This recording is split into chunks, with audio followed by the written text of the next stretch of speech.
Good morning and welcome to day one of the 2023 Humans to Mars Summit. I'm Matt Kaplan of the Planetary Society. I'm here with Beth Mund, the creator and host of Casual Space. Good morning, Beth. Good morning, Matt. It's a pleasure to see you again this year. It's great to be back, isn't it? Yes, that's very exciting. What a beautiful building on campus. This is fantastic. You know, we have not been doing H2M the last couple of years. We were hosted over at, right down the street actually, at George Washington University.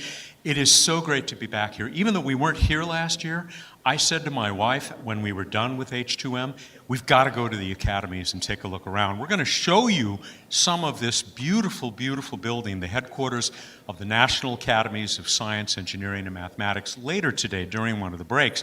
But of course, the reason we're here, the reason we hope you're here, is because we have 3 days of real Mars leaders and explorers to share with you. It's going to be an amazing 3 days. I can't wait to show everyone the beautiful lobby. We're going to be in there as well. Wait till you see this. And I'm ready to explore Mars. And like you said, we have some pretty incredible folks here gathering, just like the years past. And make sure, as you are gathering online, we want to welcome you wherever you're coming in from. I'm so glad you're joining us online. I hope you're comfy and ready to explore with us. We're going to get off to a terrific start with a very first fireside chat, actually, with Robert Cabana, former astronaut, 4-time Space Shuttle astronaut, former director of the Kennedy Space Center, now the Associate Administrator of NASA, third in command of that agency that is right across from the mall from us here at the National Academies. And then, Beth, you're going to get us started with the very first panel of 2023. I'm so excited. We're going to be talking about Artemis 3 and how our lunar landings are going to get us ready for our Mars landings. So I'm really excited. And you know, Matt, I'm just so excited to hear this fireside chat because working at NASA for my 10 years, just seeing the work and being part of this mission that we're all getting ready for has been an honor. There is a tremendous lineup. You can check all this out, of course. I think you can do it right here where you may be watching. We have the complete agenda and program for the next 3 days. We'll be here right through Thursday, live streaming all of the stuff from this main room, and this is the auditorium at the academies. And it really is quite a lineup. You have some other panels that you're going to be moderating. I've got a couple that I'll be doing, so we'll be up on stage as well. And as you're tuning in, make sure you stay after you see our main stage speakers because Matt and I will be bringing some of those speakers to you who are tuning in at home. And we're going to continue the conversation briefly as we step in and out of sessions. So you're very lucky if you're watching online. Don't forget and make sure you watch the whole way through the breaks. And be sure to check out Explore Mars, exploremars.org. Explore Mars, of course, the organization that has put all of this together, that has been bringing us the Humans to Mars Summit for all of these years. My organization, it's on the hat, is the Planetary Society. We have been thrilled to partner with Explore Mars, I think pretty much from the start. And you can check all of this out, once again, at exploremars.org. By the way, if you decide to share what's going on here, and we encourage you to do that, hashtag Humans to Mars, Humans TOMARS.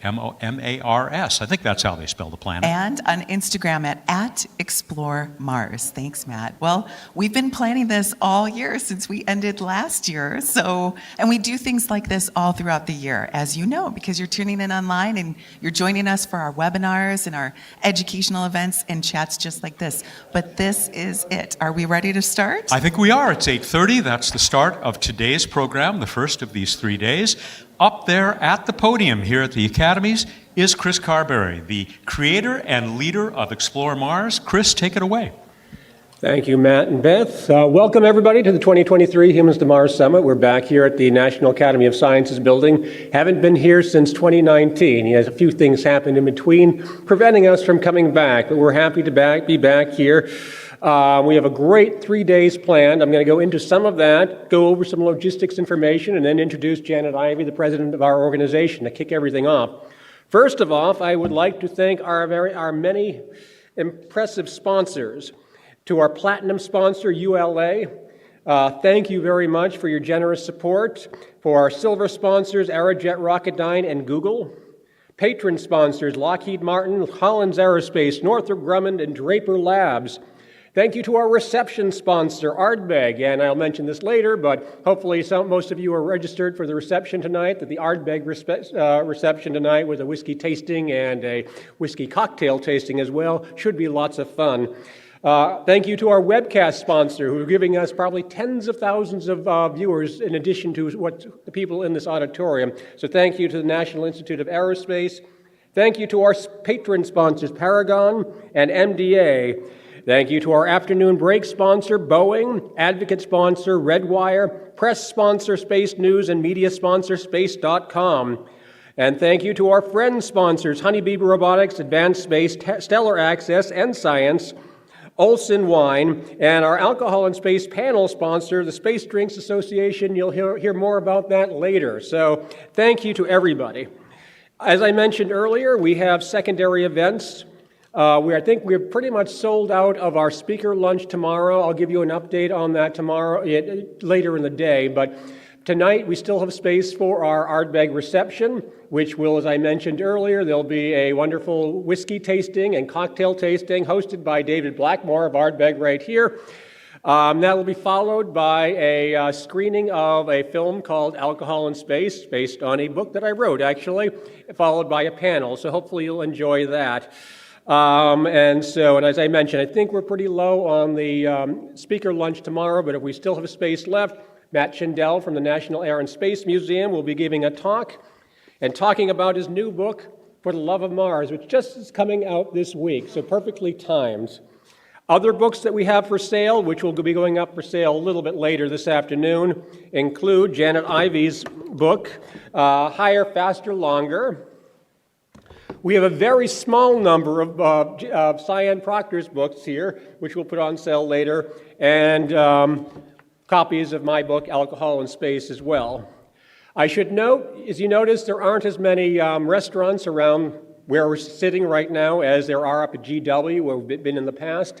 And unlike in 2019, when there was an army or basically convoy of food trucks, there aren't anymore. COVID pretty much decimated the food trucks around the area. So restaurants, you still can get them. They're within 7 to 10 minutes up towards GW. We are also offering a limited number of box lunches over lunch, so there aren't a lot of them. So if you're interested, please go to the front desk and purchase your box lunch. Otherwise, it's a beautiful day, and it's only like 7 to 10 minutes to various restaurants, towards GW. We will also be offering for sale later this afternoon, Explore Mars hats and these wonderful shirts as well. So we will let you know when those go up for sale. For those who are interested, the Wi-Fi, you just go on to, look up, I believe it's called Visitor, so it's pretty straightforward. Just go there, it comes up, and just asks you to activate the Wi-Fi. So it shouldn't be any problems there. Restrooms, as you're leaving the auditorium, there's some, I believe, on the right and the left, and downstairs as well.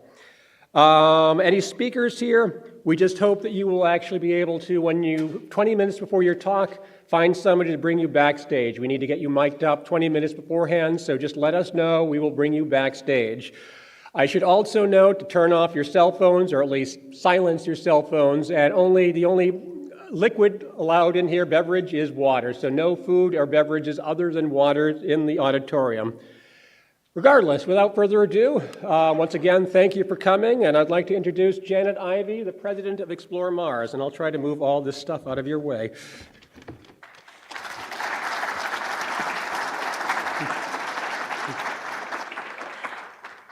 Welcome everyone back to the National Academy of Science building for the 2023 Human to Mars Summit. I would like to acknowledge that this meeting is being held on Piscataway and Nakachtak tribal lands, and I offer my gratitude and respect to all our indigenous ancestors. Mitakuye Oyasin. Reflecting upon the words of George Bernard Shaw, you see things and you say, why? But I dream things that never were, and I say, why not? We are gathered here today. We stand united in our vision of a future beyond the confines of our blue planet to reach out to our red neighbor, Mars. We're also reminded of the poignant words of Ray Bradbury, who said, "We Earthmen have a talent for ruining big, beautiful things." As we aim for Mars, let us do so with a mindfulness towards the preservation and respect of the new worlds we explore. George Bernard Shaw also once said, "Progress is impossible without change, and those who cannot change their minds cannot change anything." We are the change makers, the ones willing to challenge the status quo, to evolve our thinking, to dare to dream of a future on Mars. We are the students, the teachers, the scientists, the engineers, the enthusiasts, all united in a shared dream of setting foot on the Martian surface. We are the pioneers of a new era, standing at the precipice of becoming a multi-planetary species. In our endeavor, let us draw inspiration from Jacques Cousteau. Remember, we've explored space more than our oceans, who once said, "The sea, once it casts its spell, holds one in its net of wonder forever." As Cousteau was entranced by the sea, we too are captivated by the allure of space and Mars. We're driven by the same curiosity and yearning for discovery. And as we stride towards this bolder leap for humanity, let's keep Shaw's words in our hearts.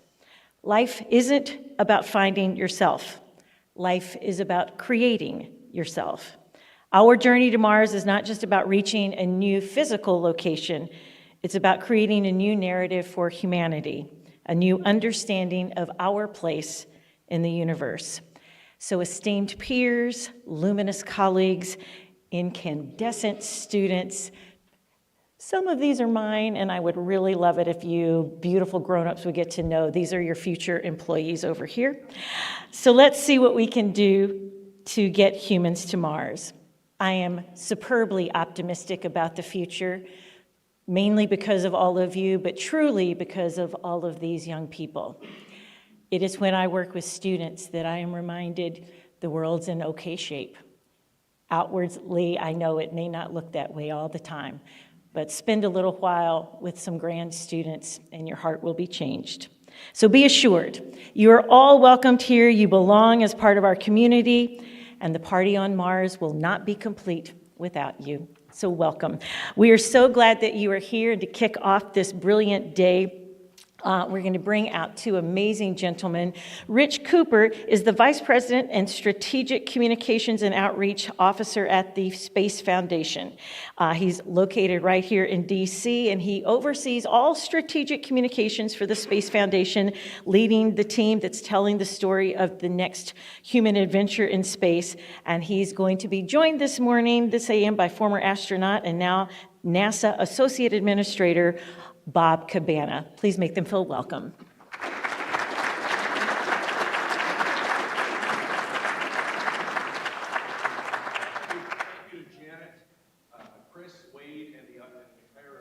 Humans to Mars team for the opportunity to be here. I am pinch hitting for someone. I am not Alicia Fox. Alicia is supporting Administrator Nelson with a budget hearing in front of the Senate Commerce Committee this morning, and I can guarantee you I'm going to have a lot more fun than she is. But that's a really important role, and again, we're grateful that we have her leadership and Administrator Nelson's and the NASA team talking to our members of Congress about the importance of our space program. But I have the unique pleasure of being able to have share a conversation with you with a person who I've come to know and I have respected for a long time. In fact, you know, the core of his being truly is about service, public service, national service, international service. He is one of those true ambassadors for, you know, the right stuff, but being one of the right people. And we're fortunate to have him where he's at. He's an Annapolis grad, a member of the United States Marine Corps, always a Marine. He is an aviator with more than 7,000 hours in 30 different aircraft, a four-time shuttle flyer, two-time commander. Several of those missions helped build the International Space Station, and from there, he moved over to leading the astronaut office for several years, but then, you know, service is part of his blood, and he moved over to leading two of NASA's distinguished centers, Stennis Space Center on the Gulf Coast and then Kennedy Space Center in Florida. And if those weren't impressive enough, he moved to NASA headquarters to become the senior civil servant for the agency. And we are really fortunate to have some time with him because If there's one thing you find out about Bob Cabana, he is a fountain of positive energy, and he is the absolute right person to begin this conversation of the Humans to Mars Summit. So, welcome, Bob Cabana. Thank you so much, Rich.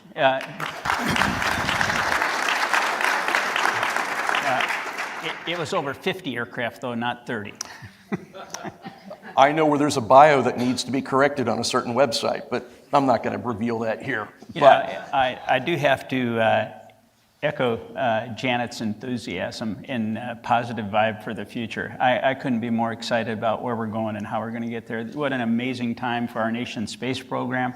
And for all that we're doing, it is just truly exciting. And I want to also comment on what you said about Senator Nelson. We could not have a better leader right now leading our agency. You know, I thought having Jim Bridenstine as a congressman was good. Having a senator is like, you know, I've learned so much watching him work with the folks on the Hill and OMB. He is the right man at the right time. We're fortunate to have his leadership, and certainly yours and Pam Melroy's. But let's get down to like a really easy question. Bernie Taupin wrote, Elton John sang, "Mars ain't the place to raise your kids. In fact, it's cold as hell," end of quote. With that sort of as a scene setter, why should we go to Mars? We go to explore, to learn, to expand our knowledge of this vast universe that we live in. It is, it's so important. It's going to be a huge challenge. Mars is not a habitable environment. It's not an inviting place, but what an interesting place and how much we have to learn by actually going there. You know, I was looking at some data the other day. The rovers, absolutely outstanding. You know, precursor to sending humans to Mars. The rovers, all the rovers, the little ones, the big ones, Perseverance, Curiosity, Spirit, Opportunity, all the rovers on Mars have finally, in the time that they've been there, all of them, reached the total distance traveled by the Apollo astronauts on the moon. Humans are so much more effective and efficient in exploration, in learning. You know, we need to send humans. We need to establish that presence in our solar system beyond our home planet. We need to learn. There is so much that we can learn, and humans can do it so much more effectively than robots. A few weeks back, Deputy Administrator Melroy and you, and among a number of other NASA leaders, rolled out the Moon-Mars strategy. What is it? Who's involved? And what role does industry and the international community play in getting there? Absolutely. I've got a slide I want to pull up, and I'm going to get everybody online and out in the audience. Take a picture of this QR code. And I checked it out. It actually works. and it's not a virus, I promise. But this is our Moon to Mars architecture. And I got to give Pam Melroy full credit for this. This was her vision, how to have a sustainable plan forward in our quest to go on to Mars. And the moon is that stepping stone to get to Mars. And this lays it all out in detail. It's objectives-based, it's requirements-based. What do we need to do to get to Mars? Moon to Mars architecture. And it lays out a framework, okay? And I think what is really important is this is not just NASA. It's not just the United States going to the moon, going on to Mars. It's an international, it's an industry cooperative effort. We are doing this with our international partners. We're doing this with our commercial and industry partners. And I mean, I was in Israel talking with the head of the Israeli Space Agency, and he's looking at the Moon to Mars architecture, and they're saying, what is our role? Where could we fit in? What niche do we have where we can contribute to this and play a part in us getting from the moon to Mars? And I think it is so important to have it laid out, to have it sustainable. You know, what we've laid out, you know, this goes across administrations. It is really the way to do it. It lays out the requirements that we need. And industry is part of it. Our international partners, and of course, us. And the other part about this is, and we'll probably talk more about it, but from a budget point of view, you know, yeah, there's a huge funding requirement to make this happen, right? But it's not dependent upon the funding, it's dependent upon what we need. And as the funding comes, we can fill in the gaps and fill in the requirements that we need to eventually move on. You talked about budget. What is the type of attitude and investment that this is going to take? Because obviously, budgets are tough. They're tough decisions to make. What kind of attitude and investment are we talking about? Well, hey, it's going to be huge. I mean, let's face it. Look at what it costs us to go to the moon. You know, I look back on Apollo. Apollo was a dedicated, driven goal of the entire nation, right? To make that happen, 4.5% of our federal budget at the time. We're less than half of 1% now. NASA's budget is absolutely amazing, given the discretionary spending that we have available. $27.2 billion recommended by the president. You know, think about 10 times that during Apollo. What if we had 270 billion? Think what we could do with that. And eventually, the budget is going to be critical. But I think if we have this laid out correctly, again, it's continuing to build, and it's an iterative process. So it's going to take a huge commitment. It's going to take a national commitment to say, this is what we need to do. This is where we need to go. And I think it's so important. You know, what we do when we explore, it's for the science, but it feeds back into everything that we do here on Earth as a nation. It keeps us a world leader. The technology bleeds over into just about everything you can imagine to help us continue to grow and be who we are. I want to continue to pull on this budget thread. Not that I'm trying to get myself to a Senate budget hearing. No, don't want to go there. But rockets run on fuel and good engineering, but there are no rockets and fuel without budgets and funding to make things go. And we're in the midst of some really tough negotiations between the Congress and the White House. And NASA, like any other federal agency, is subject to those decisions. What do those budget negotiators need to know about NASA and its pursuits in making those tough decisions? So, first off, I think one of the most important things about NASA and where we're going and what we're doing, we're not partisan. We're not even bipartisan. We're nonpartisan. Both parties support what we're doing and why. As I said, it's critical to our future as a nation. It's critical for us to remain a world leader. I think what they need to know is exactly that. This is what great nations do. This is what is required to keep us a world leader. This is what it means to expand the technology, to continue to grow. And our international partners look to us to set that leadership and the path that we're on. So I think it's really important from that point of view. I understand there are going to be very tough decisions that have to be made. And I hope they realize the importance of what it is that we're doing for science, for understanding, for technology, for the growth of our nation, that this is important. At the recent Space Symposium a few weeks back, we heard a number of leaders talk about, especially senior leaders from the military, talk about the challenges that come from not having a federal budget and operating from a continuing resolution. How does the lack of having a real budget or operating in a continuing resolution impact efforts like Artemis and the other missions that NASA is looking to execute? You know, obviously a continuing resolution has a huge impact on our ability to move forward. Without the budget increases, it slows everything down. In the end, everything becomes more expensive.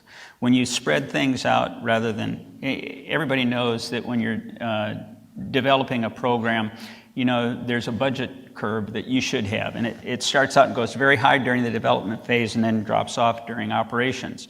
If you don't get that increase at the time you're doing the development, you know, it spreads it all out longer. And in fact, if you integrate under the curve, you actually end up with a larger cost than you would have had you done it properly to begin with. So, you know, there's always a challenge when you come to continuing resolutions not being funded for what you need to do.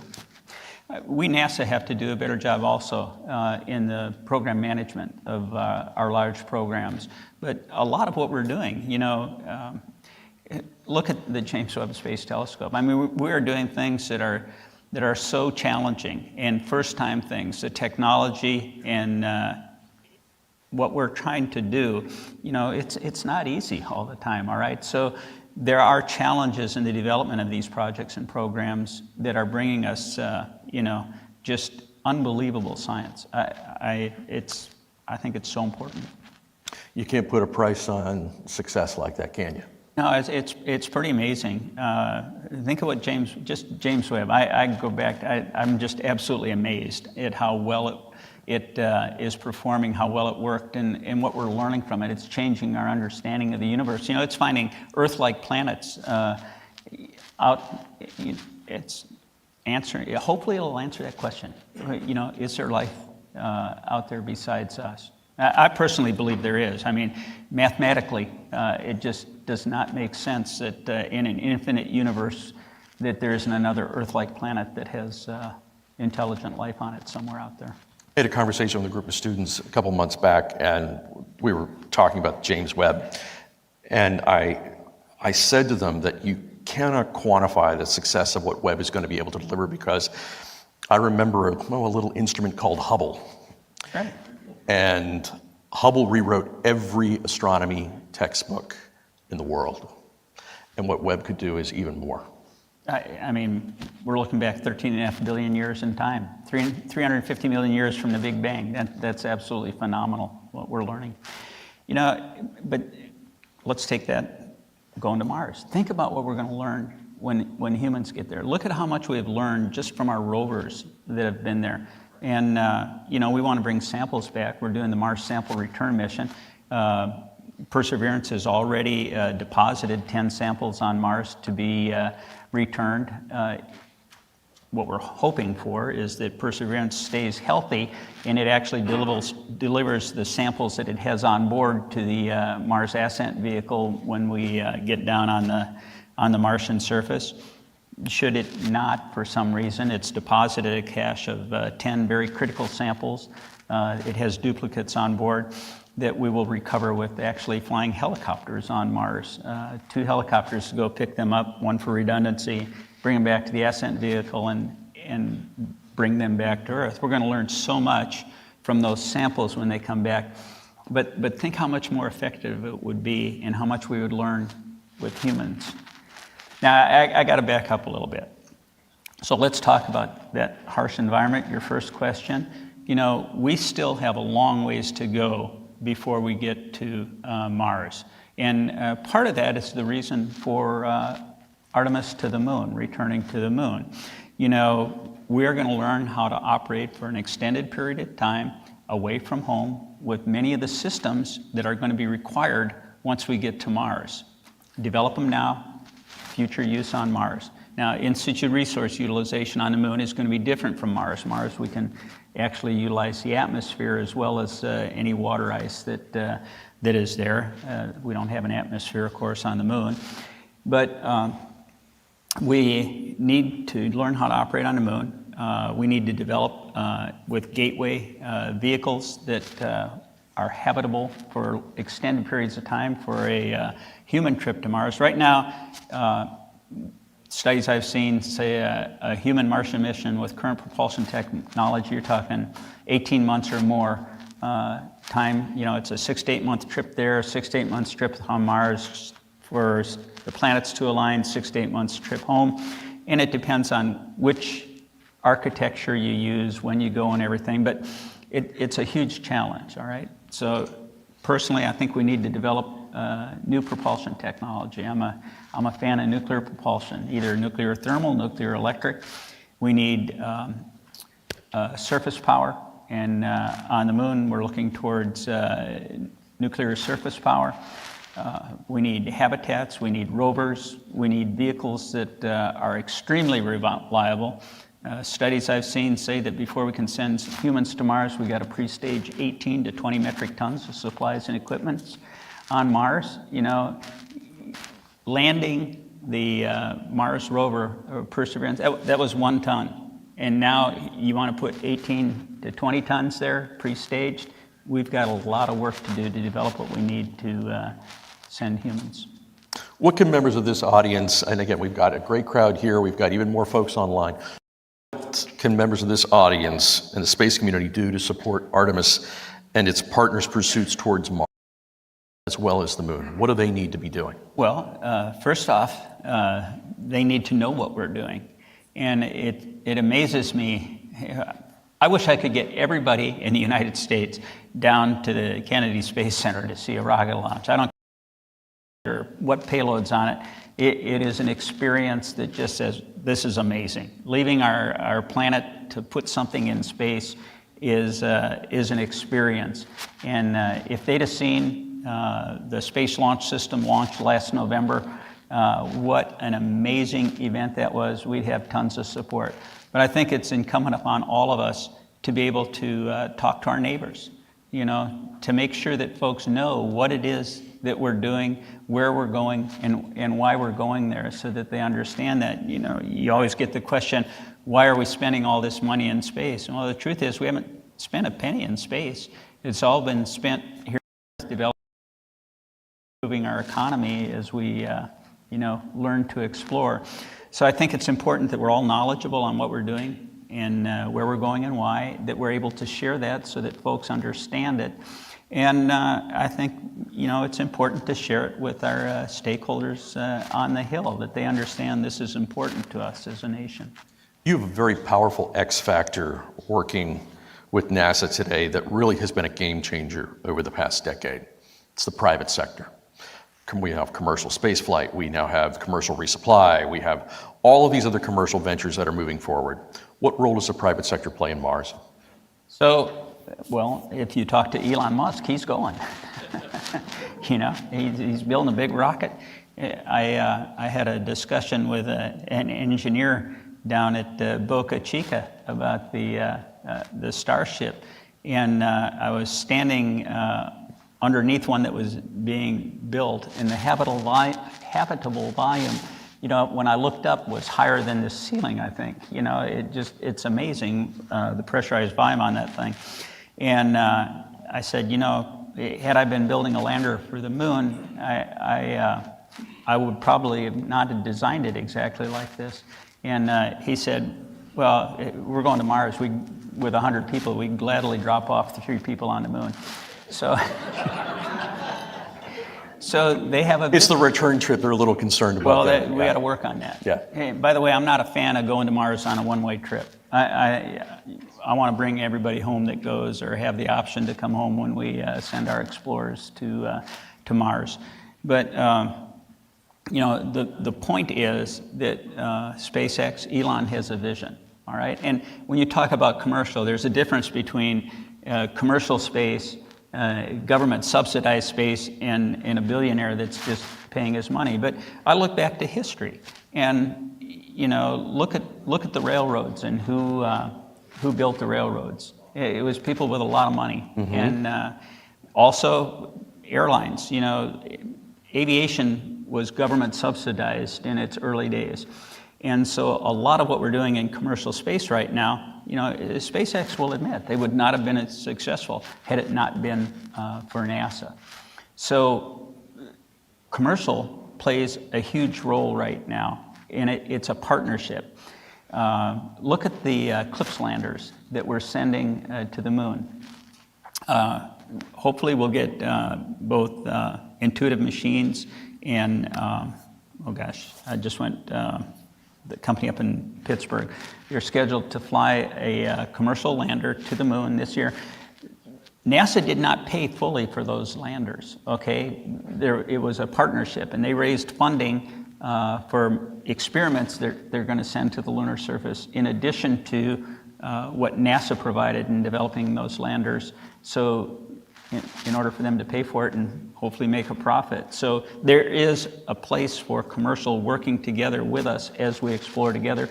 I believe that once we establish, these commercial partnerships going to the moon, establish commercial LEO destinations so that NASA's not having this huge investment in an international space station that allows us to explore, that what we establish on the moon will then carry on over into Mars, that there's going to be a role for commercial play also in that.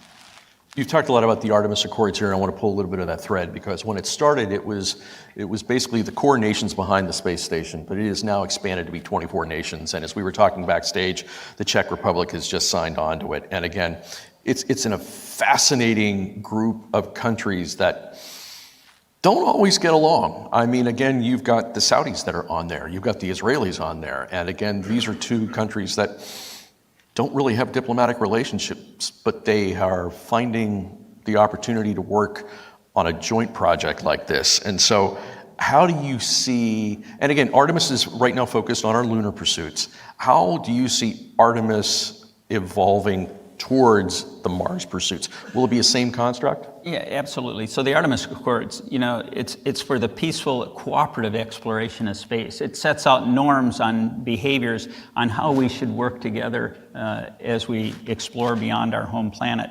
I think it absolutely will carry on to our exploration towards Mars. Space unites us. It binds us together. It is so important that we do it in an international cooperative effort. I think what we did with the International Space Station was huge. How we can operate together, United States, Canada, Japan, the European Space Agency, all its partners, Russia. In spite of all our differences and challenges, we're working together as one up there on the space station. We rely on one another. It is truly an international cooperative effort. And I think it's important that when we explore beyond our home planet, when we go to the moon, onto Mars, that we also do that in an international cooperative manner. Artemis has a number of bold steps, and we took the first big bold step this past recently with the Artemis uncrewed, fly around the moon, little deeper space, and again, the system work. Artemis 2, you've already announced the crew. That's going to be the first, flight to the moon, not landing on the moon, since 1972.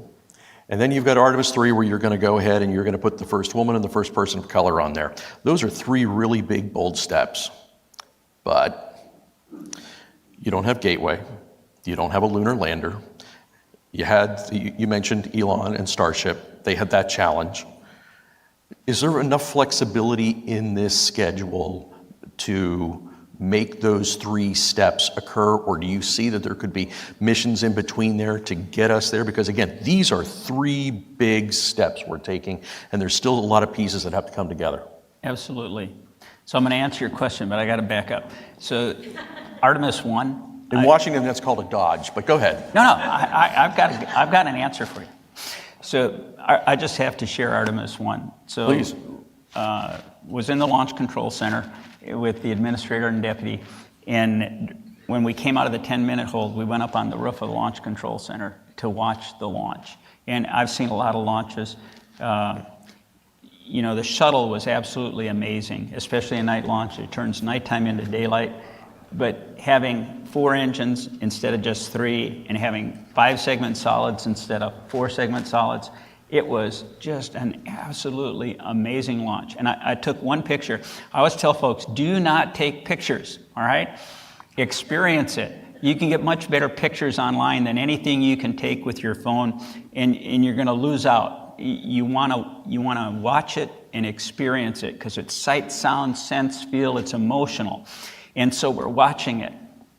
And I've pretty much experienced it. It's going up. It's really cool, because it went up. It's got the Orion spacecraft on it. It went up to Orion, and then it leveled off, and it was pointed right at the moon. And so I got another cool picture of that. But I looked over. Your picture or somebody else's?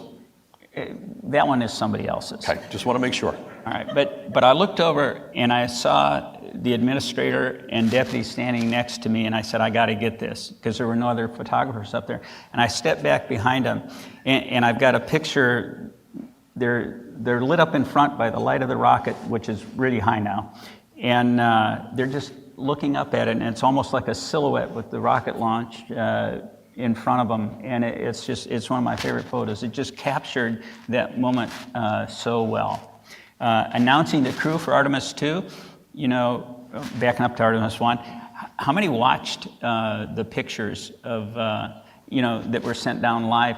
Great rollout. That selfie that Orion took when it was 40,000 miles from the moon, furthest that we've ever gone into space with a human-rated spacecraft, even though we didn't have humans on board, with the picture of the moon and the Earth in the background. That was so cool. And then watching the reentry live, and you're just watching the Earth get bigger and bigger, and I thought, wow, that thing's really moving.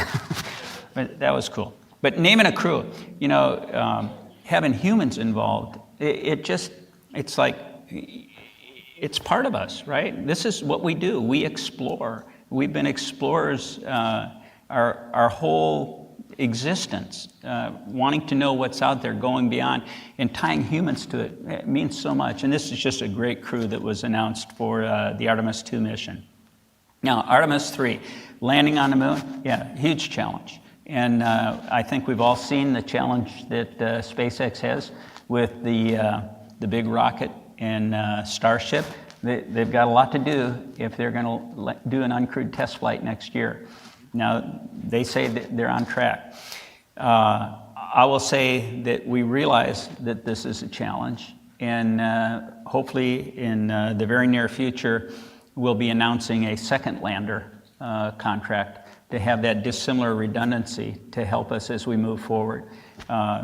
Yes, Gateway, the first two elements, solar propulsion and the HALO, the habitability and logistics outpost, they are not quite on schedule to launch when they should, but they're on track.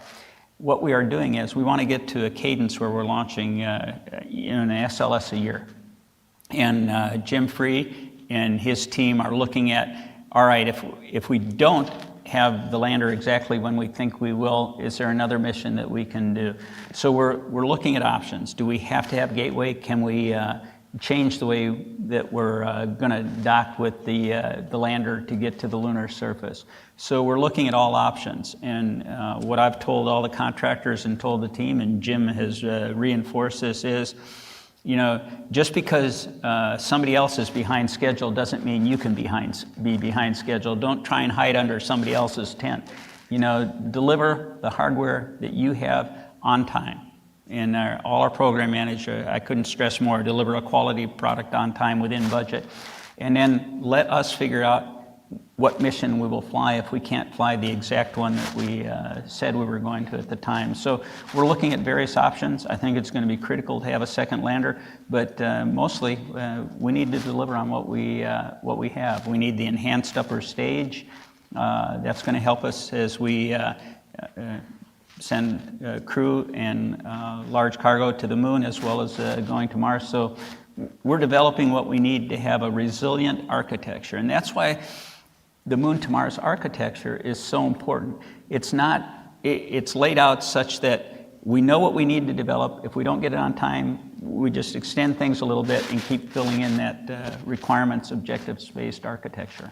We were to do a word cloud of this conversation. Of course, Mars would be one of those big words. The moon would be a big word. But I'm going to pull on another big word that would come out of that word cloud, and let's talk about landing. Okay. So when we land on the moon, taking the first woman and the first person of color, who gets to name the spacecraft? And if you got to name the spacecraft, what would it be called? That is a challenging question. So during Apollo, the crews named their spacecraft.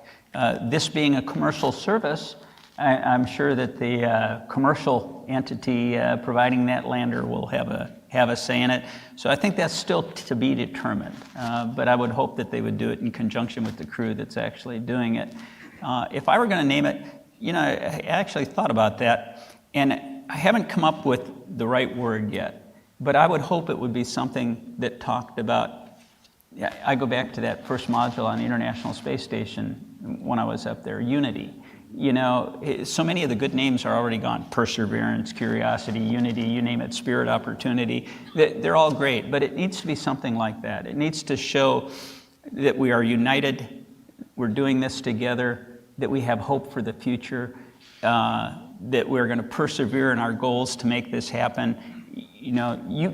Let's get the source out and we can figure out what's the exact right word, but it's got to be something that captures the imagination and the spirit of what we're doing in a united manner. So I'm going to start a campaign for partners. I think that, again, you bring as many people together to make this thing happen. It's going to take a partnership. It will definitely be a partnership when we go forward. Last question, and again, we're a little bit over time, but I've got you here. You're a student of leadership, as are many people that are watching this. As someone who has done the respective things that you've done in your career, certainly in uniform, in space, at the various NASA centers, and again, you've gone from the Gulf Coast to the Florida coast to the coast of the Potomac here right now. You've had experienced leadership in a lot of different ways. I saw coming in here a number of young people that were here, and I'm looking at that young woman, I'm looking at that young man, and I can't see too much what's out there. If you had to give these young people advice on their respective careers, space careers, if that's it, or a STEM discipline, whatever it is, what counsel what skills and leadership skills and what ingredients do they need to be successful? Absolutely. There's two questions there. First off, for career advice to somebody that young, I would say, you got to be passionate about what you do. You got to really enjoy it, because two things happen. Studying's not hard. You enjoy studying and you get good grades. And the other side of that is when you get a job, work's not work. I've hardly worked a day in my life. I love being a pilot. I love being a test pilot. I love being an astronaut. I love what I do now, being part of NASA and this amazing team that we're part of. So I would say, study hard and do your best at whatever you do, but do something that you really enjoy. Because if you enjoy it, then it's really easy to study and to do well at what you do. From a leadership point of view, I'll take the NASA core values right off the bat. If you apply those to leadership, safety is important in leadership too, but integrity, teamwork, excellence, inclusion. Integrity is so important.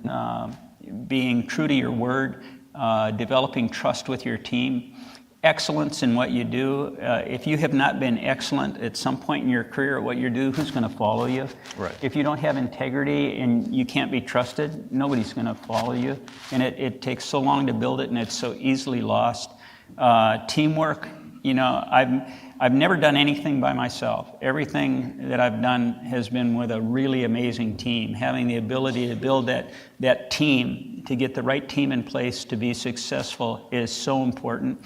And that means an inclusive environment that everybody's involved. And I go back to, I look at problems that we've had in the past, Apollo, Challenger. I know you're trying to get us off the stage, but There's a guy with a hook over there, but that's okay. But I think it's so important to have an inclusive team, and you develop an environment where everybody feels free to contribute, that they speak up, and that they are listened to, not just heard, but listened to. And listening and hearing are two different things. So I could go on. That they are. You were the right person to begin this program. Thank you to Humans to Mars for making this possible. Ladies and gentlemen, Bob Cabana. Thank you. Thank you, gentlemen. Sorry it was such a short time. I could have listened to that, for the next half day as well. So thank you for coming. So everybody, we are going to just switch out the chairs. We have a larger panel, and I will introduce our next moderator.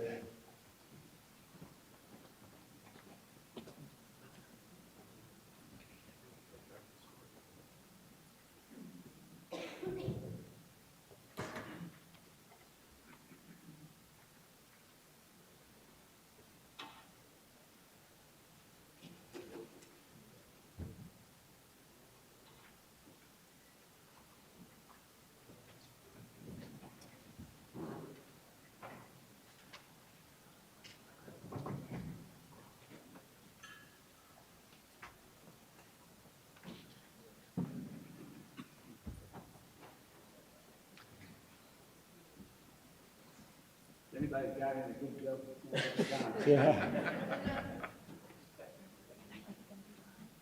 Yeah, two Martians went to a bar. Oh, that's how you're doing the tables. All right, should I introduce? Yes. All right.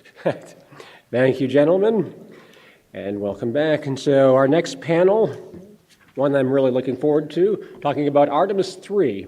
You know, when we first returned to the moon, I think currently scheduled for 2025, and how that mission and subsequent missions will actually help lead us feed forward to Mars. So this is very exciting because we're finally getting back into deep space. We're going to get back to the moon, and hopefully we'll be on Mars in the 2030s at some point. So leading this panel, moderating it, is Beth Mund. Beth has been a longtime friend of our organization. She's a former NASA spokesperson, an analog astronaut. Many of you know her because she's the host of the podcast Casual Space, but she also has this great new project called Stories of Space, the Stories of Space Project, when you're sending stories of people into space. And I know you have some updates on that. So, ladies and gentlemen, Beth Mund. All right, good morning. I'm very excited to introduce this next panel for you. Please welcome Dr. Masaki Fujimoto. He's the Deputy Director General of the Institute of Space and Astronautical Sciences from JAXA. Next is Shatel Bhakta. He is the ESDMD Strategy and Architectural Office and Lunar Architectural Team Lead at NASA. Ben Tatman is the Senior Astrodynamics and Satellite Navigation Engineer and Project Lead from Advanced Space. Welcome, Ben. Joe Cassidy is the Executive Director of Space at Aerojet Rocketdyne.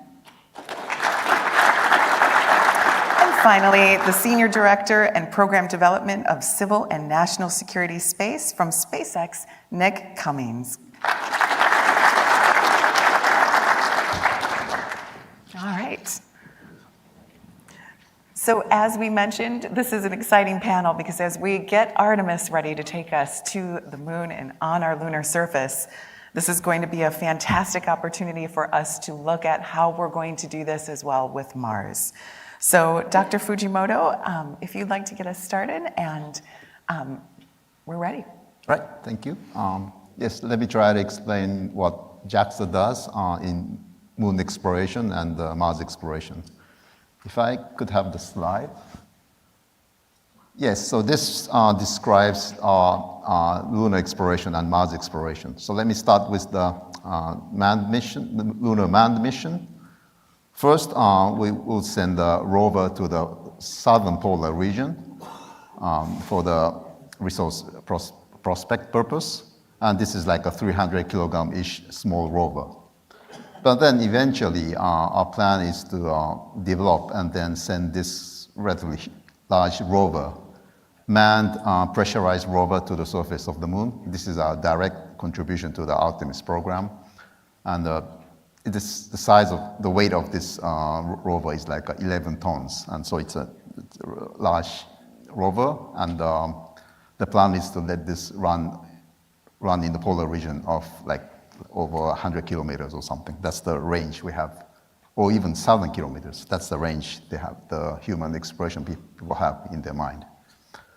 But that's the story from the JAXA human exploration people. But I myself is from the Science Institute within the agency.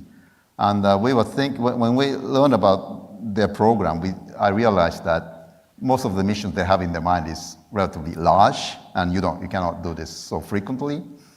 But when it comes to the lunar exploration, lunar surface exploration, maybe it's nice to have a program that develops technology for OK-sized missions. So yeah, that's the plan. And actually, we will have a small lander for a tech demonstration. We will demonstrate the pinpoint landing. The landing ellipse is like 100 meters, not kilometers, 100 meters. So it's relatively precise. And then it's going to have a two-stage scheme for landing, so that you can see in this graphics that it's not really standing on the surface. It's kind of clinching onto the surface, which means that you can land on a slope region. So pinpoint landing to a slope region that is of high interest in science. This technology will enable such an exploration, and by a small asset. And then starting from this slim pinpoint landing technology, we were thinking about having a tech demo program for OK-sized exploration. But it's a tech demo, but at the same time, we think it should be driven by 9 top science themes because we are from the Science Institute. And we do have picked up 3 top science themes, like radio astronomy on the far side, lunar seismology network, and then the sample return. Of course, we do not complete all of these big science themes. We are trying to trigger, we are trying to take the first step towards these big goals, and eventually, through synergy with the larger missions or maybe manned missions, we will complete this science exploration. So that's the story we have in our mind. And once we have this, okay-sized assets that's been proven on the surface of the moon, we can move on to the Mars exploration. So our Mars exploration, it starts with MMX, sample return mission from Phobos, not the moon, not the Mars itself, but from Phobos, one of the Martian moons. And then we are having, JAXA Mars landing program in our mind. But this is the concept, but we're building this, and there will be a feed from the lunar exploration, as I mentioned. And we hope that this Mars landing mission of JAXA will be established by providing a common asset for deep space exploration as well. So we take this as a nice trigger so that we will reformulate the way we do the deep space exploration in general and make the deep space exploration program in a more efficient way, more sustainable way. And how do I think? How dare I think I have a chance of establishing this program? Am I going to do something what NASA has done already in a miserably smaller scale? That's not the plan. And because we are now really interested in a lightweight access to the surface of Mars. We're not giving up the limitation we have. I think we should think that all we can do is send something like a 200 kilogram-ish rover to the surface of Mars, which is small, but still you can do a lot if you think about the synergy with the bigger missions or human exploration. So sending a small asset to the surface of Mars, if you concentrate on that concept, we have a nice technology, inflatable soft aeroshell. And with this nice technology we think we are taking the lead. I think we can develop this Mars landing program into the future with support from the lunar exploration. So that's all I have to say. Thank you very much.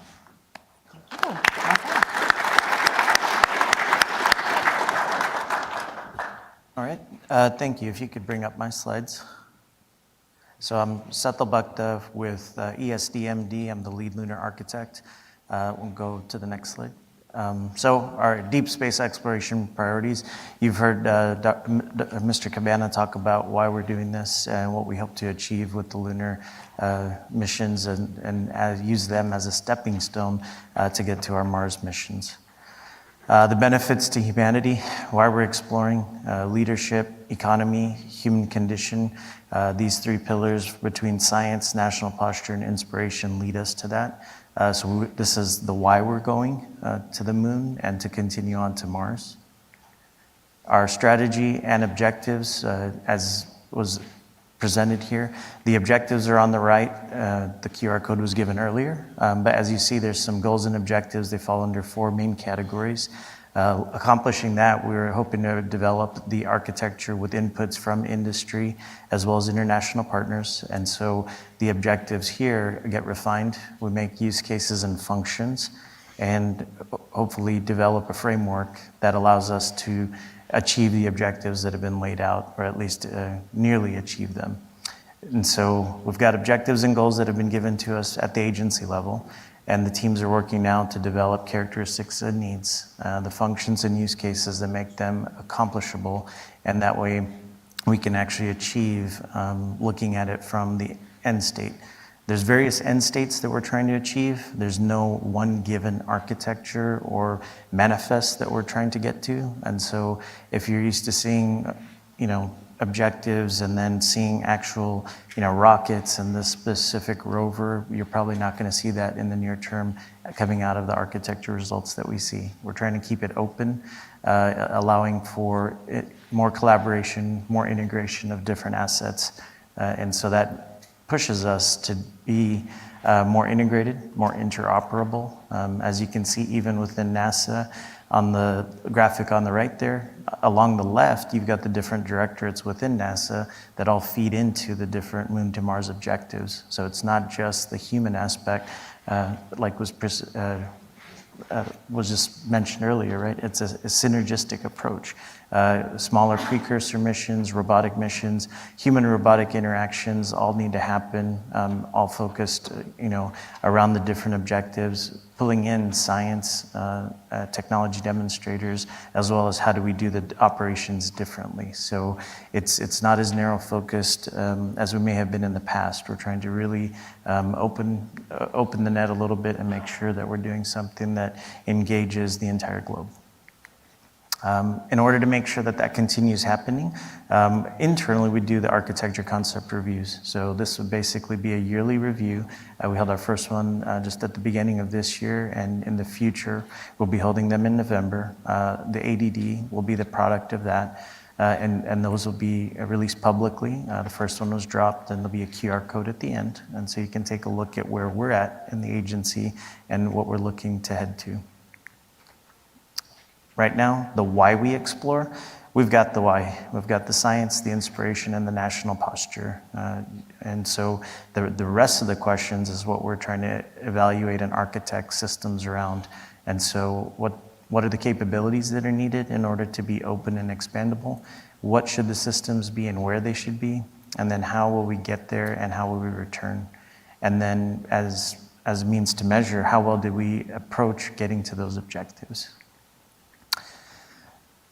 Now, really appropriate to the panel that we're just about to have is the segments, right? Right now, we basically are in the human lunar return segment of the architecture. We've got 4 other segments: foundational exploration, sustained lunar evolution, and humans to Mars.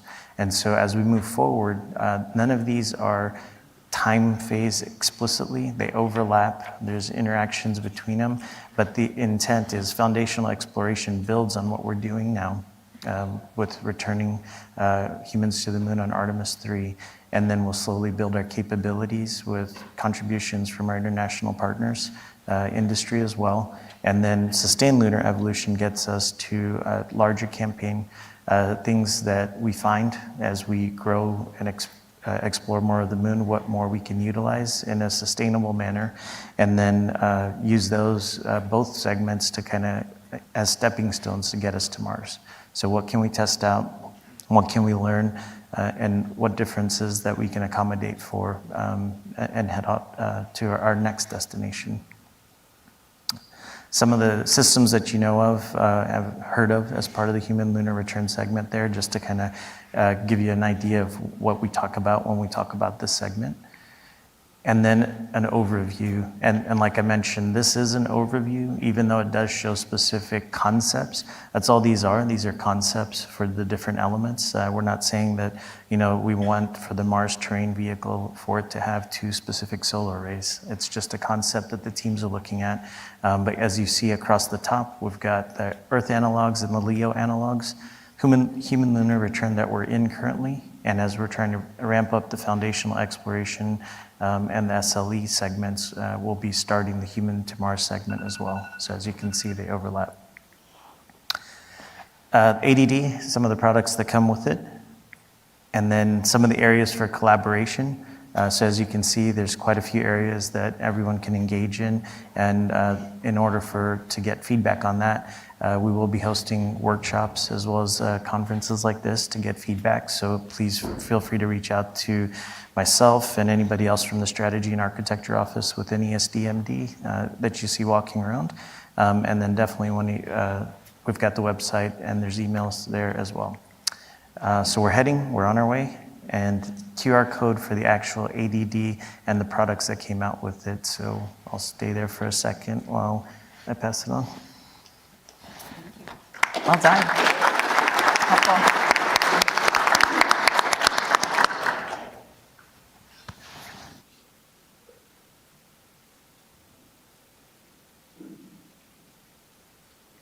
As we bring up your slides, Ben, I want to remind everyone, if you have some notes or some thoughts, we're going to do our best to make sure we open it up to questions right afterwards. So make sure you're checking those and keeping note, and then we'll have some time. Go ahead, Ben.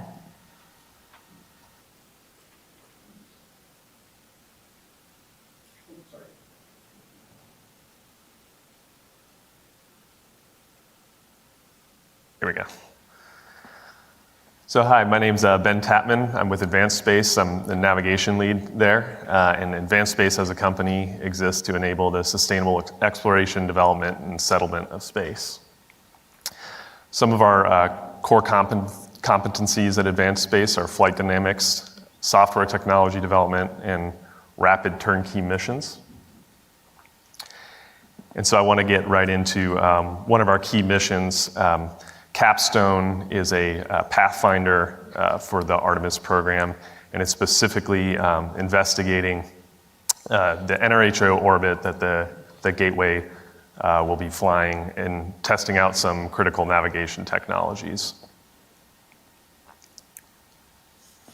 And here's a video of the successful launch, which was in June of last year. And it arrived in its lunar orbit in the NRHO in November of last year. And it's actually carrying out its primary mission right now.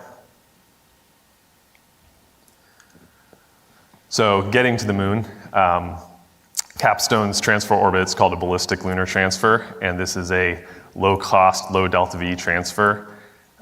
The way it does that is you raise your apogee out to 1 to 2 million kilometers, and the solar gravity is dominant, and it changes some of your orbit parameters for you, raising the perigee and modifying the inclination with no cost of fuel. And so then you drift back down to the moon with less cost, but it is a longer duration transfer.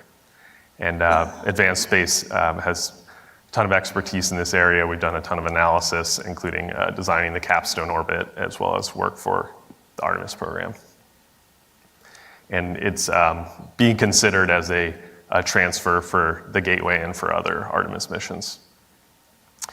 And then, so going into operating at the moon, the NRHO orbit, which you can see here, is, as I said, going to be the Gateway orbit. Advanced Space does a ton of work with the Artemis team, with the Gateway team, analyzing the NRHO. Some of the benefits of the NRHO are coverage of the lunar South Pole region, which is going to be the site for some future Artemis missions, as well as communications links to the Earth, and there are some station keeping benefits and eclipse benefits as well. So one technology that's flying on board Capstone that'd be pretty important for Artemis and future Mars missions would be CAPS, which is the Cislunar Autonomous Positioning System. So by doing relative radio navigation tracking between two satellites, one of them in sort of a Lagrange point orbit, you can actually get absolute states for both of them with no ground tracking or with limited ground tracking. So that's going to be really critical for enabling more autonomy in the lunar system and in the Martian system.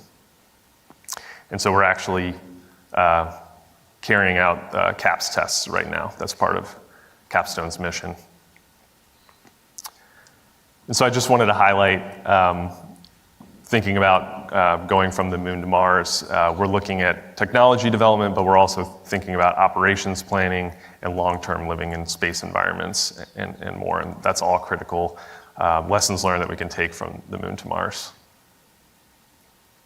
And then just to share some of Advanced Space expertise in Mars specifically, we're supporting UC Berkeley on the ESCAPADE mission, which is actually a 2-satellite formation, the first ever going to Mars. It's going to be looking at the Martian atmosphere. We also have experience with some Martian orbiters that are exploring Martian moons as well, launched in 2020. So yeah, that's all I have.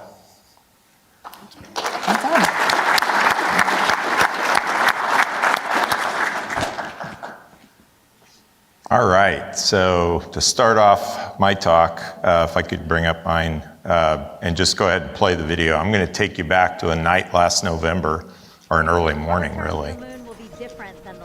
Hopefully many of you were there, but for those of you who weren't, maybe we can relive some of the excitement. Lift off of Orion on its maiden voyage to the moon. And here we go. Those are our RS-25 engines on the bottom down there. 7, 6, 5. 4-stage engine start. 3, 2, We were right next door to those young Boosters students we were watching. And liftoff of Artemis 1. And day definitely turned to night. Or night turned to day, I mean. It was super exciting. We are all part of something incredibly special, the first launch of Artemis. Solid's falling off. We burn 8 minutes. That's the jettison motor taking away the escape tower, which we build also. And then the GoPro cameras were just amazing on this flight. Those are our R4Ds firing there as we separated from the ICPS. European Service Module, view of the Earth, going back 50 years since we'd seen that. And these are just some awesome images from those GoPros. I feel like these are the images that people returning from Mars are going to see as you break your way around the limb of the moon and see the Earth again coming home. It's kind of like making that final turn off the interstate when you've been on a 500-mile journey and you know you're almost there. The Orion spacecraft is barreling its way back home after circumnavigating the moon and this was the big thing here, test the heat shield. Retrograde orbit. Splashdown. Orion back on Earth.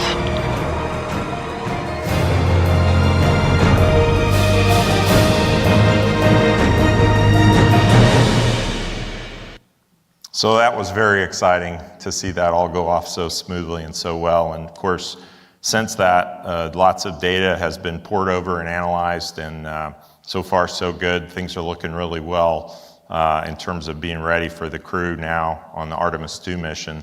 Let's go to the next slide. So we talked a little bit in the previous talks, and you heard Bob Cabana also mention it this morning about all the various elements that are necessary. And this chart is really a great one, I think, because on that Artemis 1 flight, we essentially checked the box off on a lot of risk reduction on everything to the left there, the first 4 boxes. We're moving toward, and Nick's going to, I'm sure, talk about human landing system. We'll get down to the surface, do the surface mobility, surface ops. Obviously, we have to have different spacesuits that we're getting ready.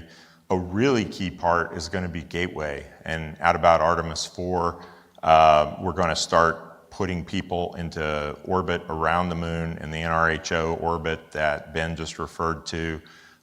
Truly a deep space environment. And, when we did Apollo, we weren't out there very long. We only had, a few days at a time when people were actually out beyond the Van Allen belts. And so we're going to learn a lot when we get out there and stay out there for, days and days at a time, 30-day missions, things like that. And then obviously we'll build up a capability on the surface down there on the lunar South Pole, the Artemis Base Camp. But it's super exciting to know that we're actually building and flying hardware. We're on our way already. So let's go to the next chart. I couldn't resist throwing this one in again. That's what 8.8 million pounds of thrust looks like at liftoff. It was truly, truly awesome to see that all come together and work the way we expected it to. Let's go to the next chart. And just to give you an idea, and I brought my cheat sheet on this one because I want to make sure, when you hear the program numbers and things like that, and you saw some of the discussion earlier, Bob Cabana mentioned the importance of budgets and keeping things rolling. We got a supply chain up and running now. We are working to keep these things rolling. And it's not like one mission per year. You hear, well, they're going to fly once a year. We're working on hardware all the way out through 5 right now. So when you see those budget numbers, it's not associated with a single mission. It's all of this stuff. The Artemis 2 engines there on that chart are done. They're being installed any day now on the core stage for 2.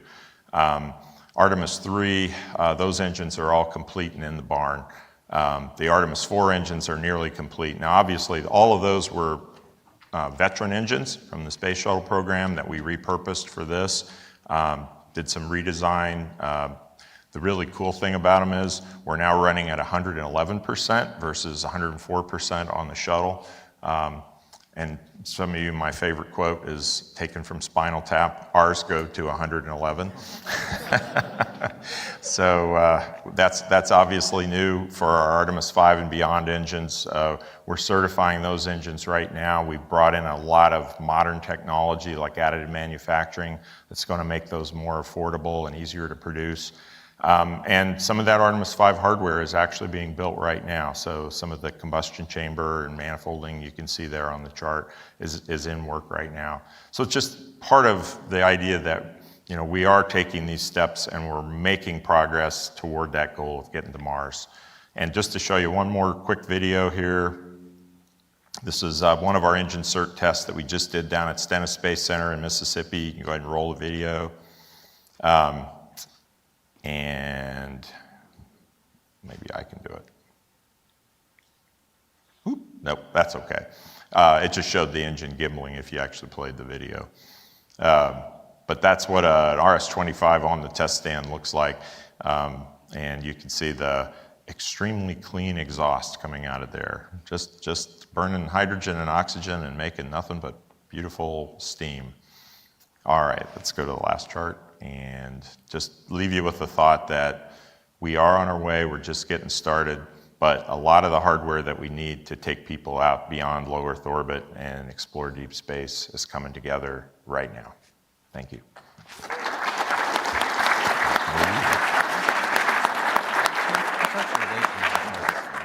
Okay.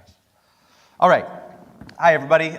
Nick Cummings. I've only got one chart. I'll try to catch us up a little bit here on time. I worked for SpaceX. I was, among other things, I was responsible for putting together our approach for the NASA Human Landing System program with Starship. Now I'm focused on figuring out how we build from that first human landing system mission and eventually get people to Mars, hopefully lots of people. So it seemed appropriate to talk on this panel. A few weeks ago, we had our first integrated flight test of the Starship Super Heavy launch system. You can see there in the image. This is a really, really important test for us. We gathered a ton of data, everything from the launch operations, launch countdown, tanking, with just massive amounts of cryogenic liquid oxygen and liquid methane, through launch, liftoff environments, tank pressurization, which was done on this rocket a little bit differently than most other rockets that are flying, so got a lot of data on that. So really an exciting flight. We've got several more Super Heavy boosters and Starships in production. I think we've built over 200 Raptor engines now, so just a tremendous amount of hardware, and we're really excited to get to our next flight test here shortly. We have, as others have said, we are going to be using Starship to land people on the moon on the Artemis 3 mission. That's our contribution. I think Bob kind of alluded to probably not thinking that's what a lunar lander would normally look like, this enormous rocket that lands vertically on the moon, like something out of Marvin the Martian or something like that. Starship is designed to do a lot of things. First of all, it's a fully reusable super heavy lift launch system. And putting all of those words together is kind of crazy. It's pretty hard to build a super heavy lift launch system. Nobody has ever built a fully reusable launch system before, and so we decided to put those things together and try to do something that's really on the edge of what's achievable in terms of humanity's aerospace capabilities right now. So we're really excited to be a part of that. And to be contributing that to Artemis and to a lot of other missions. So for the Artemis 3 mission, Starship is going to land a couple of people on the surface of the moon. It's going to take people from Gateway or from Orion in the near rectilinear halo orbit that we were talking about earlier, down to the surface of the moon. Starship is, a large vehicle for that purpose, but the intent is to actually prove the capability to take lots and lots of people to the moon and hundreds and eventually thousands and even hundreds of thousands of tons of cargo to the moon and Mars. That's fundamentally what Starship is designed to enable. So to give you a sense of scale, I was just in our crew cabin, the Starship Lunar Lander crew cabin mock-up in California, I think it was last week. And the crew deck of the Starship Lunar Lander is about twice the size of this stage. And there's room in Starship for multiple crew decks. We only really need one for the Artemis 3 mission. Below that crew deck, there are 2 airlocks that are each about the pressurized volume of a Dragon capsule. So each airlock has about the space of a human spaceflight that's flying people to space station right now. Human spaceflight vehicle is flying people to space station now. And then those airlocks are inside a very large garage, which is, again, about double the size of the stage. So the idea is that we're starting with the capability that we need for Artemis 3, and then we'll work towards being able to fly more people for longer durations, adding the ability to land on Mars with the Martian atmosphere, which is a little bit different than landing on the moon where there is no atmosphere. And so that's how all of these things kind of work together to enable a day where we have, ideally, hopefully in our vision, hundreds, thousands, maybe even one day, 100,000 or more people living on Mars. So it starts with this flight test that we had a few weeks ago, and there's a lot more to come. So we're excited. As Bob was saying earlier, it's a really, really cool time to be working in the space program. It's a really exciting time for all of us. So that's all I have. Yes, thank you. Fantastic.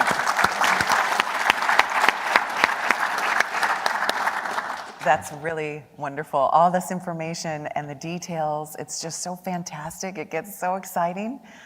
I'm going to start off with a few questions, but first I want to just wrap up to summarize what I think I heard, that Nick, there's plenty of room for all of us in this audience to go to Mars. That's right. With a space like that, that's very exciting. And by the way, especially for the students and folks, there's lots of NASA acronyms and other acronyms and lots of information we've presented here. Don't be shy. Ask us in the hallway, because this is what we work in, and these are the systems we love to talk about. I know we're not shy. I mean, 2 of us are wearing Planet socks today, so I love them. And so please come ask us, because we love to engage. So let's start off with some questions, and then I'll open it up, and as you have yours, give us a few minutes, and then we'll open it up for your questions as well with the 2 microphones that you see on each side of the auditorium. Let's start off with just this general question. What are some of the things that are definitely going to be much harder when we go to Mars than when we're going to land on the moon? That will be a challenge you're building into your systems, or some of the architects. Anyone want to start with this very... Sure, at risk of offending my Mars architecture colleagues, but a couple of things are definitely the entry, descent, and landing is different. Nick mentioned the atmosphere, right? Obviously terrain. So at a high level, those 3 things are definitely some of the big ones. There's obviously others as far as infrastructure, but those are some of the starting points that would cause some difficulties or differences between what we'd experience on the lunar surface or Mars. Yeah, and the time too, right? So one of the great things about testing out human missions in deep space, one of the great things about going to the moon is you're usually only a few days, maybe a couple weeks away from home, depending on what your architecture is. At Mars, you're committed to being gone for a while. So you have to be able to take a lot of equipment and infrastructure. You need to be able to pre and place infrastructure, and you need to take a lot of equipment with you to survive there, because you're pretty much committed to, maybe a 2-year mission, maybe more, maybe a little bit less depending on the architecture. The atmosphere is a little bit of an impediment. It makes things a little bit harder, but it's also a huge asset. So that is probably, a lot of times where there's challenges, there's opportunities, right? So on the moon, we have to propulsively land, which means we have to take all the fuel that we're going to need to slow down and land on the moon. At Mars, we can actually use the atmosphere to bleed off an enormous percentage of the overall energy that you take during transit there. So you don't have to take all that extra fuel that you would need. You just need a little bit of fuel so that you can actually land on the moon. And then, of course, you need some fuel to come home.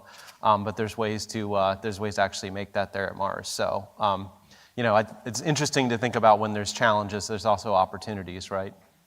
Dr. Fujimoto, you mentioned also weight in your presentation. Is that something that will drastically be affecting how we plan for Mars? Yes, I think before you send a human, you better learn a lot. You better learn enough, and that's why we care about the frequency. And when it comes, if you don't have a frequent missions, it's better to be, or realistically, it has to be okay sized. So that's what we are aiming at, and we happen to have the technology to bring the lightweight asset to the surface of Mars, because Mars environment, it's a tenuous atmosphere. You don't have to worry too much about the heating while you do the EDL.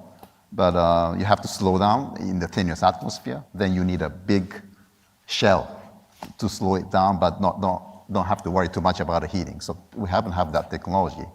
And I think Mars landing is everybody's interested in. Everybody has some technology to contribute, but not everybody can create the whole package. So hopefully we'll try to establish the way of performing a lightweight mission to the surface of Mars and get the international partners together, especially the smaller countries who hasn't had the chance to, but maybe we can provide a chance in the future.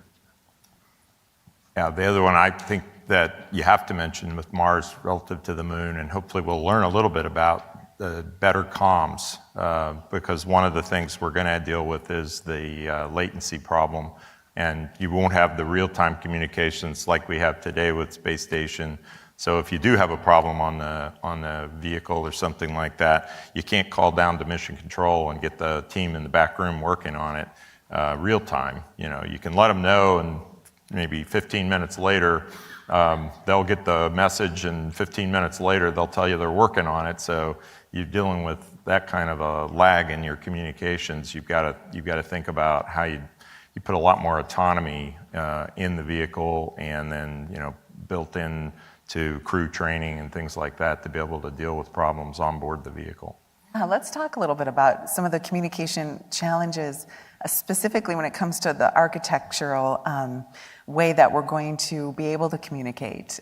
Let's talk a little bit about what's going to dictate those and help us get through those challenges. So we have, NASA's got the Deep Space Network, but what are some other things that we'd love to make sure that communication runs effectively, smoothly? Because just being an analog astronaut, simulating a Mars delay is very challenging. It's horrific. It's like you're waiting for mission control to give you some feedback or some numbers and data, and that wait is just, you've already done other things, you want to move things. We know with the rovers how this works with the delay. So what do we want to make sure we build into those architectural designs? Yeah, so as he was saying, with the one-way light time, in addition to that, you have the free space loss. So if you're sending a radio signal, you're going to need a much bigger antenna. You also have the problem of the solar conjunctions. When Mars is on the other side of the sun, there's limited ability to have reliable communications. So some of the infrastructure we could be putting in, for instance, a relay, maybe at one of the Lagrange points, when the Sun-Earth or Sun-Mars Lagrange points, to act as a relay to have continuous communications with Mars. When there's humans there, even during the solar conjunction could be critical. Additionally, you could have other architectural elements like stationary satellites at Mars that have continuous coverage of the surface, and then have sort of a hub satellite that has a a bigger optical high data rate link that can send back data and talk to all of the different surface assets at the same time, providing them with a big antenna so they don't have to all bring their own high-powered radio or optical link to talk back to Earth. Yeah, I think that's a good point Ben makes, is laser comm is going to be really critical. Just the sheer volume of data that we're trying to deal with. Even on Artemis 1, we were swamping Deep Space Network. I think we were kicking off lots of other people who weren't too happy with us when we were trying to get the data down. So when you're dealing with human missions, just the volume of data you got to get back is a lot higher than what we've dealt with before in our robotic exploration. Well, what a great segue into the Gateway program and how they're going to use their communication systems and how we're going to use that as a case study for landing. Does anyone want to talk about how Gateway, what are some of the lessons that we're going to be looking at very closely when we apply them to our Mars landings? Sure. So one of the things you mentioned was that lag time. So one thing that we can definitely use Gateway for is a real-time scenario of that lag, right? If you're doing surface operations from Martian orbit, you can simulate that. Some of the assets are intended to be precursors, right? The rovers are intended to be kind of like the grandfathers or the fathers, and they evolve into what we would hopefully put onto the Martian surface. So some of the same type of analogs that you've participated in would be something we'd be able to use the Gateway for in order to mimic that opportunity, as well as test out systems like, conceptually there's the TransHab. And so if you have the habitation module and the transportation module all coupled, you could put it through kind of a checkout and then stage from there as well. Definitely. Yeah, and I think back to the analog idea, and one of the things we've kicked around at some of our workshops within Explore Mars is the idea that you could even couple that with surface missions to simulate the effectiveness of crew after deconditioning for a long time in microgravity. What's it like, even though it's only 1/6 gravity, not 1/3 like Mars, you still could do some work toward, predicting what that is going to be like for those crew after they get to Mars after 6 or 8 months. Getting to Mars is going to be the victory, and then being physically capable to go out and get started on Mars is going to be certainly the challenge. So let's talk a little bit about that. But when Robert Cabana was discussing earlier, he said that humans are so effective. The rovers are fantastic, and humans are effective. I love that, and that we've already traveled the distance on Mars that Apollo has. So fantastic. How are we going to be working with robots? How do you each see how this is going to be such a fantastic partnership? Well, I love the point you made earlier about a day when we could all go to Mars, right? And I think that's something that we'd love to see happen too, right? I don't think everybody's necessarily going to want to go to Mars, but we would love to create a future where everybody who wants to go to Mars could. I think our space program, our nation's space program, is something that belongs to all of us, and I think that we should all be able to see ourselves in it. And so I think the robotic aspect of it is, if you are going to build a lot of infrastructure for a lot of people, there's a lot of Martian soil that you're going to have to be moving around. There's a lot of infrastructure that you're going to have to pre in place. There's a lot of habitats that you're going to have to connect. There's probably nuclear reactors that have to be maintained. There's a lot of stuff that has to go on the surface to build effectively, a base camp and then maybe one day a city. And humans are going to do a lot of that work, like they have on the International Space Station, in terms of building and maintaining the International Space Station.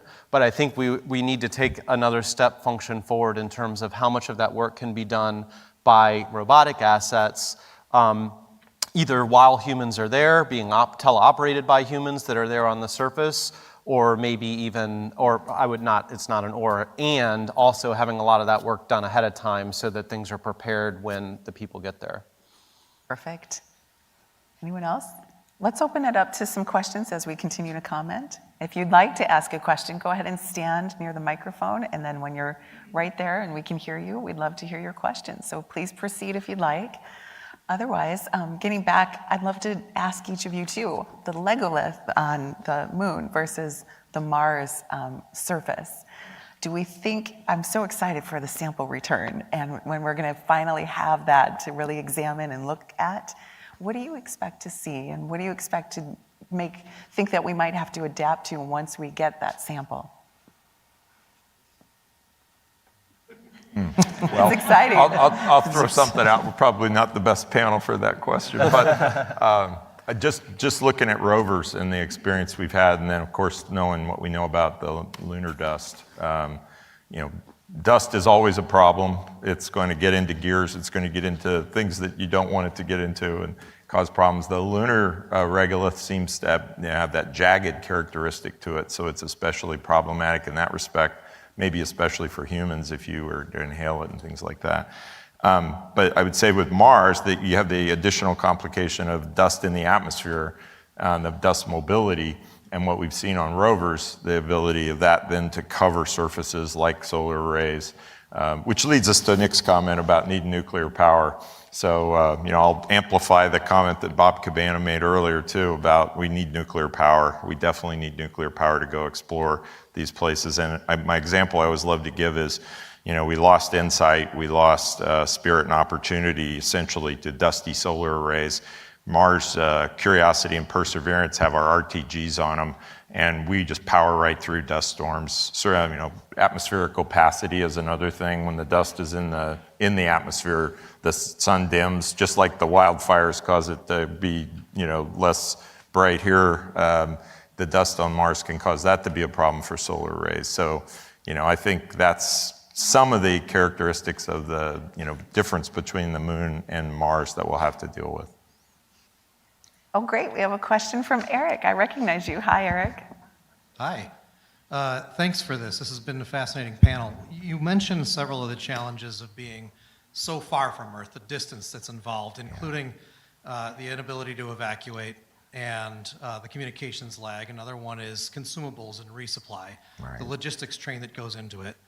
One of the things that we've noted in the Human Health and Performance Directorate at NASA is the challenge of food and medicines. These things degrade over time, and oftentimes pre-positioning engineering materials or habitat materials is great for things that are not consumables, but oftentimes the lead time for pre-positioning makes it more likely for these things to go bad. So can you talk a little bit about how you see some of the challenges of the consumables, resupply, and logistics for this distance from Earth challenge, especially maybe with the cadence of things like Starship and stuff like that, where you don't have the value of pre-supply? Thank you. Well, I definitely think there's I definitely think that there's opportunities to learn about how to produce food, on Mars and in transit, right? And there's been some experiments on space station, with everybody, talks about the lettuce and whatever, but I from what I've heard, having like a fresh vegetable or fruit, is a huge, so I think there's probably ways to combine, very stable, but maybe not super fun to eat things that are sustenance, where you can transport large quantities and store it, and combining that with some local food production to kind of keep people's spirits up. I think, again, this is where having a very large mass delivery capability, if you can land 100 tons of anything on the surface of Mars, it starts to open up what you can kind of conceive of in terms of infrastructure that you can use to produce lots of things, including food. I have to say, as an analog astronaut myself, this is so exciting. That's such a great question. It's really a weight problem as well, because food requires water, and no matter how much you powder it, it doesn't taste good without water and texture. And we have NASA right now, as you shared in some of your slides, they have programs that I think they just announced the crew for Hera going in at JSC, which will have a whole year of a crew staying and studying exactly that with the food. And that's so important, because if we're going to go, everyone wants to go until they realize what they have to eat. We have another, and we have another great question. Go ahead. Hello, everyone. Thank you all for the insightful, discussion.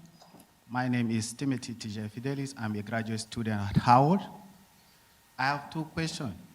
The first one is regarding taking human to Mars and beyond. Do you think those that are interested, like you said, the last speaker, every human has the opportunity to go to Mars one day? The second question is with respect to safety, especially during atmospheric re-entry. We launch a lot of, these spacecraft, and there are a lot of debris floating out there in the outer space. So I have not had any, effort towards how to, harvest some of these debris and ensure safety of a human during space flight. Thank you. Thank you for your question. Can we really, all of us, go to Mars? Oh, well, again, I don't think everybody's necessarily going to want to, but I think we would like to enable a future where anybody who wants to can. I think that is what will make us a multiplanetary species, which is a step in humanity as a species that I think is as important as a step to relative to the future of our survival as just spreading out from Africa, where we first kind of evolved and then diversified and spread out all over the world. So I'm excited about it. I'm excited to be working on it. I think it's a matter of when, not if.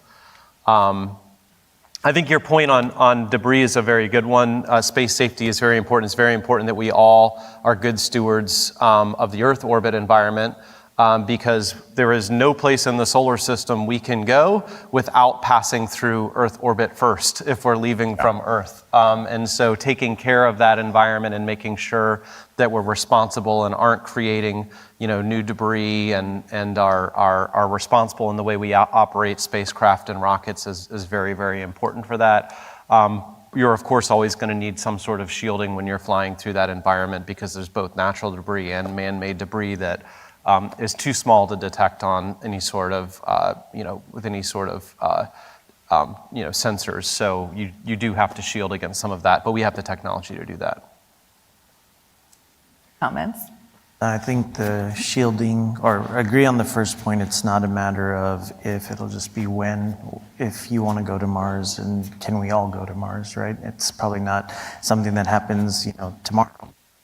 Which tomorrow it happens in is out there, right? And if you've got the willpower to want to go there, right?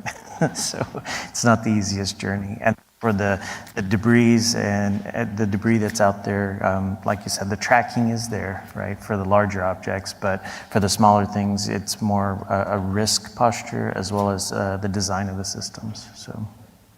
Yeah, and I think that the one thing to know about like coming and going is you transit that area of the high debris pretty rapidly as opposed to dwelling in it.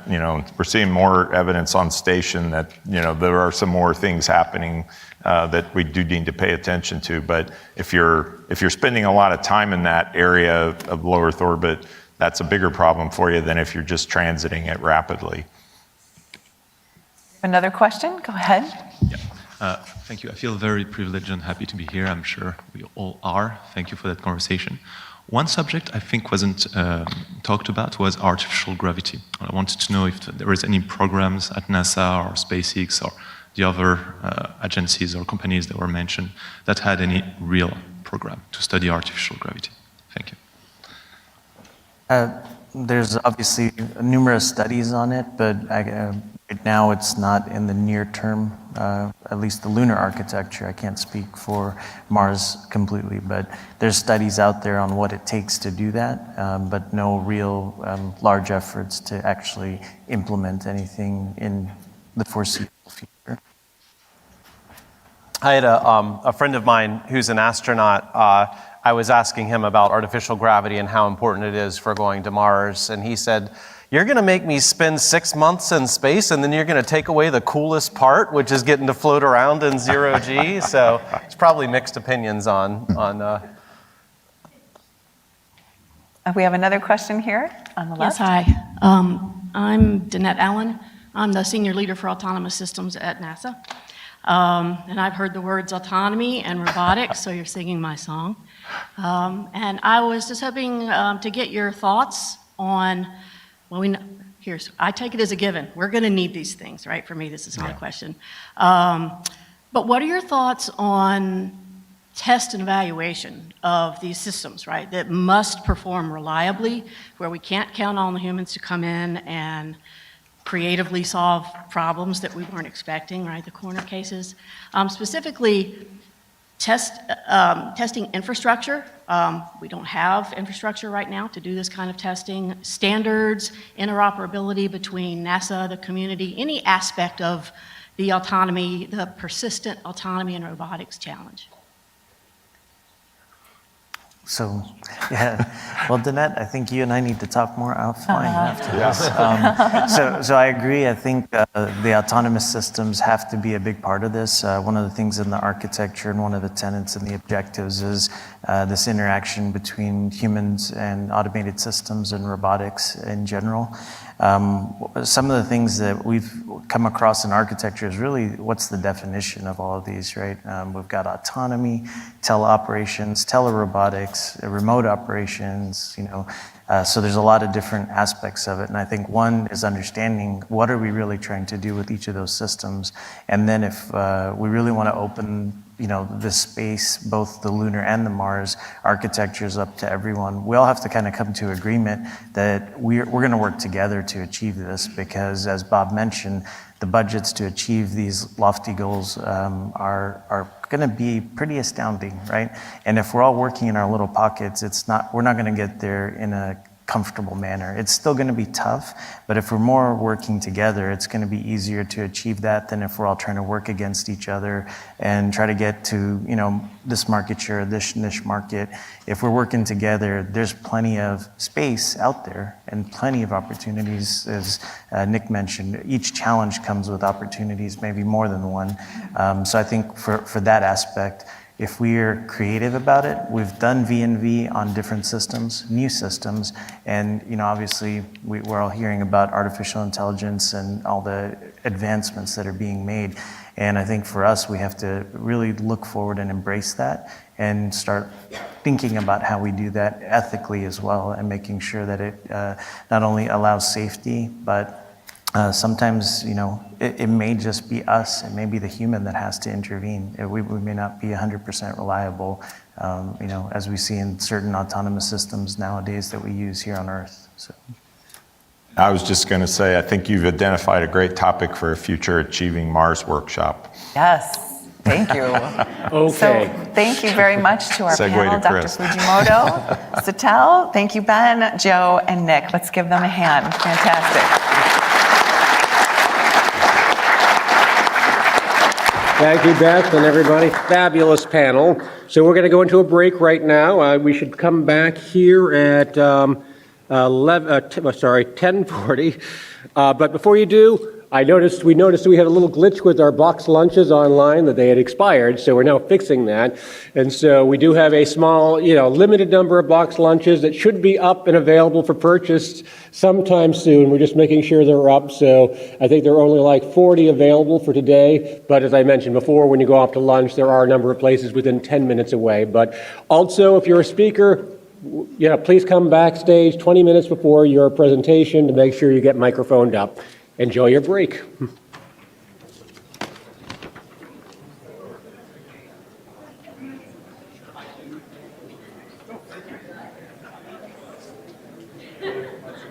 So, the very first break on day one of the 2023 Humans to Mars, as we stand right where everybody is trying to get outside to grab a snack during this first break. If you've just joined us or in the last few minutes, I'm Matt Kaplan of the Planetary Society. My pleasure once again for many years now to be here to hear these wonderful conversations at the Humans to Mars Summit, brought to you by Explore Mars, exploremars.org. We are in this fantastic, really spectacular auditorium at the National Academies of Science, Engineering, and Mathematics. Hopefully you got the same feeling that I did out of that last conversation, and from hearing from Bob Cabana, Associate Administrator of NASA. We are on our way to the moon with humans and robots, and then on to Mars. Great discussion.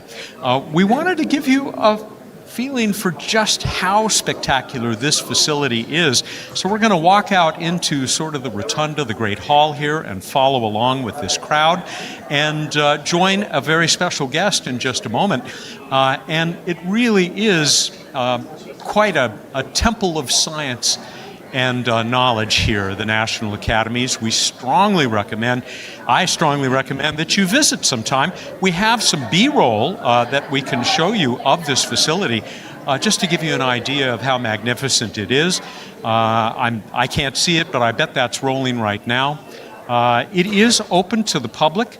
Last year, even though we were in an auditorium at George Washington University, I came over here with my wife just because I said, you have to see this facility. And I'm very happy to say that the exhibit that was there then of Women in Science is still underway here at the headquarters of the National Academies. So I'm going to assume that we can come out of that B-roll now, and I told you we have a special guest for this first break, someone who was also here last year at the Humans to Mars Summit. Cyan Proctor, it's great to see you again. Good to see you too. How are you doing? Oh, I'm great. And you look, and I know you're doing great. It was my honor to be with you, a recipient here last year of the Mars Horizon Award from Explore Mars. My guess is that by now you're running out of space to put all your awards. I'm definitely running out of space, but it's amazing how one thing can change your life so radically. And so Inspiration 4 was such a gift to me. I'm filled with gratitude for the experience that I had and the opportunity I have now to inspire. Communicator, geologist, author, artist, pilot on the Inspiration 4 mission. You got to fly that Dragon capsule. I can't tell you how envious I am. And just to be up there in space. I mean, what has it been like since then? I mean, it's been just over a year and a half? It has been. It's been a year and a half, and it's been a whirlwind. I feel like I'm just still riding the dragon. And a lot of it is centered around my art and my poetry. And this building has poetry in science exhibit. I know, it's just such a beautiful space. But just trying to find ways to inspire people that normally wouldn't be in the space sector through art and poetry and music and all of those kinds of things. So I'm taking my first cohort. I have the Proctor Foundation for Art and Science, and I'm taking my first cohort of BIPOC, Black, Indigenous, people of color, community college students and faculty to space camp in just a couple of weeks. You're going to be there with them at space camp? I am going to be there with them, and what makes this unique is not only are they community college and BIPOC, but they're art and humanities majors. So not your traditional people who you'd find going to space camp, because I want them to know that they have a place in space. We are seeing this, what I think is a magnificent evolution from those first white guys who went into space, they had the right stuff, to professional astronauts, to people like you and these people that you are talking about, who hopefully one day will maybe be walking on Mars, beyond our, way beyond my generation, maybe even beyond your generation. Talk about this, what I hope will be an ongoing flow as space is opened up for all of humankind. Yes, it's such an exciting time to be alive and to be a part of space. I was at the SpaceX Starship launch, and it was an amazing sight to see. And to think that that's the roadmap to not only the moon, but also Mars. And the idea of having settlements on Mars where people are not only just surviving, but thriving, living, working, and playing there. And it takes a village. It takes a Mars village. A Mars village to make it a success. And when you talk about that, it means that we need it to be a Jedi space, just, equitable, diverse, and inclusive. And that means that we need the entire planet to be a part of this endeavor. And that's one of the things I love about it, is that it unites us. It unites humanity.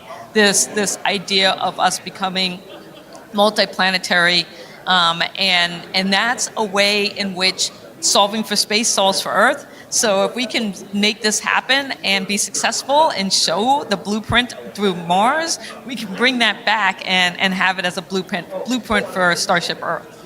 I love that repurposing of Jedi that you've been working with now for quite a while.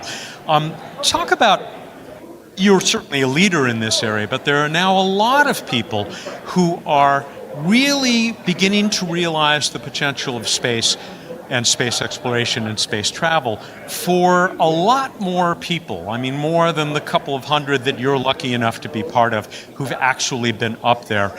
I just am thinking about, efforts like the overview effect and so on, and more people getting to experience that. Absolutely. The overview effect.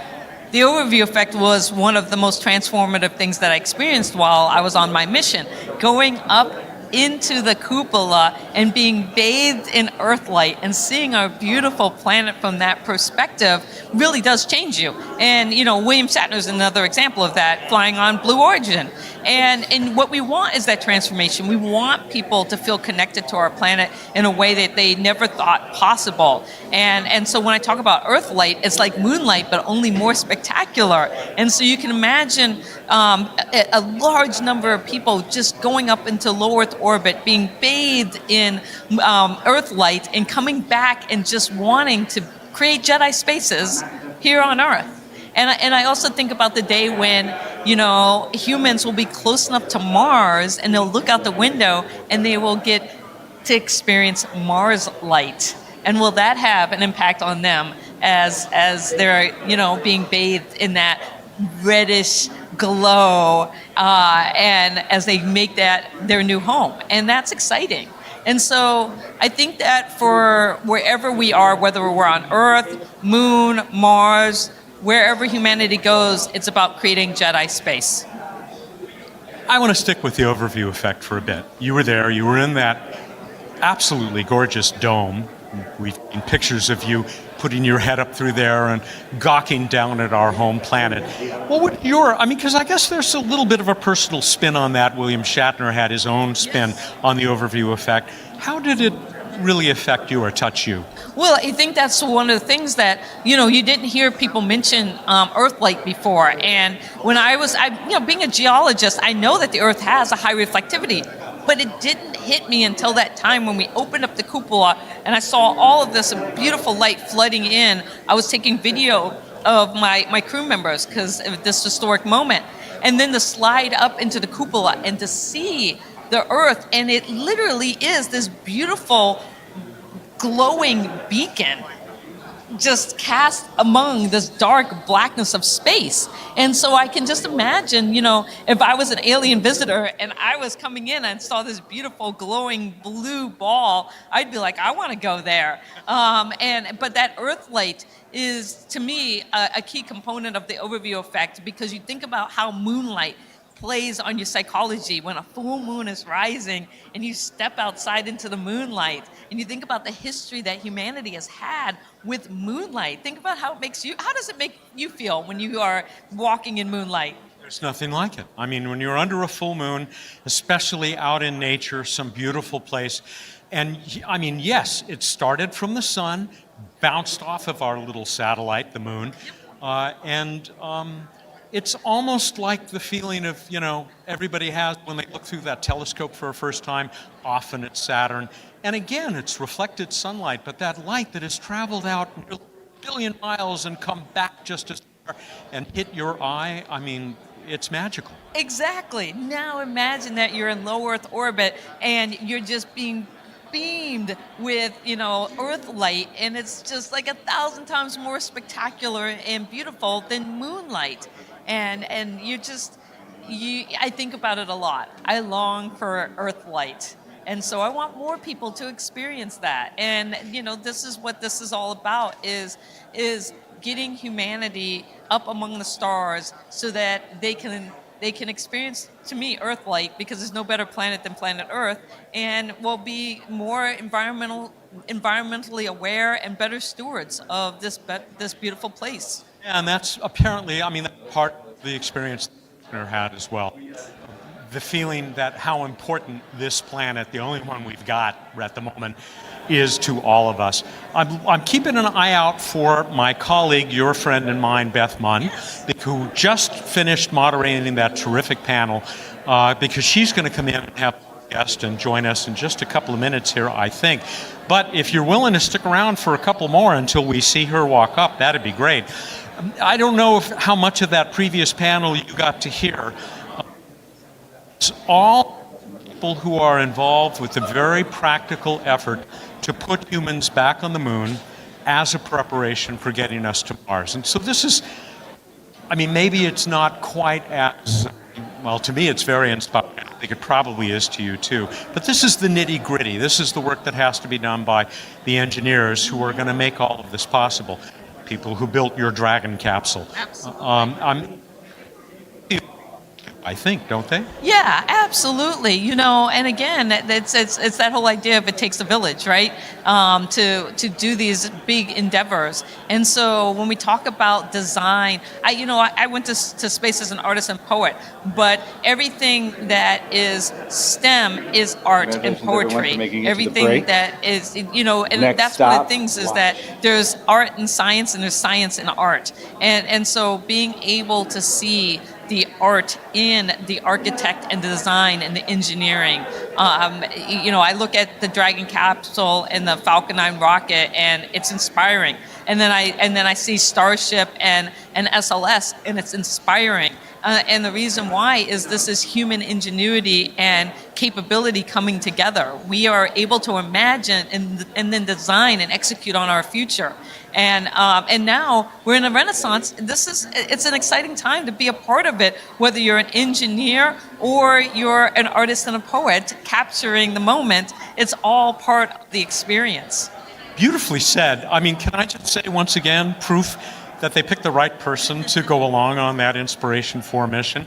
Do you stay in touch with your crewmates? All the time. I was just texting with Jared earlier this morning, Haley yesterday, Chris yesterday also. So we're a tight crew. We became a family through this journey. What's ahead for you? I mean, what's next? And do you want to get back up there again someday? Maybe leave some footprint on the moon? Oh yeah, I would love to go back. I'm a qualified Dragon pilot, but I can upgrade to a Starship. Not a problem, But yeah, I would love to go back because to me, advancing human spaceflight, whether here on Earth or up among the stars, is such an important endeavor. But I really want to keep doing things as an artist and a poet because I think there's a magic to how we capture and express ourselves. We got to bring the human part to human spaceflight, and that is the arts and humanities. Beth is here. Just one more question, and that is, how do people keep track of your work? Oh, you can follow me at Dr. Cyan Proctor. That's drcyanproctor.com, and you can check out my artwork and learn more about me at my website. Thank you, Cyan. It's always a pleasure. Thank you so much, and thanks for coming today and joining us. Beth, come on in. Come on in anyway. Hey, come on in. It's so good to see you too. We were just This old home here. How'd you like the panel before? We're going to Mars. Fantastic. You're always an amazing moderator. And I particularly love the slide where they showed the analog and analogs are the roadmap to the moon and Mars, because just recently at the Analog Astronaut Conference and thinking about how it all ties together.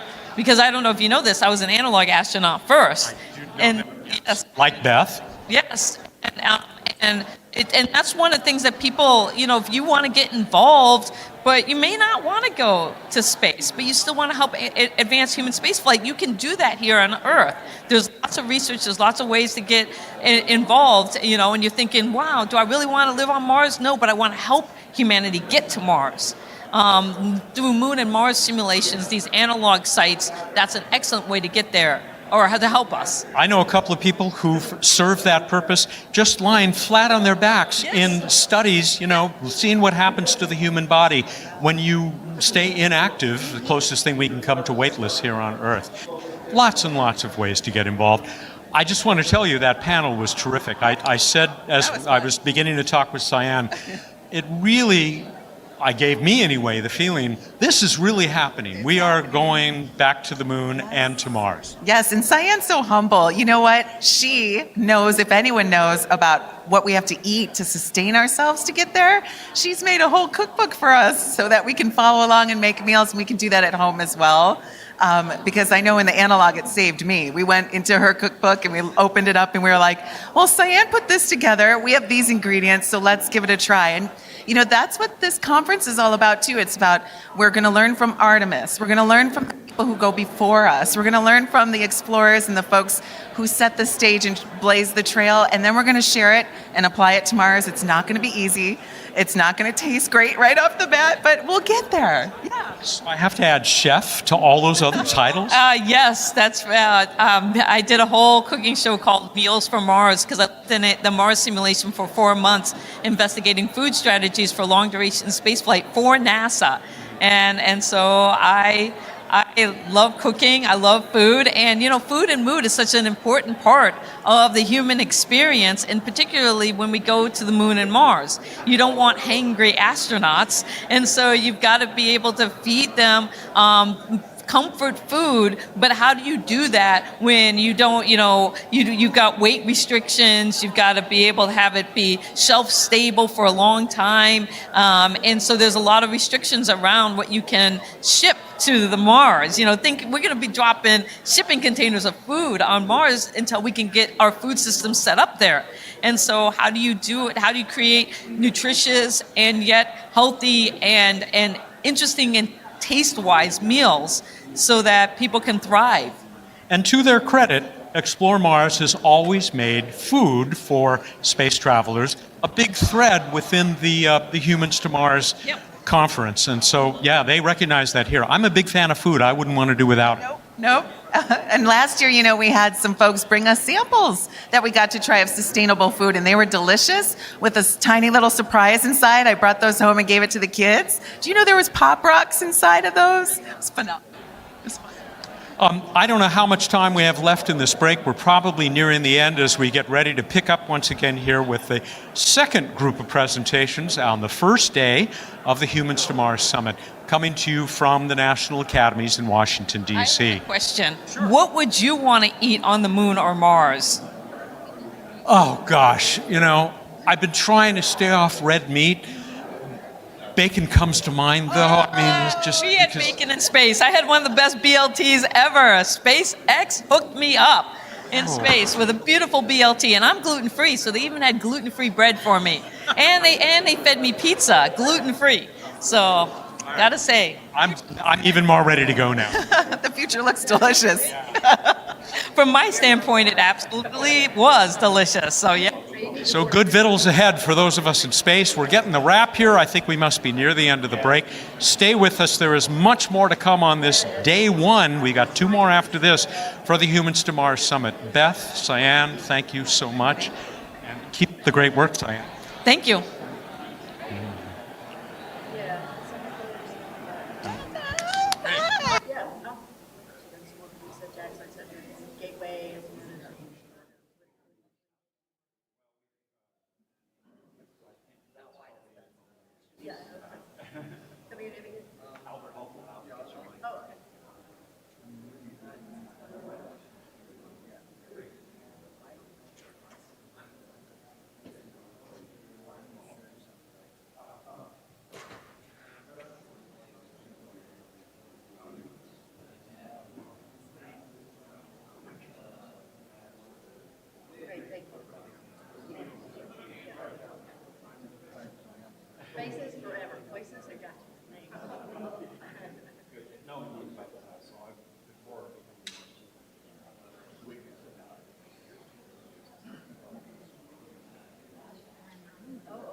All right, welcome back, everyone. I know, once I was victim of it myself. Thank you, good panel. Hi there, Pavia. I have to say that it's like you start connecting with good folks like yourselves, and you just don't want to stop. But we've got so many brilliant people here to share with us today. It is a privilege to be the president of Explore Mars. And so now as you guys kind of come back in, we've got another fantastic panel that's going to be led and moderated by our dear friend Pavia Lal, Associate Administrator for Technology, Policy, and Strategy. As the Associate Administrator at NASA, she is responsible for providing evidence-driven advice to NASA leadership on internal and external policy issues, strategic planning, and technology investments. She also provides executive leadership and direction to the newly created Office of Technology, Policy, and Strategy within the Office of the Administrator. So I can't wait to hear what you guys have in store. Thank you so much. Give them a big round of applause.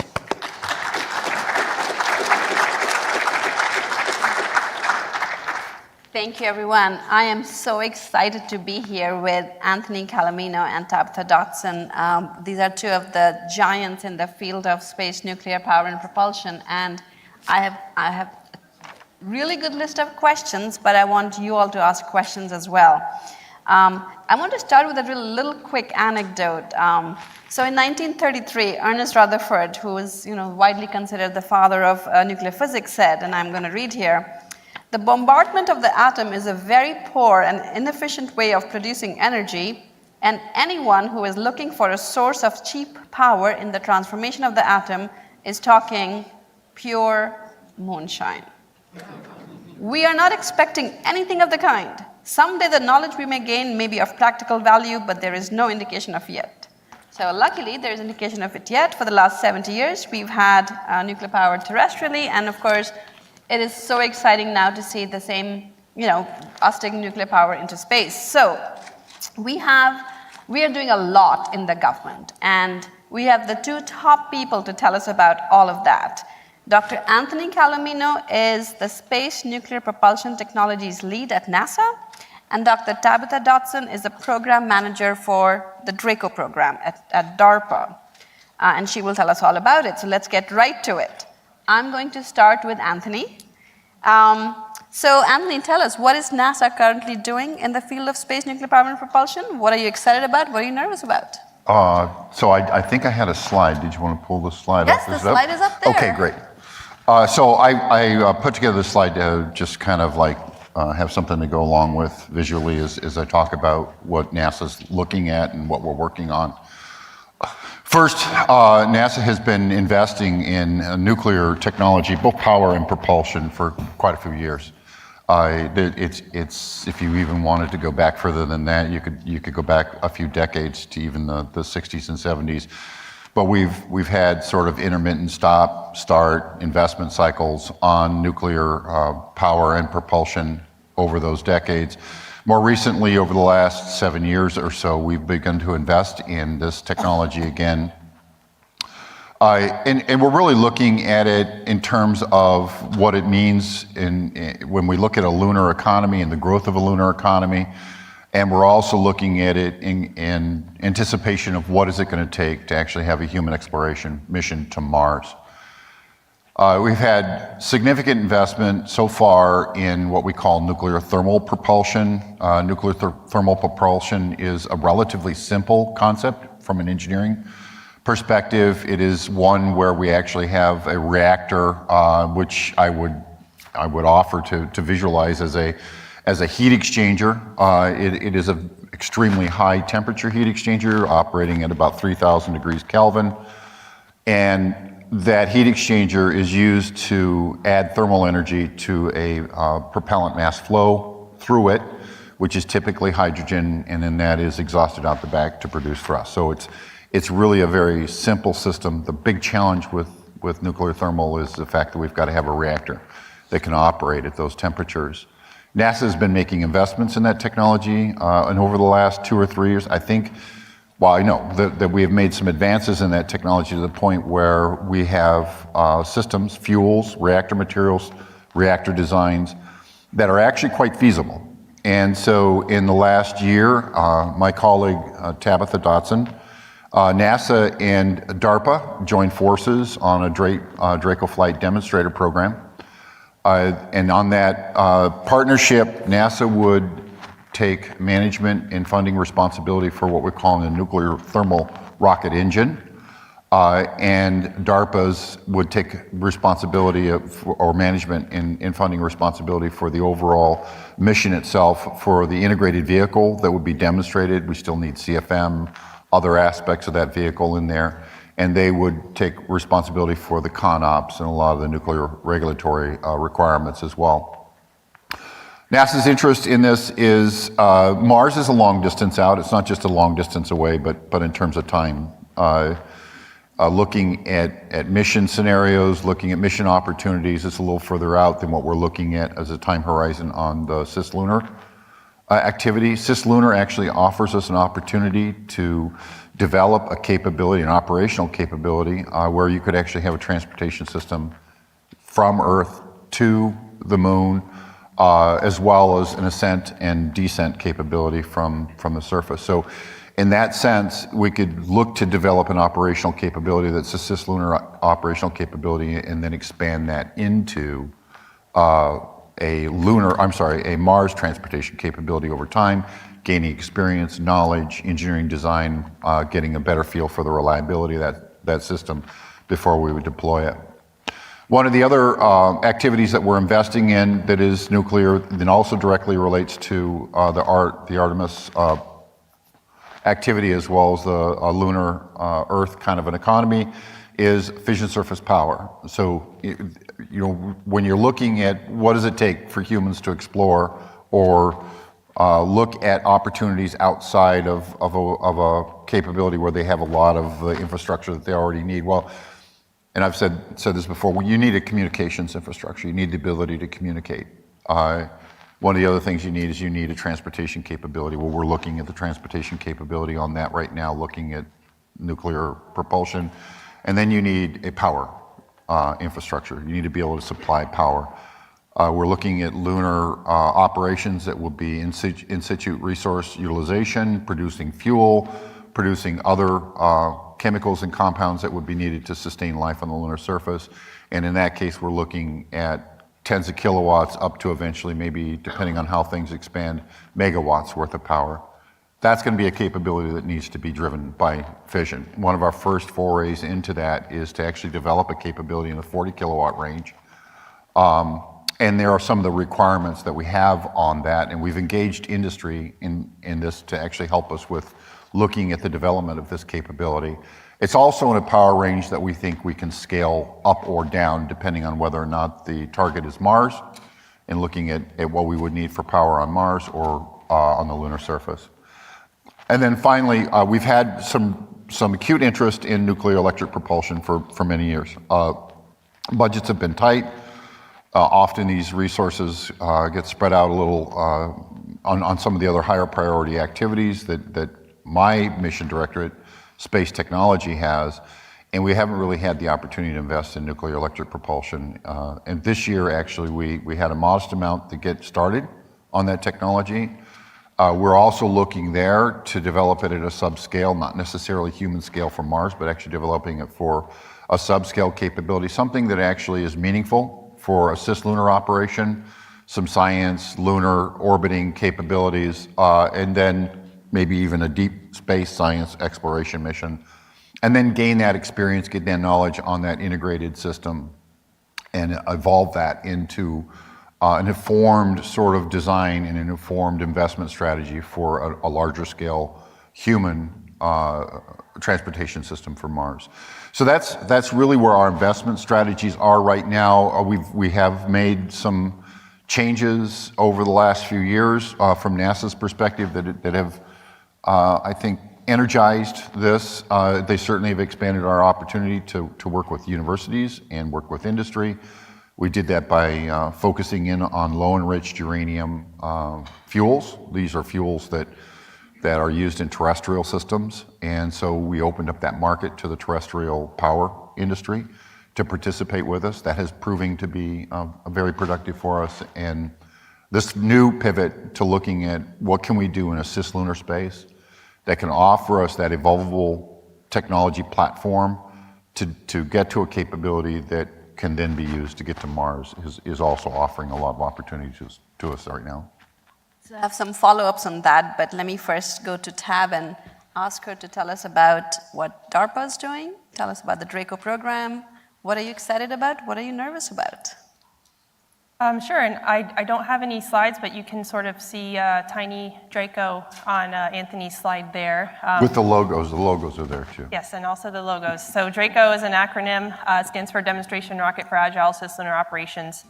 And then the three logos there are DARPA's, NASA's, and the Space Force. So as Anthony had mentioned, DARPA and NASA are roughly 50-50 partners on the Draco program, and the Space Force had signaled an intent to pump for our launch vehicle, so currently they're going through the processes there to get the launch vehicle, which as you can imagine is not a cheap investment, but once they come on board with that, they'll be our third major partner on this program.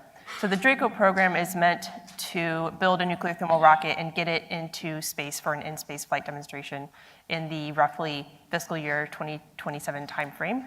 And so why is DARPA doing this? So DARPA likes to do programs that introduce leap-ahead technologies in their respective domains. So in our case, this is a leap-ahead propulsion technology in the space domain.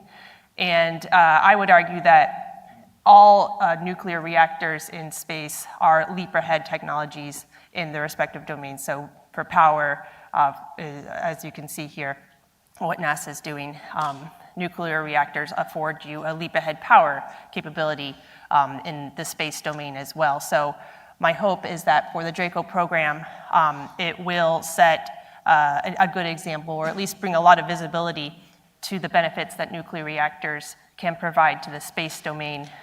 So similar to what we can use nuclear reactors for in the ocean, just like in space,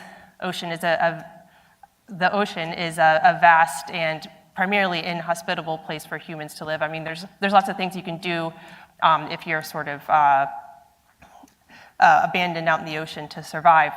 But if you have vast amounts of power at your disposal, it makes survival a lot easier. So just like when you're in space for long amounts of time, if you have power at your disposal, it helps you to survive that much easier.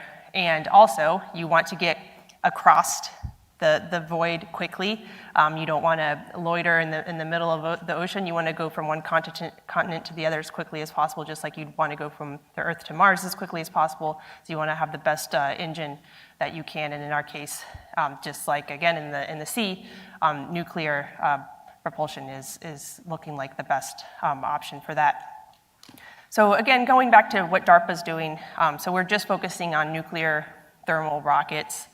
And this, again, you might ask yourself, well, why are we selecting this particular engine as the demonstration for this program versus a variety of other type of technologies we might be doing? So another thing that DARPA likes to do is to both prevent surprise from being imparted upon the United States and to also create technological surprise from the United States. So create our own Sputnik moments, if you will. In fact, DARPA was created in response to the Sputnik event so as to prevent something like that from happening to the United States again. So going back to the NERVA rover program that ran from roughly the 50s to the 70s, we feel that this technology is ready for a flight demonstration such that we can do a Sputnik moment with this nuclear thermal rocket. Nobody has flown one in space before. And again, back in NERVA rover, NERVA is another acronym, the Nuclear Engine for Rocket Vehicle Applications. They brought that engine to roughly TRL-4 through a couple of dozen different reactor and engine experiments. And so if you refer back to history, you know the Nixon administration came on board and decided to shift to more nearer Earth space missions, space station, and things of that sort, space shuttle. And so we cut off our focus to going beyond Apollo to the moon during that particular administration. So now we have an opportunity to look ahead to engines that can take us again beyond the moon. And luckily, we have enough interest in the national space to fund something like this program. So something, going back to your question, that I'm most excited about for the DARPA Draco and program with NASA is the fact that we are picking back, we're picking back where we left off and doing that flight demo with the nuclear thermal rocket.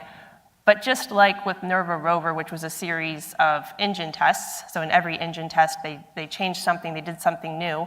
We're doing something new with Draco, and the biggest thing that's new is we're using high-assay, low-enriched uranium. So that makes for an entirely different kind of neutronics problem. And so we're going to learn a lot of different physics that we didn't learn during NERVA rover. And it will be something that NASA will be able to take the lessons learned as they continue on their engine development program. Because just like with NERVA rover, you would never want to take one of those big Kiwi engines from the early part of NERVA. Kiwi literally means flightless bird. And envision that as your ultimate engine that you would use in a demo. But you do take every engine from NERVA and you learn something like you learn the structural restraints that's what they learned in Kiwi, and the startup techniques that you learn in the middle part of the program, moderation techniques that they learned for things like the Pee-wee engine. In this case, NASA will learn what does HALEU do to the engine, and then after that, they can make a perfect engine. That way, at the end of maybe their 30th demonstration, they'll have that perfect engine, that perfect little, very high specific impulse, perfect thrust engine that will take them to Mars if that's what they choose to do. So that's what I'm most excited about, getting that information. Thank you. So as a nuclear engineer, you know that I'm excited because I'm wearing my atom earrings, and if you can look at it, it's the lithium atom, and I have no idea why they make it a lithium atom and not uranium-235. I guess that's a lot of laser machining. Anyway, it's just very exciting to see what DARPA is going to accomplish together with NASA. I want to get back to Anthony. Anthony, you had said at a higher level the next steps after what DARPA does in this demo. Can you be a little bit more specific? Can you just take that same engine that DARPA used and put it on a Mars spacecraft? Or what are the things that need to change for it to actually be relevant for a mission to Mars or a transit to Mars? So Tab mentioned 30 versions of the engine, maybe before we get it perfect. I'd like to think maybe we could do 3 before we get it to perfect. But we'll see. The Draco demonstrator is really a prototype. It is going to be constructed fast. As Tab indicated, we're looking at a launch in 2027. It's currently, we're coming into the fiscal year 2024. So this is going to be a very rapid pace program to do the demonstration. The engine will have a lot of the materials and fuels technology, even the reactor design technology that we believe are going to be the more promising approaches to having an operational system. But the overall engine itself, although it will operate in space and it will have some of the performance capabilities that we are interested in using for Mars, the design itself is as Tab said, it's the first of a kind that we're going to do. We expect it to literally be a prototype. To move, and there are going to be surprises, right? I mean, in most engineering problems, particularly in technology development, you approach it with your known knowns and you engineer around your known knowns. You have, if you're lucky, you have your known unknowns that that you mitigate through risk strategies and some safety margins and some basic fundamental engineering approaches to minimize the impact of what you don't know about the operation of the engine. Of course, then I think with these new technologies, even in this case, you're going to hit your unknowns. You're going to have things that are going to show up and they're going to be surprises. That's the whole point in doing a demonstration. It's the whole point in running the experiment, is to really shake those out of the system and understand what they are. It would be great if at the end we're not surprised, but I don't think anyone walking into this doesn't feel that there are going to be some surprises in terms of engineering the system and probably even operating the system. That'll give us an opportunity, though, once we gather that information from the demonstrator, and we'll be able to use that information then to evolve the design and to find new solutions to areas where we didn't get the optimized performance, or maybe there were areas where there were challenges in terms of getting some startups or shutdowns on the reactor, and improve it for the second design iteration. And that's kind of the first few steps that we'll look at in getting it to an operational system. I want to be very careful, though, to indicate, and I think it's really important looking even at this first demonstrator, is that from NASA's perspective, right, reliability and safety are going to be paramount in any system that we have where we expect or envision that we're going to be using to transport humans. And so to gain that reliability and to gain that margin of safety and understand that system, there's going to be a longer campaign of Earth-based tests that we'll need to do. We'll actually be able to learn, I think, from the DARPA demonstrator. We'll have a better understanding of what we really need to do with some of these Earth-based tests to get that engineering standard. Obviously, we're not going to be able to forensically examine the engine when we're done testing it after the Draco flight demonstrator, but we're going to want to have that opportunity. Say more on that. I don't think that's clear to everyone. Why won't we be able to forensically I examine? would like to have Tab explain why it is that we're not going to retrieve I think that's what it is. We won't have it available to look at in an engineering, take it apart and see how the pieces parts operated since. Well, yeah, the engine, once it's been operated in space, it will be, quite far away from the Earth, and we're definitely, unless somebody really wants to go up there and put their hands on it, it's going to be far away from the public for probably at least 1,000 years. So it'll be disposed of in a circular orbit around the Earth without any intent to come back. And the reason for that? So I guess we're talking me now. Yeah, I figured, turn it over to, I think that's more of the DARPA's kind of responsibility, and a lot of this is to decide how that is all managed and how the safety aspects are going to be worked. So maybe just address the safety issues. That was something I was meaning to ask you. Okay, yeah, sure. So in orbit disposal, there are a few different standards, and we're trying to follow all of them at the same time. Some of them are a little bit more challenging than others to meet, and of course will depend on what launch vehicle that we get. So for instance, we will follow at least Space Policy Directive 6, which says to have your fission platform in an orbit in which the lifetime of the orbital decay is longer than the lifetime it takes for your fission products to decay to some reasonable level where people can actually go and clean up the platform after it re-enters. So in our case, the fission products will live to a maximum amount of time, about 300 years, and that's a very conservative bounding number. And so that puts us at an orbit of about 750 kilometers circular. So if you have a platform at that orbit, it'll take about 300 years due to natural orbital decay for that thing to circle its way back to Earth and re-enter the atmosphere. There is a more stringent requirement, orbital debris mitigation standard practices, which says to put your fission system at 2,000 kilometers. And so the reason for that is because this is a relatively uninhabited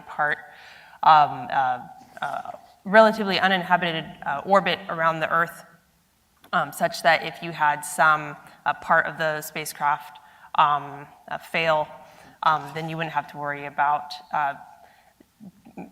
generating debris that would interact with any constellations, major constellations at that altitude.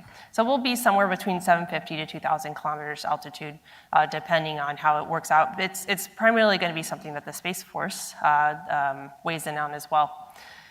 So that's with respect to on-orbit disposal, and that's not our number one, what I would call safety guiding principle. The number one principle for this program is that we'll never turn the reactor on while it's on the Earth, or when it's in the rocket, while it's being carried into space.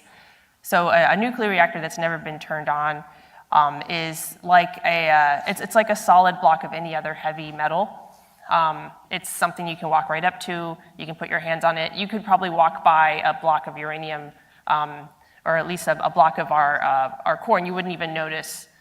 You wouldn't take a second glance at it because it would look like just like any other metal to you. So in this way, when we have to give the safety individuals our reports of what do we think would happen in a launch accident, what would an accident look like, we can tell them with confidence that if this platform, if the stage, I refer to it as a stage, is dropped, if the launch vehicle fails and it drops our stage, then people can walk right up to it. The cleanup is very easy, and you don't have to worry about impacts to the environment or impacts to the biosphere.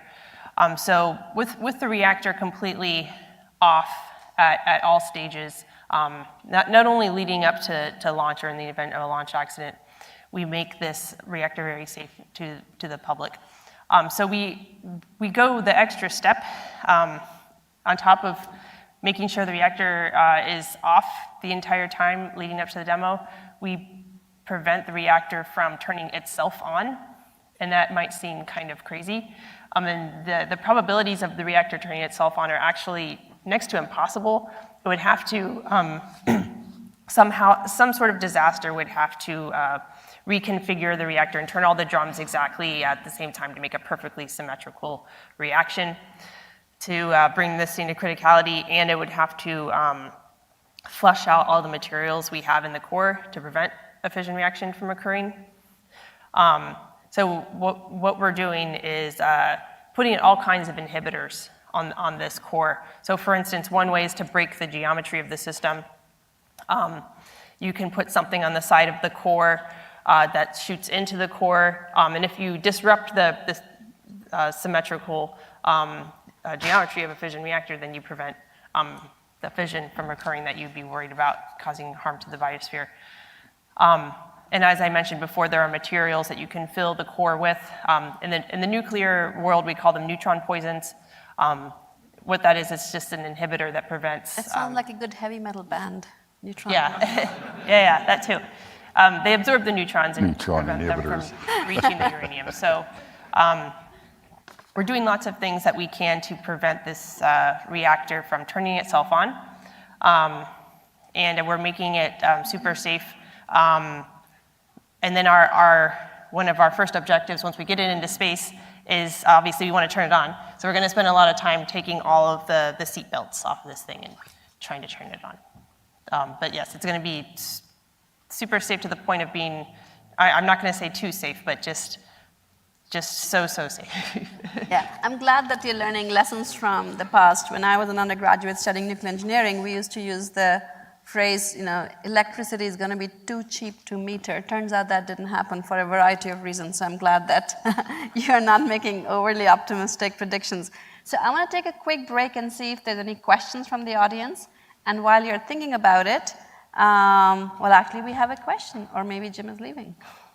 I don't know. He's leaving. So I have pages full of questions. We do have a question from the gentleman. Hello. Hi, this is Hoppy Price at JPL, and I have a question related to, do you see the Draco engine for both robotic and for human missions? And what do you think the challenges are of human rating the Draco engine for like multi-year operations with crew? Maybe Tap, you can take it, and then Anthony can focus on the human rating piece. Yeah, that just sounds like a great NASA question. So DARPA will, our focus is on the demo itself. And then after that, the agencies that are forward-thinking that do missions like this to Mars and elsewhere can think about how to evolve the Draco engine. But I would say in the evolutionary path between like the first NERVA engine to where NASA wants to go, Draco is, it's like a branch that could branch in either direction. It just depends on what you end up learning from the Draco demo. Perhaps you could comment on, I think part of the question was reusability or multi-use of the reactor and the engine. That seems to me to be somewhat of interest to some of your purposes for looking at it. So after the demo itself is over? No, I mean just in terms of potentially an operational system that would be of interest to DoD. We've looked at it for some of the human scale engines right now, and there's the difference between maybe what we're looking at for thrust levels and power levels for a cislunar operational system and what we'd be looking for a human Mars capability is probably on the order of like 4 times. It's probably a number that's reasonably close. It could be a little bit bigger, a little bit less, depending on what the configuration of the vehicle is. We've looked at really that first operation of the NTP vehicle to go to and then back from Mars. I've forgotten exactly the burn-up rate on that fuel, but it's very, very low. We really don't burn much of the fuel on that first mission. I've heard that typically before you even would run into some of the problems with some of the nuclides that would generate that would actually become neutron poisoners for the reaction, that you could actually end up using the engine up to 3 or 4 times for return full round trip between Mars and Earth. For a cislunar operation, I think we're looking at lower ISP, lower thrust, which means lower temperature, lower burn-up rates out of that engine. We haven't done the calculations on that to actually find out, how many reusable trips or how the use would go, but it would certainly be greater than what we would see from Mars for that. Yeah, I think part of Hoppy's question was human rating. So, human rating of the system, honestly, it's going to be a challenge for both power and for NTP, the human rating aspects, because it really comes down to reliability. And you only gain reliability. You can use models, well-founded, well-validated models you can use, but there's no replacing the experimental data.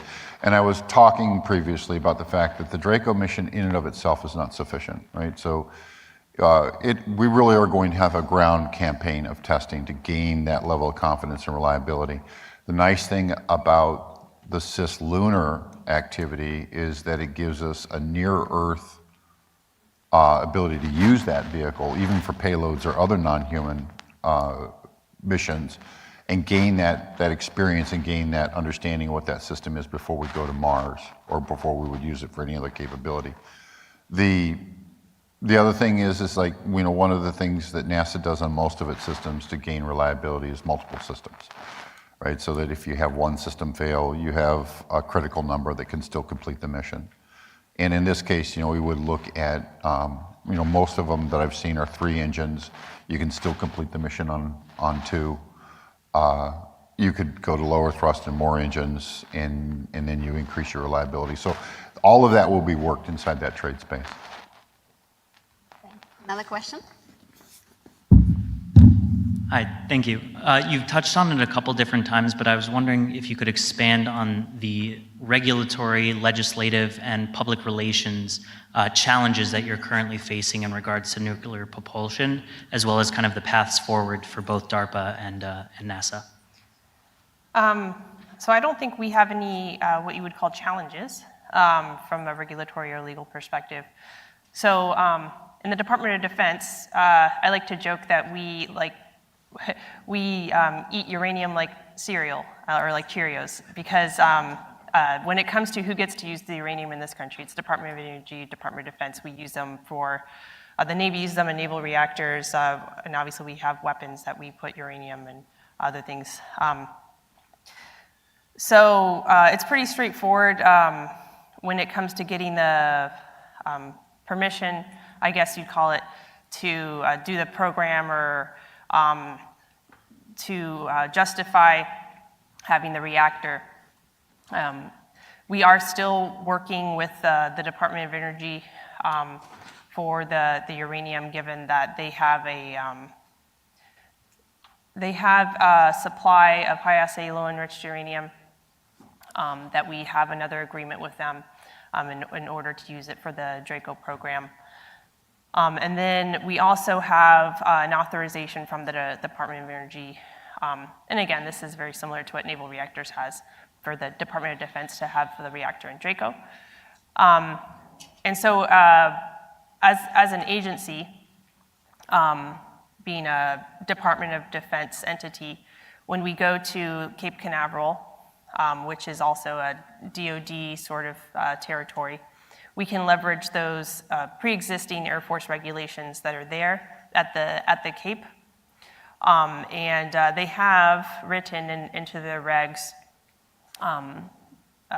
standards for radiological risk to the public in the event of an accident and the probability of an accident when it comes to nuclear reactors. So luckily for us, those tables that the DoD follows for nuclear regulations in the event of an accident are the same almost across the board when you look at other regulations. So for instance, the National Security Presidential Memorandum, NISPM 20, which is a policy which says how you go about getting launch approval for a nuclear system. It has the same table.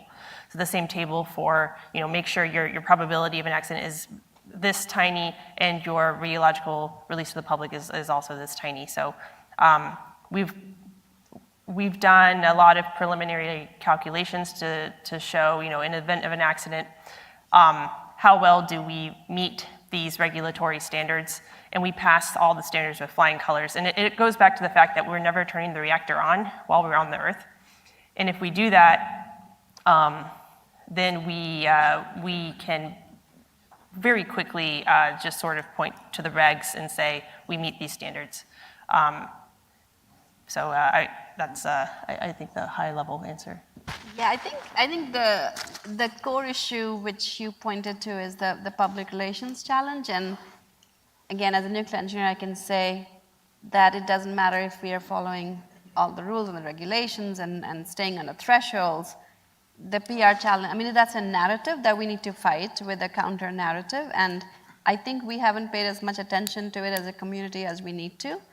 We do know, for example, when the Cassini was launched with, I think, 20, 35, some large kilograms of plutonium-238 on board, there was a lot of public protest, and it was handled. But I think we need to learn from the past, and little things like the 3 Mile Island or the Fukushima accidents, there were 0 fatalities. However, they essentially moribunded the global nuclear enterprise, right? So I think we need to learn lessons from the terrestrial nuclear enterprise to see what it is that we need to translate for our work in space nuclear. Otherwise, all of this effort and the funding and the good work that these guys are doing is to naught. And again, I think that we have time. We have time. We are thinking of the first Mars trip in the mid to late 2030s. So, but we need to get going. And again, I also wanted to underscore NSPM 20, National Security Presidential Memorandum 20, which actually lays out how we can safely launch a nuclear reactor. So there's a lot of work that has gone into the fundamentals, but we need to work on the public relations part. And I just wanted to add quickly, and really it's more of an emphasis than adding anything in terms of content to it, and it goes back to some of the things that Tabitha said. And that is, I want to reinforce that the fission systems are at launch, as you move that capability away from Earth and into space are far safer in terms of launch and the risk of radiological exposure or any of the other things. This is a chunk of metal sitting inside of a payload that really hasn't seen any active radiation, any fission that's happened.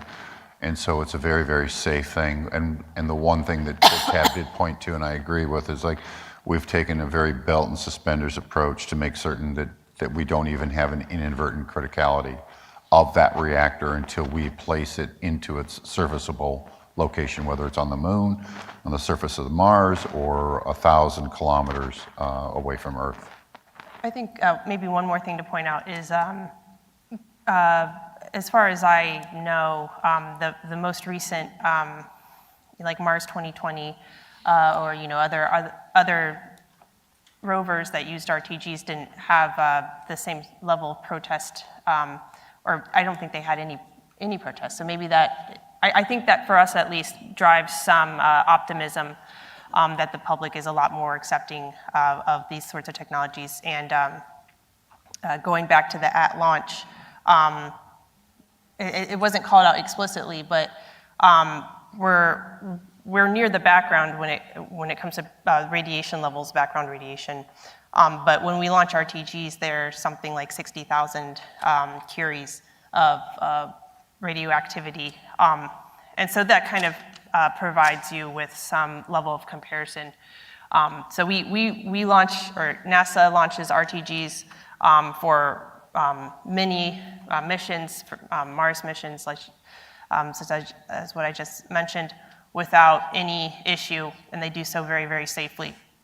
So as far as this goes, this is tens of thousands of times less radio toxic, and from a public relations perspective, shouldn't be as quote unquote interesting, I guess. Right, but I think as scientists, we like to tote facts and we assume that they will be accepted. I think we need to work on the narrative as well. Question? Hi, Bruce Jakosky, University of Colorado. Question for Tabitha. You've emphasized a couple of times that you don't turn the reactor on until it's in space. Maybe a naive question, but how do you test it if you don't turn it on? So this is one thing I like to, there's two things I like to emphasize to people. One, this isn't the first nuclear thermal rocket reactor that we've ever built. This is in a long line of predecessors that have demonstrated much higher power densities than this reactor has. So the concept of a nuclear thermal rocket reactor and how you can operate it with the drums and the regenerative cooling loops and all that has been shown feasible and proven to work. The next thing is the fact that when we get up into orbit, we're not going to just turn the key and go full throttle up at the get-go. So just like any other experiment that we do for critical assemblies, we're going to do very incremental, stepwise approaches to criticality. So that might not sound like it makes a lot of sense, but instead of going from, say, 0 to hundreds of megawatts thermal in the span of 60 seconds, we'll go to maybe 0 to a few watts in a matter of hours, and then 0 to hundreds of watts in a matter of days. And then we'll go back and forth until we learn enough about the reactor such that we gain enough confidence that we can bring this reactor to full power.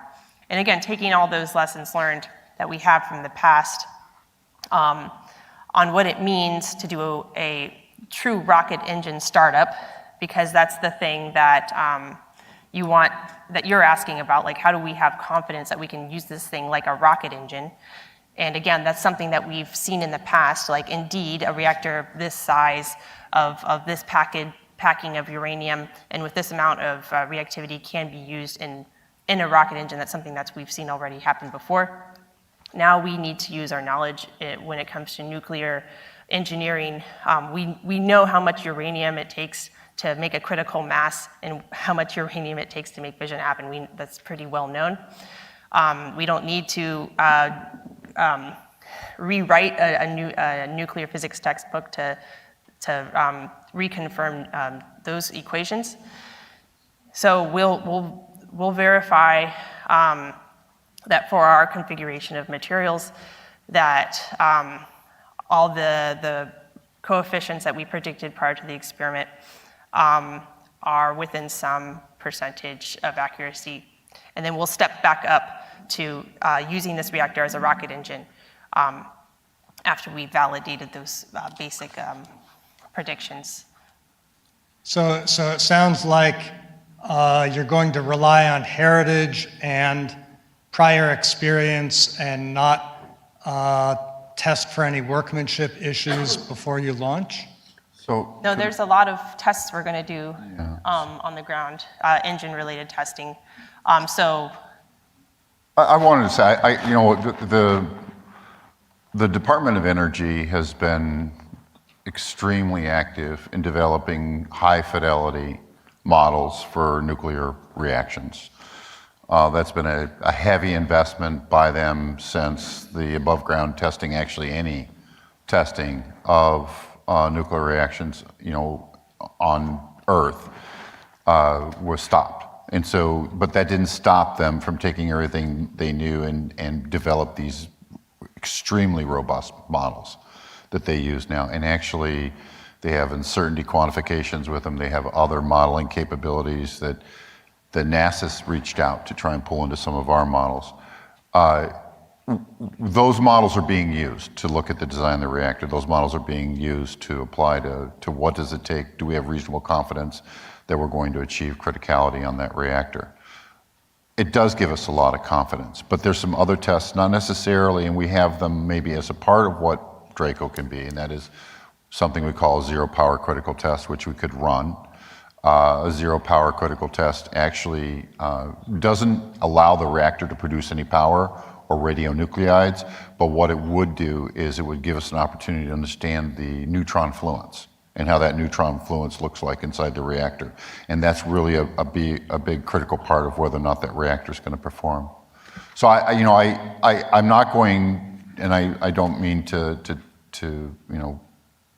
add to something I think Tab covered it much. I mean, there are going to be some lean forward risks that we recognize that are there. But we are going to, and we have a strategy in place right now to manage them the best we can with the engineering knowledge that we have to execute this program. I want to ask one last question before we run out of time, and it's a little controversial, so bear with me. There's some who assert, and there's some of those even within NASA, that say that we can get to Mars with chemical propulsion, we don't need nuclear. How do you respond to that assertion? What do you see as pros and cons of a chemical round trip to Mars? And again, the question's for both of you, but maybe Anthony, you can start. So I think the obvious answer is yes, we can get to Mars with chemical propulsion. That's, it's something we can do. From my perspective, and I guess maybe I should add a little bit to that, it all depends on what the architecture is that you want in place to achieve that mission. What is the purpose of the mission? To use chemical propulsion for some of the mission opportunities, shorter duration mission opportunities, you're looking at the need to either stage fuel around Mars to make the return trip home, or you need to have a rather large infrastructure that's placed onto the surface of Mars to produce fuel to come home. And so that is a possibility, but you begin to look at what is required in terms of the number of launches, in terms of the overall logistics of doing something like that, and the infrastructure, what you're going to do there. And you need to make a decision then, because you've already decided the how, right? I'm going to go to Mars with chemical. You now need to make the decision of why, right? So it's like, why are you going to use chemical to get to Mars? From my perspective, I think, and this is very personal just to me, it's like I think a bigger part of NASA's mission that goes beyond say going to Mars or Titan or the lunar surface. It's the challenge in the often the technology you need to achieve it, right? So it's sometimes I can talk about it in terms of the journey, not necessarily the destination, and the products that you're able to develop to actually complete that mission, a very challenging mission. Nuclear propulsion, nuclear capabilities will change the paradigm of how we explore our solar system and how we can operate within our solar system. And it will do so in a way that chemical systems can't possibly do. So if we're looking at developing a new capability, a capability that can actually impact us here on Earth in terms of green energy, in terms of sustainable systems on Earth, then this is an investment system, I think, that makes a lot of sense for us to move forward with. I couldn't agree more. Tab, any final words from you? No, I guess I just, from a DoD perspective, and again, looking between the Earth and the Moon, if there is an increase in economy, there could be the potential that a nuclear thermal propulsion could afford the Space Force with the means to protect, say, the shipping lanes, just like the Navy does, from one country or another, and the lines of communication and things of that nature.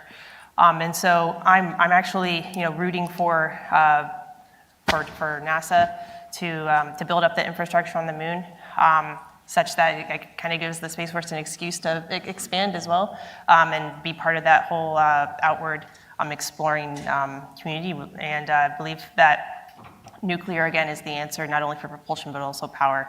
And hopefully what we do from here to the Moon will help set the stage for, again, we're here for the Mars Summit, so for what is needed to go to Mars as well. So. That's wonderful to hear. So that's all, folks. What a great panel. Thank you so much, Anthony and Tab. And back to you, Jenna. Thank you, Dr. Lal, and your fantastic guests. And we always talk to students about harnessing helium-3 on the Moon and bringing that back for green energy. So yeah, let's keep our conversation going. I love this. I love the thought that whatever we're creating for out there could also benefit us grandly here on planet Earth.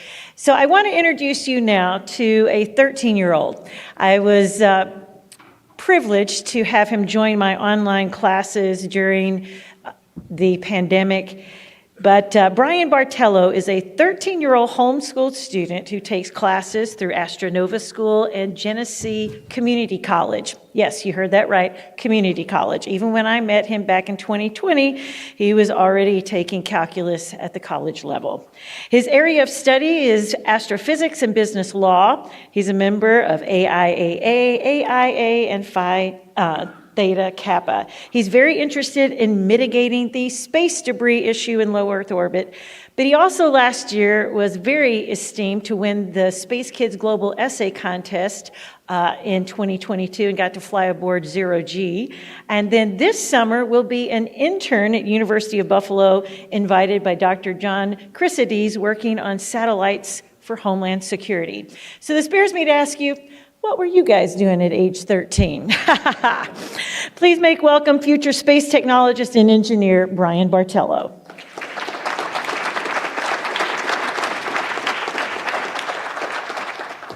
Hello, can you hear me? All right, so hello everyone. Today I'm going to be talking about space sustainability and space environmentalism and how we can mitigate the impact on space debris. So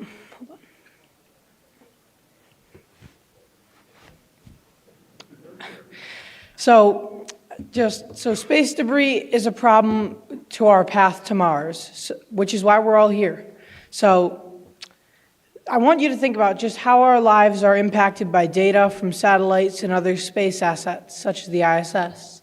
And think about how fragile all of these assets in space are when a piece of metal that's going countless times the speed of a bullet, easily hypersonic, crashes into it and could shatter everything. So we need to have an environmental plan for space. And deorbiting strategies have have to be included in launch projects for this to be effective. And however, space agencies can reward sustainability and ingenuity by rewarding companies that create systems to mitigate space debris impact. So what does a broken, abandoned bicycle have to do with space environmentalism? So imagine you're riding your bicycle, but it breaks. Most of you would you just go back later to retrieve it, or would you just leave it indefinitely where it broke? I think most of us would retrieve it, but the problem is some people can't. Sometimes they're too busy, or it's just impossible for any reason. Space litter is an issue, just like litter on Earth is a problem. But the thing is, space litter is harder to clean up because you have to catch it while it's in space, and even then you still have to bring it back. And debris clogging orbital highways can make launches and traveling more difficult, as objects will break apart and they might even create a wall which nothing can pass through. This issue is called the Kessler syndrome, and as you could guess, it was theorized by Dr. Kessler. And I talked to him on the phone one day, and he said that this is still an urgent issue for humanity, and that he believes that people are not taking this issue seriously enough, and that's another thing I'm going to be talking today. And he also explains that the longer this spreads unchecked, the harder it becomes to mitigate, somewhat like climate change on Earth. And this issue could lead to humanity having thousands of years without anything in space, due to just fields of debris which nothing can survive, unless you're going to pay for very expensive shields, which is just impractical. So it's hard to give a concrete number on how much space debris there is, because what do you quantify? What is really space debris, or what is just pretty much fine dust? And it's kind of like measuring leaves in a windstorm. You can only notice some of them, and sometimes the shapes kind of figure together, and it's hard to see, and it's hard to count. And that means that it's hard to track too, especially when you're not able to communicate with the satellite because it may be broken. And Dr. Mariba Jha, who I'm hoping to speak to soon in my Astronova class on space debris, has developed something called Astrograph. And what this does is it's trying to help the problem with tracking the space debris that's all around us, because it's hard. But this website, you can look for specific objects. Yeah, there in the top left you can see that there are search bars, which you can look for specific satellites, and you can click on each satellite for more data. And I talked to some astronauts about this. So Dr. Sion Proctor, I first talked to, said how basically this is kind of something that we need to chase after, something philosophical almost, that humans deserve to have free space. We deserve to be able to explore, and we don't want to be limited by debris because we belong in the stars. And I also talked to Chris Zambrowski, who was also on Inspiration 4 with Proctor and others. And he mentioned how they had to have shields because there was space debris and micrometeorites. And the shields did protect them, but they were at an elevated risk because they were at a higher altitude where they weren't really able to clean it up at all or anything, and it wasn't burning up, so the debris would just sit there. And this also has a lot of effects on space tourism, because I talked to some space tourists, Mark and Sharon Hagel, who went up on Jeff Bezos' New Shepard rocket from Blue Origin, and I talked to them, and they said that it was it was amazing to actually see the Earth from space, not just from the images, but actually to go up there and just see the fragility and beauty of Earth. And there are a lot of pathways which can prevent incidents which could cause lawsuits and many other problems for companies that have space debris problems while trying to take up tourists. But it's eventually going to be expensive to do that, and an easier solution is to just get rid of the debris before it's too much of a problem. So I started my research on this whole space debris problem after I was taught about it by Dr. Trudy Hugenboom in one of my classes at Astronova. I spoke with Dr. John Crucides at UB, who gave me insight as to the scope of the problem. And he also said that this is a problem which is far away from being solved, and that we need to keep working on how we can track the debris and how we can mitigate the damage before we actually start trying to get rid of the debris. And I also spoke with Artemis, who said about how businesses and companies need to be working together, but it can't just be one or the other, because they each have their own unique advantages in combating this problem. And there are many guidelines in place and laws. For example, I talked to a lot of people like Michel van Pelt, head of S-Tech cost engineering at ESA. He feels that the issue has to be addressed, but governments don't have the ability to be the driving factor because it needs to be beneficial to actually try to clean up.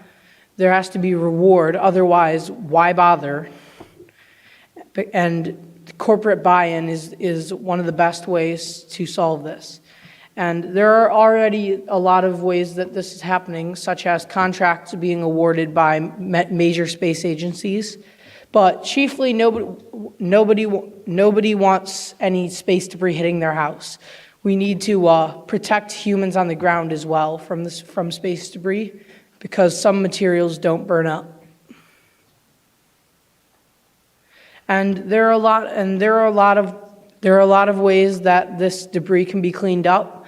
I'm not going to go through them all, but there are a lot. I also talked to founder of Obruta Space Solutions. It is based out of Canada, and they're researching tethered net removal technology, and they're also making an autonomous piloting software to dodge debris, do on-orbit servicing, and even clean up eventually. And they make the parts for other satellites and the AI. So now I'm going to talk a little bit about the Space Force. The Space Force is currently tracking and cataloging all of the debris in space that's larger than a millimeter. But the problem is it's not easy to give a satellite a speeding ticket. So the U.S. Space Force shoulders the burden by tracking working satellites and cataloging debris to alert people when they need to move their space the property they own in space, such as satellites and the ISS, away. But is this what a military should be doing? I don't think that a military should be doing the job of a traffic cop. And is it possible for a commercial entity to do this? And are there dangers involved with this? And I talked to the technical director for launch and range operations at Space Force, Space Systems Command, and Mark Bontrager. He said that one of their priorities is to monitor everything around us and make sure that there's also no reentry risk. There's also, as I mentioned earlier, there are a lot of efforts to stop this, but the problems lie within that there are a few people who can't get rid of their satellites, mostly because they're old, because new satellites are now, from most countries, are required to have systems which help them deorbit, but mostly older satellites are not. And that causes an issue because they just sit there and eventually they crash and then they create lots of fine dust, which at the speed they're going at is very difficult. So we need to develop strategies to mitigate the issue and take this Kessler syndrome seriously. That is, if we want to actually ever go to Mars someday. And we need to have an environmental plan for space that we can explore Mars and create safe passageways and new extraterrestrial communities. And thank you for listening. If you wish to contact me, my emails are on the screen. And special thanks to my Astronova planetary science teacher, Trudy Hugenboom, my CubeSat teachers, Kevin Simmons and Shauna Christensen, the Astronova critical analysis teacher, Josh Don, my space law mentor, Sean Case, my orbital mechanics mentor, Khushbu Patel, my Buffalo Squadron of Civil Air Patrol, and most of all, my space education teachers throughout COVID, Janet Ivey and Artemis Westenberg, who's not here. And Janet has literally been inspired me since I was a child, Janet's Planet, and I want to thank her so much for extending her kindness to allow me to speak about this important space environment issue today. Thank you.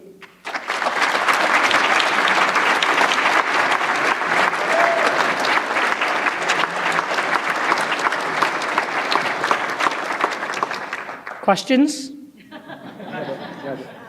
Not really any time for questions. Okay. Sorry. Sorry. Yeah, sorry. That's all right. Oh, Great that's all right. job. Yeah. Great job. Spectacular. So, thank you very much. And so, our next panel, really important, kind of looking at the Mars science precursors and the international component to those and how they can advance us getting to Mars, hopefully in the 2030s. And of course, leading this panel is somebody I think you probably all know, Dr. Jim Green. If I gave his full biography, we'd probably have to bump all the rest of the speakers for the rest of the day just to get through it. But you probably know him well as, you know, a former chief scientist at NASA. He was a former head of planetary science. And of course, Jim has been a long-time participant in the Humans to Mars Summit. I think you participated probably in the first one back in 2013 as well. And probably our first conference back in 2011 as well. So long-time participant with Explore Mars. So, Jim? Thank you so very much, Chris. So we talk a lot about humans to Mars, but there's all these scientific precursors that have to go. I mean, we have to be able to know everything about Mars to buy down the risk that allows human exploration to be successful. So our panel, the active members in the scientific community, the managers of these major missions from 3 major agencies are here.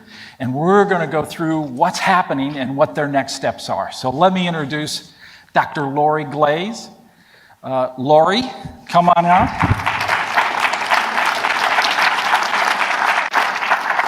Lori is the Division Director of Planetary Science at NASA headquarters. Next, from the European Space Agency, is Albert Holman. Albert, please come out. So let me get your title right. Albert is the Mars Chief Engineer in the Mars Exploration Group. So his group also contains astronauts that talk a lot about going to the moon and then on to Mars. So it's a perfect interaction that you guys have. And then finally, from the Japanese Space Agency, once again, we'll have Dr. Masaki Fujimoto. Masaki, please come. All right, please take a seat. So to begin this, let's talk about what the 3 agencies are really doing in the science area and how they're really developing not only a science strategy, but how that relates to human exploration. So let me go to Lori first. All right. What's the Mars Exploration Group up to? Thanks, Jim. First, I just want to say it's so great to be back here at Humans to Mars. This is always a great meeting, and it's always fun to get to be a part of it. It's also great to be up here on the panel with Albert and Masaki, and great to hear about all the wonderful things we're doing. Of course, in NASA's program, we really enjoy and get a lot of benefit from our collaborations with our international partners, in particular with the European Space Agency and with JAXA. With ESA, we've already got missions already operating around Mars that you're probably familiar with Mars Express and with the Trace Gas Orbiter. We're looking forward to working and partnering with ESA on the Rosalind Franklin rover, which is coming up, and I'm sure Albert will probably talk to that a little bit more. With the Japanese Space Agency, of course, we're working closely on the Mars Moon Explorer, which I'm sure Masaki will speak to, so I don't want to steal their thunder. But I did want to spend a few minutes talking about the Mars Perseverance rover and Mars sample return. And I think if we're lucky, there might be a video. Fingers crossed, we'll see if we can get it to load up. Can we cue the video on the monitor? We'll see. So as most of you are probably aware, right now we have the Perseverance rover, which is exploring within Jezero crater on Mars. Jezero was chosen specifically because it's a great location to not only do science, geology, and understanding the age of the crater. We're collecting rocks of lava from the base of the crater that can help us age the crater itself. We can also understand the environment on Mars 3.5 billion years ago, what that was like. But also what makes it particularly unique is that there's a river delta that runs, a river that ran into the crater, depositing a river delta, which could have 3.5 billion years ago been a place where evidence of life could have been preserved. We're with Perseverance, of course. We're already collecting samples on Mars, and with the intent of bringing these samples back with Mars sample return. So you can see here Perseverance sitting in Jezero crater and looking up into the sky as the sample retrieval lander lands onto the surface of Mars. The lander, of course, is going to be provided by NASA with participation from ESA that provides the robotic arm that's going to transfer those samples as Perseverance delivers them to the lander. They get delivered into a sampling container there that's going to hold all of those samples, up to 30 samples that can be returned back to Earth.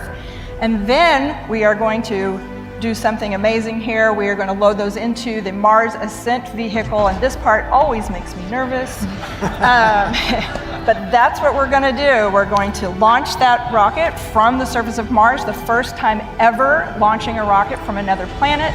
We're going to release the samples in that orbiting sample container and release those into orbit around Mars to be collected, captured by the European Space Agency Earth Return Orbiter that's carrying the capture containment system that's being built at Goddard Space Flight Center. It's going to capture those samples, contain them within the entry system, and then the orbiter will return back to Earth and release the samples to land in the Utah desert, where we can then take those samples and study them with instruments that we don't even have yet, that we don't even know what they are. We're using techniques that we haven't developed yet, and scientists that are probably in elementary school right now. And so this is going to be a fantastic endeavor to collect these samples to help us learn, as I said, about the geology, the chronologic history of Mars, but also the history of potential past life on Mars. Incredibly complex mission. I feel certain we're going to talk about this a lot more, so I don't want to spend too much time talking about Mars sample return right now. But I think there's a lot of feed forward. A lot of the complexities of the Mars sample return mission are going to help us to buy down some risk as we start to plan for human exploration of Mars. I wanted to speak a little bit also about some of the things in the future for the Mars exploration program at NASA. Some of you may know that just a little over a year ago, the National Academies provided a decadal survey for planetary science and astrobiology. There are a lot of recommendations in that study for science, priority science to be done within all of planetary science, but in particular for Mars. One of the big missions that they recommended in that decadal survey is something they called the Mars Life Explorer. This would be the next mission beyond Mars sample return, and really an attempt to really go looking for potential biosignatures on the surface of Mars. So that's an ambitious mission. It's intended to be not a huge mission. It's intended to be a medium-class mission, but still the scientific goals are pretty ambitious. Another part of that decadal survey also recommended that NASA's Planetary Science Division put together a plan for the Mars exploration program, a strategy, if you will, going forward after Mars sample return. And I think this is really important because the Mars exploration program is kind of at an inflection point right now. We've had a goal for getting to Mars sample return for a long time. We're achieving that goal. But we're also seeing more capabilities and interests across the international community, within the commercial sector. And so I think we have an opportunity to kind of change our paradigm for how we explore Mars, with a focus on more frequent, smaller missions that can continue our science. Within That plan, we actually have a draft of that plan out right now that's available for community comment. So we're continuing to iterate and build on what that plan will be. There's a strong focus in that plan on trying to make sure we have sustained infrastructure at Mars. So that includes communications, but it also includes high-resolution imaging. We want to be able to replace the high-resolution imaging that we have now, the capability we have now, as we plan particularly for human exploration to make sure we're able to identify potential landing sites and really characterize those scientifically before we go. There's also an emphasis on preparing, as I said, for human exploration as part of that, but also science. And then finally, as I said, making sure we're taking advantage of international partnerships and commercial capabilities. And in that sense, not just our traditional partners, which are great, but also looking for emerging interests from countries that are just beginning to think about how they can explore the solar system. The last thing I really wanted to chat about just briefly before I hand things over to Albert is just, again, thinking about NASA's plans for human exploration of Mars. I know you're going to have a panel here tomorrow with the three big AAs, the three big associate administrators with Nikki Fox and Jim Free and Jim Reuter are going to be here to talk about the plans for NASA's human presence on Mars. But what's really important, you'll hear a lot more about it tomorrow, is that as they're rolling out as the new organization within the human side of NASA now includes explicit organizations focused on what are we going to do when we get to Mars, and science is in that conversation. I think that's incredibly important. We have science on the ground floor in those conversations, and I'm sure that you're going to hear from Nikki Fox tomorrow about the importance of making sure that science is driving what we do with the human exploration on the NASA side. So with that, I think I'll Okay, that's wrap great. up. You know, if we can bring Mark Watney home, we ought to be able to bring those 30 samples back. Exactly. So that'll be extremely important. And of course, science that we're doing on Mars, and also what we want to do on the Moon, we want to continually raise our voice and be heard and be part of the next endeavor.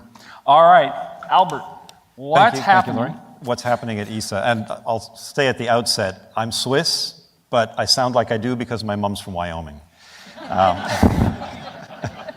So ESA has an exploration program, and happily we decided to modify the name into something a little bit more ambitious, Terra Nove, new lands, new worlds.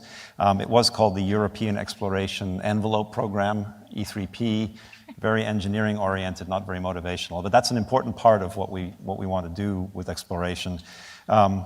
Inspire, and I'll go to my next slide because it kind of says that. Maybe. There we go. We have 4 elements to our exploration program, and I'll take a little credit at ESA that this was endorsed by our stakeholders in 2014 as an exploration program structure. Knowledge, science drives why we explore. At ESA, we don't do very much in-house. 85% of our budget is directly spent into industry. That is a major distinction with how the European Space Agency functions. So we're interested in continuing that. So economy, innovation, technology development is another pillar of how and why we do exploration. Of course, we want to inspire the next generations and the people doing the work for that matter. InReach is really important for people to be motivated to do those other things, the science and the economy. And then, of course, being the European Space Agency is not a national space agency, it's a multinational space agency. It's a treaty-based international organization, like the International Labour Organization or WHO. We have 22 member states, we have 4 associate member states. Canada is a cooperating state, so we already do cooperation just to keep ourselves working together, but I think it's something we're good at, and we partner with other agencies across the world, around the globe. And it's also an element of our objectives for our exploration program that we do that and that we lead in doing that. The implementation elements of our exploration program is based on 3 destinations, which we partition into 4 cornerstones. There is humans in low Earth orbit. There is humans beyond low Earth orbit heading to the Moon with the Artemis program. and robotic exploration at the moon in support of Artemis and in support of exploring beyond cislunar space, and then there is Mars robotic exploration. That's where we are implementing now. As Jim alluded to, I work in the Directorate of Human and Robotic Exploration. So within ESA, that directorate does astronauts, robots to the moon and Mars, space station, and is bracketed by, in this diagram, the technology developments, that's the expert program, the science that we implement in human physiology, as well as other experiments in low Earth orbit and cislunar space, space. And even though we put 85% of our budget into our industry anyway, we are in some sense a commercialization organization to that extent. We're looking at new ways to implement that commercialization in family with the new space ambitions around the world and taking note of how things are moving in other parts of the world, the US in particular, to remain a relevant partner overall. So then finally, this is where we are now. Speaking to the right-hand side of the screen and what we're doing at Mars, we have currently the Trace Gas Orbiter, which has been in space since 2016 and is functioning well. It is taking images, but it has delivered some answers and some additional questions to the curious scientific question of where's the methane? There were Earth-based observations of methane, not quite convincing. Then we had a science objective to send trace gas detection into Mars orbit. In the meantime, at the surface, Curiosity found methane. We were sending Trace Gas Orbiter to map the methane all over the planet, except it hasn't seen any. So that also is a discovery, because Curiosity's discovery is correct. It's been verified and validated, and so is ours in orbit. We need to explain that, and that was an unexpected result. Mars threw us a curveball. And that's the kind of stuff we need as a basis to really understand what is different about Mars. We're going there to get samples. That's going to anchor a lot of understanding of planetary evolution with the Earth Return Orbiter contributing to the Mars sample return and the sample transfer arm on the sample retrieval lander. People know about the Canadarm, people know about the robotic arms on the Mars landers that NASA has worked on. Unfortunately, it took a long time for the European robotic arm to get delivered to the International Space Station, but there's some videos on YouTube right now that are demonstrating our robotic arm capability on the Russian module, moving radiators around. It's now operational and working well. And it's that know-how that we're applying to the sample transfer arm in cooperation with the team at JPL who are building the sample retrieval lander.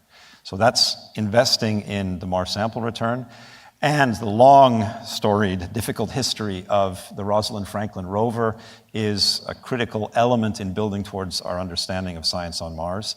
We're not going to bring the samples that Rosalind Franklin takes back to Earth, but they are going to be acquired in the deeper subsurface than those that we will bring back to Earth. The 2-meter drill will be, I shouldn't say Earth-breaking, it'll be Mars-breaking. Going down as deep as 2 meters, but that is below the level of cosmic ray influence on surficial materials. It's probably also below the level of the oxidation that's caused by perchlorates in the Martian soil. Both of those things should aid preservation of the samples. And on board, we have the Mars Organic Molecule Analyzer, a German-French US collaboration instrument, and it will do groundbreaking organic analysis on Mars. We know from Curiosity and Perseverance there are organic molecules there, and we're going to go look at what they're like 1.5 meters, 2 meters down, and do that in situ. All of that is sort of how we're building towards the future where science, from that initial basis, science leads our exploration program in cooperation with other agencies, and in some cases taking a leading role, like ExoMars. Thank you. All right, fantastic. Masaki, you had talked a little bit about the JAXA program at the Moon and Mars. Perhaps you can elaborate on some of the fantastic things that JAXA is doing. Right, thank you. So, Masaki Fujimoto from JAXA, the Science Institute of the Space Agency. So this is the MMX, Mars Exploration, I forgot the name, it's MMX, Martian Moon Exploration. Yes, so it will return samples back from Phobos, one of the Martian moons. So this is our first step in the Mars exploration, JAXA's first step in Mars exploration. But what do we do beyond this? Oops. So this is the Moon and Mars program. So there's a direct contribution to Artemis, like a manned mission, but in addition to those big programs, we try to have smaller programs driven by science. So we will try to have smaller programs on the surface of the Moon, and then that should have some feed into our Mars landing program. That's what this diagram is showing. So what I mean by JAXA's Mars landing program, it's going to happen in 3 steps, and then there will be a feed from the lunar exploration, and at the same time, we try to take this, establishing this Mars landing program to change the way we do the deep space exploration. So in this program, we try to establish the kind of common asset for deep space exploration, orbit transfer vehicle, OTV. So after the first step of this Mars landing program, we will try to send all the deep space exploration by the common orbit transfer vehicle. And that way we can lower the hurdle for deep space exploration into the future, and we can have our program in a more efficient way. So it's this Mars landing program is not just for enabling Mars landing, but it's also for changing the way we do the deep space exploration in the future. So how do I think I have a chance of establishing this Mars landing program? We don't need to do what NASA has done in the past, but at a miserably smaller scale. We will try to do alternative. We try to establish an alternative way of landing or exploring the surface of Mars. And how do I think I have a chance? Because it has relevance to our engineering expertise. We have managed to, is the movie moving? Is the movie working? I don't know how to start the movie, so can you? So we have made this very nice sample return capsule recovery successfully in the desert of Umera. So we do have some relevance we do have some engineering expertise in this entry capsule. And here, and then in the Martian atmosphere, if you think about the Martian environment, the Martian atmosphere is really tenuous. And because it's tenuous, you don't have to worry so much about the heat during the descent.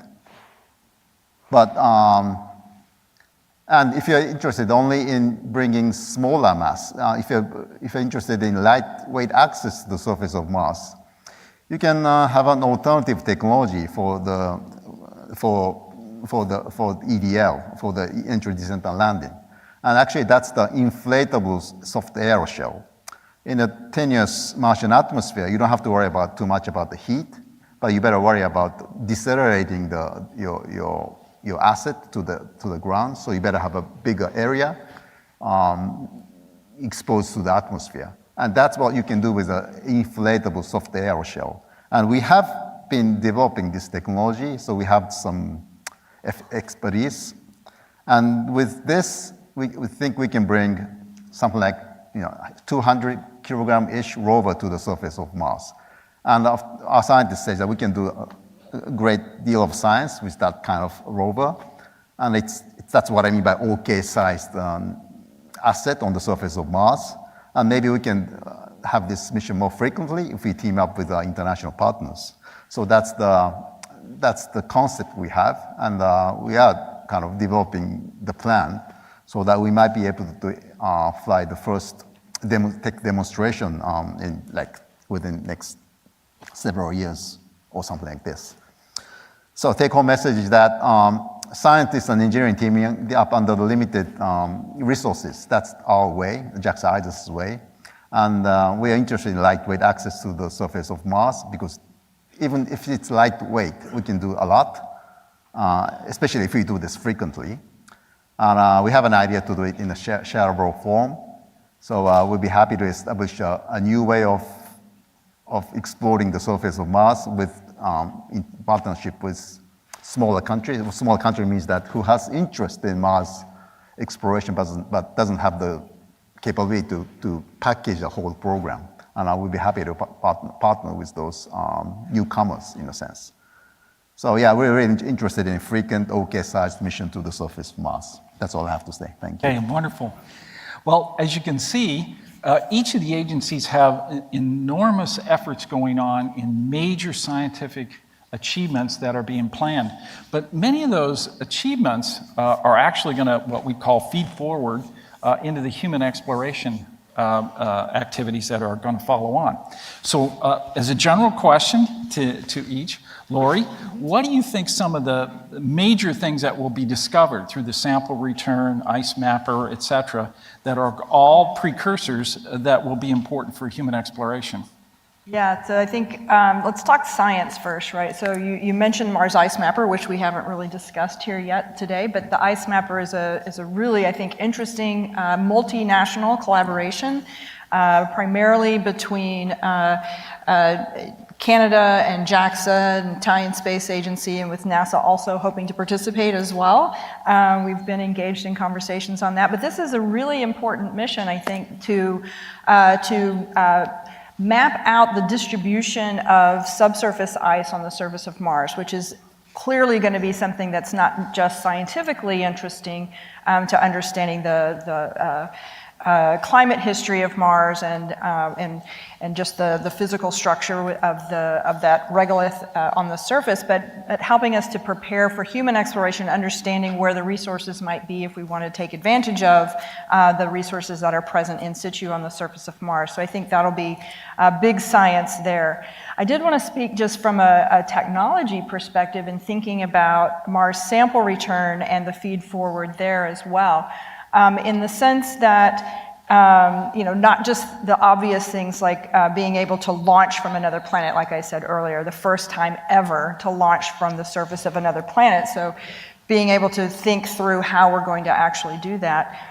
But also thinking through what we call the planetary protection requirements. And so, of course, we have requirements that we're all familiar with of the forward planetary protection, making sure we don't scientifically contaminate the destinations that we go visit, but thinking about bringing things back from Mars. Right now, Mars sample return is categorized as a restricted Earth return, meaning that we have to keep those samples contained until we can determine that they're safe. Well, thinking through that process, how are you going to determine that they're safe? Who's going to determine that they're safe? How do we engage with, for example, the Center for Disease Control and other big agencies within the United States to come to a consensus decision that those samples are safe? And I think it's really important that with Mars sample return, we really are forging that way forward to clear the way for humans to not just go to Mars, but be able to come back, both for the forward planetary protection and backward planetary protection questions. These are big questions. There's a lot of work that still needs to be done there to make sure that we know how we're going to handle even just a few samples of rock, let alone how we're going to get humans there and back. So, Albert. There are several things to pick up on in what Laurie introduced there, but the institutional challenges is something that you alluded to, and because Mars Sample Return is a partnership, we're figuring out together, ESA and NASA, how to address a planetary protection question that hasn't been confronted before, and make sure that we do everything we have to do to lay that groundwork, and figure out who really are all the stakeholders, and who gets a say, and it's a cooperation among democratic countries, so we have that advantage. But it also means we have a lot of stakeholders to answer to. We do that willingly and knowingly, but it takes a bit of work. So that's one of the things we're learning. As far as the scientific feed forward things, Trace Gas Orbiter is already based on taking the lead from what was done with Odyssey, is mapping the near surface hydrogen as a lead in then to Ice Mapper coming down the road to know where to look. And I sort of predict, just based on the fact that, for example, Trace Gas Orbiter's neutron detector discovered hydrogen in the near subsurface in Valles Marineris, which is near the equator. That was a bit of a surprise. There are going to be more surprises in the future about where volatiles are located on Mars, and like the story of the methane that you see at the ground and don't see through the atmospheric column, there are going to be some surprises in our understanding. I'll forget to do this if I don't say it now, but one of the things that I remember about all the time, I used to remind myself that Mars really is an alien world. We all know the facts about the atmospheric density and so on, but everybody here probably has seen the pictures of the sunrises and sunsets and the beautiful blue sunsets in a red sky. If you think a little bit about that, that says exactly how alien a planet it is. And we need to remember that. It's not going to be easy, and there's a lot of basic knowledge we need to gain. So the drill, we're going to have to go into the near subsurface in more than one place, probably, to understand the gradient of the oxidation that chewed up the samples for Phoenix, to understand the hard layer that was encountered by the mole on InSight. Just in order, if we want to have humans and build structures on Mars, there's a lot of little details that require a basic scientific understanding of the geotechnical environment, not to mention all the stuff which we don't really, on this panel, aspire to, but it's also basic science. It's all the human physiology basic science that we need to invest in. I get to learn about that because I happen to be in the same directorate as people who do it, but there's a lot of science feed forward. I suppose there's more also from bringing samples back from Phobos. Yeah, indeed. You know, the concept of going to a place for humans in this exploration zone and be able to use the resources that are there. Water is the critical resource. We know it's in the crust. How deep is it in the crust, and how do you get to it? And so the drills that we've done and we're going to do are going to be really a critical set of information that will enable us to figure out what the best way to get access to water resources. So Masaki, you know, with MMX going to Phobos and Deimos, what new exciting things do you think will happen from those explorations that human exploration can take advantage of? I might not answer your question because this is something that's been bugging me ever since the last panel I was attending. So yeah, I mentioned about the frequent OK size mission because I believe we all agree that we have to learn more before we send a human to Mars. But when do we find ourselves that we've learned enough? I think that's a really interesting question. But in addition to this kind of science-oriented question, ever since the last the first panel in the morning, I was been thinking that there's another aspect. We're not ready to send human to Mars until we are fully confident. We know we're confident about the synergy with the robotic system, how to work together with the robotic system. Unless we are fully confident about this, maybe we're not ready. And like ChatGPT, at least in the Japanese society, there's a growing anxiety about the robotic system. And unless we overcome that issue on ground, we will not be able to send a human to Mars. That's been bugging me ever since the first panel in the morning. And I'm sorry not answering your question directly, but just wanted to release myself by mentioning this. I appreciate that topic. We can riff with that one for a while. And we can. We'll touch on that as we get into some technology discussions. But the concept of going to Phobos and Deimos and really studying them, I think, is incredibly important. I mean, they could be the space station, the future space station of Mars. Yeah. And how they fold into future human exploration, you know, is waiting, I think, for your mission to be able to interrogate, look at, understand, and be able then to really assimilate that kind of knowledge. The concept of delivering on a regular basis material in support of the landings, humans landing on the surface. They might be a staging area. They might then drop material using some of the techniques of smaller payloads that we also have to pioneer. You know, as you point out, the concept of having an inflatable is really new. We haven't done that before. That's very important. I mean, we used airbags for the smaller missions like Sojourner, but also Spirit and Opportunity. So new concepts like that are being tested, I think are going to be extremely important, just in the area of delivering supplies. So let me touch a little bit on MMX. Well, it's a full international collaboration, your contribution from NASA, ESA, France, and Germany, and maybe more into the future. But like Phobos, we started planning this mission thinking that we have some expertise in small body sample return missions. Then what's the interesting target? We came up with the idea of Phobos because that's a small body. We can sample return from it. And at the same time, that's going to be a very nice first step for JAXA to be a member of the Mars Exploration Club. But then Phobos has that kind of human exploration taste. And France and Germany are really providing us with a small rover that will run on the surface of Phobos, maybe jumps a little bit. If it crawls, we'll be happy. Yeah, and again, learning about the geotechnical information about Phobos, and from the behavior of the rover, as well as from the samples we get back from Phobos.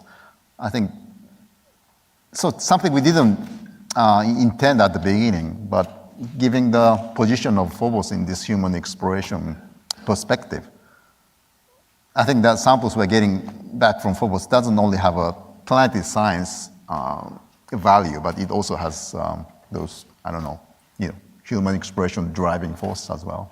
Yeah. Looking at the radiation environment, for instance, I mean, half of the environment is shielded by Phobos itself from cosmic rays.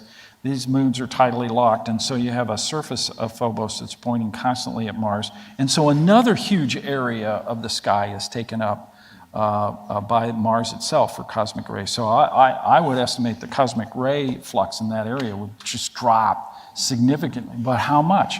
And how can we leverage it? How can we use it? So those are important elements for understanding human exploration, I think, and how those moons might fit in the future. We do have a radiation monitor on board, yes. Yes, yeah. Right. So those will be really critical things. Well, we have gone a long way in terms of working with all the agencies together to make missions happen, and some of the agencies do their own thing, of course, based on their programmatics. How do you think, and this is a question for the whole panel, how do you think our international participation and involvement in each of the agency missions will change over time? Have we set a course that's working and we won't change, or is it going to increase or decrease? Lori, what do you think we should be doing? I'll go first. I mentioned the Mars Ice Mapper a little earlier, and I think that's a really grand new experiment in how to not just, the more traditional way where we, have one agency is the big lead and others kind of provide small contributions. I think with Ice Mapper, we really do have a case where there's multiple equal partners really trying to forge a way forward. And it's not easy because, of course, all different agencies work on different timescales and have different budgetary challenges at different times. And so it's a real challenge. But I think there's an opportunity there to explore at least one new model for how we collaborate internationally. But I also think that the things we're trying to do are bold, and I think we all benefit from the collaboration. So I think Mars Sample Return is another example where, again, challenges of working together, but again, the ability to do something that's bigger than either agency could do on their own. I think is another wave of the future, being able to leverage the capabilities of the other agencies. I also think that there's opportunities going forward. We kind of alluded to this, and I think Masaki also alluded to it in his, so I'd be interested to hear from the JAXA side. But there's a lot of emerging interest in countries that are smaller, have smaller budgets, but they really want to participate and be part of space exploration. And whether it could be providing hardware, but it doesn't have to be hardware. There's other ways to participate in space exploration. And so looking for opportunities to work with other countries that really want to participate in space exploration and at the level that they're that they have the ability and where they have their expertise. I think that's going to be, fertile ground as well, looking to expand our community of partners. I think the Artemis Accords is the start of that. Absolutely. And that's not between agencies, it's really between governments. Exactly. And so the consequence is that, you've really made a major partnership that you want to be able to start leveraging. So that's all new and open and fertile ground, I think, for future work. Albert, what do you think, the international relationships and how that will change from an ESA perspective? I guess at ESA we're very comfortable with lots of different models of collaboration. So I'm saying, well, what do we need to do that's different or new? But certainly, even within our organization, we have smaller member states, and they're very interested in having opportunities with less resources than our big member states. The obvious ones: France, Italy, Germany. Right. Spain, UK, and we're also getting their associate member states who will become member states. So CubeSats at Mars, the OK-sized missions is something ESA is thinking about as well, and there are going to be opportunities there, and certainly there are lots of excited people around the world, young people, not in just Europe, North America, and East Asia who would like to participate to exploration in space. And those opportunities, we need to figure out ways to get people involved as well. And I think we're trying to do that. So that structure of the OK size and regular access, and it's the difficulty is convincing stakeholders to make space for other people. Yeah. But it's something that I think everybody recognizes. It's the who goes first issue. So indeed, the model of Ice Mapper is a fun one. Yeah. I sort of somewhat equal partners on Mars sample return with just a binary relationship is tough enough to organize. I'm impressed of a 3 or 4-way one on Ice Mapper. Well, Rosetta had so many countries involved in that. That was such a tremendously successful mission. But you had a lead agency. Now, in the 12 years I was in planetary science, one of the things that we started out working for, Trace Gas Orbiter, was a 50-50 relationship between ESA and NASA working that, and we had a problem. Yeah, that ended up to be too big a bite. We really have to have a lead agency, and that lead agency then works the partnership. So that's what I found out as a critical element in the international relationships. But then the number and who and how to work that. We have a lot to grow in that particular with area. a sort of project manager hat on. An important part of getting progress is somebody needs to be setting the metronome and saying, we're going, and this is what's happening in 3 months, and this is what's happening in 6 months, and we're going to get there. And oh, we missed that, but hey, you guys need to do more work and catch up. And that, if you just wait for somebody in a crowd to make things happen, it might, if you get lucky, Right. but you need someone has to be the leader. Right. There are different ways to organize the leadership, I think, Right, but indeed. I think it's a truth of how human beings organize ourselves. And even when you get into very, very big projects and organizations, there has to be someone setting that metronome and that clock and That's a good point. pulling things along. Relative to JAXA, your tremendously successful missions, you lead those missions, everything from Geotail to MMX and then partner with many of the other agencies. And that's been a model that's been tremendously successful. Is that going to evolve in many ways, and how do you think that will happen? But it's nothing of half official, half my personal, thinking. But Sure. Well, I was in Umera for the sample return capsule recovery operation of HABSA-2, and I was really struck by how nice Australian people are to us. Because what you do with the HABSA-2 mission is that you import something weird from space, and without opening it, we export it to Japan. And the Australian people let us do this. We didn't even tell what's inside until now. Now that we are. It's extraterrestrial. I really thought that I want to be nice to the Australian people, and then I learned that space is really emerging in that country. Yes, it is. And then how can we work together? Well, now we're kind of visible because of the big success with the HABs too, and we came up to this stage thanks to your help. So we want to be nice to somebody who's emerging now, and then that was really the push behind trying to make our Mars landing program as shareable as possible. So yeah, we are lucky to have our own launcher. But other than that, we're not that different from smaller countries in a sense. But now, luckily, we had the launcher, we had a successful mission, so now we want to be nice to smaller countries, as you have been nice to us. So that's basically the driver behind the Mars landing program we have in our mind. Well, you know, one of the key aspects of our science programs is on occasion, not always, but on occasion, we end up with technology demonstration activities. You know, for Perseverance, that was Ingenuity, tremendously successful. Who would have thought, right? I mean, there was a lot of naysayers. Well, what are some of the technology changes that are occurring, and is that moving so rapidly that we can think about having some demonstration technologies that we would launch and do? Lori?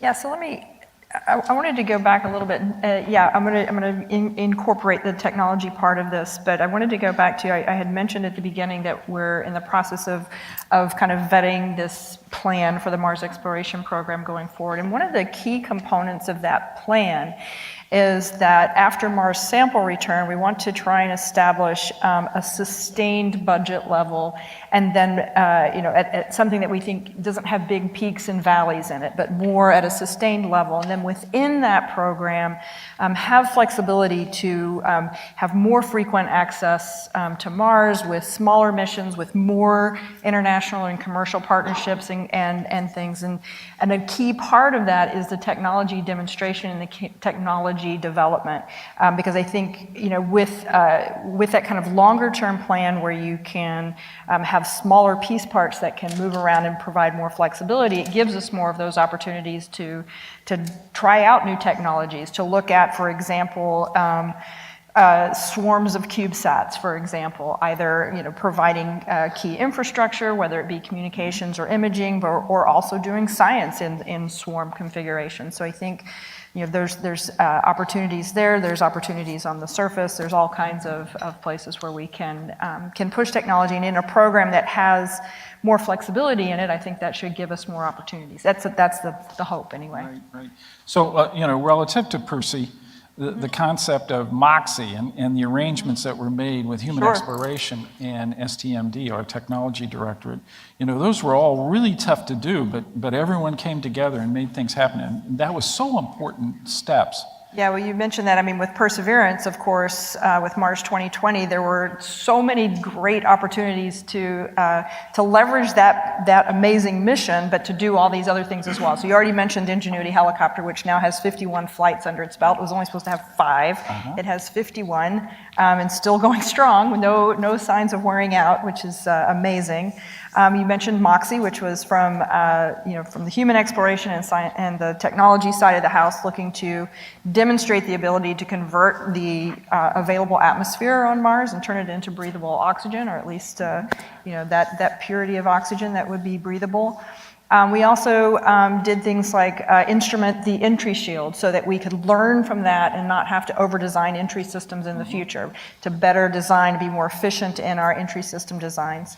And then we also did things like for the one of the instruments, Sherlock, I believe, that had the calibration targets that included astronaut spacesuit materials and face shield materials, so that we could see how they degrade over time in the Mars environment and see how they perform. So I think a variety of different experiments that are helping us feed forward. Yeah, so those are really important ideas and things that we want to keep up with. Technologies. Albert. Yeah, it's an active part of how we think about exploration at ESA, and there's a whole department that looks at the portfolio of technologies that are necessary across the board. Again, we have the opportunity, because we are in an organizational structure where all of exploration is all together, the human and the robotic, that the technologies that are being looked at are relevant for physiology, they're relevant for self-sustaining space stations, they can be relevant, and it's the same team that has to look at it. It does mean that it's a very wide-ranging portfolio, and it's not always obvious how to tie those things to future implementation. I think but it's important for the agency to be investing in those new developments, and then from the basis of a portfolio to be able to have available a knowledge base of what's possible. I don't know, that technology isn't the hardware. Technology is the people. This is Albert's opinion, but I think it's actually understood in the community. It's how many people you have who know how to do something. That's the investment you need to make. And if you do something once, that doesn't mean, we label it technology readiness level 9, let's go. But if only 3 people know how to do it and they've all retired by the time you actually use it, you have to start over. So knowledge management, knowledge maintenance, innovation, and communication of the understanding. So it's a whole ecology that we all have to participate in and manage. And it's going to be true in spades for pushing human exploration beyond cislunar space. That the people who go, because of the distance, are going to have availability to understand how to fix the machines they take with them. And that's going to take an interaction with those machines that are also going to have to become more autonomous, because there will be less humans to operate them. But those humans who operate them better be fantastic programmers, which, by the way, I think is the key to understanding ChatGPT.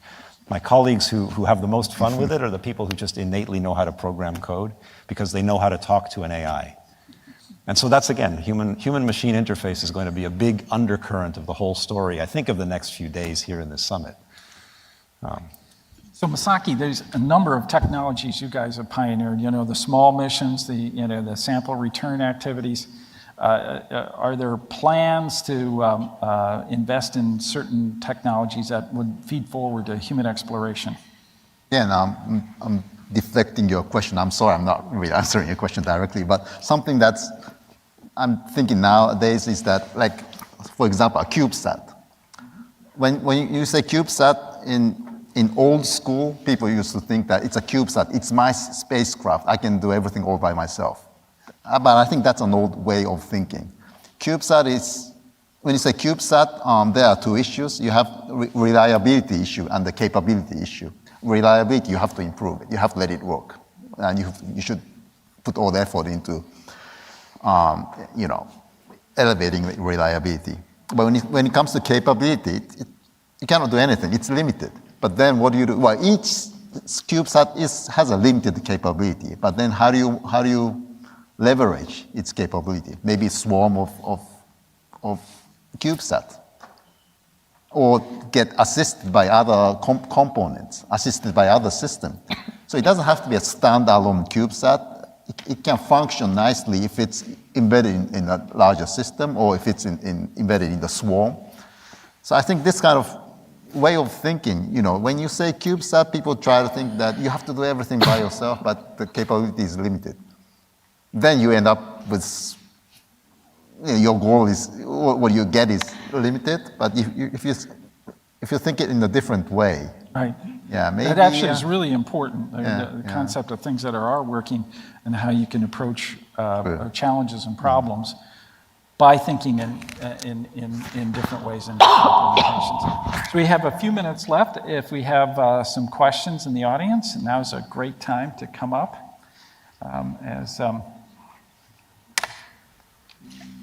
Have one question coming up. No, he's going to the bathroom too, just like I did earlier.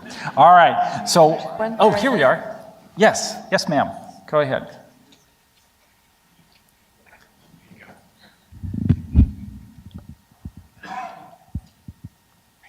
Yeah, it's hard to see. Oh, we have a student. Why won't you bring samples from the Rosalind Franklin rover back to Earth? Sorry, can you repeat it one more time, please? Why will we not bring samples from the Rosalind Franklin rover back to Earth?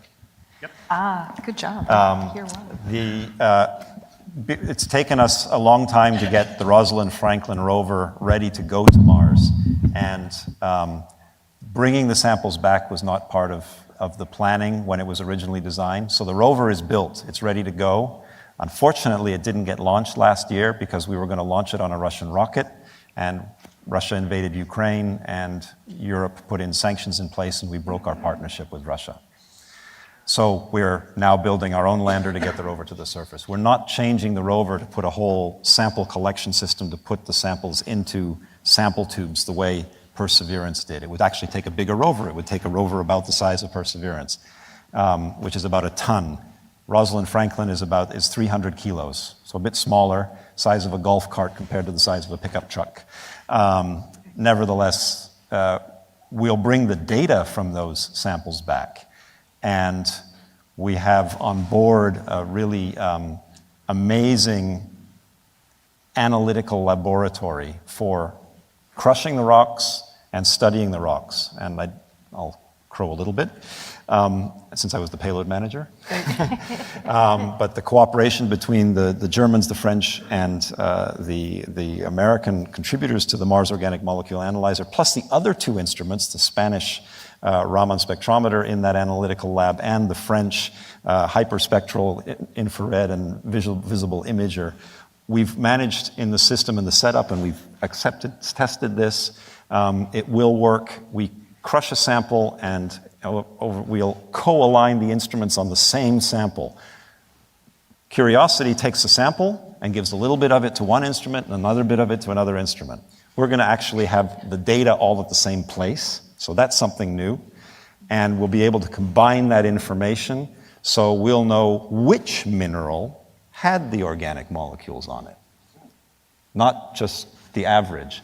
And the organic molecule analyzer, one of the key features is it has a new method of pulling the organics out of the rocks that hasn't been flown in space before, where we're, instead of just heating the sample, pyrolysis, which is what's been done on Viking and on Curiosity, we have laser desorption. We zap it with a laser. The advantage of that is you don't just boil off the smallest organic molecules, you pull off some of the bigger ones. And we think that the bigger ones are going to be really interesting for understanding whether life got going on Mars. The bigger, the better. Life makes big organic molecules. Okay. Do we have time for one quickie?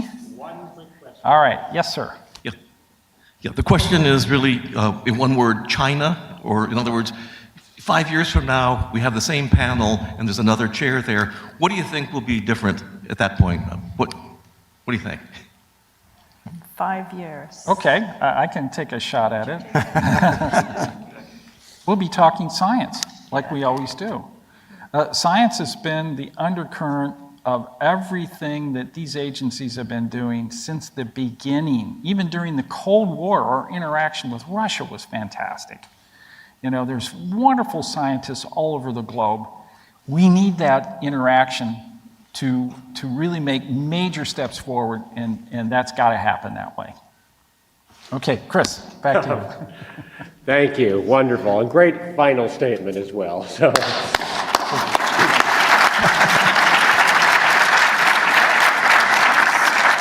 Well, now we are going into lunch. I hope you'll come back at 2 o'clock. Just a few quick announcements before you head off to lunch. We still have a few boxed lunches left. They can only be purchased online because no cash can be exchanged in this building. I don't know the reason why, but there it is. So still a few of them left. If you have not registered for tonight's reception, we still have a few spaces left. I should note, the film screening after it, anybody who's registered for the conference can come to that. You don't need to be registered for the reception to come to the film screening. So we hope you'll come to that reception and panel after the reception, screening of alcohol in space. It'll be fun, so be here. And lastly, speaking of that title, I'll be signing, anybody interested, I'll be signing copies of the book version of that outside later. We will have other book signings throughout the conference. And I'm sure Janet, while she's not scheduled to sign today, will be happy to. We have a limited number of Cyan Proctor's books as well that I'm sure she will be happy to sign as well. And tomorrow, of course, Matt Schindel will be signing his book For the Love of Mars, in conjunction with his lunch talk tomorrow. So enjoy lunch.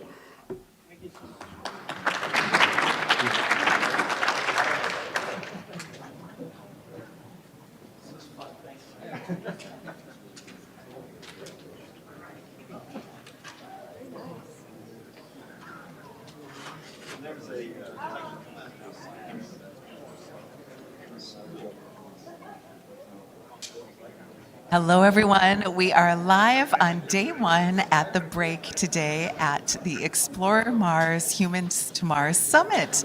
Welcome to everyone who's joining us online. It is so good. I'm so glad you're here. We have just finished our morning sessions, and one of the morning sessions was phenomenal. My name is Beth Mund, and today I have with me a fellow who just presented. He just got off stage. I want you to meet, this is Brian Bartello. Brian, welcome. Hello. Hello. It's good to see you. Now, you just gave us a presentation on how orbital debris might keep us from exploring Mars. Tell us a little bit about your presentation. So, in my presentation, I basically discussed about space debris, what it is, how it's a problem, why it's a problem, and how we can mitigate the problem and possibly even remove the problem by getting rid of the debris. That was a fantastic presentation, and it is going to be a problem that we want to solve. And you're working with some key people to solve it, including some of the astronauts that you talked to. I saw you talk to Chris and Dr. Cyan Proctor. How was that? That was a lot of fun. I've gotten into a habit of just cold calling people to interview them. Don't need any build-up. No, why? Just go ahead and reach out, right? Yeah, that's why they put their email out, right? So that you can contact them for that purpose. That's right. And we should tell everyone who's watching at home, Brian, you are 13 and you are very interested in space. When did your space interest begin? It really began when I was very little. I was watching a show called Janet's Planet by Janet Ivey. And that combined with me going to a science museum and seeing a booth with Explore Mars with a lot of fun things, it really sparked my interest in space that I now have today. That's fantastic. And you drove down from New York. Yep. And you come to Explore Mars every year. Yeah, every year. And you're here with your family. Yeah, they're all around they're in the area, yeah. That's perfect. Now, Janet invited you to present your abstract. You were selected. Did you get nervous or were you just ready to do this? No, I was really not. I can tell. Times before. Yes, and you've done it online and you've done a fantastic job. So, are you going to Mars one day? Maybe. I think we should get you to space camp and start there. Let's do that. Maybe. Oh my goodness. I think one day you're going to be my boss, Brian. Who knows? So what's next for you? When does school end for you? I'm homeschooled. I do schooling year round, but I like it though. I get to dive deeper into the subjects I like over the summer rather than just forgetting all that information that I've learned. Oh yeah, summer tends to do that, doesn't it? Well, now that you're here and you're going to be enjoying Washington, D.C., what are some of the things you look forward to here at the conference and in D.C.? I just look forward to, at the conference, mostly listening to all the people and hearing all the great presentations by other speakers here. And DC, I just want to explore, figure out what's going on. It's a nice city. Yeah, it sure is. Now, when it came to all the things you could study about space, why did you select orbital debris? Were you concerned about it, or was it overwhelming, or what was it about it that drew you to it? Well, I was introduced to the problem by one of my planetary science teachers, and I thought that would be an issue that I'd want to explore further because it's a pressing issue. We could be trapped in space with no internet or anything for hundreds of years. So, it's a little bit of urgency, a little bit of inspiration.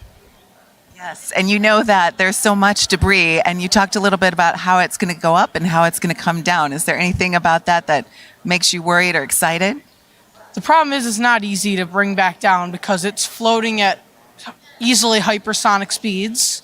So it's not easy for us to just send a spacecraft up there to catch it, and even then you have to send the spacecraft back down to bring the debris back. I love your analogy. Brian used a great analogy about when your bicycle breaks, how many of us go and actually get it when it's broken and bring it back home? Has that ever happened to you? No, but it's a good example because it represents the issue very well. Yeah. If my bike broke, because I have an electric bike, it's really heavy, I'd either have to walk it back home or I'd have to call a friend. Can I call you? Maybe. All the way in Chicago? Maybe. Well, Brian, thank you for joining us today. You did a great job, and I can't wait to see what you're going to do next. Good luck in your career. Thank you. Thank you. What are you doing this summer? I'm going to do some more work with my my stuff. I'm going to enjoy it. I'm going to see if I can try to land any more speaking things at conferences, see what I can get. You should. You're fantastic. Well, thank you very much. I'll let you enjoy lunch as we move into the next part of the break. Thank you, Brian. I'll let you go. Thank you. All right. Now we're going to bring back Matt Kaplan and some of our sponsors today. Thank you, Brian. Appreciate you. It's fantastic. You know, Explore Mars is for students, families, all of us who are ready to explore. So if you're tuning in at home and you want to check out some of the programs that we have all throughout the year with our president, Janet Ivey and Chris Carberry, and folks and students like Brian, please do. Now I want to bring Matt back together with us as we move into this next part of the break. But first and foremost, thank our sponsor. We have Joe and Matt. Come on over. Thank you, Beth. Hey, Joe, come on in. Step in. Thanks, Matt. If you were with us this morning, you already met Joe Cassidy or at any number of past Humans to Mars summits because you have been a participant for a long time. You lead the space operations at Aerojet Rocketdyne, right? But you're also Executive VP of Explore Mars, the organization that brings us this program, right? Yes, that's right. Great start for the morning. Your panel, led by Beth, a big part of that. Yes. There must be people, especially from my end of the North American continent, who missed that incredible video of that launch. I missed it because a whole bunch of us were here for one of the first launch attempts, and then the big rocket got rolled back. I am so envious that you got to see that magnificent launch. Yes, it was one that took a little persevering because obviously we had a couple of scrubs, and to have it go there at something like 2 a.m. After we waited out another close call, we thought we might see another scrub. It was so exciting. I said this morning to someone watching the video again, I get goosebumps still every time I watch it. But to be there in person, to feel it in your chest. All I can say is everyone come in November of 24. We'll have a crew on top and we'll do it all over again. I sure hope to be there. I plan to be there. And I neglected to say we're talking about Artemis 1 with that Orion capsule on top and those amazing engines brought back from the space shuttle program, those RS-25s, but new and improved, right? Yes, absolutely. That was one of the advantages to the SLS program was we did have 16 orbiter engines that were available. We did need to upgrade them a little bit, put in new flight computers, because obviously on SLS it's a different configuration, totally different ascent profile. We throttle them a little bit differently as we go up. So all of that was what we needed to prove out for mission 1 before we put crew on them. Everything was great. We got a rating of from our project manager at NASA of absolutely perfect, I think is what he said. Which you can't you can get much better. Yeah, I don't think you can argue with that. So yeah, we're very happy, and now we're working though on the new engines, which we're going to produce starting at Artemis 5 and on. Those will be the engines used on the vehicle. and those are taking advantage of new manufacturing techniques. We use a lot of additive manufacturing. Obviously, going up to even a higher thrust level. This morning I made the little joke about ours go to 111. You might remember back in the shuttle days, you would throttle up to 104% as you ascended up. We're able to take these engines up now to 111% of that rated thrust. So lots of good, exciting stuff we're doing. We're testing them now down in Stennis at Stennis Space Center to certify that new design. And then, as I say, those will get on-ramped in at Artemis 5 and on for all the future missions in the campaign as we get ready to go to Mars. So the takeaway for me from that panel was, boy, this is really happening. We are going back to the moon, and we're on track, but it is that precursor that's going to put those human feet on Mars. It absolutely is, Matt. And I mean, to us, that's what we are so excited about is we're on Orion. I mentioned the jettison motor, we're right, even up there on the very tip of the thing. 51 different elements on the vehicle from stem to stern. And as my boss, Jim Mazur, said when he was commenting on it at the supplier conference this year, he said, used to be when he was part of Sea Launch and other space companies, and he says, used to be as soon as the satellites separated, we could all go start having drinks because our job was done. He says, on this one, I had to watch it all the way through the splashdown because I had stuff acting, our little control engine steering it as Orion was coming back in for reentry. So we're super excited, but all of those pieces, all of those elements are critical to us going beyond low Earth orbit. It's the first real deep space rocket we've built in over 50 years. So yeah, we're excited to see it going well. I think of that little bit up on top of Orion that worked perfectly in tests and you probably hope never has to be used again. Yeah, absolutely. And the one thing we say about our jettison motor is we get to be used on every flight because we got to get rid of that thing when it isn't needed. So that's what our jettison motor does. But you're absolutely right. However, I will say, in contrast to what we found out in the space shuttle days, it's great to have that capability should we ever have a bad day. We've got a safety system that can get a crew off the vehicle and they'll come back home and be just fine. You added something else, which I have to admit I had not really thought about, and that is not just the role of Gateway, that space station in cislunar space, in getting humans back down to the surface, but also the role it will play preparing us to go to Mars, because unlike the ISS, it's out there in deep space beyond the Van Allen belt. Yeah, I think that's an overlooked aspect of Gateway, but really for going to Mars, it's going to be one of the most valuable things we have in the whole lunar architecture because, as the other panelists mentioned this morning, we're actually thinking that over time it can grow and you could take a prototype transit hab for Mars up there, attach it to Gateway. You can have crews spending 30, 60, 90 days, whatever amount of time you want on Gateway as a precursor to actually doing a Mars transit, and then go down to the surface and do surface ops because they're going to get deconditioned as they transit out to Mars. We need to understand how much of that is going to be important to those first few days after you land on the surface. And so that's one of the analogs that we're thinking we could do with Gateway. In addition to all the radiation exposure, things like that, food, medicine, all those things we could take up to Gateway and get a lot of data on, much, much more than we have today.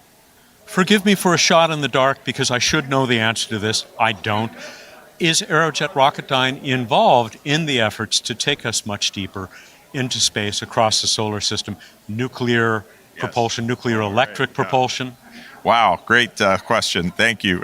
Starting with Gateway, we are building the solar electric engines that are going to actually transfer the PP and the Halo module from Earth orbit into lunar orbit. It'll be about a 60 kilowatt system. About 40 of that gets consumed by our engines, and that actually is going to be the first use of solar electric propulsion to transfer a heavy payload from one planetary orbit to a second planetary orbit. And I think that's a precursor for cargo missions to Mars. And then, as you say, nuclear propulsion, we're working both the NTP and the nuclear electric propulsion, or NEP options, with NASA now. We're also part of the fission surface power team that's working to put that 40 kilowatt reactor that was mentioned this morning on the surface of the moon. We're going to need that power for surface operations, even to make propellant. If we want to make propellant on other planets, it's a big power consumer. So we need that kind of power to enable some of these other architectures where we live off the land and can make propellant and oxygen to breathe on those other planetary surfaces. And hydrogen to burn. And hydrogen to burn, exactly. Yeah. We'll wrap up with just your role here, why Aerojet Rocketdyne and you have been such big supporters of Explore Mars and of this gathering, the Humans to Mars Summit, for years. You guys are top sponsors. Yeah, well, I think, having just said all that I said, it's kind of in our interest. We are all about enabling exploration, being a primarily propulsion and power company. There's so many elements of what we do that are going to be needed to do this exploration. But even more than that, I mean, that's obviously good for our business and our company, but within the company, it's so inspirational. And for me, personally, to just go out and talk to people, students and things like that, when you tell them what you're involved in, heck, even my tennis playing buddies, as soon as they find out what I do, that's all they want to talk about, and they just want to ask more and more questions. There's no better job in the world than being involved in something like that. So obviously, we're huge supporters of Explore Mars and their mission, and certainly want to help NASA see us go back to the moon and on to Mars. Thank you, Joe. Great talking to you again, and good to see you here. Thanks, Matt. Joe Cassidy of Aerojet Rocketdyne, head of space operations there at that company that is ready to take humans back to the moon, around the moon with Artemis 2, and down onto the surface with Artemis 3. There is so much more ahead of us here. We are just on the first day of the Humans to Mars Summit, coming to you from Explore Mars. Check it out at exploremars.org. You can learn all about what's coming up the rest of the day. You will be hearing more from me and from Beth Mund here in the live stream, but as you can tell, you may be able to see some people enjoying lunch here in the background. We will be back, I believe it is at 2 o'clock. Yes, it is 2 o'clock Eastern Time here in North America. Hope that you'll be able to join us once again then. Until then, have a good time and keep looking up. I'll be back soon. I'm Matt Kaplan from the Planetary Society, here for Explore Mars.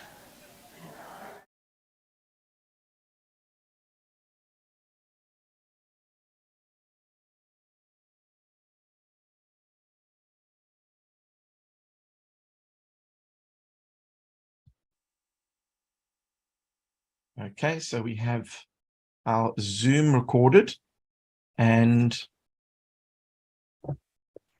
in about 30 seconds, we'll start the YouTube live stream. Then I know I've checked all the boxes and we'll be good to go.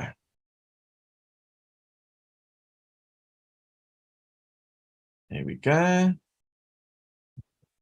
And I can see it's just us two in the video clip. That's perfect. So the preview is working.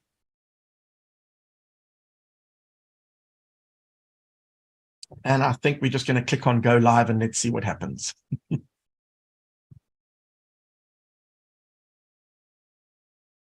Right, we are now officially live, and I would like to welcome our very special guest. We have Dr. Laurie Glaze, who is the director of NASA's Science Mission Directorate's Planetary Science Division. And of course, with it comes many other accolades and titles under her belt, but we were going to try and dig into all of those things as we go through this interview. But of course, I am representing the Humans to Mars Summit, which is coming up from the 16th to the 18th of May. And it is our job to try and spread the joy of STEM, but in particular space. And what we are hoping to do is to learn a little bit more about Mars, learn a little bit more about the planets, maybe some exoplanets. You might know some stuff about those things. So to begin with, how did you get to become a sciencey, spacey person? A sciencey, spacey person. Well, I was always really, really interested mainly in math. I liked science too, but I was really into math. I loved math so much. And So when I was in high school, I took a lot of math and science classes. And then when I went to college, I started taking physics classes and a lot of higher level math classes. And when I realized how math and physics fit together, that so many of the math classes that I liked were invented in order to help us do physics, that got me really excited. So that's how I got started in science in general. And then as I was going through and getting my college degree in physics, I discovered volcanoes. And I had always been interested in volcanoes, but that got me very excited. And I did all of my graduate level work, taking my math and science background and applying those to helping us better understand how volcanoes work. Aha. So you are a volcanologist. Correct. Have you ever been to a volcano before? I've been to lots of volcanoes. My background as a physics and math person meant that a lot of my work was working on a computer, but I worked really closely with geologists and volcanologists that work in the field. And it was important to go see the things I was trying to model. So I spent time at the volcanoes in Hawaii that were actively erupting. I've been to volcanoes in Chile. I've been to volcanoes in Italy. I've been to volcanoes in Russia. On the Kamchatka Peninsula. So lots of different volcanoes, very exciting. Did you have to wear those special silver suits? No, the places where I went were either the volcanoes in Italy and Chile and Russia were not actively erupting, and so those were pretty safe environments. The one in Hawaii was actively erupting, but very kind of a slow and calm kind of eruption, what we call a pahoehoe, which means it's just these little small blobs of lava coming out. Moves very. You could probably crawl faster than the lava flow comes out. So it was a very safe environment.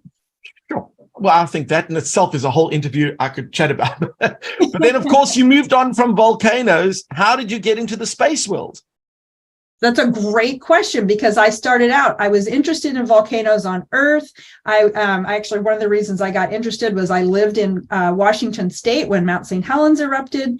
And so that got me excited. And so I was really interested in volcanoes on Earth. And then I got my first job at the Jet Propulsion Laboratory in California. And JPL builds a lot of the planetary spacecraft missions for NASA. And so I got interested in learning what they were doing. But I also, while I was there, started learning a lot more about the planets in our own solar system, and learned that Mars is covered in volcanoes. Venus is really covered in lots of volcanoes with lots of volcanic deposits on the surface. And there was there's been a question for a long time, is Venus actually still volcanically active, just like Earth? And so that got me very excited. And that was really what drove me to kind of shift from looking at Earth to looking at volcanoes on other planets. So you never started off being a space fan. I mean, you weren't against it, but I mean, it wasn't something that you said, when I finish school, I'm going into space. I've always, been a fan of space. I love space, but like you say, it wasn't something that I knew. Many of my colleagues say, I remember, Neil Armstrong landing on the moon, and that I decided at that moment that I was going to go into space science or engineering to support space science. And I was pretty young at the time Neil Armstrong stepped on the moon. So if I was watching it, I don't remember. But I was still a fan of space science. I just didn't have that. I didn't know at an early age that's where I was going to end up. Sometimes it's a random path, right? Well, it's serendipity. I mean, it was bound to happen. It just, when the stars align, speaking metaphorically, of course, these things just, your path is revealed to you. So, Correct. So now you go to JPL, you're spending a little bit of time there, you're learning about the planets, and obviously they are building crafts to go and visit some of these planets. Which projects were you involved with? So while I was there, I wasn't actually working on any of these, but at the time I was there, Voyager was flying past Neptune, That was amazing. That was really incredible. They were in the process of building the missions, Galileo, that was going to explore Jupiter, and building the Cassini mission that was going to fly to Saturn. The Magellan mission had just been launched to fly to Venus. And so that was another thing that was very exciting. Got me very interested in Venus science as well. I actually went out there to work on an idea for a mission called the Orbiting Volcano Observatory that would be an Earth orbiting observatory. So as I said, I started looking at Earth things, and that's why I went out there. That was the main project I was on while I was there. Whew. Okay, so then you moved on from JPL? Mm-hmm. I did. So a lot of my story about where I ended up where I am today has to do with people that I met and started working with that kind of guided my path. And while I was at JPL, I started working with a planetary scientist who did a lot of physics and modeling like I did. And he had started his own company called Proximy Research, and it was a little tiny company, and he convinced me to come work for him there, and we did science research for NASA for 11 years, being able to write our own science grants and do a lot of the science research that we wanted to do, and that was amazing. I wasn't working on flight projects or missions, but while I was doing that, I still had a lot of colleagues, especially some colleagues at NASA's Goddard Space Flight Center in Maryland, the US. And while doing my work at Proximy, I started working with these scientists at Goddard and started working on mission concepts we did a proposal for a Mars mission, and we started working on Venus mission concepts. So we worked on a bunch of those, and ultimately I ended up taking a job at Goddard to work on several of those Venus mission concepts. Can you tell us a little bit about some of those Venus mission concepts? Sure. So some of the ideas we were working on, we started thinking about trying to get to Venus because the United States hadn't been to Venus since 1990. It was a long time to not have a US mission to Venus. And so I started working with colleagues on an idea to send, first we were thinking about an orbiter that would carry a radar, could see through the thick clouds on Venus. The clouds are 15 miles thick, so you got to be able to see through those with radar. And then it would carry what we call a probe, which is just a sphere. It's about 1 meter around that would dive down into the atmosphere and measure what all the gases are in the atmosphere. And so we did that mission, and then we had another chance where we split those apart and we proposed those separately, the orbiter and the probe. And then finally, we put one in with just the probe, and we called it Da Vinci, which was a mission. So I got to be the principal investigator of that mission. And it was a cool mission, as I said, the probe to go down in the atmosphere, measure the gases that are there. We almost got selected, but not quite, while I was the principal investigator. And then when I came to NASA headquarters, my colleague, Jim Garvin, he and I had been working on all these concepts for a long, long time. He took over as the PI, and now it's finally selected. And so how long does it take to get to Venus? Interesting, to get to Venus. Venus is the closest thing to Earth, other than the moon, the closest thing to Earth in our solar system. The fastest we can get there with the rockets we have today is about 5 months. That's not so bad. Not so bad. But that depends where Venus is at the time that it's going around the sun. Yes, so we try and find the time we can launch that takes the least energy. So that's the least energy launch, is the 5-month cruise, 5-month trajectory. The Da Vinci mission actually does a flyby of Venus to give it a little boost, and then it comes back around to get it in the right orientation to drop off the probe. So it takes a little longer than 5 months, but. And that probe is on a one-way mission? It would be one way. It is not coming back. I don't know how much everybody knows about Venus. I already said it has 15 miles of clouds in the atmosphere, and those clouds are made of sulfuric acid. So that's kind of crazy just to start with. And then you go through the atmosphere. It's mostly carbon dioxide, but it's so thick, the atmosphere, that by the time you get to the surface, the temperatures are hot enough to melt lead. It is so hot. And also the weight of the atmosphere is like being a kilometer underwater. If you could imagine, when you dive down to the bottom of the pool and your ears want to pop, that's only a few feet of water or a couple of meters. But if you were to go down a full kilometer underwater, that's how heavy the atmosphere is on Venus.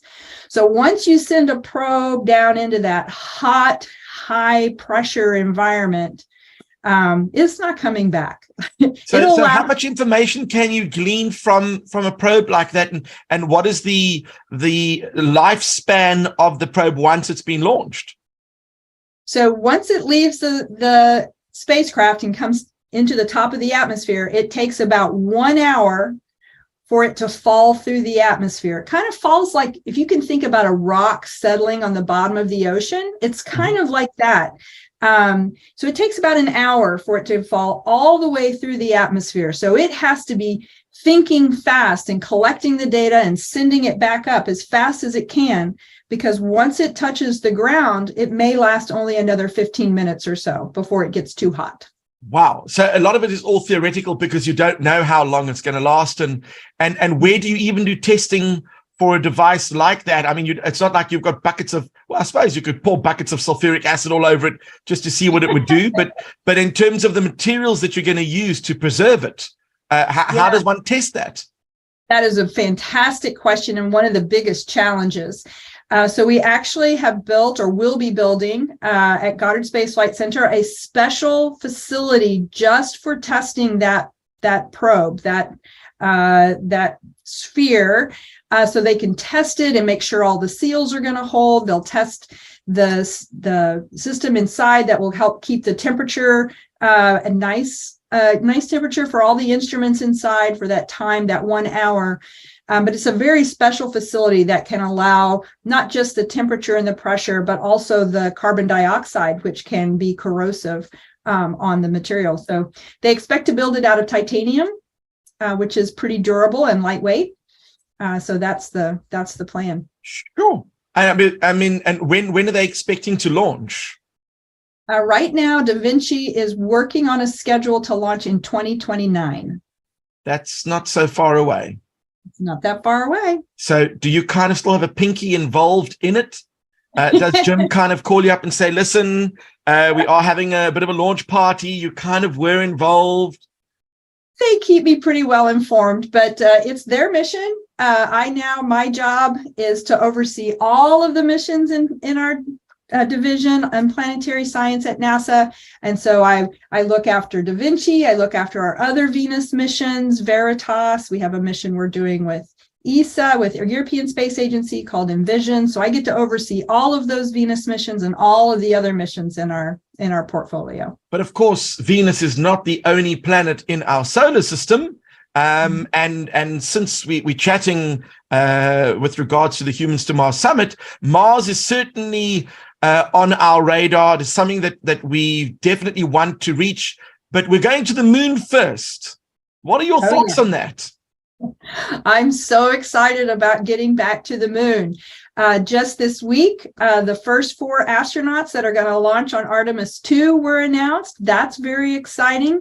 That crew includes a Canadian, 3 U.S. astronauts, and of the 3 U.S. astronauts, we have the first woman and the first person of color to go to the moon beyond Earth orbit. So that's very exciting. In addition to the humans going to the moon, we have a really exciting robotic program. These are our space robots. That's what I'm responsible for, that are going to be flying to the moon in advance of humans landing on the moon. So we actually have partnerships with a bunch of commercial companies where we're sending our science instruments to the surface. They're bringing their own payloads, but we get to have a ride with them. And the first 2 of those are supposed to launch this summer. So we are really, really excited. What are those robots going to do? So these are going to land, hopefully softly, on the moon. And as I said, they're carrying our instruments. Our instruments are going to be doing things like measuring the composition of the atmosphere, looking at the surface, and things like that. These early landers, these first ones that we're sending, only have to live for a couple of weeks. They don't have to survive very long. But they'll be carrying some of their own payloads. One of them that's going to launch, I believe, is carrying a little tiny rover from Carnegie Mellon University, as well as a bunch of other little payloads that other people have asked them to carry. So it's a real interesting new experiment, a new way to explore. Now, it's very interesting that you say that, because you intimated that it's not just a case of we're landing a rover. We're also including experiments from certain universities. And that brings me to, obviously, the commercial investment in space. And I don't need to convince you that the space world is growing at an exponential rate, kind of like the speed of the universe. But the point is that a lot more people want to get involved. Doesn't it get complicated when you're bringing other people's toys into the play pit? Well, that's why we've set up our program the way we have. It's called the Commercial Lunar Payload Services Program. And what that means is these aren't NASA missions. They're not our missions. The first two, one is being led by a company called Astrobotic. Another one's going to be led by a company called Intuitive Machines. It's their mission. So Astrobotic has their own mission. And so they can sell off space on their lander to anybody they like, and Intuitive Machines, they sell off space on their lander to anybody they like. And then we say, can we fly some of ours? And we want so much mass and so much capability. You need to keep our instruments at this temperature. You need to be able to send our data back. But it's their mission. It's not our mission. So we get a ride. We get our science, and these companies are building new capabilities to land on the moon and provide access to the moon for such a broad swath of the global community. But now, we got to the moon back in the 60s, and now we're going back again now. Some have tried to get to the moon in the past few years, and some were a little bit more successful than others. Why is it so difficult just to get to the moon? I thought we had that under the wraps.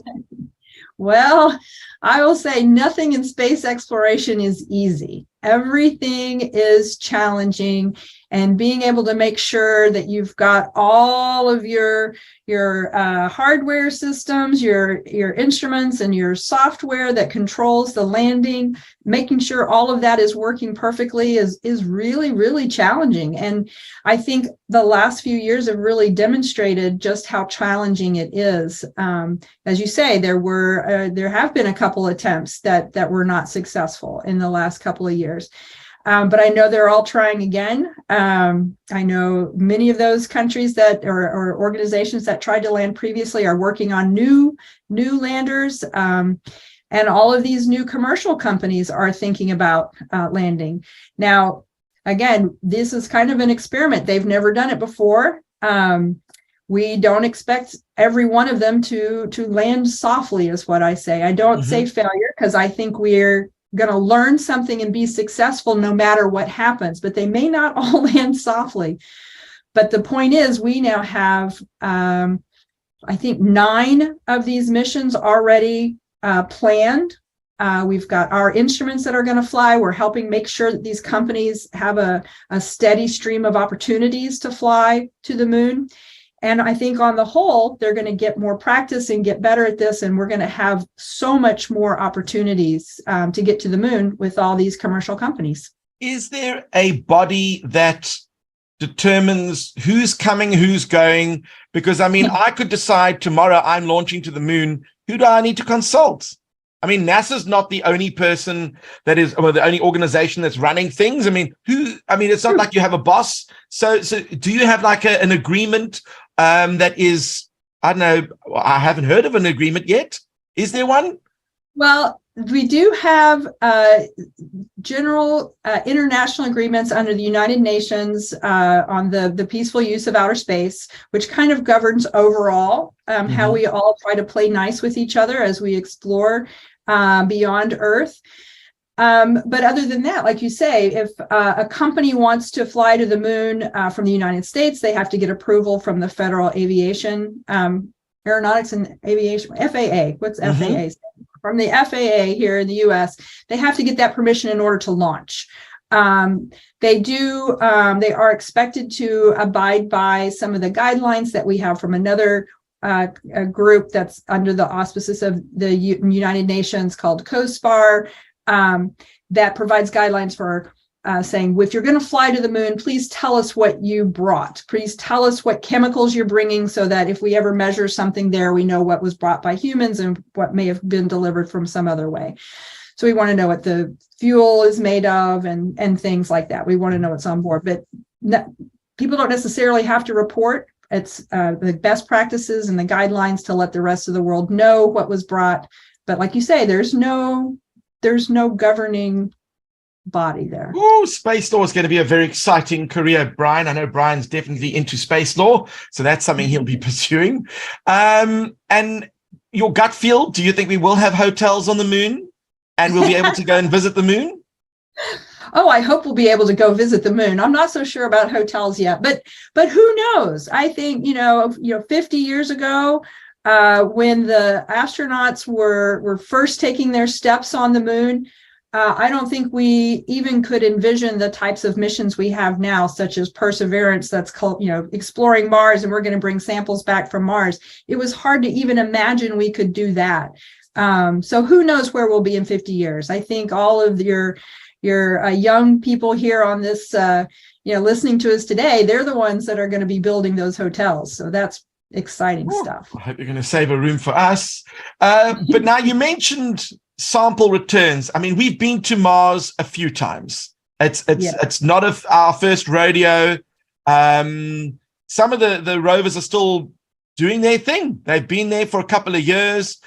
Perseverance in particular has been very interesting because it brought a little bit of extra luggage with it in the shape of a drone that has been looking at things from a different perspective.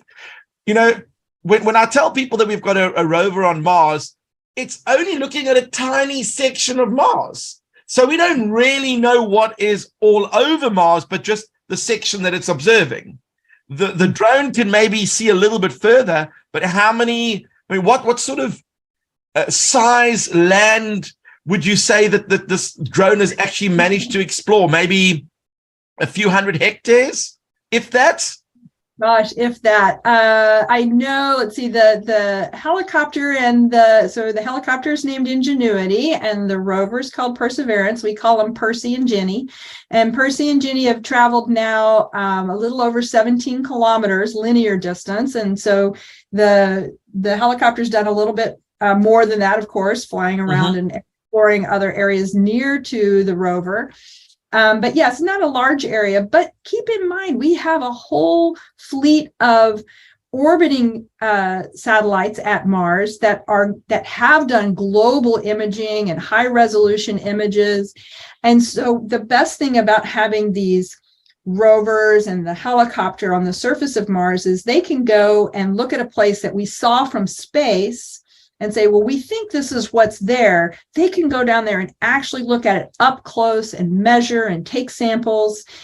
And that helps us kind of do a ground check or a check of the information of the data from space. That helps us better interpret all the data for the whole planet to better understand what we're seeing in those remote sensing, the images from space. And what are we looking for on Mars? I mean, are we just looking for life? Are we looking for an alternative spot to move to? What is our purpose behind Mars? So there's a lot of really good reasons to explore Mars. And yes, life is one of them, because certainly we think that in the distant past, maybe 3.5 billion years ago, in the early days of Mars, we believe that it was much warmer and wetter than it is today. Today, it's very dry and cold. But in the past, we believe it was warmer and wetter, and that possibly it may have had the right conditions there for life to just get started, kind of like on Earth, where in those early days, you have water, you've got solar energy, you've got the nutrients from volcanoes putting gases into the air and the rocks in the soil. So it's possible that way in the way back there, early microbes may have started to take form on Mars. So that's one of the things that we are looking for. But in addition to that, on Earth, we can't see back 3.5 or 4 billion years because of plate tectonics and recycling of the crust and erosion from all of the wind and rain and weather that we have here, and ice, just, kind of continuously modifying what the surface of the Earth looks like. So if we want to know what a rocky planet was like in that early time, Mars is a great place to go and see what rocky planets were like, because that's been now preserved. It's been kind of frozen in time there for all this time, for 3.5 billion years. You can go back and see some of these surfaces that are really, really old. We've only got a couple places on Earth that are that old. They're not very many.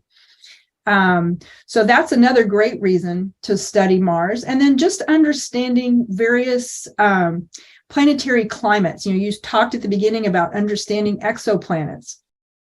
So being able to understand how Mars's climate has changed over time, and looking at Earth's climate over time and Venus's climate over time, helps us be better informed about how to look at planets around other stars to know, are they perhaps Earth-like or more Venus-like or more Mars-like, or, as a planet evolves over time, is it on an Earth trajectory, or Earth path, or a Venus path, or a Mars path? So Mars is a great place to go where we know how to survive on the surface for a long time. Curiosity's been there over 10 years. It's a great place to do all kinds of great science. Do you think robots do better science than humans? I don't think it's better. I think they're highly complementary. I think humans have the best computer ever invented in our brains. The connection of our eyes and our senses and our brain can compute so much faster than we can still with our robotic computers. We can look over an area and integrate quickly and identify, this is the sample I want to take, or that's the area I want to go explore. We're really, really good at that. And we can do that very efficiently. But we have needs. We need oxygen, we need water, we need sleep, we need lots of things that are hard to do in other environments.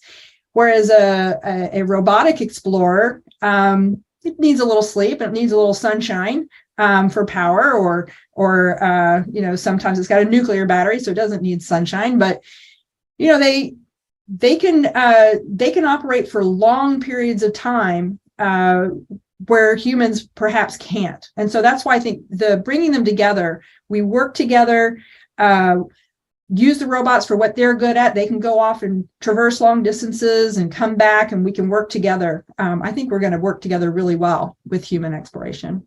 And of course, the big prize is to see if there is life on another planet.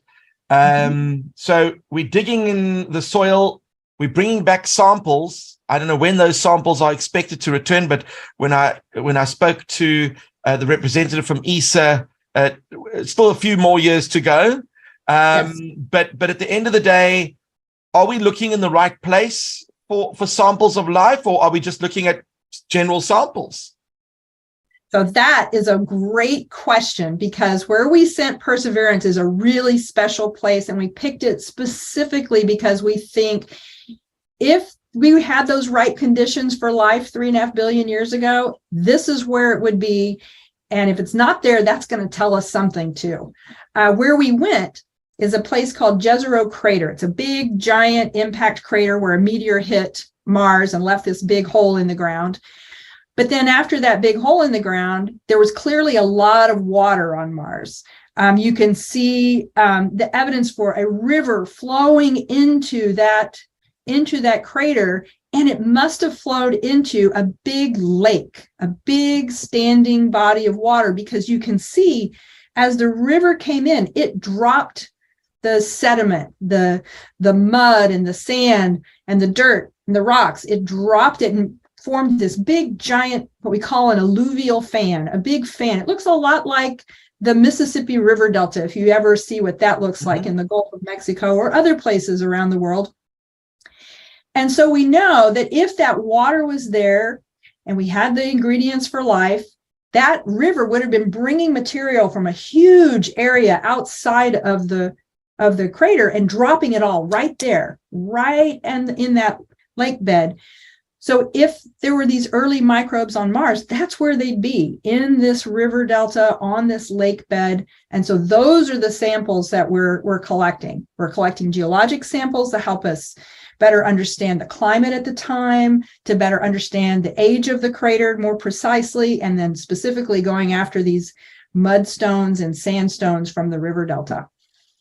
If you were a betting person and those samples came back, what are the odds that they might find some teeny tiny little microbe, something to prove? I mean, it could be a fossilized microbe, but because it's certainly not going to be alive. What do you think the chances are they're going to find something in there and everyone's going to go, we knew it.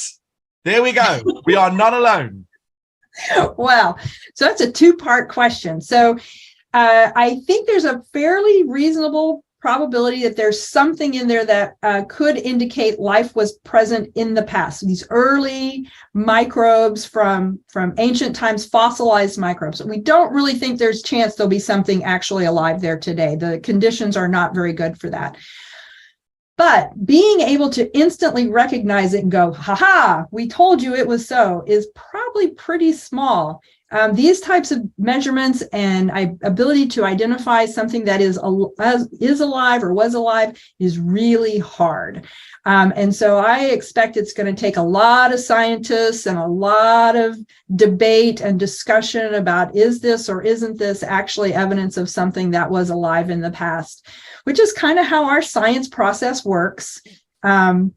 So I don't expect it to be a super obvious, but I know that our scientists will work on it, and the scientists around the world will keep looking at those samples, not just as soon as they come back, but decades to come. And we may have new ideas of how to look at them in the future, and we'll get those questions answered.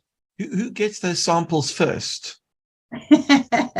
Well, the mission itself, the Mars Sample Return mission, is a joint collaboration between European Space Agency and NASA.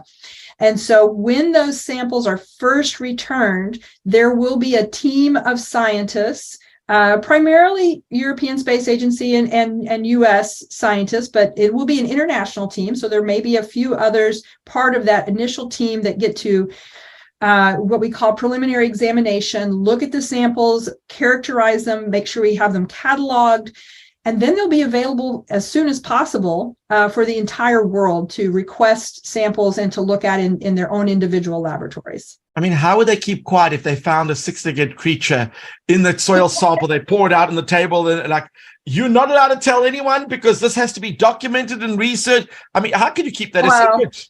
I will tell you that if something like that were found, as soon as there was corroborating evidence, not just the one scientist, right? There has to be multiple people look at it. We would not keep things secret. We try to make our findings public as soon as possible. Mm-hmm. So I feel certain that if there's something there, that would be a pretty big story.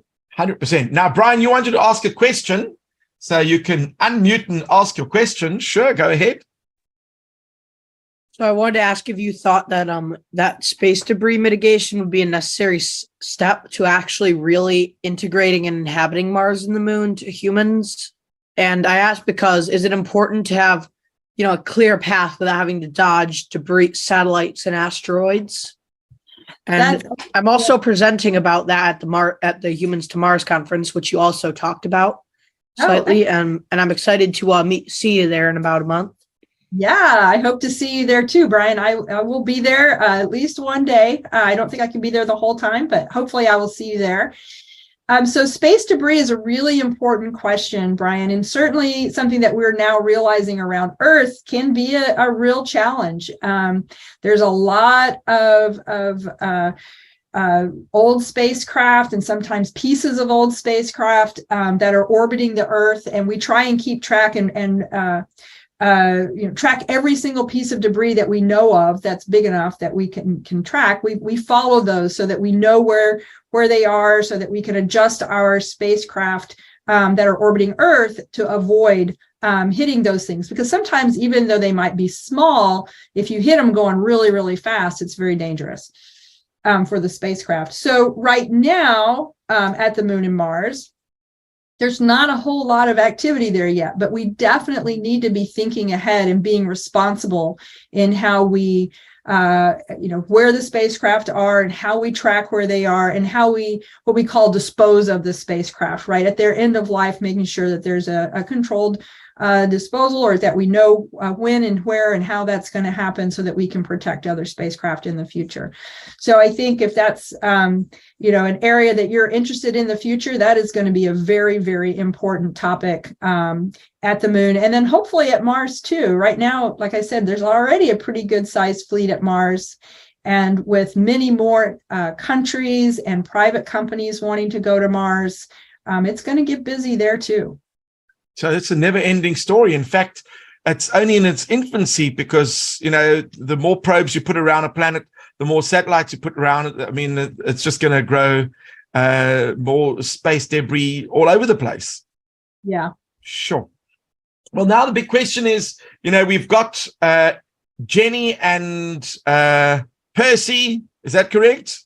Uh-huh. Jenny and Percy, they are running around checking out what's going out in Mars, but they're not the only missions we've got planned for the next few years. What else is in store for us? Well, let's see. Let's talk about Jupiter for a moment. I don't think we've talked about Jupiter yet. We haven't.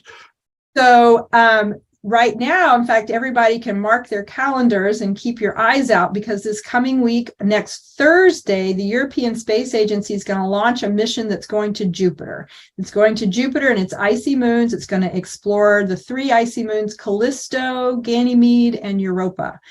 And so that mission is going to launch on Thursday. So that's exciting. And for my part, as NASA, we actually contributed to 3 of the big instruments on that mission. So we're very excited about that. And then NASA is going to be launching our own mission to Jupiter next October in 2024. And that mission is called Europa Clipper, and its whole purpose is to study Jupiter's moon, Europa. And the reason we're interested in Europa, we were talking about, looking for life beyond Earth. Well, Europa is a really interesting place because it's covered in an ice shell. And underneath the ice shell, there's a global ocean of salty water, an ocean, similar to our ocean, very briny, salty water.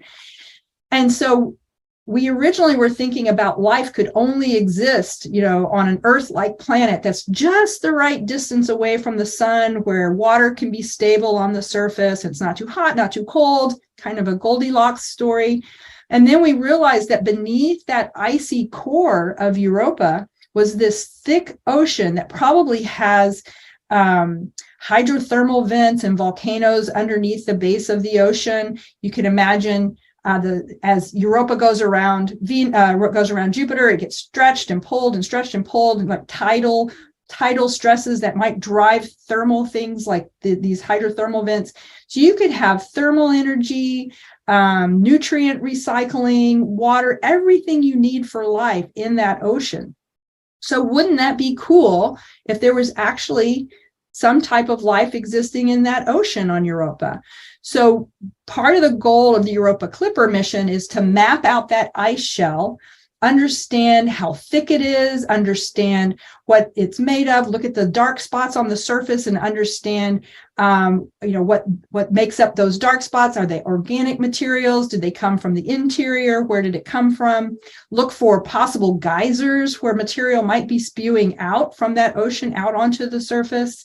Measure how salty the water is, measure how deep the ocean is. Help us better understand if we wanted to go there and actually look for life in the ocean, what do we need to know before we go? Now, that is a serious step forward, because finding a fossilized insect or some kind of creature is one thing, but finding a living creature is a whole new ballgame. Yeah. Wow. Yeah. And I think Europa is probably one of the most exciting places in our solar system right now for thinking about where life might exist today. And how long does it take to get there? So let's see. The ESA mission, the European Space Agency's JUICE mission is going to launch this week in 2023. It arrives in 2031. So it's going to take 8 years.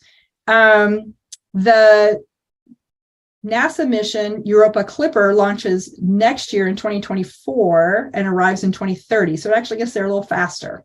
Wow. So 6 years. So it's because of different size rockets and different trajectories. It's just kind of how the physics works. But they'll both be there in about 2030, 2031, and begin their tour of exploring that system. 100%. Now, Jamie, you had a question. Jamie, you want to ask your question?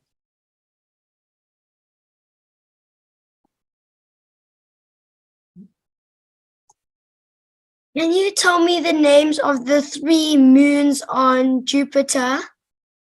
The 3 moons that JUICE is going to explore are called Ganymede, Callisto, and Europa. So those are the icy moons that JUICE is going to explore. If you want to look up another interesting moon, I have to give an advertisement for Io, or Io sometimes pronounced. That is the volcanic moon of Jupiter. It's the closest in, and it gets, again, that tidal pulling from orbiting around Jupiter, and it's the most active volcanic body in our solar system, more active than Earth. People have said that, why are we looking to go live on Mars when we could go live on one of the moons of Jupiter? Ooh, that would be hard. It's really, really, really cold out there. Very cold.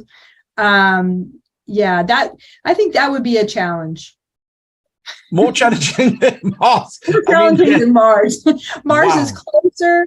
Mars is closer. We're already, trying to think how we're going to get astronauts there and get them back safely. You could imagine a long trip out to Europa and a long trip back. That's a long way to go. So hopefully we can do Mars first. What do you think we should be looking at in the next 10 years? I mean, I know that from a space point of view, Mars is definitely on our radar. The moon is happening. It's all exciting. We're checking out Jupiter, and James Webb Telescope is producing the most magnificent images, and recently the one of Uranus with the rings around, absolutely beautiful. What can we expect in the next 10 years? So I'm glad you mentioned the James Webb image. I hope everybody has seen it. If you haven't seen it, go find it. The James Webb image of Uranus, where you can see Uranus is such an interesting place. You know how Earth rotates around its axis like this and it goes around the sun, like this? Uranus rotates like this, completely on its side. So when you see the image of Uranus, you can see all its rings going around. It's amazing. And you can see several of the moons around there. It's spectacular. So actually, Uranus is one of the next big destinations for us. In fact, it's probably the next high priority big mission that we're going to send. After Europa Clipper and after the Mars samples are on their way back, the next big mission we want to do is to go out and visit Uranus, because that is probably one of the least studied planets in our solar system, Uranus and Neptune. So we have some data from Voyager flybys and a couple images from Hubble and now from James Webb and from the Kepler spacecraft, but we really don't know a whole lot about these, what we call the ice giants, Uranus and Neptune.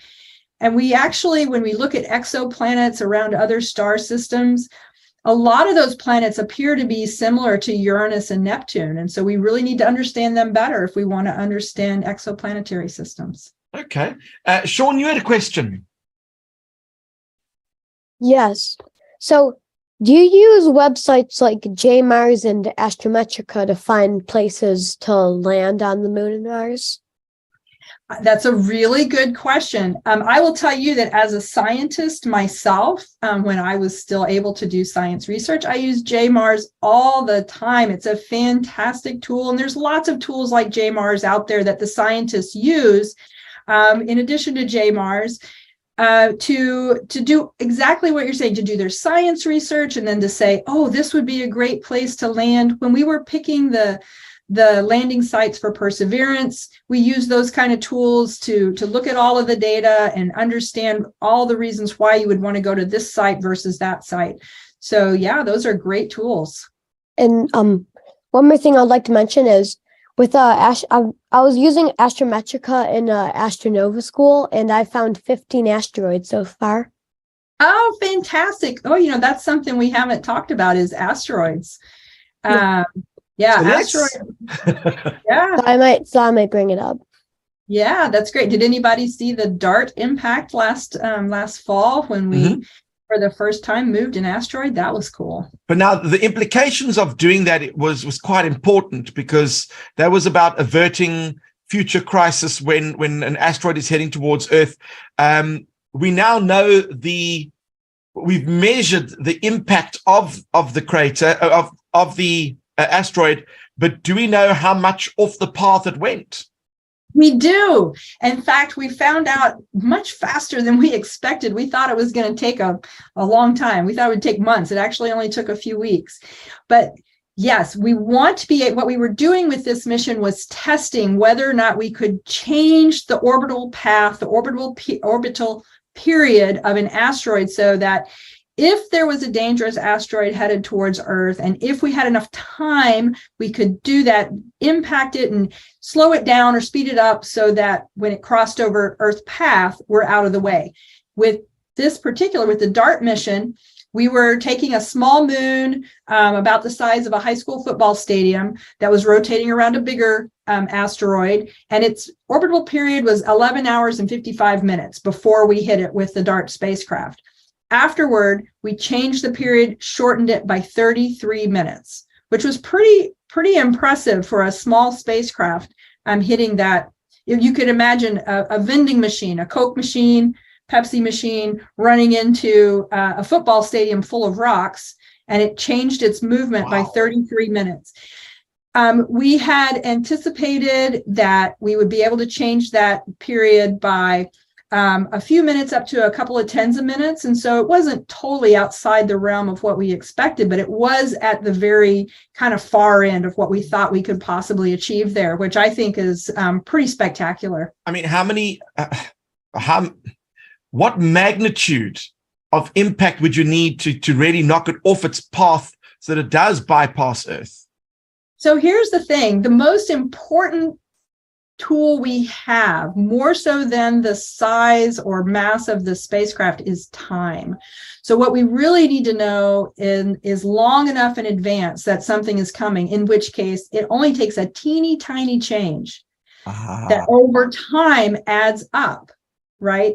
So the further away it is, the greater our advantage, because only a tiny fractional alteration of the path would mean in long term that it would actually go a long way around. It adds up over time. So what we really want to do is find all those potentially hazardous asteroids so that we know, okay, this one is actually going to come, looks like it's on a collision course with Earth in 50 years. That's something we can do something about, that we can fix. So our next big mission for asteroids is called the Near Earth Object Surveyor. It's a telescope that we're hoping to launch in about the 2027 timeframe, that its whole goal is to look for those hazardous asteroids. It's going to, night and day, it's going to be scanning the sky, looking for, just like, was it Sean that was saying about he found some asteroids? The Near Earth Object Surveyor is going to be looking for those new asteroids, in particular, those asteroids that fly close by Earth, that are near, what we call near Earth objects. And it's going to be looking for those. We're going to track them. We're going to catalog them and identify, hopefully, of the ones that we think are particularly dangerous to Earth. We want to identify about 2/3 of those within about 5 years, and hopefully 90% of that population within 10 years. Okay. And Jamie, you had another question?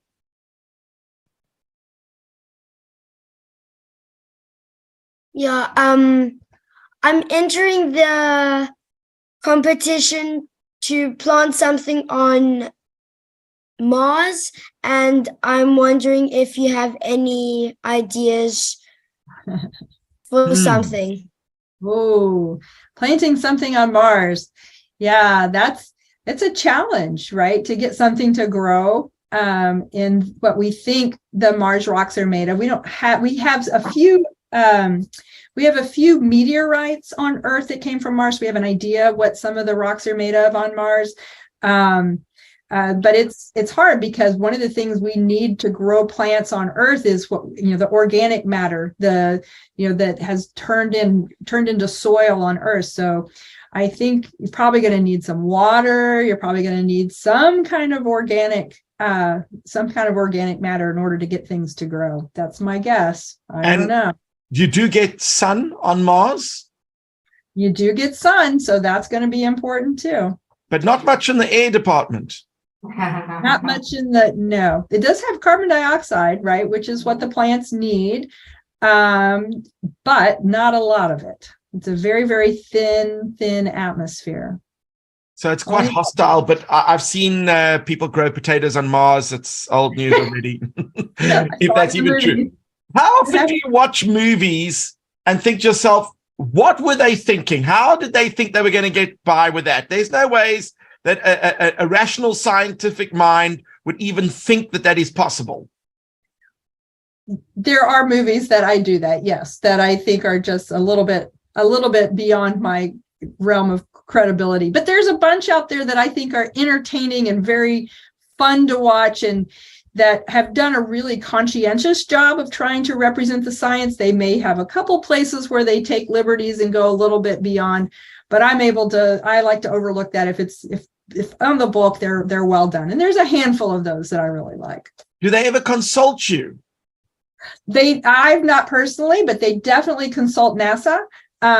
So I actually know, I probably shouldn't plug particular missions, but movies, but I know that the person who had my job before me was consulted on a certain Mars movie that included growing potatoes.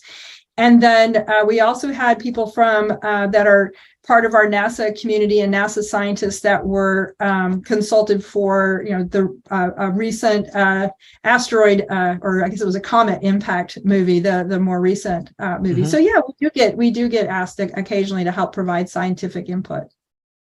Do you think we're going to see humans on Mars within the next 20 years?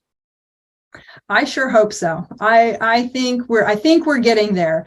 I think that the Mars sample return mission that's going to bring back the samples Perseverance is collecting is going to give us an enormous amount of information that we need to help us more confidently put humans on Mars. Being able to launch from the surface of Mars, demonstrate we can do that, demonstrate we can safely bring back material from Mars, which a lot of people we still are uncertain about, being able to close off some of those things that are ultra risky, I think is going to help us get humans there. So there was a long time that we weren't sure we were even going to get rocks back off the surface of Mars, and we're moving that direction now. So I think we're going to get there. It's quite exciting. I mean, if you think about how the space industry has changed in the last, if you go back 20 years and you look at what we've done, then you go back 10 years, then you go 5 years. Just in 2 years, I think we've seen more rocket launches in 2 years than we've seen in the last 20. It's just been insane. Absolutely true. Yeah, I think the interest is growing. The technology that's required is, we're now seeing so many more companies that have the technology and the capability. More people can launch, more people can fly their own spacecraft. It's, universities are flying their own small spacecraft. There's just so much capability and interest. It's definitely growing.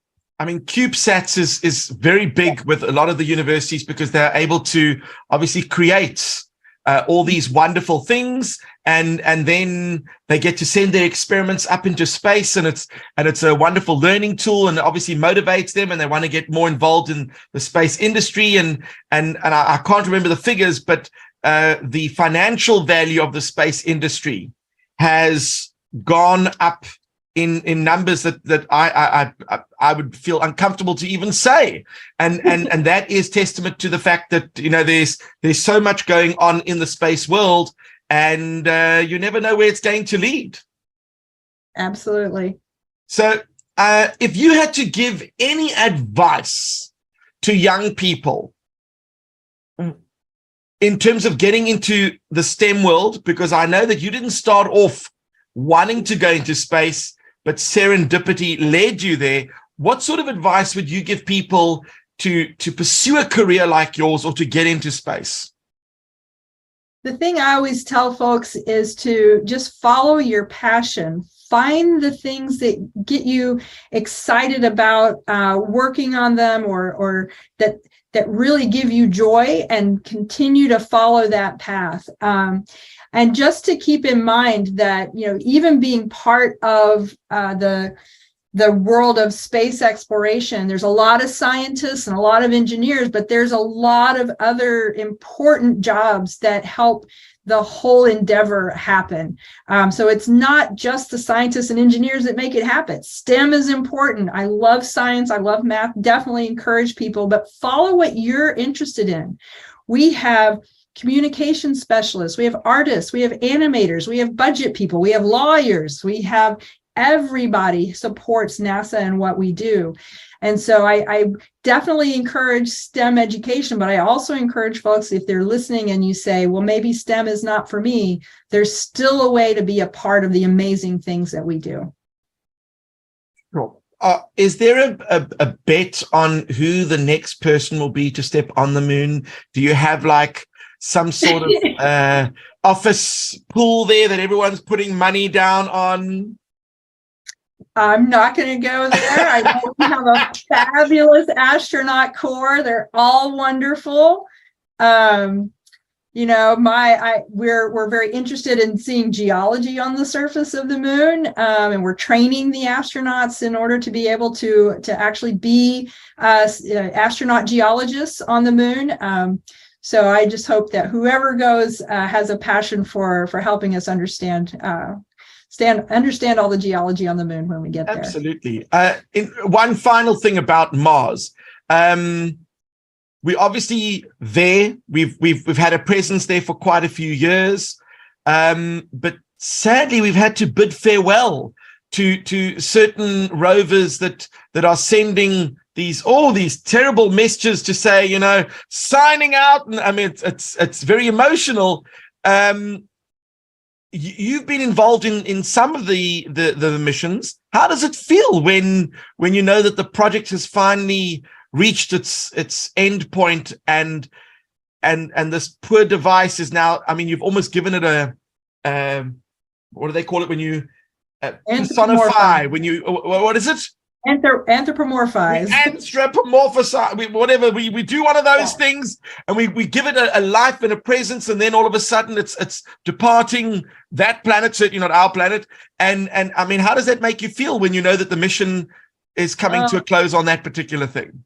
It's hard. It's always hard with any mission. It's hard because, not only has the mission provided incredible science data and science results, but the human part of each one of those missions, yes, we kind of give these missions their own human qualities. So that's hard in itself, but just knowing the number of people that have worked on these missions for years and years and years, and the amount of effort that they've put into making those missions successful, it's really hard to say goodbye to all of that. And we did just have to, I wouldn't say we said goodbye, we said good night to the InSight lander on Mars just recently in December. An awesome mission. It only operated about 4 years on Mars, but it did some incredible work. It detected over 1,300 Mars quakes on Mars, and from that, we're able to learn about the interior of Mars, understand the size and the liquid state of the core. I mean, we learned so much, and yeah, it was a hardy soul. Worked really, really hard to stay alive and maximize the science on Mars. So it was hard. True. Well, all I can say is that I think that the future is bright. We have a lot of young, talented people who are moving into the space world, and I think that they bring with them intellect, creativity, but more importantly, they have incredible role models like you who are inspiring them to obviously move in various directions. And on that note, we would like to thank you so much for giving up your time, your passion, your enthusiasm for space, and in particular Mars. We like the fact that you are a big fan of Mars. For those of you that are going to the Humans to Mars Summit from the 16th to the 18th of May, hopefully you will get to see Dr. Laurie Glaze on one of the panels. And if you are there, go bump into her and say hello.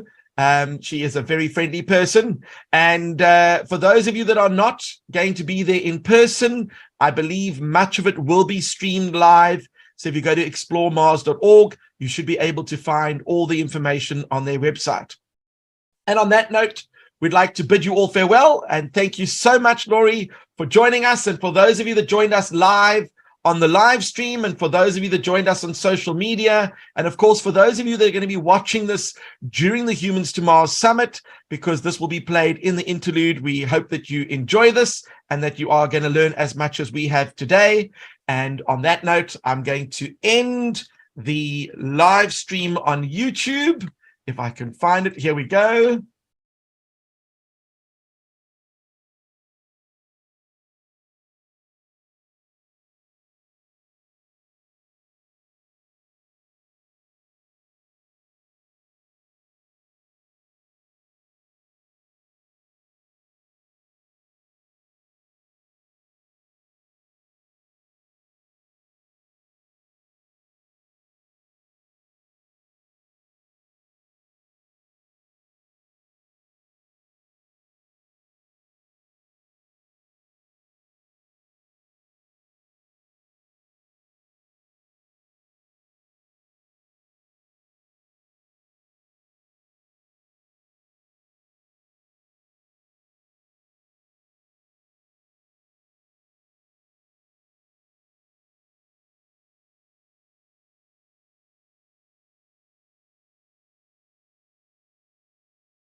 All right, everybody, come back in.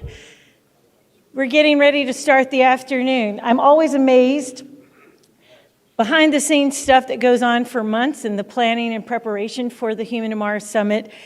And unbelievably, we have made it to lunch and after.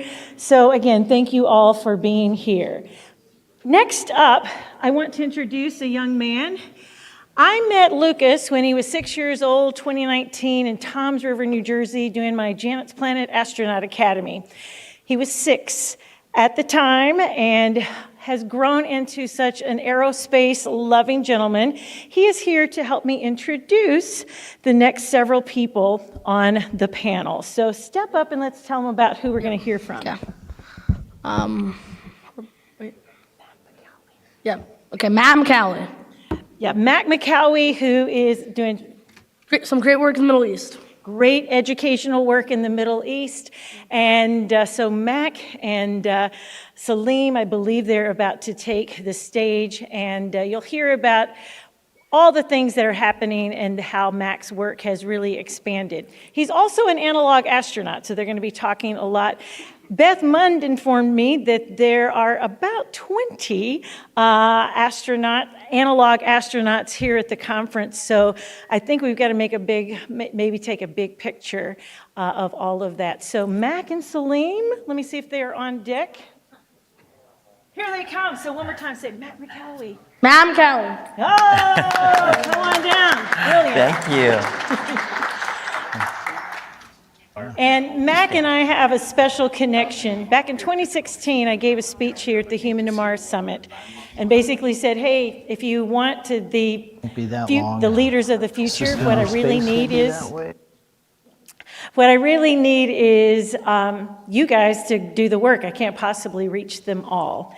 And apparently there was something in that nugget of what I said that day that led him to go to that is something that you keep bumping into. Sorry about that. that led him to go to the Smithsonian. He bought some spacesuits, went to the refugee camps in Syria, now has developed this amazing analog mission in Jordan and beyond, and he's going to introduce you to somebody fabulous. So again, big round of applause for Mac for taking on the challenge of spreading space to everybody.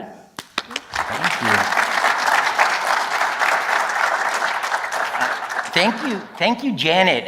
First of all, everyone give a round of applause for Janet. I wouldn't be here without Janet. Salam wouldn't be here without Janet, and this is one thing that my first time at Explore Mars' Humans to Mars Summit was in 2016. Do we have students in the audience? Is anyone a student here? So we have a number of students. How many people, this is their very first time here? They're not a part of the industry. They're not a part of space. Oh, a lot of people. They're not a part of space. No payload in orbit. You're just here because you're a fan and you love it. Yeah. And you see all these amazing, inspiring people, and is it not so intimidating? I was terrified. 2016, I'm here. I read a book called The Martian by Andy Weir. And the movie hadn't come out yet. And he's afraid to fly, but he will fly to Washington, D.C. to come to this conference. So I looked up the conference. Oh, Bill Nye, the science guy, is coming here. Oh my goodness, Robert Picardo is coming here to represent the Planetary Society. I gotta come to this conference. So I come here seeking out Andy Weir. I come here seeking out Bill Nye, the science guy, and I come here seeking out Robert Picardo just to be inspired by science and space and human exploration. And of course, I was so intimidated, and I just like everyone here, listening all day long to all these talks. And then I went there seeking Picardo and Bill Nye and Andy Weir, but I discovered Janet Ivey, Lori Garver, and Ellen Stofan. And boy, I was totally mind blown by the amazing, inspirational things that they were saying that inspired me to create my own company and introduce you to the amazing talents from all over the world. And in this case, from the Middle East. Salam here is going to tell you about the amazing stuff that she's doing and how, including these not only underserved communities, but we heard Lori Glaze this morning talking about including other countries and smaller space agencies, how it's very vital for them to be a part of our mission to bring humans to Mars. And hopefully we're actually some of the companies that are actually doing that in practice, not only preaching it. So that was my story about how I started in 2016.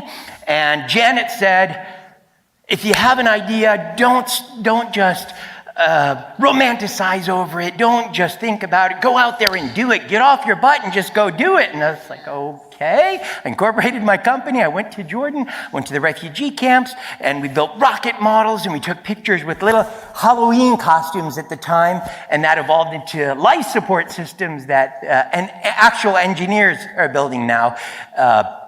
So you start, she said something else. She said, start where you are. We started with Halloween costumes, and now we're at life support systems. So I'm very, very, very proud to not only come here on the stage to be able to tell you about how when you include other people from around the world, there is just so much talent if you give them a chance, give them an opportunity.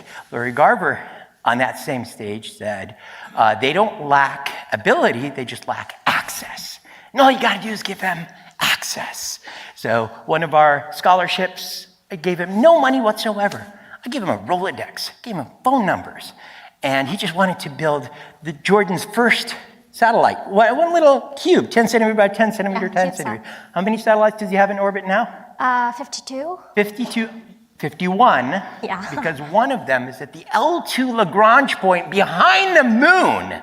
And he was just this depressed kid who no one believed in him. And I gave him no money, just gave him a shot. And that was one of our many dozens and dozens and dozens of success stories that we want to share with you today. And then 5-6 years later, that was 2016, and then in 2021, we had a analog-themed space camp where Salam over here was a cyan, actually. It was your idea for us to do a spacesuit competition, and Salam competed in that competition, and I'll let Salam tell you about it. Okay. So, hey everyone, I'm Salam. I'm going to tell you a very short story before we move to the power of inclusion. So let me just narrate it or just tell you the story. So in a very small country and city, in the little alleys and street, there was like second grade little girl who was inspired by a movie and a book about space. And she decided and wanted to be an astronaut. And she grew up, and her dream grew up with her. And at her senior year at mechanical engineering, she just saw an ad on Facebook that says a spacesuit competition in Jordan. And she was like, a spacesuit competition in Jordan, that's really weird. And we don't see such things in Jordan and the Middle East in general. So she participated in that competition, and guess what? She won. And that was where I started, and the girl's me, by the way. So that's where I started having more passion, or applying my passion towards space with that competition. So the thing that I wanted to emphasize by telling you this story is that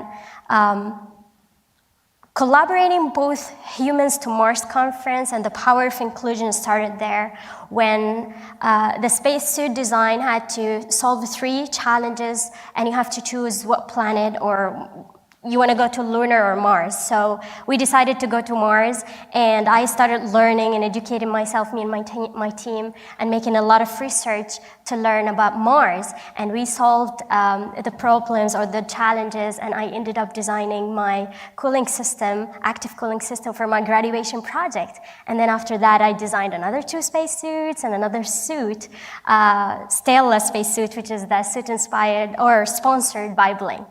But when the coincidence happened that I met Mr. Mack and his amazing contribution to space and company, as he was the sponsor for that competition called JISRI.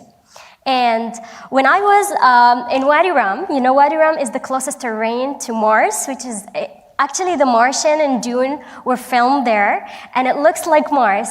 All of you should just come to Jordan and visit Wadi Rum. Okay, so I was presenting because stage is my thing. So I was presenting like, I am on Mars, and finally we are on Mars, and wearing my first spacesuit. And he saw that passion within me. He saw how powerful that presentation was, because it is a dream coming true. It is something that I wanted to accomplish since I was second grade. And just like me, there's many others.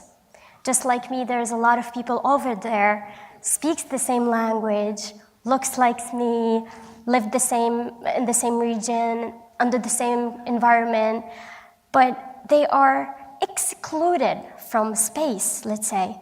Of course, we know a lot about STEM, science, technology, engineering, and mathematics, and we are engineers and we know a lot, but some places in the world, they know nothing about space, and they don't feel like they are included.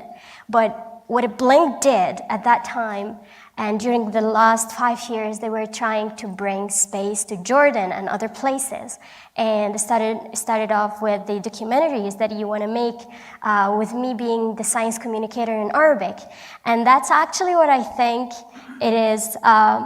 Me standing in front of you right now is an example of the power of inclusion. So I had the chance to visit the US and a lot of places, attend 2 years night and being ambassador under the name of Bling, going to Analog Astronaut Conference, being a speaker there, and coming here in front of this amazing community, speaking about the power of inclusion. And just like me, there is Sarah, who designed her first flight simulator back in Jordan.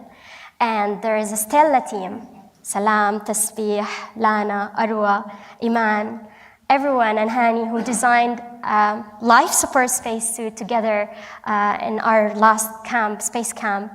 And also the rover team, Omar, Subhi, Zaid, Ammar, everyone on that team, they designed an amazing rover inspired by the Perseverance that are going to Mars. So here we go, again, back to Mars.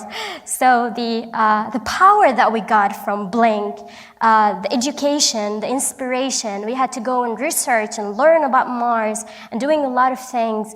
And for me, it's like I'm here standing in front of you on behalf of all the students that are in my community in Jordan.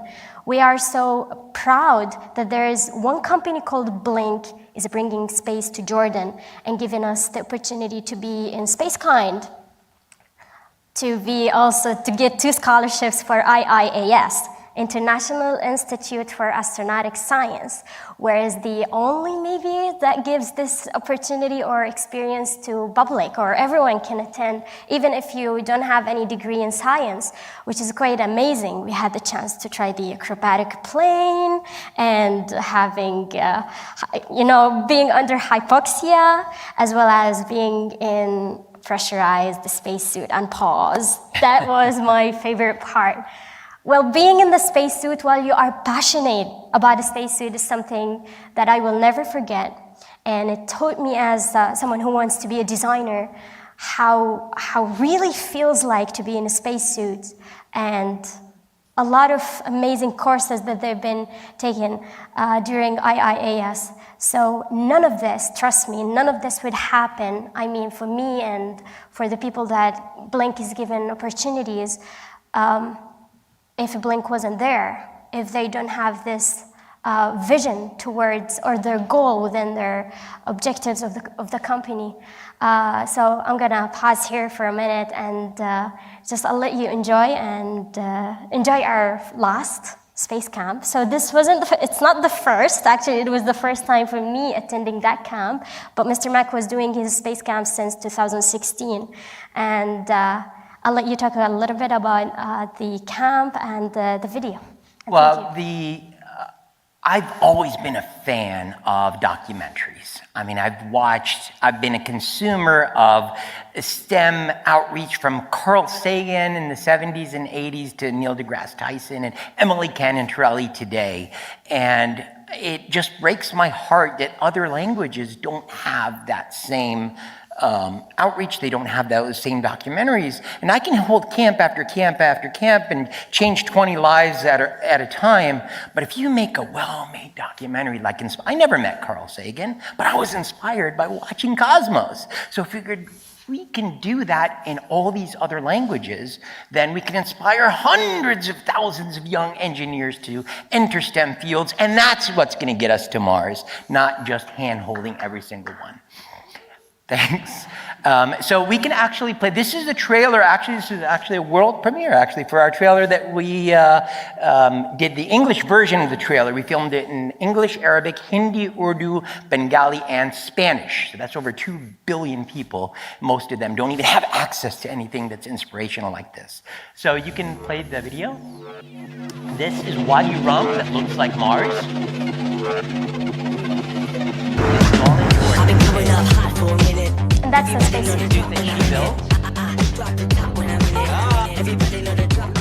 Pause there.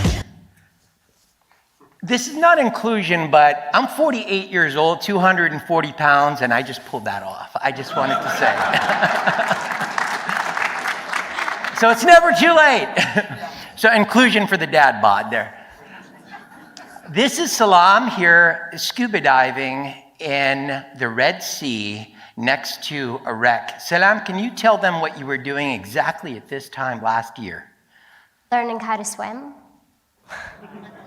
And 2 months later, I was certified scuba diver. And not only that, talk about documentaries. Has anyone ever seen a Shark Week documentary? Aren't those inspiring and amazing in marine biology? So the entire Arabic world doesn't have original content of an Arabic speaking presenter talking about marine biology. So now we're in the plans of doing the Arabic world's first Shark Week and marine biology documentary, all through this kind of inspiration. How cool is that? You can continue. So we were inspired by the Inspiration Core mission and the team bonding and the cohesion that they did to build that team. So this is all teamwork and team. Look at that friendship and teamwork and team development that was that happened. Crew cohesion. This is all in the country of Jordan.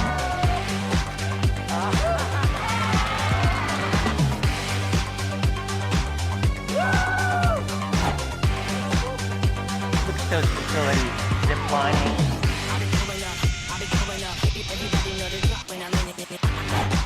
Space for me, it's like an open hatch to discover the unknown. You can pause there. So that spacesuit that they built is not a costume. That has thermal regulation, that has multiple layers, that has a bladder, it has Cooling system, ball bearings for the shoulders for more mobility, hard upper torso, and fans to remove the fogs from inside. And we're just evolving more and more life support system. And this year it'll be a functional CO2 scrubbing device as well. Yes. And you can continue. I just landed on Mars. That's how I felt.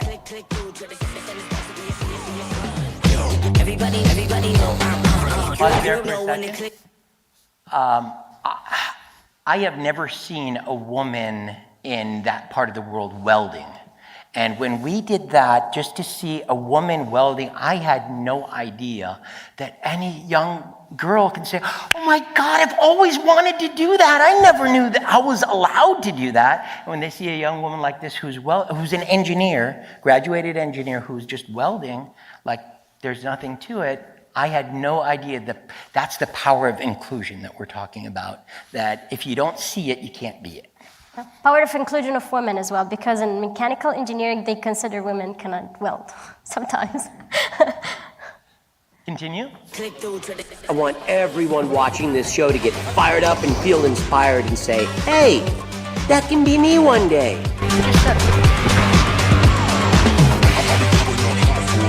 We don't have an ISS underwater like you have in Houston, so we have to do it in underwater Lockheed Martin TriStar in the Red Sea.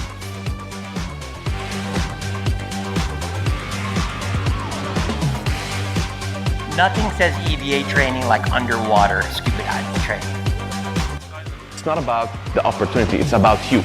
You make the opportunity. Here.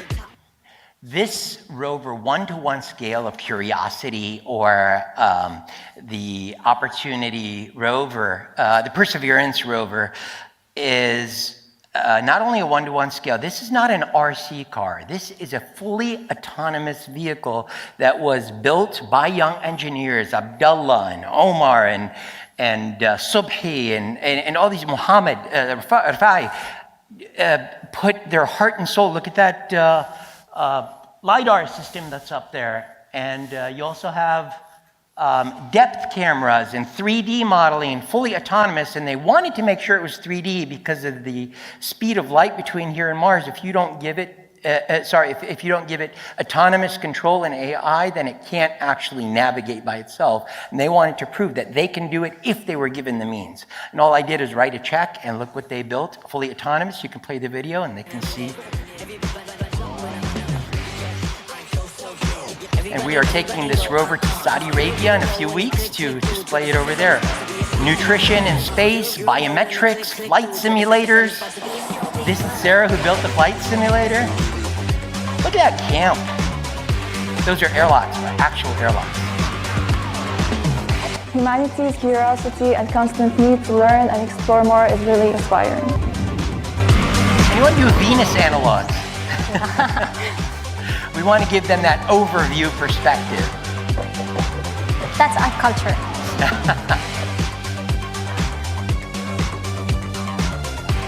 And this is the Dead Sea. The Dead Sea. So it's adventure, it's exploration. If you like science or STEM, you're gonna love this content. If you like adventure or travel, you're gonna love this content. And it's all just to inspire the young generation. Absolutely phenomenal. Like, I can't stop smiling. That's Nina Augustine. Big shout out to Nina over there. If it wasn't for her in the US Embassy, none of this would happen, for believing in all of them. Thank you. So just giving people an opportunity, that's all it took. Didn't take any money, it took giving them access, not hand-holding. And I'm so proud of them, and I'm looking forward to more and more of them from all over the world sharing this stage. It's like 6 papers that we're gonna present in October, almost, Yes. for the entire community. Yes, and not only that, for the first time in that whole region, we have all of these actually wrote scientific papers. They're going to present those papers at the IAC, International Astronautical Congress in Baku, Azerbaijan, this October. So not just the inspiration, but now you're actually having contribution to the literature of science and space is a huge step for that whole region, and I'm very proud of you guys for that. Congratulations. Thank you. Thank you, everyone.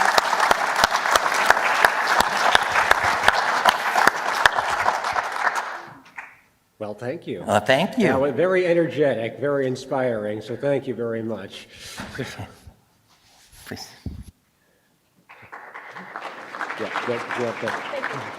Sorry, to cut you off so quick. Thank you. That was great. And so, of course, I think you all know the next speaker right now.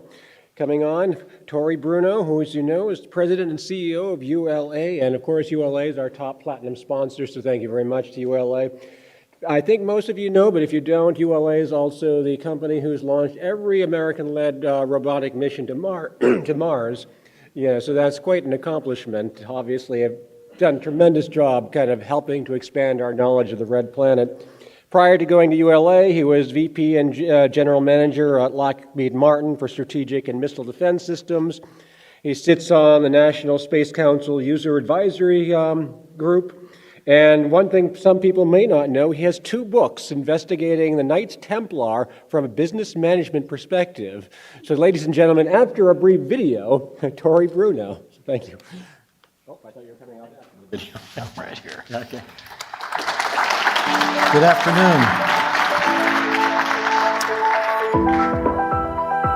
It's a requirement in law that whenever you're a launch company and you give a talk, there has to be a smoking fire booth.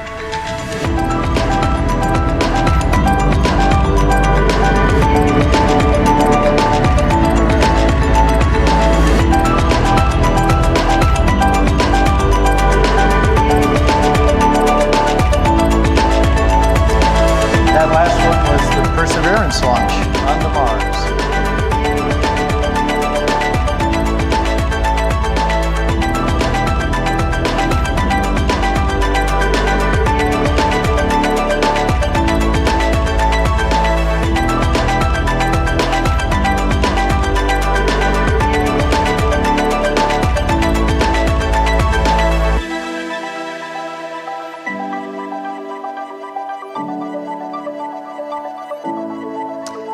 Our hypersonic decelerator that we will use to recover booster engines and reuse them, and NASA will use to go back to Mars with much, much larger payloads. Game changer here. Absolutely not a UFO.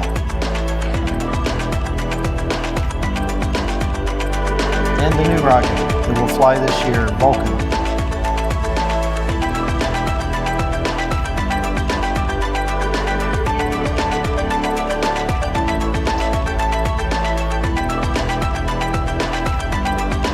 So that was a actual orbital, this is an animation obviously, but the photos were from an orbital demonstration of this technology, an inflatable hypersonic heat shield, which changes everything about what you can take to space and re-enter.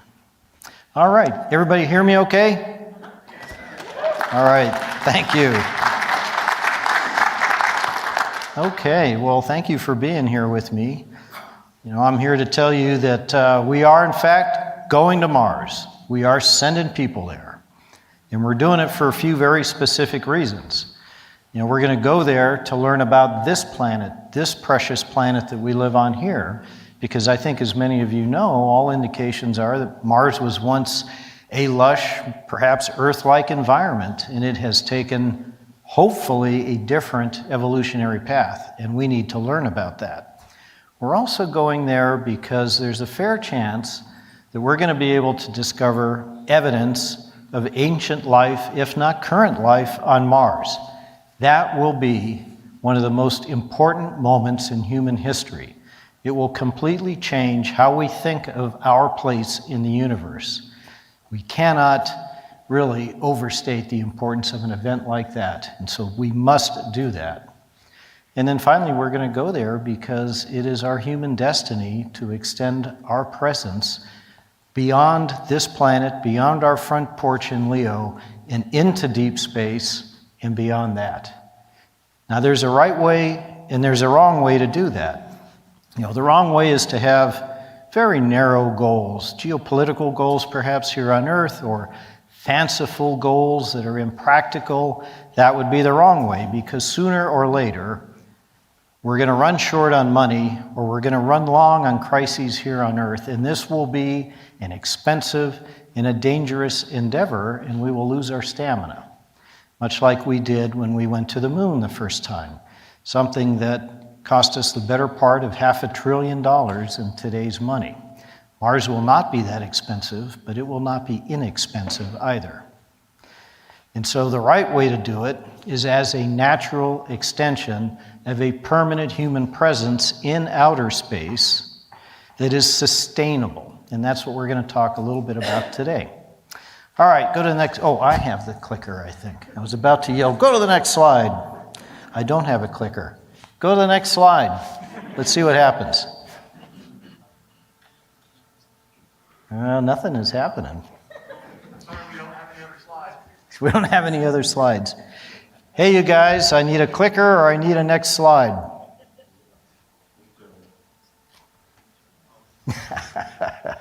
Hopefully going to Mars will not be this complicated. All right, give me 1 second.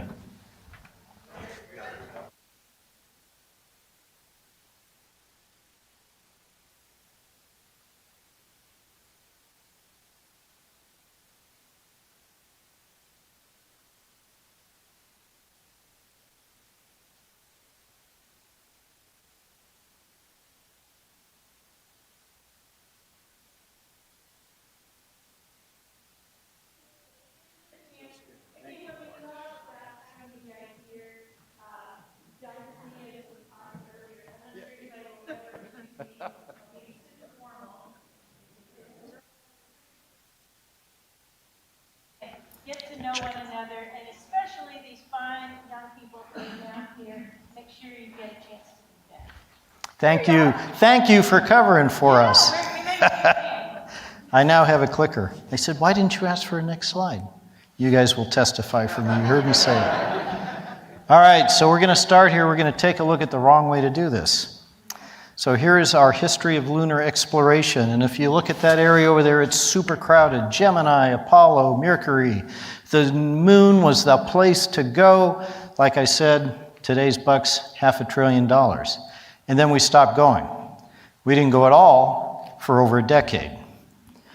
And then we said, well, we'll only go beyond. We didn't want to go to the surface for 3 decades. And then here we are today. Half a century without sending anybody there. Thank goodness we're finally going back with Artemis, and that journey is essential to going to Mars, and I'll explain why. But we are going back to the moon, and it's about damn time. All right, I thought I'd give you a little bit of this, just sort of for free here, because NASA's charts on this are so complicated they're hard to understand. No offense, NASA. But this is the architecture. So a permanent, kind of like International Space Station, if you will, gateway in orbit in this near rectilinear halo orbit around the moon, which gives you continuous communication with Earth and easy access to the poles, and the poles are really interesting, and I'll come back to that later. And then we go up and down. Part of this architecture is reusable, and part of it is expendable. And that will be a key element of allowing people to be there and do research and do boots on the ground, things that you can't do with robotics, while also being able to be on the gateway and to control things that are down there on the moon. And learn about how we might do some of this on Mars, because there's a lot to learn about being in a deep space environment that is completely different than being inside the magnetosphere on the ISS that we need to do to be safe and to be practical. And to just give you a feel, I want to start with the distances that are involved. So there we are, there's Leo. We got a space station about 250 miles up. There's Geo, 22,000 miles, 36,000 kilometers out. Let's scale that. There's the moon, 230,000 nautical miles out to the moon, but still 3 days out. And so when you send people out to the moon, you're really only making a week or so of a commitment. 3 out, 3 back if something goes wrong, however long you want to stay, as long as things are going okay. And then when we talk about our next destination, there it is, whoops. We're out of control. There it is, out to Mars. And of course, these numbers are a little deceptive. Closest approach for Mars, 90 million miles. But when you're actually going to and from, as you know, in space, everything is in orbit. You are in orbit right now. There are no point-to-point straight line journeys from here to Mars. You're really sweeping through a considerable distance, orders of magnitude more than that. And as you guys, I'm sure, appreciate, it's 7 to 9 month journey out. You're going to spend time. You got to wait till the planets align again. So it's basically a 2-year commitment when we do that. The distances are, in fact, vast. And there's things that we need to know to do this more than just one trip, because we're going there to stay. We're going to Mars to be there with a permanent human presence indefinitely, just like we're going to do here. So how do you work in that environment? How do you do that in the hard radiation of deep space, which is an order of magnitude more severe than we have in low Earth orbit? How do we live? How do we work? How do we survive and do all of that safely, knowing that it's a 2-year-long commitment when we send people there? Again, we want to do this as an extension of what we've learned to do on the moon. So we are fond of saying the moon is on the way to Mars. Not literally, you're not necessarily going to go to the moon, but we need this know-how in an environment where we can learn and experiment and never be as much at risk as that 2-year commitment we have when we go to Mars. When we have nuclear propulsion, it'll be shorter, but it'll still be a big deal. All right, so let's talk about Mars and some of the things that we need to learn about. And I've picked on just one to give you a feel for it. I've decided I would take you through the radiation story. So this is radiation that we experience in our lives. These are what are called dose equivalent millisieverts. So this is what got inside your body, not necessarily what was coming off the source that you might be exposed to. And we start with the annual cosmic radiation level at sea level, 1/3 of a millisievert. I live in Colorado, so I get actually significantly more than that because our atmosphere is full of water, and water is one of the best absorbers we have. And then, you're 3.5, 3.6 or so for your total annual exposure. Okay, let's work our way up. We've changed scale now so we can show you, God forbid, you need an abdominal CT scan for some reason. You're up to 8. Maybe we're on, thinking about people who work around radiation for a living, say power plants or things like that. At that threshold of 20, we have the regulated radiation workers. And so these are people who wear the little tags and have regulations about what they can expose to and how often and for how long. Okay.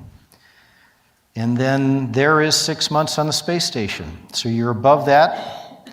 You're actually above the regulated annual limit for a person who's going to do this for a living for 20 years, because you're not going to be 20 years on the ISS.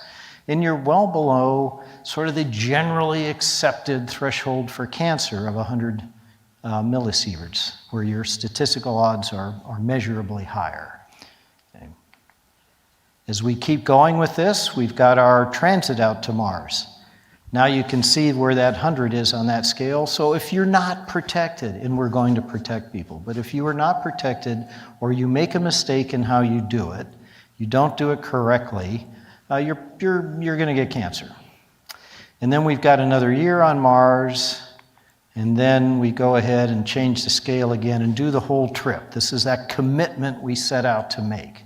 And you're certainly going to have cancer as a result of that if we screw this up. And we're not going to, because we're going to do the research, we're going to do the homework, we're going to spend lots and lots of weeks and months and probably more than a few years working on the moon in order to understand how to do this as well as all the other things. Dust mitigation and combining robotic activity with humans and how they best will work together, because it's not one or the other. The debate that drives me crazy. Robots are really good at doing predictable tasks. People are really good at doing things that are unpredictable. Working in space is physically demanding and very, very hard, and your productivity is terrible unless you can bring automation in to help you do your job. And so it's the best of both worlds, and that's what we're going to have. So that's that part of that story. Then there's this other thing that happens when you're out in space for a long time. Proton storms. So in other words, our sun occasionally blasts a giant death ray in a random direction out into space. And the levels of those events can be very, very high. Whether you encounter one or not is kind of random. There's more of them at solar maximum in that 11-year solar cycle. Where they direct out is pretty random. And our experience before this was as well understood is kind of captured a little bit on this bar here. So everywhere you see a red label, that's one of the big geomagnetic storms, or one of the storms we're talking about. And everywhere you see a black box, this is us doing things in space, like Apollo 16 and 17, like the Hubble servicing missions, and so on. And they were close calls. There's been a series of close calls. Today, when we go live on the moon and go out and put a permanent outpost on Mars, we will be prepared to protect these and for these and to predict them and observe them.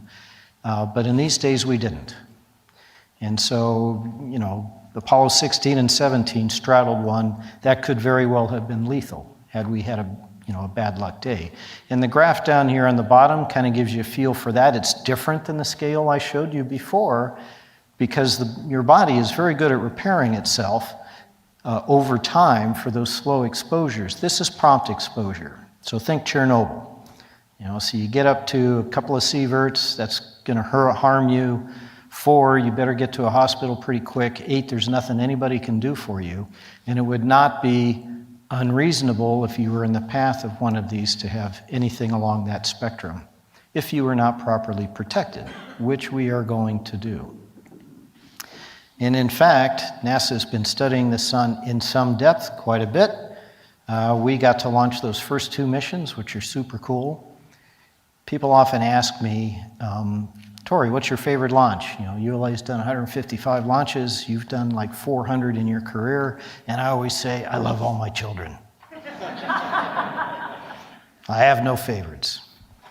So all of you in the room, everyone who's watching us on the internet, don't tell anybody, but I actually do have a favorite. It is the Parker Solar Probe. Dr. Parker was there with us, 90 years old. A rebel scientist who first published and postulated that space was full of material, it was full of solar wind, and it was tremendously active. And everybody told him he was crazy. Everyone knows that space is a hard vacuum and there's nothing in there. And he was ridiculed, but he stuck to it, and the research panned out. And this was his mission, his capstone of his life's work. And just a super interesting guy and an adorable 90-year-old man who stood up there with me, and I took him to the pad and let him touch his rocket, and he had a little tear in his eye. And then we stood on the roof and watched it, and it was just something else. And an incredible mission, fastest moving human object in the universe right now. And so it was a pretty cool mission, but don't tell anyone. Okay, that's my favorite. All right, a little bit more about radiation shielding and why we need to learn more. So these are the 5 types of radiation. This is it. This is all there is. And so you have them over there on that left-hand column: alpha, beta, gamma, neutron, and of course cosmic rays, or galactic cosmic rays sometimes they're referred to. The quality factor is how harmful they are if they get inside your body. And so it's a relative scale. And then, what they are and how you shield against them. So we'll start with alpha. Really bad. These are helium nuclei, and they're moving fast. So think of it as a giant bowling ball that is impacting the cells and molecules in your body. So if this is inside you, it's really, really harmful. Interestingly enough, a radiothermoelectric generator, which we have flown all that the U.S. has flown, and we put one on Perseverance to go out to Mars, emit this, and it's pretty much all they emit. But that scene in The Martian where Mark Watney's got the thing in the back seat and he's all nervous about it and he's driving around and it's like hot and stuff, all nonsense. The cool thing about alpha is it can't even really penetrate your skin. A piece of paper will stop it. It was definitely not getting out of the chamber that he had in the back seat of his Mars rover, and literally you must eat it in order to be harmed by it. So that's alpha. Then we get beta, which are just free electrons. They'll go through paper, but the thin aluminum shell of a spacecraft is probably going to stop them, so that's not too bad. Then we get gamma, which is just further out on the spectrum than X-ray. You kind of need lead. Practically when we're talking about gamma. Then we have neutrons, the only kind of radiation that makes other things radioactive. So in the miniseries Chernobyl, who watched that? Yeah, cool, super cool. And so yes, they did take everybody's clothing away from them who had been exposed, because the clothing was full of dust and things that were radioactive. The people were not. Okay, so that part of the show where you couldn't go near them because they were radioactive is not true. They were terribly, terribly sick. And then finally, cosmic rays, and you can see that. So when you get out to the end of that thing, you're seeing materials like lead, concrete, water, boron. But let me pick on lead and concrete for a minute. As someone who spent decades designing, building, flying rockets and spacecraft, I can tell you with absolute certainty that lead and concrete are not materials of choice. There are better materials. There are better materials in development right now to support Artemis in the permanent presence we plan to have on the lunar surface and then later on Mars. They tend to be very rich in hydrogen. Water is an excellent absorber. That's why water is a great absorber and why people talk about putting that on the outside of their spacecraft. But there's a lot of work to be done, both to understand this, to be predictable about it, to also protect and shelter from proton storms, and so on. This is just one thing on that giant list of stuff I showed you that we're going to learn as we start with the moon and travel on to Mars. There's another dozen things that we want to get right before we commit human life to that 2-year journey. Okay, now remember the other thing I said about this is we want to have not some narrow reason, like showing the world that we had better technology than the Soviets so that they would choose democracy over that authoritarian government. A broader reason, a more global human dignity reason to go there, and also to make it affordable and sustainable. So let's talk a little bit about the other stuff we're going to pick up in cislunar that will allow us to be able to have the stamina to meet our goals of putting people permanently on Mars. So now I'm going to talk about cislunar for a minute. All right. If you are a Mars enthusiast community, so perhaps some of you have not thought very much about the near-Earth objects that are within reach of the moon and the moon itself. And I'm here to tell you, if you hadn't heard already, that there is gold in them thar hills, literally. You know, we sit here today on Earth in a fixed environment, consuming resources, in an ever-diminishing environment. We spend a lot of energy about thinking how we can have a smaller footprint so that we delay the inevitable demise of our civilization. when we consume all our resources. When out there, like 3 days, 6 days from where you're sitting in this room, is an abundance that defies human imagination. There is more than 1,000 years worth of the Earth's entire production of industrial metals just on the moon and in the near Earth objects. There's more gold and platinum and silver and rare earth materials like that than have been extracted from this planet in all of human history. All we need to do is go out there and get them. And all we need to do that is to have a practical transportation system, and the key to which is propellant in space. We're not doing any of this if we're lifting all of our propellant from the gravity well of the Earth and then trying to travel out to these destinations to use these resources and to have an economy in cislunar space, which many of you in this room are plenty young enough to be a part of, where people will live and work in space because their jobs are in space, because they can have a better life in space, and to provide the resources that we need to go out to Mars and stay there. Now, we're not going to wait till there's a $1 trillion economy happening in cislunar space. We are going to wait long enough to understand the technologies necessary and then move out in parallel to this, but this is what is going to keep us there. Okay. And as I said, it turns out, water is kind of everywhere. There are billions of metric tons of water on the moon. We're quite confident of that. We don't know exactly what form it's in, so we don't know exactly yet how we're going to extract it and make it available for journeys beyond the Earth-Moon system. But this is the key. And sometimes when I talk about this, I get asked, well, what are we going to do when we run out of water on the moon? Are we just going to be right back trapped on Earth again? Well, at our current in-space usage, there's about 100 million years worth there. Now I figure we're going to ramp this up considerably. Maybe there's only going to be 1 million years worth of water on the moon, but I figure by that time, 1 million years from now, we'll be far beyond this system, and there's water everywhere. Every place we look, there's water. Water on Mars. There's things we can do in a microgravity environment we can't do here. They're going to make life so much better here. Things that you cannot make in this gravity field, like delicate structures, human organs, and so on, ultra-pure materials. So all of that is also industry that will happen there. And then finally, at least for Earth, the ultimate holy grail of ubiquitous, inexpensive energy. So solar is awesome, but it sucks here on Earth. We lose an order of magnitude of the intensity getting through our atmosphere. We have cloudy days, we have places that have less sun, we have night. And when it's hooked up to a large-scale electrical grid, like we do here, you have to have sources that are independent of renewable to balance the grid, because the grid can't go up and down. It's physics, it will damage the sources of that power. And so it's kind of in a way, it's great now, but it's just not a permanent solution, because in a way it's like a Faustian bargain.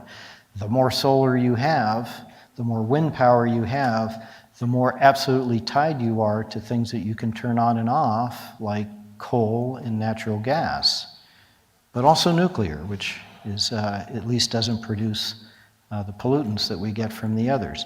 But if we can generate electricity in space, then it's a whole nother story. There is no night. There is no cloudy day. There is no loss. The power intensity is 10 times higher. And there is actually no practical limit to the scale of collectors that you can fabricate in zero gravity. And so this is the ultimate thing we imagine, where we generate power in space, we beam it to the Earth, and then we have ubiquitous energy that is cheap anywhere on the planet.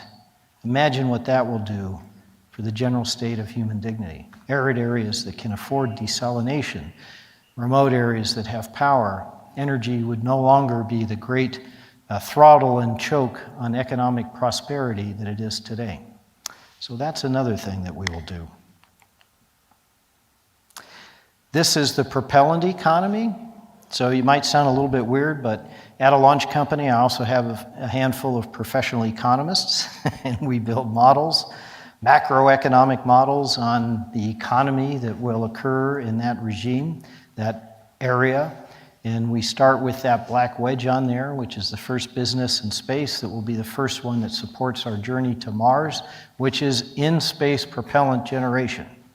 And we sort of modeled a public-private partnership where you have people generating this propellant. You're holding it in reserve, much like the Strategic Petroleum Reserve in Texas or the Strategic Helium Reserve that is essential for space travel, and so on, only this happens to be in-space propellant.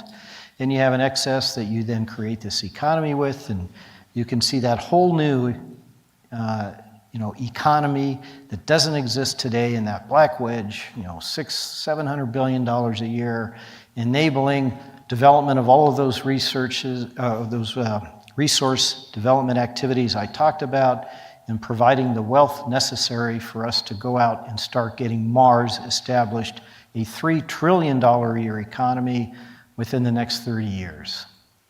An economy that is not moving money from one place to another, but doesn't exist at all today. Entirely accretive, additive to what we have. And we imagine this wonderful timeline where we start where we are today. Typically, on average, 6 people in space at any moment up on the space station, though not really permanently. I mean, they're not really living there.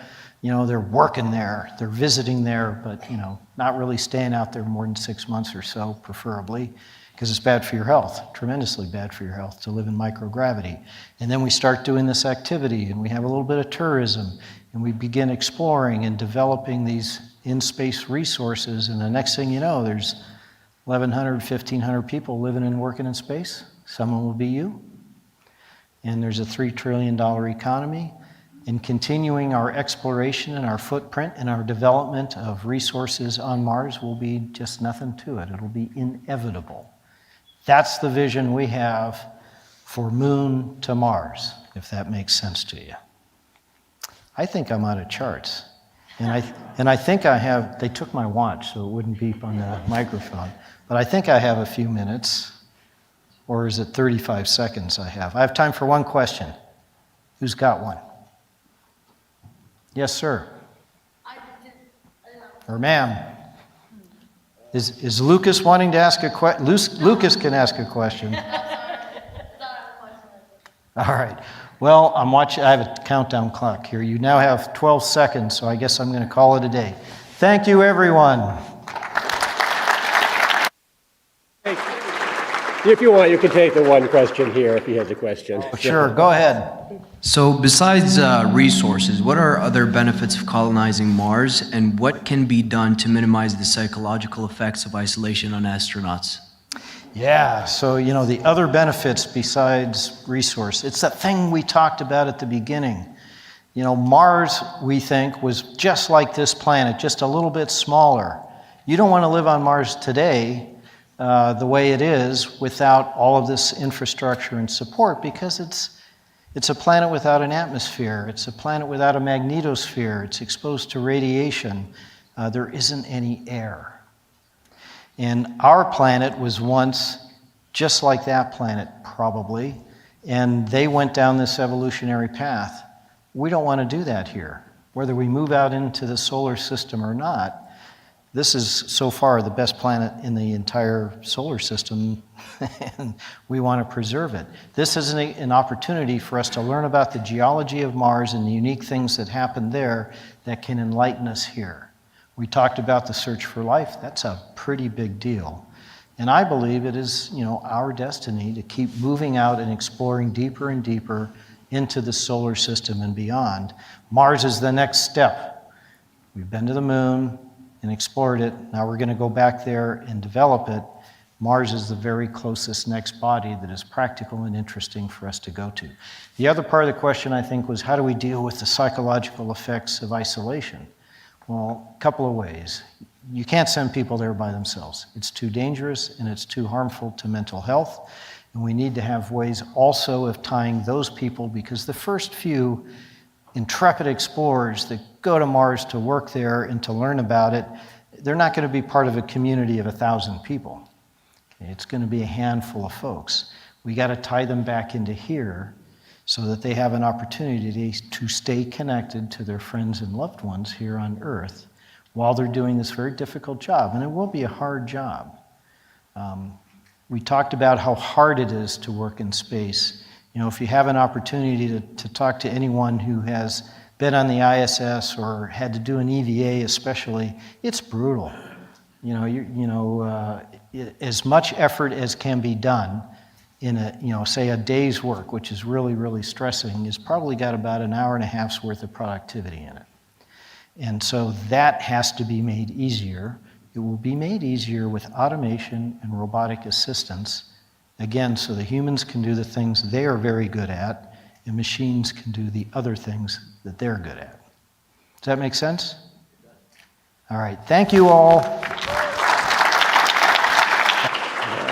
Thank you very much. Thank you, Tori. That was brilliant. And so we're now entering into another break. Sorry, it's so short after the lunch break. That was my mistake in the scheduling. But we're starting another break, so if you haven't signed up for the reception tonight, please do so if you still want to go to the Ardbeg reception tonight. And we also hope to see you at the screening of Alcohol in Space, the film, tonight as well. So enjoy your break and be back here at 3:15.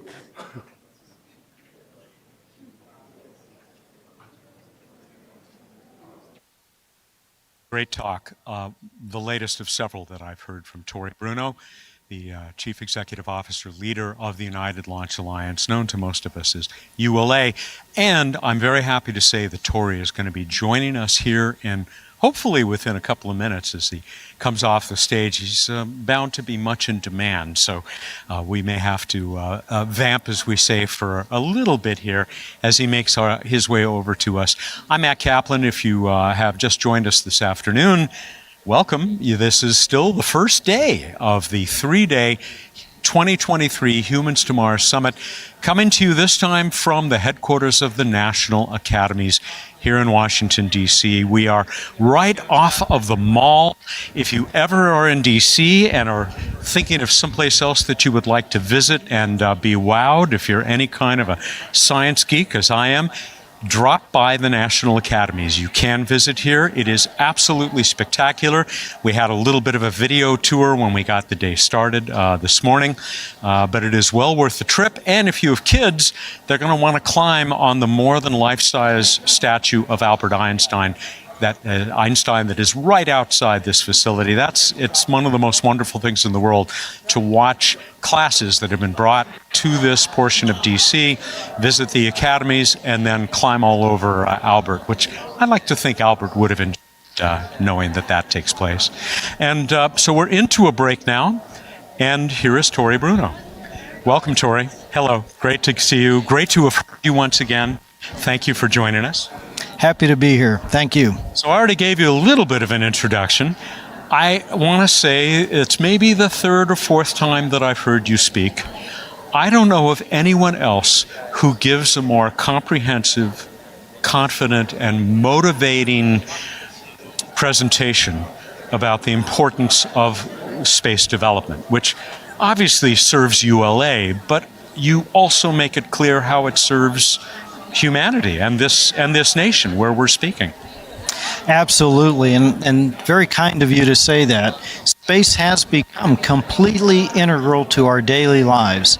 That's why I take the time to engage with people, to help educate them, and hopefully help them understand how space has improved humanity's general state of dignity and has the potential to do so much more. So I'm assuming that the people watching us now online around the world have probably just enjoyed your presentation. So I won't ask you much about that, but I do love that you covered so much. I mean, just that introduction to what we need to learn how to deal with radiation out there was fascinating in itself. But there's so much more. I want to get your thoughts about the ends of Atlas and Delta. I go way back. I watched John Glenn sitting on the tip of an Atlas.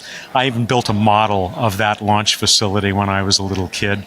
Vulcan coming on, I'll come back to that. But I just wonder, I mean, you said you don't have any favorites among your children, that, 100 and something rockets. But you got to feel something at the end of these historic vehicles. Well, I'd be lying if I didn't say that was true. You know, Atlas and Delta 2, Delta 4, they've done so much to build the infrastructure that we now have in space, the establishment of GPS, weather, all of that. So to retire those vehicles is a little bit bittersweet, I'll admit it. You know, but we're going to come on board with Vulcan, one rocket that will replace the whole set of these other rockets and enable us to do so much more. And that's what it's all about. So we're going to see that launch of Vulcan late this year? Yes, I expect that we're going to see that launch somewhere between this summer and later in the year. You know, we've finished everything on the rocket but one thing. I literally have the flight vehicle sitting on the pad at Cape Canaveral doing testing and sorting out the pad and how the pad operates. We had one anomaly in our last qualification test on our upper stage. We had a leak in our steel pressure vessel, and we are just now got our hands on all the pieces of that. We'll sort it out. We'll resolve it. It'll either take no corrective action, in which case we'll fly very soon, or maybe we'll have to do something to the flight vehicle, and it'll be later in the year. We should know that very soon. That's good to hear. How are those engines that you're picking up from that other company, Blue Origin? Those engines are fantastic. I'll say maybe worth the wait. You know, they are all done and finished their qualification just about a month ago, and they are performing better than I thought they would, and I'm very, very happy with my partner there. And now our big job together is ramping up because, you know, at the beginning of last year, we won this contract with Amazon for their Kuiper constellation, largest commercial contract in history, which is great. But it also means there's a challenge. I have to quadruple my launch rate by about the middle of 2025. So Blue Origin has built a whole nother factory next to the factory in Huntsville. Northrop Grumman is building a whole nother rocket motor factory in Utah, and so on. L3 and Beyond Gravity and my other partners are all in this now. Big challenge, great challenge to have. How do we build so much more product? Don't they call that the kind of problem you want to have? Exactly. Although it feels hard. Speaking of factories, I had the great joy, very exciting experience to visit yours in Decatur not very long ago, 2-3 years ago. It was pretty thrilling to walk around there. I guess I was watching the last of those older rockets on the assembly line and the first of the Vulcans. It's quite a place. Yes, it is. I mean, you know, physically it's just almost intimidating to go in there. 2 million square feet of rocket factory, biggest rocket factory in the world. But converting all of that into Vulcan is one of the things that will allow us to keep up with that very high launch rate. It's a very different place than you visited a couple of years ago. You should come back to show it to you again. There's gigantic robotic automated manufacturing to churn these rockets out at rate. There's all kinds of construction underway. We're seeing. I'm going to hold you to that invitation if that was real. I'd love to go back, watch rockets being built. But other than riding one up there, I can't think of anything better. I lied. I said I wouldn't say anything about your presentation, but more or less based on that, I wonder when you are in this town and you're talking to Congress or you're talking to people who work for the guy who lives in the White House down the street here, what do you tell them about why space exploration, space development is good business? Well, in terms of good business, oh my gosh, you know, direct economic value created in space is about $2 billion a day. When we talk just about the GPS system and what it enables, when we take the entire knock-on effects in our economy worldwide, it's about $20 billion a day. Imagine the economic impact if we didn't have that, if someone took it away from us, but also imagine what it would be like if we had never had it at all. And this is absolutely not the end. We talked about in the presentation the tremendous sort of imagination challenging wealth that is there that can make life for everyone on this planet even better if we develop those resources. I like that slide especially, showing all those resources that are out there waiting for us in those asteroids. It's kind of nice to consider that instead of being afraid of them, maybe turning a profit on them. Absolutely. There is a asteroid out there right now almost pure platinum, as big as the room we're standing in. Absolutely amazing. I'll close with this. Not the first time that ULA has been the biggest sponsor of this gathering, the Humans to Mars Summit.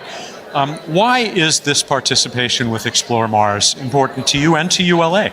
Because your organization, this organization, does a fabulous job in educating the public and bringing scientists together to really understand and appreciate the potential of space exploration, and especially Mars. So we have picked you guys on purpose to do that, and we're just proud to be a part of it. Thank you, Tori. Great work. Thank you. And best of luck with Vulcan. Thank you very much. Tori Bruno of ULA, United Launch Alliance. And we will continue on through this last of the breaks here on day one of the Humans to Mars Summit, coming to you from the headquarters of the National Academies. Of course, remember, we will be back once again live tomorrow and on Thursday with much more terrific content for all of you space geeks out there, and I include myself in that group, and the gentleman that I'm standing next to, obviously, as well. When we return, we will have the last regular sessions of the day today, day one. Thank you again for joining us. I'm Matt Kaplan. I work for this group, the Planetary Society, but every year I am thrilled to be here on behalf of Explore Mars at the Humans to Mars Summit. So stick with us. We've got some other stuff to keep you entertained until we come back live in the Academy's auditorium.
Back our break, and hopefully everyone has enjoyed the day so far, and of course the lunch.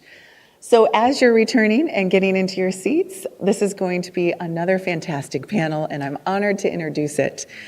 You know, Mike Gold does a lot of things, and when he's not helping us write the rules about the Artemis Accords, which is this next panel discussion, an international campaign to the moon and Mars, what you might not know about Mike is that he was the first pitcher in Russian Siberian baseball. How about that? We have a fantastic international panel for you. Let's welcome, please, Mike Gold of Redwire.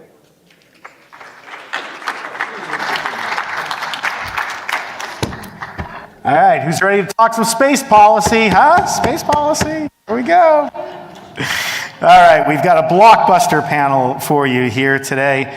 Let me begin by introducing Valda Vikmanis-Keller, who is the Director of the Office of Space Affairs, Bureau of Oceans and International Environment and Scientific Affairs at the U.S. State Department. Really long title because they do a lot of work. Previously, Valda served as the Chief of Staff in the Department of Bureau's Budget and Planning, as Division Director of the Technical Advisory Division of the Knowledge and Management Office, where she provided technical expertise through a network of in-house and external subject matter experts. Let's have a round of applause for Valda. Huh? Who do we have behind the curtain next? Who knows? How about Gabriel Swinney, everyone? Gabriel, my partner in crime with the Artemis Accords. Gabriel is Senior Policy Advisor at NASA, where he works in the Office of Technology, Policy, and Strategy. He's the author of a recent study on policy issues related to lunar exploration and other policy issues related to NASA's Moon to Mars objectives. Gabriel advises senior leaders at NASA and the White House. It was my pleasure to work with him while I was at NASA. This is the man who came up with the idea for the first lunar regolith purchase by the agency. So always creative. Let's have a round of applause for Gabriel. Next up, we have Masami Inoda, everyone. Masami, our terrific representative of JAXA here in Washington, D.C., where she represents Japanese Space Agency in America. Extensive experience in international affairs, space policy, satellite applications, industry relations. She has had several international positions, including the Intergovernmental Group on Earth Observation, Secretariat in Geneva, Switzerland, the United Office for Outer Space Affairs, and USA in Vienna, and has worked with SMEs on small satellite technology transfer while operating the JAXA office in Osaka. Someone else who worked with us closely in the Artemis Accords would not exist without Masami. Let's have another round of applause. Masami Inoda.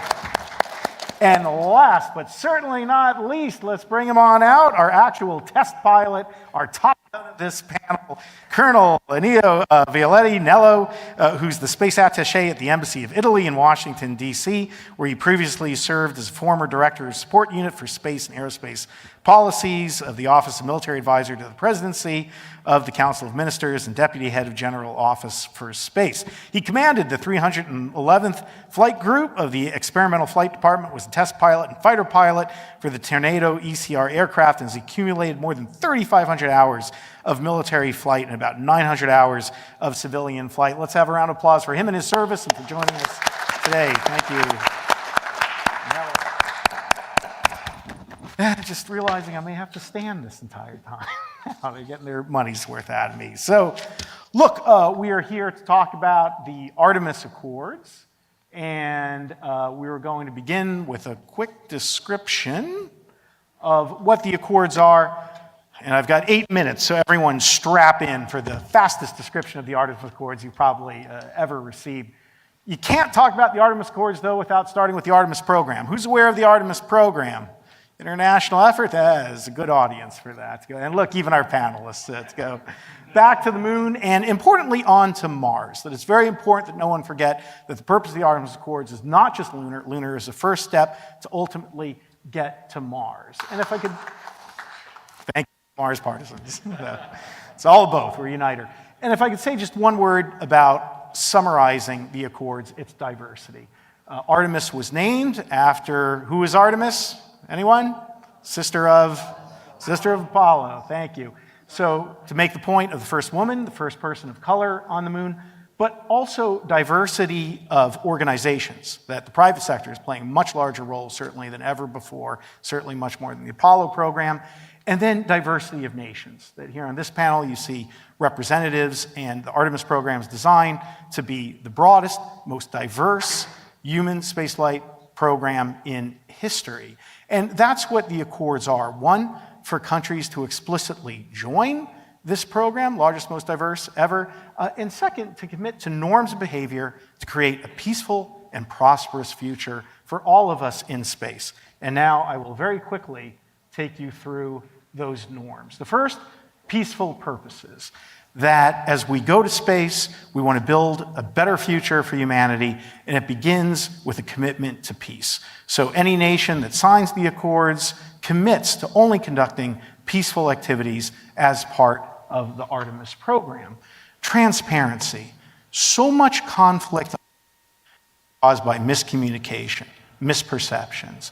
Therefore, transparency is the very spine of the Artemis Accords, that the best way we can avoid conflict is to be transparent relative to plans, proposals, activities, which is why any nation that signs the Accords is committing to be transparent relative to their space activities, and this is a value that you will see time and again in the Accords.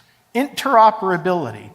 So much of the Accords is about implementing the Outer Space Treaty, the Registration Convention, the Agreement on the Rescue of Astronauts. And while you won't find interoperability in those documents, it's very much in the spirit of those treaties, because if we're going to have global space development, if we're going to have an environment that is conducive to private sector development, we must be interoperable. It is critical not only for people to be able to talk to each other, but for their machines, their spacecraft, their computers. I'll age myself, like, everyone remembers Betamax and VHS, right? Blu-ray, DVD. We need systems that can talk to each other, and that's going to be very true in space. So any country that signs the Accords is committing to at least striving for interoperable systems, and a reason for that is emergency assistance. That you're always going to be more successful in rendering emergency assistance if a system is more interoperable. And any country that signs the Accords is committing to rescue astronauts.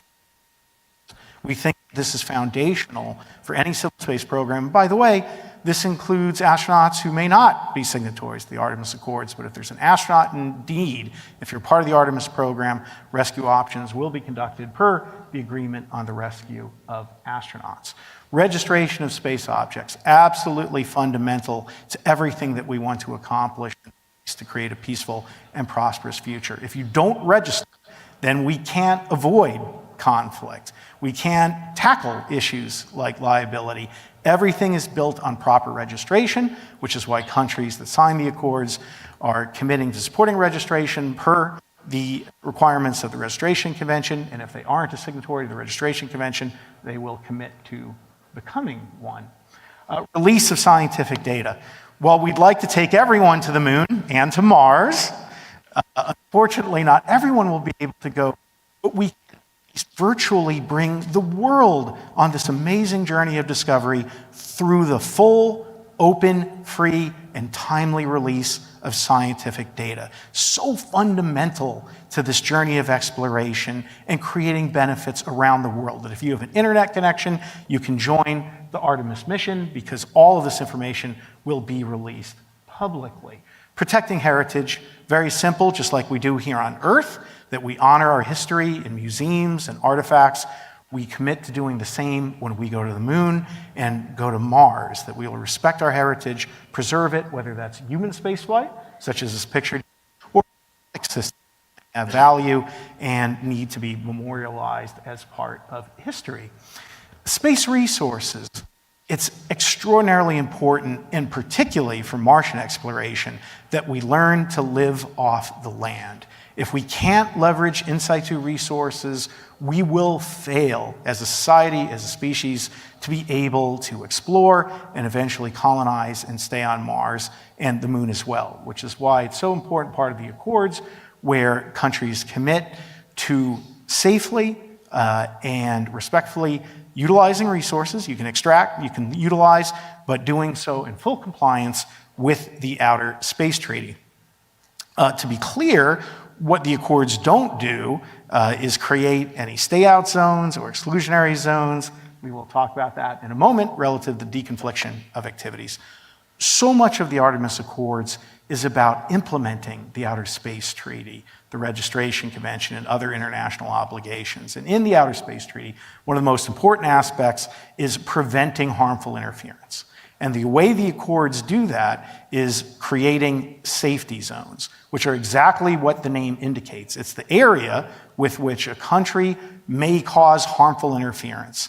And within that zone, a country has an obligation to report their activities, again, transparency, publicly to the United Nations, and to coordinate, to communicate with any other country entering that area so that you can avoid conflict and uphold the Outer Space Treaty's requirement to avoid harmful interference. What this is not is a stay-out zone or an exclusionary zone. This is actually designed to ensure that multiple parties can operate in the same area.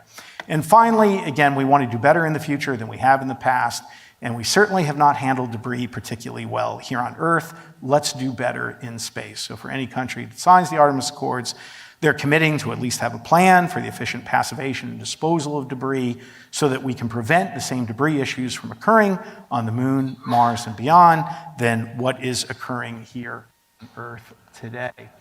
And this is wonderful that we were unable to update this chart in time for the new Czech Republic joining the Artemis Accords. Round of applause for the Czech Republic joining the Accords.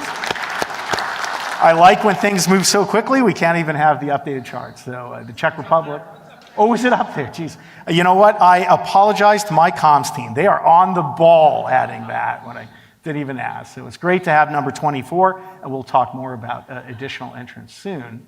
I don't even know if this video will play. What would be a space presentation without a rocket launch? This is the launch of Artemis 1 in November of last year, the manifestation physically of the Artemis program, and the reason that we have the Accords. You can also see that there's a very frightened bird that flies by and is wondering why it's daytime on this thing. We were out at a patio at Kennedy Space Center Visitors Complex. And this is about the moment where the patio started shaking so much I went inside. I was afraid the building couldn't take it. Here we have some images taken from the Artemis 1 mission by actually Redwire cameras, so we're very proud to be part of the mission there at Redwire. And I always end with, the reason we support the Accords is we want a future that is more Star Trek and less Star Wars. So with that,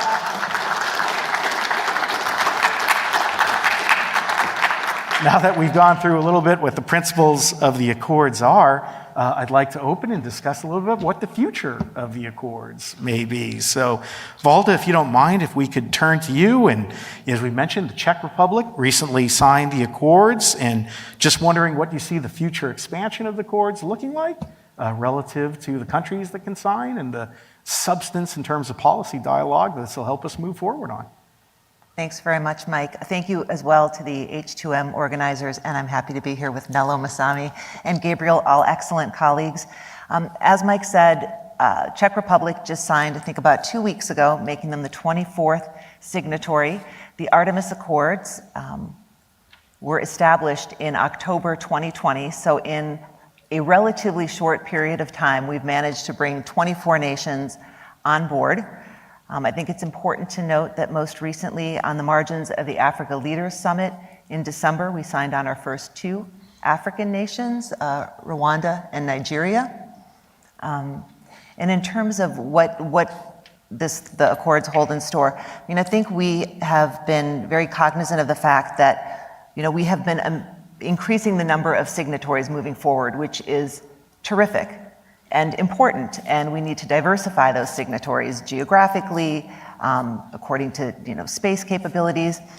But there is a recognition that it can't simply be a list of signatories. It needs to be something more than that. So as part of that effort, at the International Astronautical Congress in Paris last year, we convened the first ever, along with NASA. I should point out that this is a joint NASA State Department endeavor. We convened the first ever in-person meeting of the signatories. At that point, we were at 21. 19 of those were present at the meeting in Paris, and they were heads of space agencies or members of foreign ministries. And we had a 90-minute conversation about wither the Artemis Accords. What does this mean? What do we do with them? And I have to say, I was there and I was very nervous when you do one of these things, that when we opened it for questions, that it would be sort of like, dead air. Incredibly robust conversation. And what grew out of that, and I'm sure Gabriel will talk a bit more about it, was 2 working groups. One focused on deconfliction of lunar activities, and the second focused on, I guess we call it the value proposition of the Artemis Accords. How do you encourage other nations, whether they are spacefaring nations or not, how do you get them to realize the importance and the significance of the Accords and joining the Accords? And so those working groups are meeting periodically, and they will report out at the second ever in-person meeting of the Accord signatories, which will take place at the next IAC being held in Baku. So I would just add that in addition to that, I know that our NASA colleagues, certainly the State Department colleagues, we take the opportunity to engage, whether it's bilaterally or multilaterally in the UN, to talk about the Accords, talk about their importance. The Accords aren't meant to supplant or do an end run around UN agencies. The Accords are a way for us to amplify the important message of cooperation, of sustainability, of responsible use of space. And so I think there is a growing momentum, a recognition of importance, and I think the future for Artemis is very bright. Wonderful. Thank you, Valda. And as we talk about the partnership that you mentioned between state and NASA, Gabriel's our ringer because he was state and is now NASA, so bridging the 2 worlds. And Gabriel, while he was state, that was part of the partnership, and it was a pleasure to work with him on the Accords. Gabriel issued and wrote so much of the text of the Accords. So I'm wondering, as an author there, Gabriel, what you think has been achieved through the Accords. Has it done what you and the other authors set out to do? What has the impact been generally on the space policy dialogue from the Accords? Yeah, I'm reminded, and thanks, Mike, for the question. Thanks for organizing this, as also to the organizers of the conference as well. I'm reminded of why we came up with this idea, this crazy idea in the first place. And it was out of conversations we'd had with our partners. You see all the flags up there. And I think one fundamental thing to remember is that the Artemis program and NASA's broader Moon to Mars campaign is far and away the most collaborative, diverse, global, scientific initiative that has ever occurred. Right? That sounds like hyperbole, but it's true. It's not only the largest exploration program in terms of money and ambition, but it is also the most cooperative that humanity has ever undertaken. So we were spending a lot of time traveling around the world, negotiating with partners, talking about some very specific things, like in particular the Gateway Station, right? The small space station that's going to orbit the moon. And we had to figure out a lot of what you might think of as like management kind of problems. Who's going to build what, and how are you going to govern it, and who's going to pay for different things? And that's all super important, but it still didn't answer a lot of these fundamental questions, like about how you behave when you actually get to the moon or then move on to Mars. And in those conversations with our partners, we recognized that we didn't have answers to those problems. That I was a lawyer for the State Department at the time, and from a lawyer's perspective, it's a really awkward position to be in, to not be able to give your clients, to be able to give the operators legal guidance or guidance in terms of policy, right? They're going to the moon, they plan to go to Mars, but you can't tell them how to implement the Outer Space Treaty or how to avoid interference with other actors. So that's the setup to answering your question. I think, your question of what has the space community achieved, we finally started to answer those questions, right? We've taken the very general text of the Outer Space Treaty and we've taken it a couple steps further. Not that we've supplanted it or changed it or anything like that. We've fleshed it out and we've said, what would it mean to actually implement the Outer Space Treaty in the context that we're actually going to be faced, right? On the moon or on Mars. And so now we have 24 countries who all share a common vision of what that looks like. And that is, I think, sometimes a little bit of a shocking achievement. And now, as Valda said, we're taking that to the next level of really digging down into operations. So I think that's going to be where, the ultimate result will be, is designing missions around these principles, not only to achieve scientific and technical goals, which obviously drive what we do in terms of our exploration, but to build in these principles and how we want to behave into the actual mission design. And that's where, like, the deconfliction working group that the Artemis Accord signatories put together, that I have the honor of chairing, and the other working groups, and then all the conversations we have at the United Nations, that's where that comes in, right? Where we will get together in a room, whether virtual or in person, and say, this is the actual mission we plan to do. Here's the date, here's the target, here's the instruments, here's the hardware. Are you going to be nearby? Are you involved? What can we do to avoid interference, implement the Artemis Accords? All that kind of nuts and bolts stuff where you take the law and you take the policy and you translate it into engineering and mission design. That is a conversation that before 2020, the space community did not know how to have. And it's really hard still. There's lots of details to be worked out. Everything's an issue of first impression, so it's a lot of, it's a lot of learning as we go. But you couldn't even have that conversation a couple years ago, and now we can. So I think that's real progress. Terrific. How many people here have read the Artemis Accords? More people should. It's a real page turner. And if you thought the English was good in the Accords and it was well written, it's largely because of our friends in Japan, who I am convinced speak better English than we do, and we know now play better baseball than we do as the World Baseball Classic Championship in Japan. So our friends in Japan. So with that, Masami, I'd love to turn to you and to hear a little bit about how Japan and JAXA views the Artemis program and the Artemis Accords, and particularly relative to their impact on Mars, how you see these norms of behavior being important for Martian exploration. Questions are getting creative now, but I'll do my best to answer. And first of all, thank you for having me here again. I remember I was here in 2019, pre-COVID, pre-Artemis Accords. And it's hard to believe there was a world before Artemis Accords now. So back then I was here speaking on policy with Ryan Whitley, who was at the National Space Council at that time. I said, because, Japanese love to be planful, hate surprises, and that was the former administration.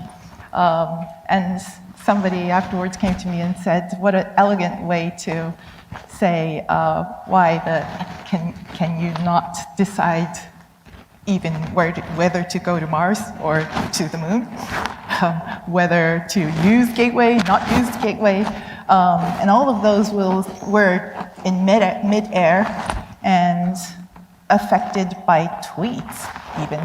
And that wasn't a very good environment to be in when you're trying to plan a multi-decade program like Artemis. And that was only 2019. However, with the momentum at the end of that year, the Japanese government decided that we will join the Artemis program. 2020 springtime came COVID. I went back to Japan for half a year, and we worked from Japan to discuss all of this still, all the international agreements that we had to do to build the Artemis International Partnership. 2020 June, we agreed on, we had a statement that was called the Joint Exploration Declaration of Intent, which abbreviates as JEDI. That for the first time said that Japan has the intention to land our astronaut on the moon. Then we had in 2020 October the Artemis Accord. So over that summer we negotiated this.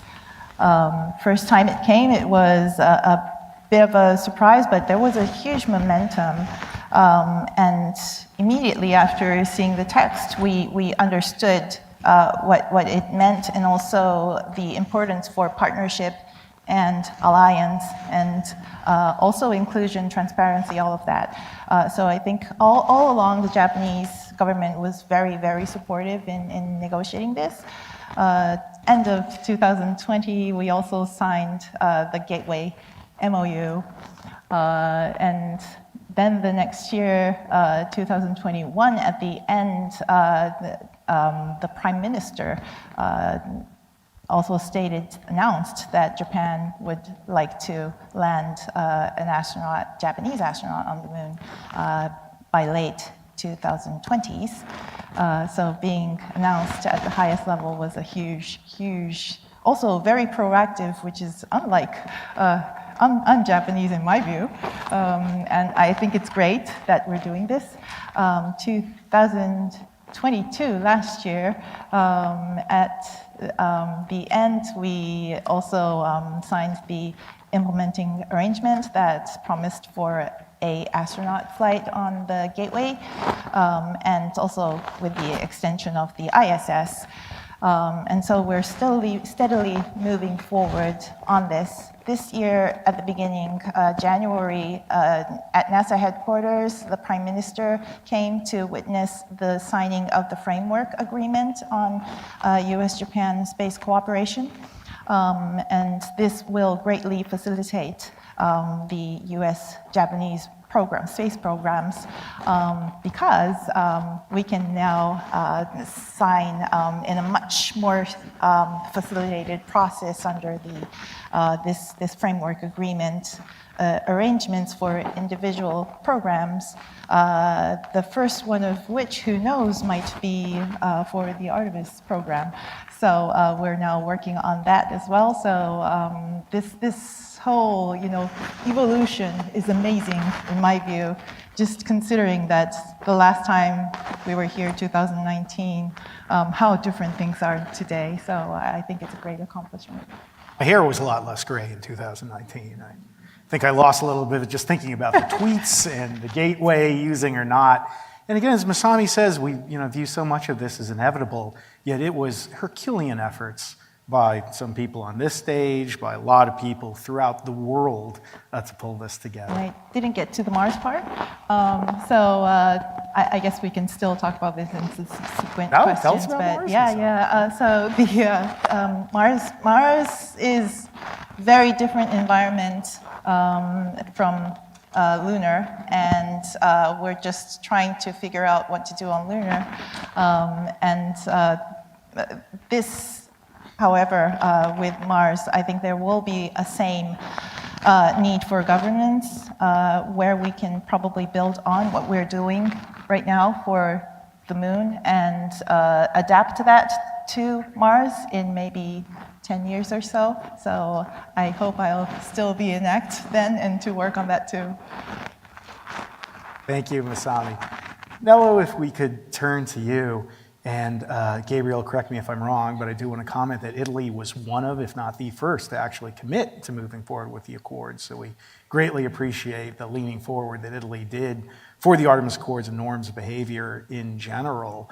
So from your perspective, and particularly as a pilot, as you look at space exploration and the dangers that come from that, what's your view of the Accords and Italy's participation, and even any personal thoughts on Mars and the importance of Martian exploration? Yes, thank you, Mike. Thank you, everybody, for being here and for inviting me, representing Italy. Test pilot, as always I say, I don't know why I'm talking about space now, because I've done most of my life in the flying airplane. But actually, in 2017, an astronaut called me and asked me to run space in Italy first for the Air Force, and then after a couple of years, I went to run up to work for the Italian government.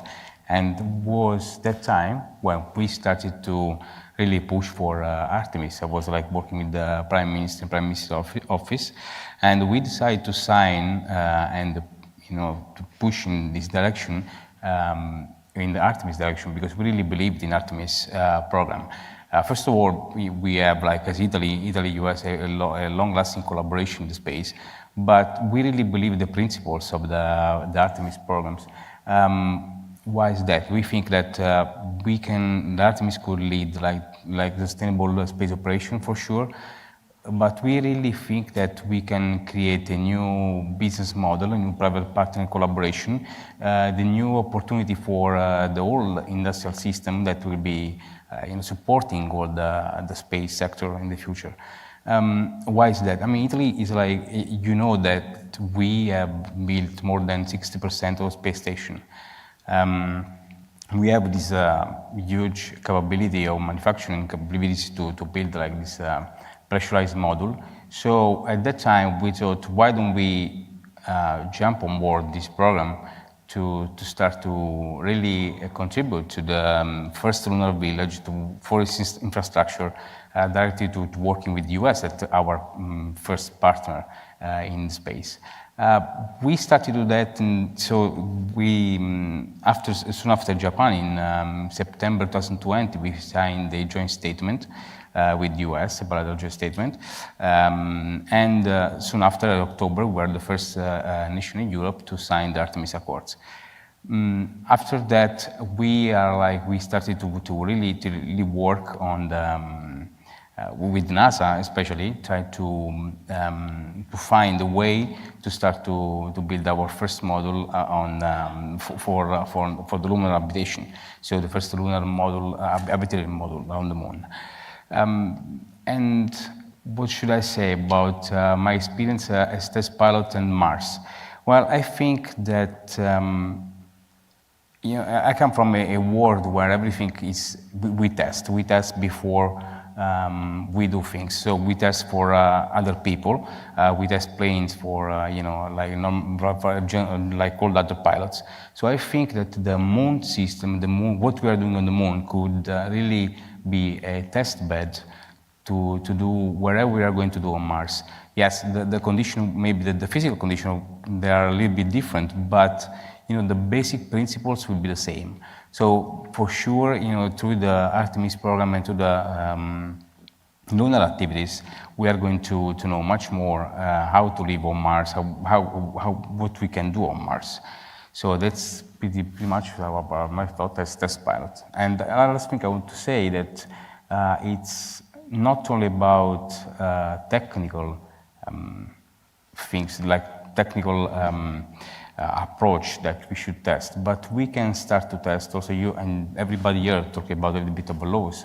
We can start to test also some a legal and economic system on Mars, because I think that will be the most challenging achievement to reach. Because actually, it's often we have seen here on the Earth a lot of regulation, a lot of rules that sometimes just they don't give too much freedom. I think that we have a huge opportunity to use lunar activities and Mars activities to think about a new approach, a new kind of freedom regulation, a kind of a planet like in which we can settle a standard regulation, a standard law that could be helpful for everybody in this world. And maybe we can just go away from all these kind of differences, like with the general consensus and with the common approach worldwide. Thank you. Ella, would you like to go to Mars, given the opportunity? If somebody will ask me, yes, why not? We can At a volunteer, ready to go. Yeah. So Valda, before we go to Mars, as I look out in the audience, I see a lot of young and new faces, which is fantastic. And I think when people think about Martian exploration in space, you think NASA or even Space Force. Department of State isn't the first to come to mind, but Department of State plays a critical role when it comes to space development. You've been an extraordinary leader for the Accords, for space development. Could you just tell folks briefly a little bit more about what the Department of State does, the interactions with the United Nations, and how you support space exploration? Sure. I love that question. Right, NASA, you think space, you think NASA, of course, everybody thinks NASA. The State Department is, I would say, in many ways, sort of the quiet partner. The State Department's remit is diplomatic engagement. That is our job. And so as part of that diplomatic engagement and in support of the Artemis Accords, we are uniquely positioned in some ways to engage with partners bilaterally when our Secretary of State or other senior leadership travel internationally or welcome international guests. We are uniquely positioned to ensure that, if appropriate, the Artemis Accords, the importance of the Accords, the principles of the Accords are reflected in the talking points, the briefing materials. We also, I'm the head of delegation for COPIOS, the Committee on the Peaceful Uses of Outer Space, the plenary, which will take place May 31st to June 10th. That is an opportunity for the State Department to talk to international partners about the importance of the Accords, the values that we want to promote and get others to adopt. I think that there's also a recognition on the part of the State Department, and I think all of my colleagues, that this is not just a US-led endeavor. One of the working groups, a working group aimed at advancing or talking about the value of joining the Artemis Accords, one of the two I mentioned, that is actually not led by the United States, that's led by Poland and Brazil, and that's intentionally so. The US does not want to be out front and center. We are a partner among our equal Artemis Accord signatories. And so that is another thing that we promote. We're happy to talk about it. We don't need to always be front and center. So those are some of the efforts that we make. We also talk to our commercial partners, whether it's our Department of Commerce Office of Space Commerce colleagues or the private sector. We try to encourage and include their voices. As part of COPIOS that I'm attending in a couple of weeks, we put out a request for proposal. We ask NGOs, academia, and the commercial sector to submit proposals if they would like to participate in UN COPIOS, to deliver a technical presentation or to be present.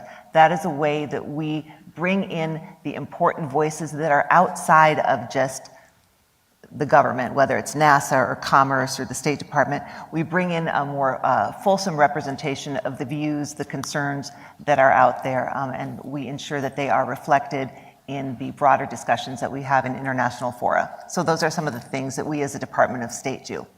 Always appreciated State extending that hand out to the private sector, and something I think that makes the American private sector special, and we've also seen great work in Japan and Italy relative to that public-private partnerships, which has been largely responsible for the second golden age of space that we're experiencing. I'd like to get to audience questions quickly, but before we do that, and I would maybe begin with Gabriel, but Masami or Nello, if you have comments on this, space resources, which has been a controversial topic in space policy, yet particularly as we look at Mars, vital. That again, if we're going to go to Mars safely and sustainably, we're going to need to live off the land, to be able to utilize in situ resources. Maybe Gabriel, very briefly, if you could kick us off with what the Accords say and don't say, and any thoughts that you might have, and Masami or Nello, relative to the importance of space resources from a policy perspective and how you would like to see this all play out. Gabriel? Yeah, sure. And I'll take you all down a little trip down memory lane back to 2015. For those of you who were following space industry back then, you might remember there was a spate of articles that, in newspapers or magazines, people talking about the first $1 trillion is going to be made in space, and asteroid mining is going to be the new thing, and you're going to go get all this platinum from outer space and bring it back, and you're going to be rich. There was some investment, there were some startup companies, and just a ton of hype about that. And whether that worked out, you can take a wild guess. But just in terms of law and policy, what happened as a result of that was a huge amount of reaction internationally. A lot of pushback, a lot of other countries, academics, nonprofits, or whatever, or people here in the United States as well, waking up and saying, oh my gosh, are space resources about to be a thing? If so, I don't know how I feel about that. Or maybe I actually feel pretty negative about that. Or maybe that makes me think that we need to come up with additional rules or something. So all of a sudden, the whole world paid attention in 2015. This was heightened when the US Congress passed some pretty basic legislation that underscored the legality of US companies getting space resources. But still, there was all this churn internationally. So fast forward a little bit to 2020, 2019, 2020, when we were talking about the Artemis Accords, we recognized, those of us involved in that we needed to get past this churn and create a common starting point, along with our allies and closest partners, so that we could have really important conversations, because there are important conversations to be had about space resources, particularly as you look towards Mars. As Mike said, and I'm sure you all know, for lots of reasons, it's going to be almost certainly more important for Martian exploration. So how do you get to those real conversations instead of the churn? So what we did with the Artemis Accords was include from the very first draft some really basic propositions, and it's really just three things. One, it is lawful to use space resources, or maybe you could flip that and say it's not always unlawful, so there's some way to use it lawfully. But if you do use space resources, you've got to follow the Outer Space Treaty, other legal obligations. Those are kind of two sides of the same coin. And then the third thing it says is we need to go to the United Nations and talk more about this, and we should all do this together. So that is it. You know, people treat the Artemis Accords as if it's some kind of revolutionary statement when it comes to space resources. But I think when you unpack it, those three statements are pretty uncontroversial. And since 2020, since the Artemis Accords came out, they have in fact, I think, formed the basis of much more substantive, continued international as well as domestic conversations about how you should do space resources, what that would look like. Instead of, can we do this at all? Oh my gosh, how do we feel about it? We've moved past that knee-jerk reaction into something much more interesting. The last thing I'll say as we move into this operational world is now that we've gotten a little bit past that initial hesitation, now it's time for operators like NASA, where I work, or other places, to look at how this will fit into actual mission architectures. You know, the office I work in right now, an Office of Technology, Policy, and Strategy, we look at things like, you know, when does it make sense to use space resources versus when does it make sense to bring things with you? How does that differ based on the launch vehicles you have available? How does it differ based on where you're going? Obviously, Mars is different than the Moon. It's much farther and harder to get things there. So now we're able to have those really interesting conversations, and the conversations that Valda and her team lead at the United Nations about what are the international rules about this, instead of the much more emotional knee-jerk reactions we were having in 2015 or so. And I think that's largely because of the Artemis Accords. Yeah, and a vital point, the Accords are a beginning of a conversation, not an ending.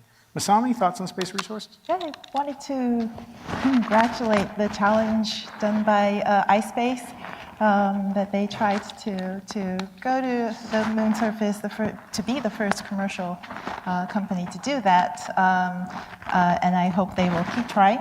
And of course, that was the contract that you guys came up with, the innovative contract to have them scoop up a little bit of regolith for NASA and to transfer that to NASA as a contract, not physically, but in the contract. So that was an innovative contractual experiment, I will call it, and I hope we can try that again.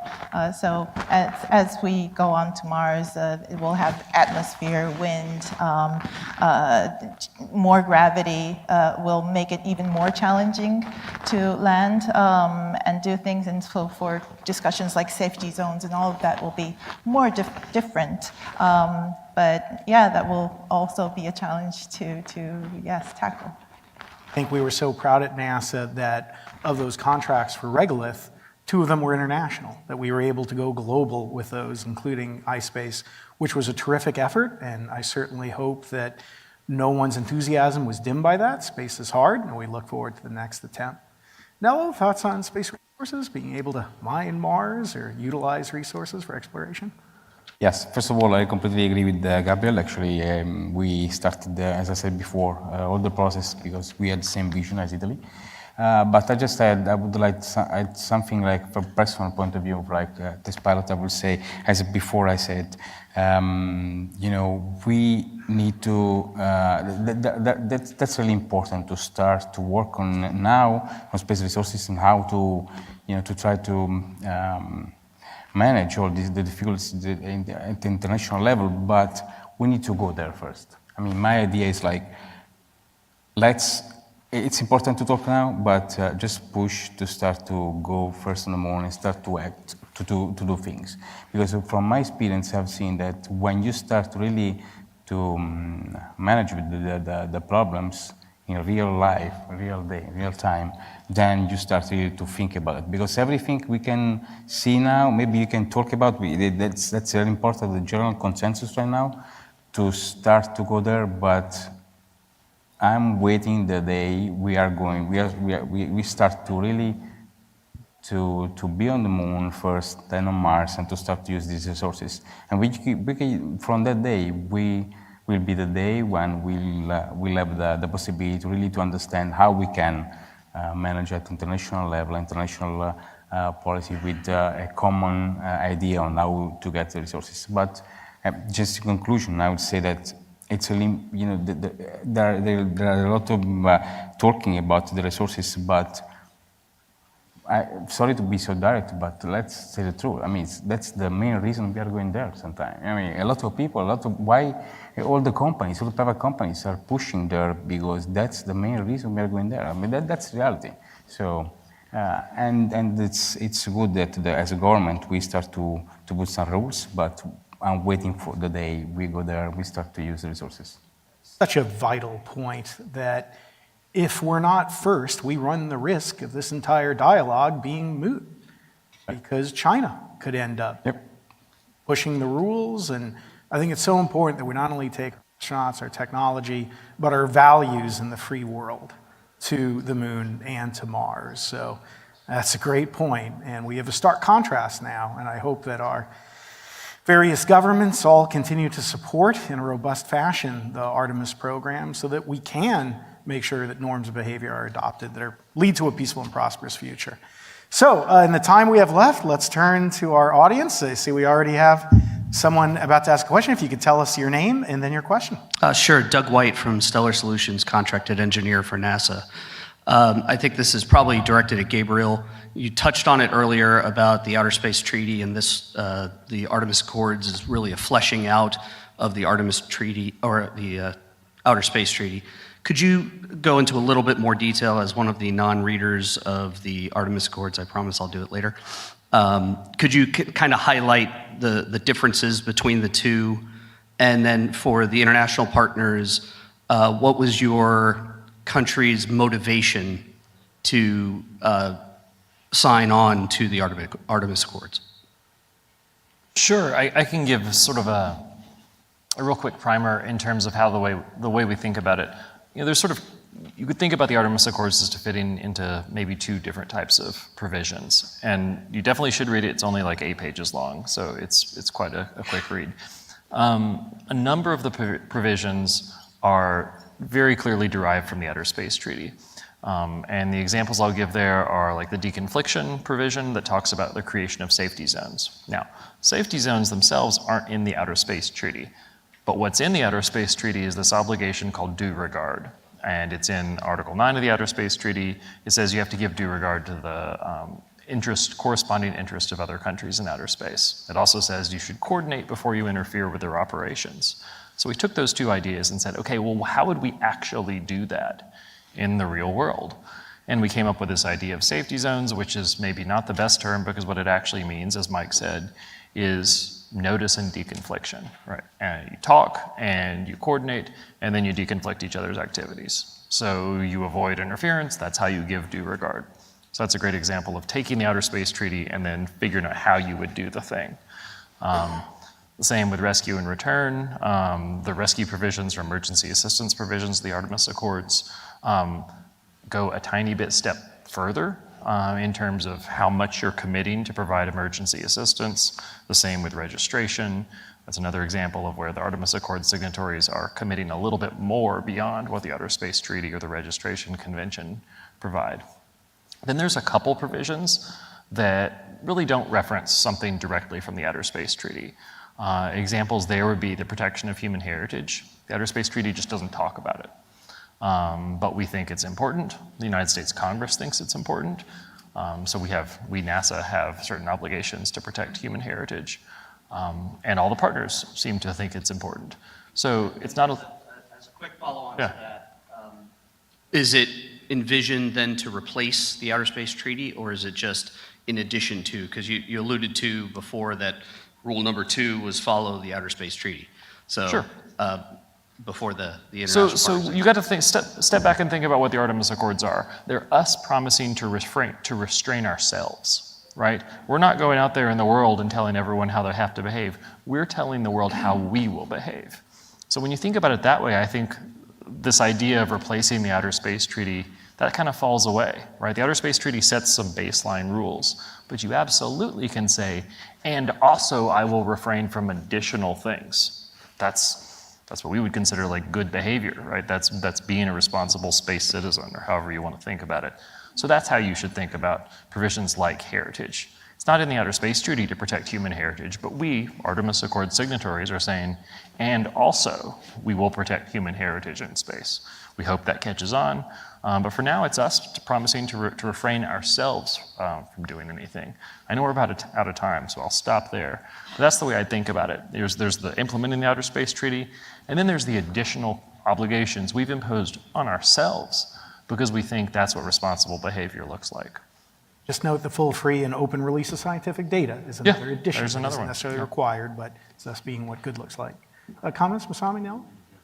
Yes, so the motivation for Japan to join, I believe, was, of course, to strengthen the partnership in the Artemis program, also to reiterate that we do follow the principles in the Outer Space Treaty, and also because the Outer Space Treaty is quite general in some ways.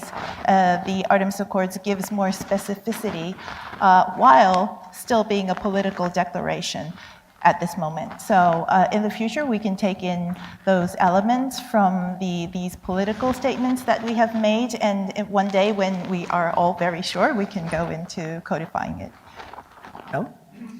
Yeah, as I said before, basically we really believe in this sustainable space operation, and we really believe that with the Artemis we can start this commercial partnership collaboration, and we can for sure sustain our companies, and then basically I agree with what Masami said. It's like it's all about consensus, it's all about starting new rules. So that's why we decided as you do. Thank you. So in the interest of no space program ever running on time, we're going to go to one last question. We may go a few minutes over, but sir, you've been very patient. Go ahead with your question. Thank you. Bruce Jakosky, University of Colorado. Question for Gabriel. I am one of the 5 or 6 people in the world who's read the Artemis Accords, and I have a question about... Surely more than 5 to 6. I have a question about access to resources. The thing that jumped out at me when I read it was the concept of sustainable use of resources, and I'm wondering what you think sustainable means and how you think it would be evaluated or regulated. Those are great questions, and I think recognizing that those are the kinds of questions we need to answer is the first step. I don't have answers for those things, right? And I think that's a good example of the kind of question that we didn't try to answer, and now, in my personal opinion, it would have been inappropriate for not only the United States, but also our group of partners to try to answer for the world. Partly because those are questions that the entire space community is going to have to struggle with, but also because we just don't know the facts exactly that we're talking about now. Right? NASA is about to engage in a campaign of resource prospecting, along with many of our partners who are also doing resource prospecting. So we don't really even know how plentiful these resources are. Where are they? We think we have some pretty good suspicions, but we don't really know. And we still don't even 100% know how they're going to fit in our architectures. So I don't know is the short answer. The answers to those questions are probably going to vary based on resource, right? There's some kinds of resources that are essentially unlimited except in location, right? So you can think of the alleged peaks of eternal light, which are not eternal on the moon, but these peaks of highlighting areas. You can get all the energy you want if you can get on the peak. So what's actually limited there is the location, right? The geography. That's probably different than something like water ice, but then you go to Mars. all of a sudden you're talking about resources that may well be distributed globally in a very different way than in the moon. So all of a sudden you have a different set of constraints. So I think it's going to depend on resource, and it's going to depend on much broader conversations. And that's where I don't know where the answers are going to go. We turn into sort of Valda's world here. But it's really hopeful that we are talking about these things now, because humanity does not have an awesome history of answering these kinds of questions terrestrially. So the fact that we are talking about them now, before the tech is even there, 100%, we're still at technology testbed phase in terms of space. I think that's very hopeful. Doesn't mean we'll get it right, but it means we are asking the right questions at the right time. We will end on that note of modesty, and that you all have the opportunity to continue to help us on this journey of exploration of not just space, but policy. So with that, let's have a round of applause for our wonderful panelists.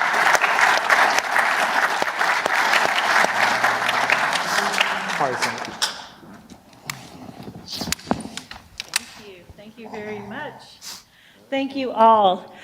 So we're going to try to hop back on schedule here. So I don't know if all of you are aware, we held a Mars Innovation Challenge. We launched it around the first part of February. We had an original kind of cutoff date. Then we had a long conversation with our partners in Latin America. They had students in Japan, so we elongated that submission deadline, which was April 28th.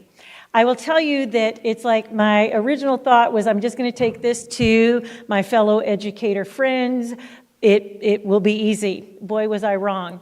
We have had let me give you some stats real quickly. 217 students, 19 countries, and it is a bit like judging. We had categories from K through 2, 3 through 5, 6 through 9, and 10 through 12. They are nothing less than stunning. But alas, it is time, and so we're going to announce the overall winners, and then I'm going to tell you a few prizes, because I actually went to a third round of judges because it was so close. We got to really Olympic kind of Michael Phelps, .001, by winning by 1,000th of a point here, because they're all so very good. I plan on playing a few of them tomorrow morning before we start. And again, you've got second graders who are telling you about how we should exercise and stay mentally healthy. You've got third, fourth, fifth graders like talking to us about how we can make habitats out of Martian regolith and cover it with fungi. So these kids did their work. So to make it all, so it's like anybody who is a semifinalist, they're watching at home and you're still waiting for that confirmation email. It has been sent. Check your email. It is a long list of semifinalists, and what I'm doing, because as you know, I'm a softie, I am going to arrange for experts to Zoom with each and every participant that happened to send us an innovation, as well as some very special people I want to recognize. We had a tie for the overall winners, and they are AJ Caesar and Rohan Dugan from New Jersey. They did a project called Ridge Solar Gardens. It's exquisite, entirely feasible, and that's kind of where we came down to it. It's like there were requirements, and so it's like we would even go, okay, how'd they do in the presentation? All right, and we got down to the nitty-gritty of actual feasibility. So they are one of the overall winners who, there were a team out of New Jersey. And then our other kind of winner that tied, he is from Hungary, Barnabas Pastor. His innovation was called the Mars Mallow 2-in-1, and it was a beautiful way of growing food and providing all kinds of nutrients as well as oxygen and other things to the Martians who live there. So congratulations to all three of those young men. So a big round of applause. But a few special mentions. Planeta Roja from Colombia. I just spoke and communicated with astronaut Jose Hernandez. Again, brilliant innovation. He's going to Zoom with them, and really fantastic. There's also a kid from California named Eric, and the thing that was impressive, there wasn't entirely complete feasibility, because we certainly considered him as one of the top runners for the winners, but it's for about luminol. And, but he did a research project. It included putting a glow stick in a freezer to see how long it would glow. Apparently it can last for over 500 hours, so we knew that he had done the work, and we were able to manage to get him a Space Camp scholarship. Again, we want to award these students who are working really hard. And Draco is a kid in Cape Town, South Africa, and he has an impressive way for us to stay healthy. And through our friend Steve Sherman down in Cape Town, South Africa, it just so happens that Astronautical Sciences is there this week visiting with students. Steve is currently planning a meetup between Draco and Astronautical Sciences. So all the rest of the semifinalists will be listed on our website as well as our social media, but a big congratulations. I wish I could show you all the videos, because I think, again, it would inform you how incredibly in good hands our mission to Mars is. So a big round of applause for those winners, and hopefully on Thursday we'll hear from both those teams. Thank you so much. Go straight to the input. Straight to the input. All right, perfect. And next up is our wonderful, amazing human. This is Charity Whedon. She is the Vice President of Global Space Policy and Government Relations at Astroscale. She is in charge of coordinating global teams of policy professionals, whether that's government relations, licensing, regulation, best practices, standards of formulation, so much more than this. Her career spans 30 years, and it has given her incredible perspective why teamwork, leadership, and service matters, and why we all win when we include diverse voices. So again, please make welcome our moderator for this next panel, Charity Whedon, and her esteemed panel. Please come on in. Thank you so much. Thank you so much. Hello, everyone. It is great to be here. First time for me at the Human to Mars conference, so thank you for the kind invitation. As was presented, Astroscale is a global company solving a global problem of space debris, but also keeping space sustainable for the long term and for our future generations. I'd love to know who here was here this morning when I think Brian Bartello was speaking. Can I see a show of hands? Excellent. So he's done my work for me, so I'll just say what he said. Okay? We're all good here. You saved 10 minutes. No, but a couple other things. Really well done, and I think this is a super important issue and relevant to you. Because over 3 decades ago, I was sitting at an auditorium at Space Academy in Huntsville, Alabama, with a couple hundred other teens eager to learn more about space. The presenter started off by asking us to look around the room at each other. He said, "One of you is going to walk on Mars." Now, as a 16-year-old, how exciting is that to hear it? I mean, I had my eyes set on being an astronaut, but I had not thought of applying that to explore other planets. And as I looked around, many in the room took inspiration from this statement, that humanity was going to Mars, and we would be the generation whose footprints marked the Martian soil. Looking back, to be honest, I feel I was led astray by that statement. It was a little hollow for me. It's one thing to give inspiration to a group of earnest, hopeful astronauts, to keep them motivated to continue STEM studies, and another to state something so directed without explaining what it would take to achieve that goal, what risks there were, or the basic reality that this was not a political priority at the time. It's true that in our line of work, optimism is an essential trait. How else can we muster the creativity, the energy to do the seemingly impossible? After all, this community's motto is, "Space is hard." And we are used to multi-decade timelines and launch date slips. But there's a shortcoming that sometimes gets the better of us. We don't pay enough attention to the prerequisite building blocks to achieve the near impossible. And the result can start to look like empty promises, not just to ourselves, but to the incoming generation of space pioneers. I like to think of myself as a human space elevator. Hear me out. My head is always in space, but my feet are firmly grounded here on terra firma. That is, I like to think practically, but boldly.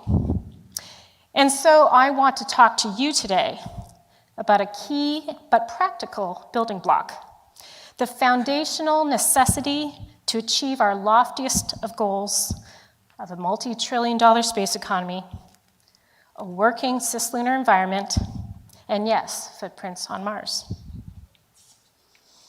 That prerequisite is a new approach to infrastructure, logistics, and sustainability in space, all related. In other words, we need a revolution in in-space servicing, assembly, and manufacturing, otherwise known as ISAM. Now, for the last 6 decades, we humans have treated the space environment as our operational dumping ground. We've abandoned billions of dollars worth of satellites, some of them reusable if it weren't for them simply running out of fuel. We spend billions more to haul tons of mass into space just to have it slowly drift back into our atmosphere, to burn up or crash somewhere around the planet, or worse, to pose a debris threat for centuries or millennia to come. We've used space as our testing ground for direct ascent anti-satellite missile attacks. Successfully, I'll add. Now, is this the approach that will help us on the dangerous and austere journey to Mars? That will make the most of limited resources over years-long missions? That is supportive of the humans that will be going to Mars in the cislunar environment, or even the humans in orbit above us right now? Is this an approach that supports development of the most innovative and cost-effective solutions to repair, upgrade, repurpose, reuse, or recycle in space? Is this the approach that we are proud to leave to the next generation? I think you know my answer. Now, a revolution in ISAM and thinking more sustainably needs to start at home. And I'm more optimistic than ever that nations and private actors are thinking more about these building blocks. The United Nations Committee on the Peaceful Uses of Outer Space long-term sustainability guidelines, the Paris Peace Forum's Net Zero Space Initiative, and the Artemis Accords are just a couple examples of the momentum inching towards an ISAM revolution in order to create a more sustainable space environment. Even last week, the G7 Science and Technology Communiqué stated that, and I quote, "We strongly encourage further research and development of orbital debris mitigation and remediation technologies. We also strongly encourage development of national guidelines and regulatory frameworks for remediation that align with guidelines developed within UN COPUOS. We call for international cooperation, including through appropriate international bodies that could encourage transparency and responsible remediation practices, and foster the future development of international guidelines in this area." End quote. Pretty strong statement from the G7. So, space sustainability is the challenge, and ISAM is the tool to both address and realize new opportunities.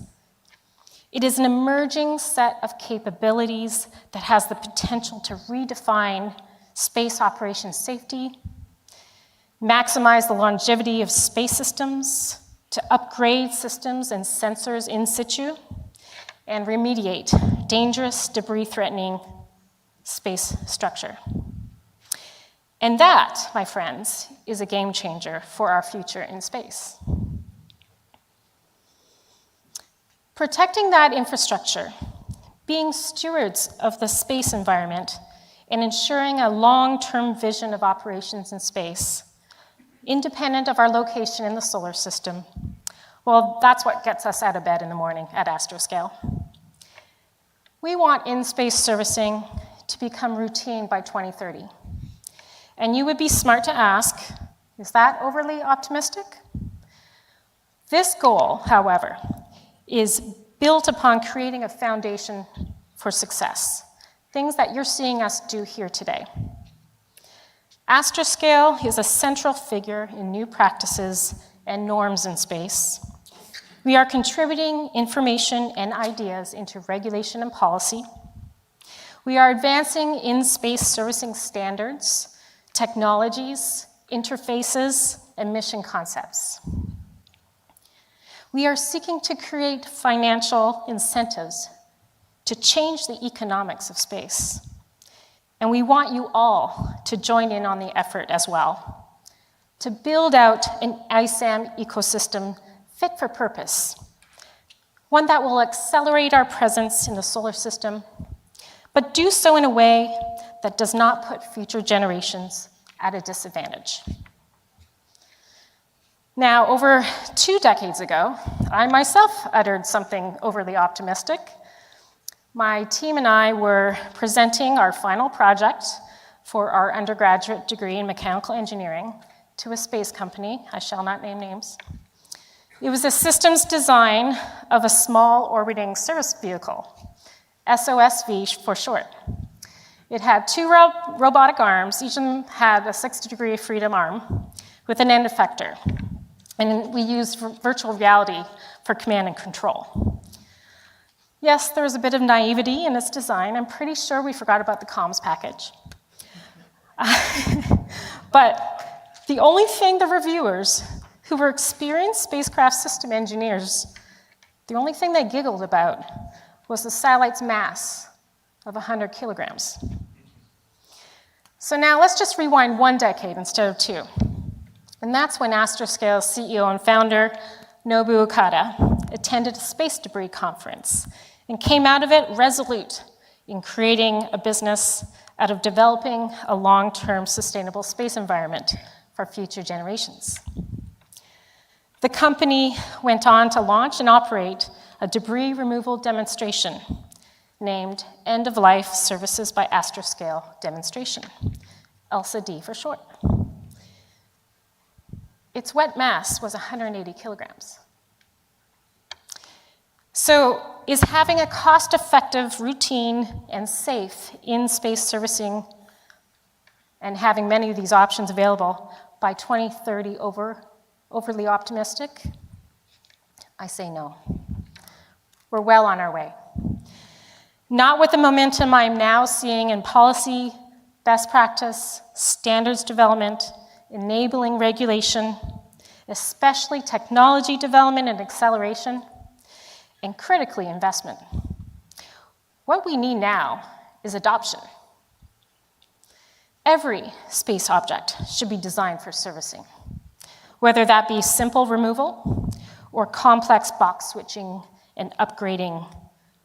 And all systems should limit their total risk in orbit and evaluate the rapid deorbiting options or repurposing options. We all need to continue to invest in the hardest hurdles to make in-space servicing routine by 2030. That is how we keep the momentum going towards an ISAM revolution and help keep our promise to continue to explore and inspire the next generation. The ISAM revolution is not going to happen through any one person, company, program, agency, or even country's efforts. If we encourage each other to keep engaging to build responsible behavior, that will foster a spirit of mutual empowerment, where each organization can be the impetus of progress within their sphere of influence. Collectively, cultures of innovation are bolstered by cultures of collaboration. And space sustainability is the ideal challenge to apply this practice. To the young professionals and students here today, I'm not going to make a blanket prediction. That was made to me 3 decades ago. But what I can say is that if you want to get there, if you want to play a significant role, join us in creating the conditions for a safe and sustainable exploration through ISAM, in-space servicing, assembly, and manufacturing. You are a tangible part of building our shared space future. And yes, progress can be slow. Yes, you may be ridiculed in pursuit of your goals. Yes, the political winds will often change, but remember to occasionally step back, celebrate every small progress, and tap into your resiliency reserves. I am excited to think what the next 30 years has in store for humanity in space, because you will be helping shape that future. And that includes you, Brian Bartello, yes. And for all of you already in the workforce, if we get this right, if we can successfully kick off an ISAM revolution, a responsible, sustainable space economy will be the positive legacy we pass on to future generations in Earth orbit, cislunar, Mars, and beyond. Thank you for your time today. I might have time for one question. Thank you.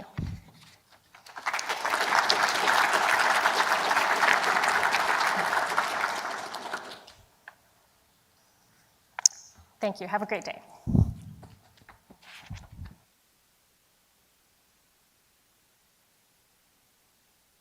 Charity, that was terrific. And so our next panel is about the NASA Moving to Mars objectives. You may recall last year, NASA released their initial objectives, and it had, I believe, 4,400 groups submitted suggestions to modify them.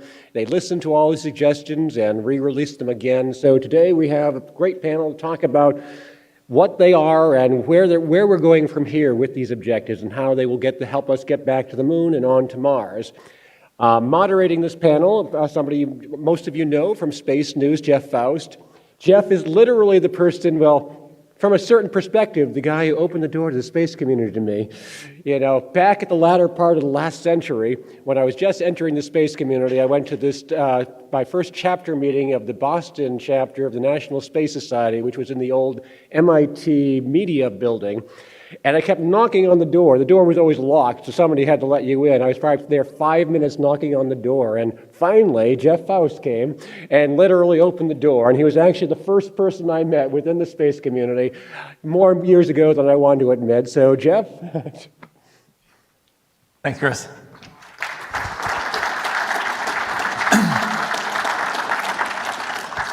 I think that's Chris's way of saying it's all my fault that you're here. So. But thank you for staying here through to the last session of the afternoon. It's been, I know it's a long day. Only thing tougher being the last session before lunch is being the last session before the Scotch tasting session. But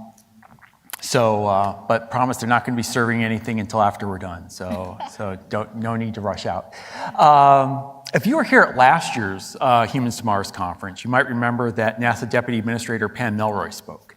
And she spoke the same day that NASA released an initial set of objectives for its Moon to Mars exploration efforts. And in the years since then, there has been a lot of effort to refine and expand those objectives and use those objectives as a basis for an architecture to guide those efforts. And so what we're going to be talking about here is where we stand in terms of that architecture and sort of the next steps and related activities associated with that and how all that will lead to Humans to Mars.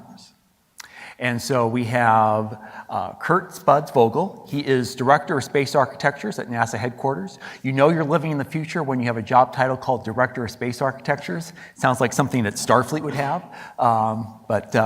but we have that here now. It's great. And Bobby Lal is back up here on stage. If you're here this morning, she was up on stage as moderator. Now she gets to be a panelist as Associate Administrator for Technology, Policy, and Strategy. So Spuz and Mavia are going to spend a few minutes each. They're going to go through a few slides, talk about some of these topics, and then we're going to dive into some Q&A, a fireside chat without a fire at our side. It's a virtual fire. Talk about that, and then we will open it up to some audience Q&A towards the end, because I'm sure that for all the questions I have, you probably have some better questions. So Spuz, why don't we start with you? And we've got the clicker here. Thanks, Jeff. Thanks for having us. This is my first time coming to the Humans to Mars, and I'm really looking forward to seeing all of the talks over the next couple of days. But as Jeff said, some of you may have seen the objectives already at the Paris IAC last fall. Pam had announced what that final version was. But just last month, about a month ago today, we released the full strategy document that explains not only the objectives and the rationale behind them, a little bit more detail than what was originally sent, but the strategy behind it. And then later last month, only a couple weeks ago, was released the architecture development document, or the architecture description document, which is the first round, if you will, of where we go from this strategy. So to kind of explain, in the spirit of what's next, let's talk about where we were headed, what the guidepost is. And so if you've seen this document, I apologize, this might be the third, fourth, fifth time you've heard it. But for those that haven't, just a real quick review. What we did is the methodology for the strategy is guided by a robust systems engineering process and 5 interrelated principles. The robust systems engineering process is represented by this graphic, which is basically to say, let's step back and understand the what. What is it that we're trying to accomplish here? We don't want that to change all the time. We want it to be consistent over multiple administrations. And what we're setting out for is to create almost a decadal-like methodology for this strategy that would be evolutionary as well along the way as we build it, because there's a long period of time that we have to accomplish getting all the way and doing the Mars campaign. So you start with the what. When you do the systems engineering, but undergirding that what is the why form on the bottom. So this is the value proposition, and I know the print on this is pretty small. You may not be able to read it, and if you've seen any of Pam Melroy's talks, you'll know that platform of why is the motivation. What motivates us for going to do this? And it's the 3 pillars to that why platform are inspiration, national posture, and science, of course. Science leads the whole thing. In fact, you're going to see it reflected in nearly 40% of the objectives that we come up with. But once that why is established, the system engineering process then mandates determine the what. Let's make sure it's rigorously developed so that we know it's reasonably achievable. Let's make sure it's detailed enough so we know how to judge success. And let's do what we can to make sure this doesn't change over time. Once we've done that, then the how kicks in. So the what develops that platform of why, and then how we do it. Well, the how is done by in most circumstances, it's something akin to a program office. And at NASA, that is the ESD mission directorate led by Jim Free and his folks. And of course, you have to have sufficient funding to get the job done. And to fill out those elements of the how, you have to have a steady stream of technology that's developed over time. And that's why we have multiple streams of technology development, including an entire mission directorate at NASA, as well as industry, academia, international partners. There's even the program office itself has tech development capabilities. If you see that QR code up there, if you haven't seen the whole strategy, I highly encourage you to take a scan of it, and you can peruse this at your leisure. But as I mentioned, we had to define the what. And so, and that what is the first element of these 5 interrelated principles I'm talking about, which is to be objective-based. NASA has pivoted from a capabilities-based to an objective-based approach. When we had to look to the right, if you will, I'll go all the way to the right if you were looking at it from a schedule vernacular, and say, what is it we're trying to accomplish? And that looks, at first blush, you'd say that's pretty broad, and it is. But we're not just going, there's people that are very focused on the moon. There's some people very focused on Mars. We're at a Mars event here. It's neither of those. What we're doing is we're developing a blueprint for sustained human presence and exploration throughout the solar system. We're practicing on the moon, in part. That's one of the reasons we're going to the moon. But also, we're not just stopping at Mars. That is a demonstration, that initial campaign is a demonstration of this blueprint that we're trying to establish here. So if that's the what, if that's the ultimate goal, Is that the complete what? No, I'd say it probably isn't. That gets us into the second of the 5 principles, which is to be we start with an objective base. We've got that bumper sticker, if you will, all the way to the right. But then as you start to decompose that or deconstruct that and come left from that, as you architect from the right, that's the second principle. Architect from the right. Start with that goal and then start decomposing and ask yourself at each layer, what does it take to do that? And as you define these top-level goals and objectives, what does it take to do that? And you keep working your way left until you get that wireframe that you see up there. And then it's at that point that you start injecting the technology solutions, the acquisition approaches and whatnot. And that's when you get that mosaic of who's doing what. Once you've got that plan established, you want to make sure you're honoring the third principle, which is to be consistent. Everything that we're doing here is designed to be resilient. Resilient to our budgets, resilient to the technology. As technology comes on board, we want to be resilient on the technology solutions. We want to be credible in what we're saying.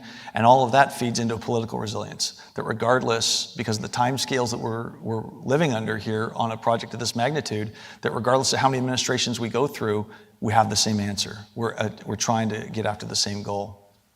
To do that, we have to honor the fourth principle, which is we have to be unified. Meaning everybody inside and outside the agency has to understand and be able to articulate what the plan is. And that includes from the development of these objectives and goals all the way down to the plan itself. We have to be unified in this. And the way that's going to happen is the fifth principle, is through enhanced communication and engagement. That's, I would argue, it's the single most important one. After you've established that we need to be objective-based, making sure that we're talking with each other, including getting feedback from folks about what we're doing on a regular basis, and having the different voices involved, that's what's going to make the difference between success and failure for getting these goals achieved. So just take a step back then and let's ask ourselves, what is the scope? When the Federated Board, which I chair at NASA, the Federated Board is made up of the deputies of all the mission directorates at NASA, to come up with that initial set of top-level goals and objectives. Well, we had to ask ourselves, what's the scope? And as Jeff had mentioned, when we came up with the first round of these objectives in the spring of last year, there was about 45 objectives, and we had to decide what that scope was. Well, I mentioned already there's some people who are very fixated, just the moon. We're going to go to the moon and don't worry about what's after that. We just got to get to the moon. There's some people that say do the absolute minimum, maybe folks here, do the absolute minimum or don't even do the moon, let's just get on to Mars. I submit to you that every domain that human history is replete with examples of every time we go into a new domain, we do a couple of things. We get there, we learn how to survive there at first, we learn how to get there, survive there, then eventually we learn how to thrive and be productive, and in some cases an economy is driven around that domain, but we're also starting to plan for what the next step is. We did it in Leo. We're going to do it on the moon as well. So every one of these domains, if you treat the moon and Mars as domains, we're going to do the exact same thing.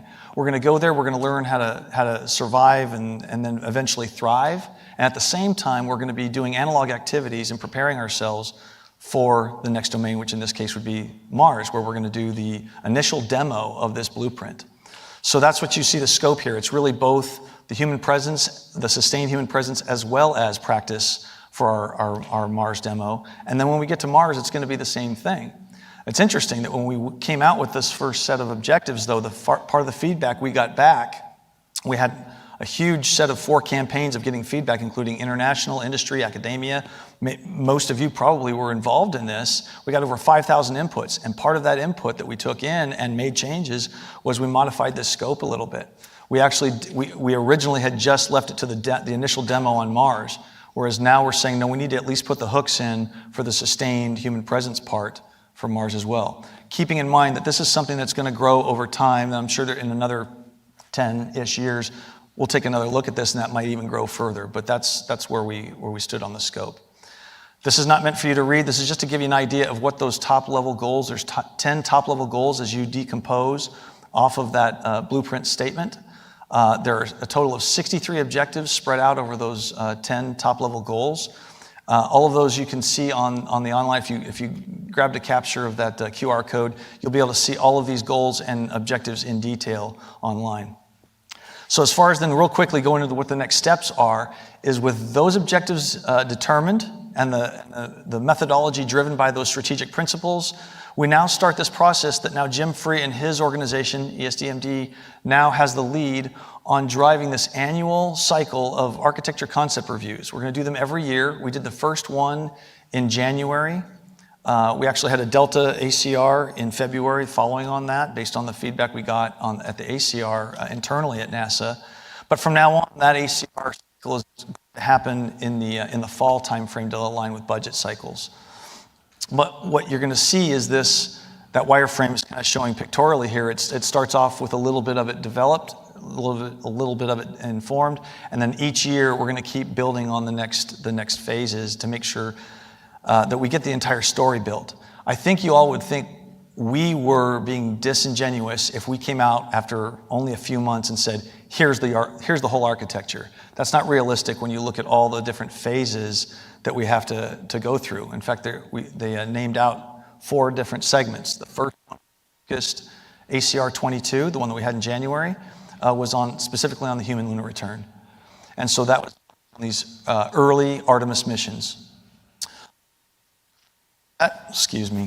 Is the foundational exploration and the sustained lunar development. That is basically adding more capabilities, expanding more complex activities on the moon, including Mars analog activity, as well as global utilization, et cetera. And then finally, the 4th segment is Mars. Now, interestingly enough, and this is my the last slide, but that last segment is what is going to be the heavy focus on ACR 23, the one that is going on right now. And it's a very short one because we had to shorten up that cycle to only 9 months this year. And by the time we got done, and getting it reported out, they've only got a few months to actually get into this next round. But that 4th segment, the Humans to Mars, thank you very much. The Humans to Mars is actually the heavy focus of ACR 23. So that's where we're going. Thank you. Let me see if this one works. Okay, well, I'm keenly aware, good afternoon, I'm keenly aware we all stand between you and Scotch, so. Is Elise Beauchemin here? I don't see her. Well, I want to give a shout out to Elise, my colleagues Gabriel Swinney and Katie McBriar, whose work I would be talking about a little bit today. Where's the clicker? Oh, right there. Okay, so Spuds just told you about what NASA plans to do in the Moon to Mars domain, right? So we now need to think about what these operations will mean for NASA and for humanity. And we need to think about their broader implications. We need to make sure that as we achieve these technical and scientific goals, we also build a future aligned with our values and in the best interest of humanity. So I'm here to talk about these issues, what we lovingly call in the space community policy issues. Spuds mentioned the 63 objectives. The question is, do any of them raise any policy implications, any policy considerations? Because if so, we need to plan not only for technical and scientific success in achieving these goals, but also do things such that we don't encounter any unanticipated roadblocks. For example, related to a treaty that we may have signed, and also so we build the kind of future that supports the values of the United States. So the work I'm talking about is ongoing, and I'd like to share a preview of our findings. So, again, and you thought Spud's slides were hard to read. Again, I don't intend for you to read this slide. So what you see on the left side are each of the 63 objectives in the Moon to Mars plans. And you can see those categories, lunar planetary science, heliophysics. So there's 4 categories, right? Science, infrastructure, operations, and what's the 4th one? Transportation. Trans and Hab operations. Trans and Hab, right, yeah. Our deputy administrator gave us a challenge for each of the objectives, what might be policy considerations. And we went through each one of them, and turns out that they kind of aggregate into about a dozen areas of interest. So that's, partly the good news. It's not it's not infinite number of policy issues to examine, but just a small number doesn't mean that that they are easy to address. So I will begin with just some that apply to a lot of them, some overarching considerations. One of them is that we need to protect what we are informally calling special locations. That is, locations on the moon or Mars that have rare or unique characteristics. These are areas like permanently shadowed regions, the so-called peaks of eternal light. By the way, no such thing as peaks of eternal light. They're not eternal light, I guess is what I'm saying. That might be especially useful for solar power. Or the far side of the moon, which radio astronomers would like to use as a radio quiet zone. These are places for which there's a lot of interest, but that limited area or situations where having certain missions operate, well, that would make it harder or impossible to complete another objective. For these special locations, the space community has a set of tasks ahead of us.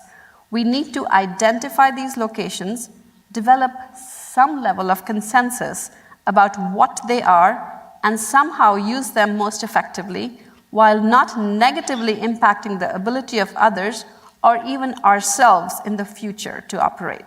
So that's the first one you see. Another policy consideration that the team identified is how NASA shares the data it collects with the world. Now, as you well know, NASA has a long-standing and very expansive scientific data transparency policy, and we are perhaps the most transparent space agency in the world. But consider this. Not every NASA mission is going to materialize as a NASA mission on the moon or Mars. Sometimes, often, for example, in the case of CLPS, a commercial lunar payload services program, these missions will be done by industry working under contract for us. Sometimes they will carry NASA scientific instruments, but other times NASA will simply buy scientific data from commercial providers just as we would another service. So now new questions arise. How do our data transparency policies apply to data that we purchase rather than collecting it ourselves? Must we?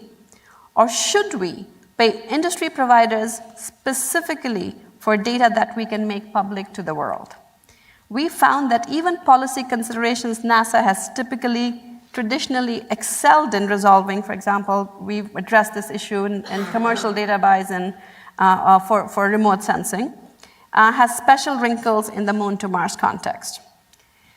Another overarching policy consideration is planetary protection. How do we make sure we protect the Moon and Mars from Earth contamination? And again, remember, we are not worrying, at least in the way we've defined planetary protection, we're not worrying about protecting those celestial bodies. We're talking about protecting our long-term scientific interests. How do we make sure we do that? And also, how do we not bring back harmful contamination back from these bodies? Now, NASA already has guidelines in place for protecting these celestial bodies, and they're actually quite complex and very well vetted in the scientific community. However, they were designed when almost entirely robotic science activities were contemplated. If NASA and our partners move beyond that paradigm, as in take humans to Mars, as is the title of this conference, what does it even mean to protect the Moon or Mars from harmful contamination that humans would bring? How do we make sure the materials we bring back, or the humans we bring back, don't bring back something that affects the Earth's biosphere? And this is the question that keeps me up at night. What if implementing close to perfect sample containment measures would enormously increase the cost of that mission to the point of making it affordable? As you know, we are bringing back samples from Mars, and we need to be very carefully thinking about that. The space community has been struggling with these questions for years now, but as we move forward with our operations, particularly as we begin planning a Mars campaign in earnest, we are going to have to create answers, not just more questions.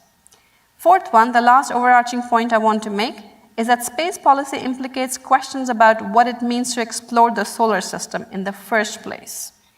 We must always remember that what we are doing here has broader impacts to society, which means that we need to think about the social and ethical implications of our plans. I'm proud to say that NASA recently organized a research workshop on Artemis and ethics, and we will use insights from that to inform our policy process. And again, if folks are interested in that work, just reach out and we'll find a way to get that to you.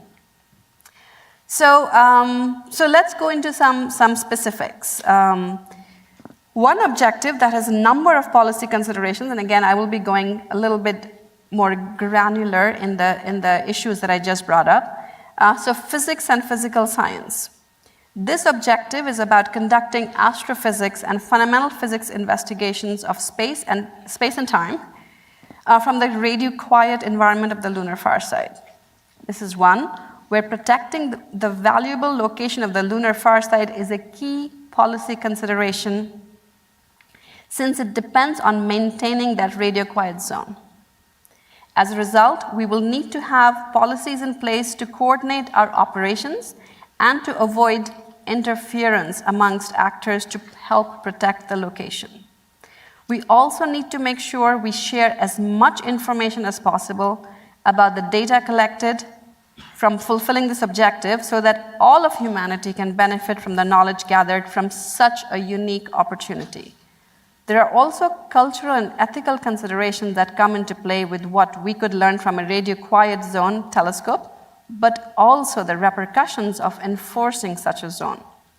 And finally, there are policy considerations over how NASA should partner with international other space agencies, the commercial sector, to complete such a mission.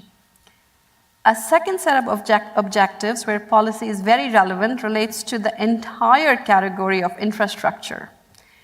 Building infrastructure on another celestial body is a massive task. There are a limited number of areas around the lunar South Pole, for example, that have many of the characteristics needed to meet the objectives. Areas with high percentage of sunlight, near permanently shadowed regions and craters, with consistent direct-to-Earth communications that can be readily accessible from Gateway, which, as you all know, is the space station around the moon. Many different actors are interested in sending missions to these areas, so we will need coordination and communication and engagement, to use Spuds' language, with all parties to figure out how to responsibly handle all of this activity. There are also important concerns about sustainability, because we are sending a lot down there. And actually, the definition here I'm using of sustainability is the UN definition, sort of balancing the needs of today with that of the future. So I know there's a lot, that term means a lot of different things to different people. So we have concerns about sustainability because we are sending a lot down there on the moon and Mars, and we don't want to turn these bodies into a junkyard. So, of course, identifying policy considerations and linking them to our Moon to Mars objectives, which is what we have done and we are kind of getting more deeply into, it's just a start. The real work of addressing these policy considerations has to begin. And again, we need to start thinking about answers and not just more questions, as I said earlier. The good news is that we have a general idea of what questions we need to answer, and we have begun collaborating with our international partners on activities such as deconfliction. The work NASA is doing gives us a policy roadmap to follow that aligns with our Moon to Mars objectives for our operations.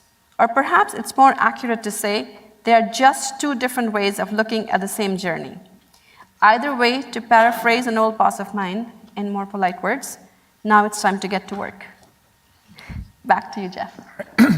Thanks. A lot of food for thought there in both of those presentations. I'm going to start off with a few questions, and like I said, a little bit later on, turn it over to the audience. Spuds, I'll start with you. It's been about a month, as you said, since the release of that initial architecture report. Just curious if you can give what sort of feedback you've gotten either from within the agency or from industry or international partners about the report, what they liked about it, what they hoped to see and didn't find, or what they found and didn't expect to see, anything like that. Yeah. Should I use this one? Okay. So, double mic'd. I have lots to say, I guess. Most of it from the inside, and I will tell you the reason why we even had a Delta ACR. We had some things we wanted to kind of refine a little bit. But not surprisingly, I showed that there's the 4 different segments. And anything that someone thought maybe have been missing or whatnot, it's because it wasn't the target in this first ACR, that we couldn't tackle it all at once. So you can imagine that the feedback inside and out would be, hey, the science piece of it, we want to make sure that we hit that. That's going to be a focus going forward, the Mars particular. And even so some of those activities that are going to be on the moon early on are still, it's not completely devoid in the early missions of Artemis. There's still some things that they would like to see even in those early segments. So I'd say that's probably one area. But so, and the answer to that is always just, it is patience. It's not something that we could bite off and get it all done in one shot. So having said that, I think, and I use this term a lot, I even used it when we were back in the green room there, is like, I think folks generally, inside and out, have their hand hovering over the I believe button, right? This is a sea change in the way NASA's doing business.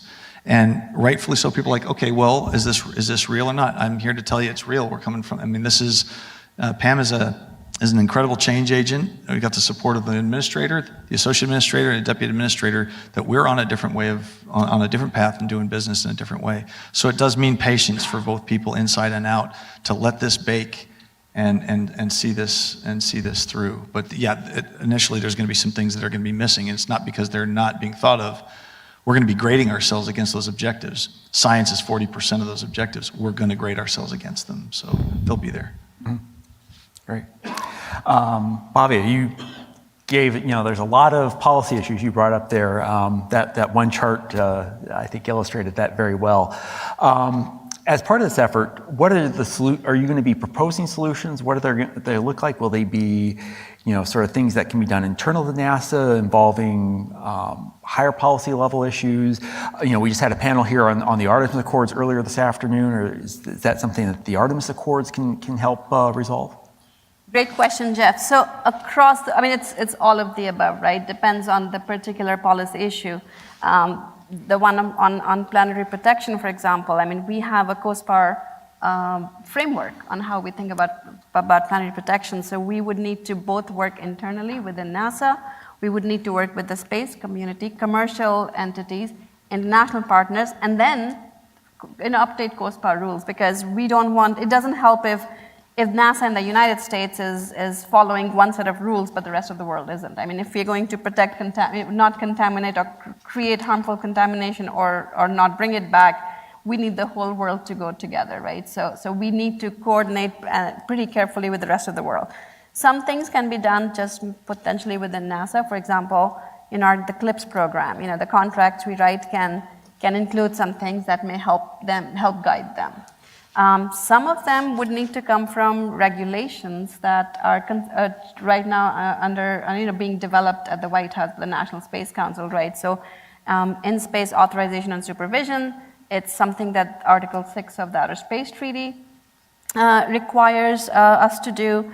And once that kind of umbrella is in place, some policy issues would get resolved. So short answer is all of the above, and we are keen to begin working with all partners, most of all with folks within the ESDMD and across the board directorates, right? SMD, STMD, to make sure that internally NASA is working together to make sure that we are on the same page, as I think Spud says, unity of purpose. And then we need to move out and bring our partners on board. To your specific question on Artemis Accords partners, that is especially important. And even things like deconflicting, landing zones, right? 3 partners want to land on the same site. And the lunar south, the moon's big, but there's very few places on the lunar south pole where you can easily land. We absolutely need to deconflict, and we start with our Artemis Accords partners. And then obviously over time we need to be able to talk to our adversaries as well, because it is in our best interest that our astronauts and our robotic missions are safe. And I guess the question that brings in both of you on this, is that how does this examination of policy issues then feed into the architecture concept review in terms of either enabling or disabling certain functions or use cases or things like that that emerge as part of the architecture review? So I'll say this. One thing I did not explicitly spell out in my charts, I didn't highlight the fact that in addition to the 63 objectives are also 9 recurring tenets. These are common themes. This also came back from the feedback that we got last summer. We added these recurring tenets because these were things that we fundamentally assumed, but our feedback we were getting from partners, industry, academia, and whatnot said, and international partners said, no, we need to actually spell those things out. So you'll notice if you go back and look at those recurring tenets, you're going to see an awful lot of overlap in what Pavi was showing with the policy issues, like planetary protection. That falls under responsible use as well as a recurring tenet. And so what that's going to translate to, Jeff, is that going forward, there's going to be a process that we're grading ourselves against, like how are we doing against the objectives? Also, how do the elements and the things that we were doing when you decompose these all the like right to left, these things over here on the actual execution side, how do those play against those recurring tenets, which are also going to be hand in hand with the policy issues? So there's a bit of a grading that's going to be happening as we look back at the solution space, back at the objectives, recurring tenets, and I think I'm going to put the recurring tenets are kind of going to go very similarly with the policy considerations that Pavi is talking about. Yeah, I completely agree with Spuds. We have to work in pretty integrated team ways to make sure that we're not just, 2 parallel tracks. An example would be, and again, one for which we do not have an answer, we did a workshop on the ethics of Artemis, and there were some participants, and we are just collecting data for the moment, outside participants. There were some that raised the issue of that it is offensive to them to bury, human remains or cremated remains on the moon. Well, there's a company that wants to do that. And again, maybe not NASA's problem per se, but as a community, we do need to think about how are we going to address this issue. It isn't one way or the other. We need to figure out a way to work together to see how we can move forward. So a lot of big challenges, but I think as Spuds has said, constancy and unity of purpose. We need to communicate what we are trying to do, why we are trying to do it, and hopefully we will have a common ways path forward. Spud, you mentioned that this next round of the architecture concept review is going to look at that human to Mars segment.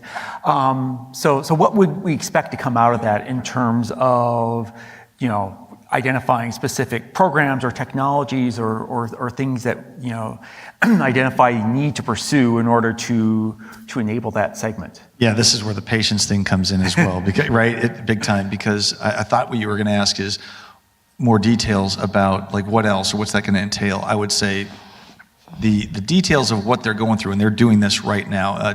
Jim Free's deputy, Kathy Kerner, is also the chief architect for ESDMD, and she's got a very strong team of folks that from multiple centers that are represented by multiple centers that lead that architecting effort.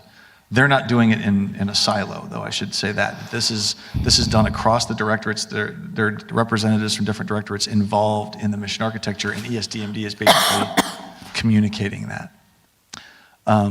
But I want to caution against the second part of actually where you did go with that question, which is where is that going to lead to the tech solutions? I get it. And the same thing, actually, we get the same thing with the centers within NASA. They see, okay, as we're building out that wireframe, they want to get to the mosaic. They want to know what, okay, which I'm the yellow blocks, so which ones am I going to do? That's why they started in the first segment with human lunar return, because they're close in. Those are the missions that are the closest in. We know we have to be on the technology solution paths for that.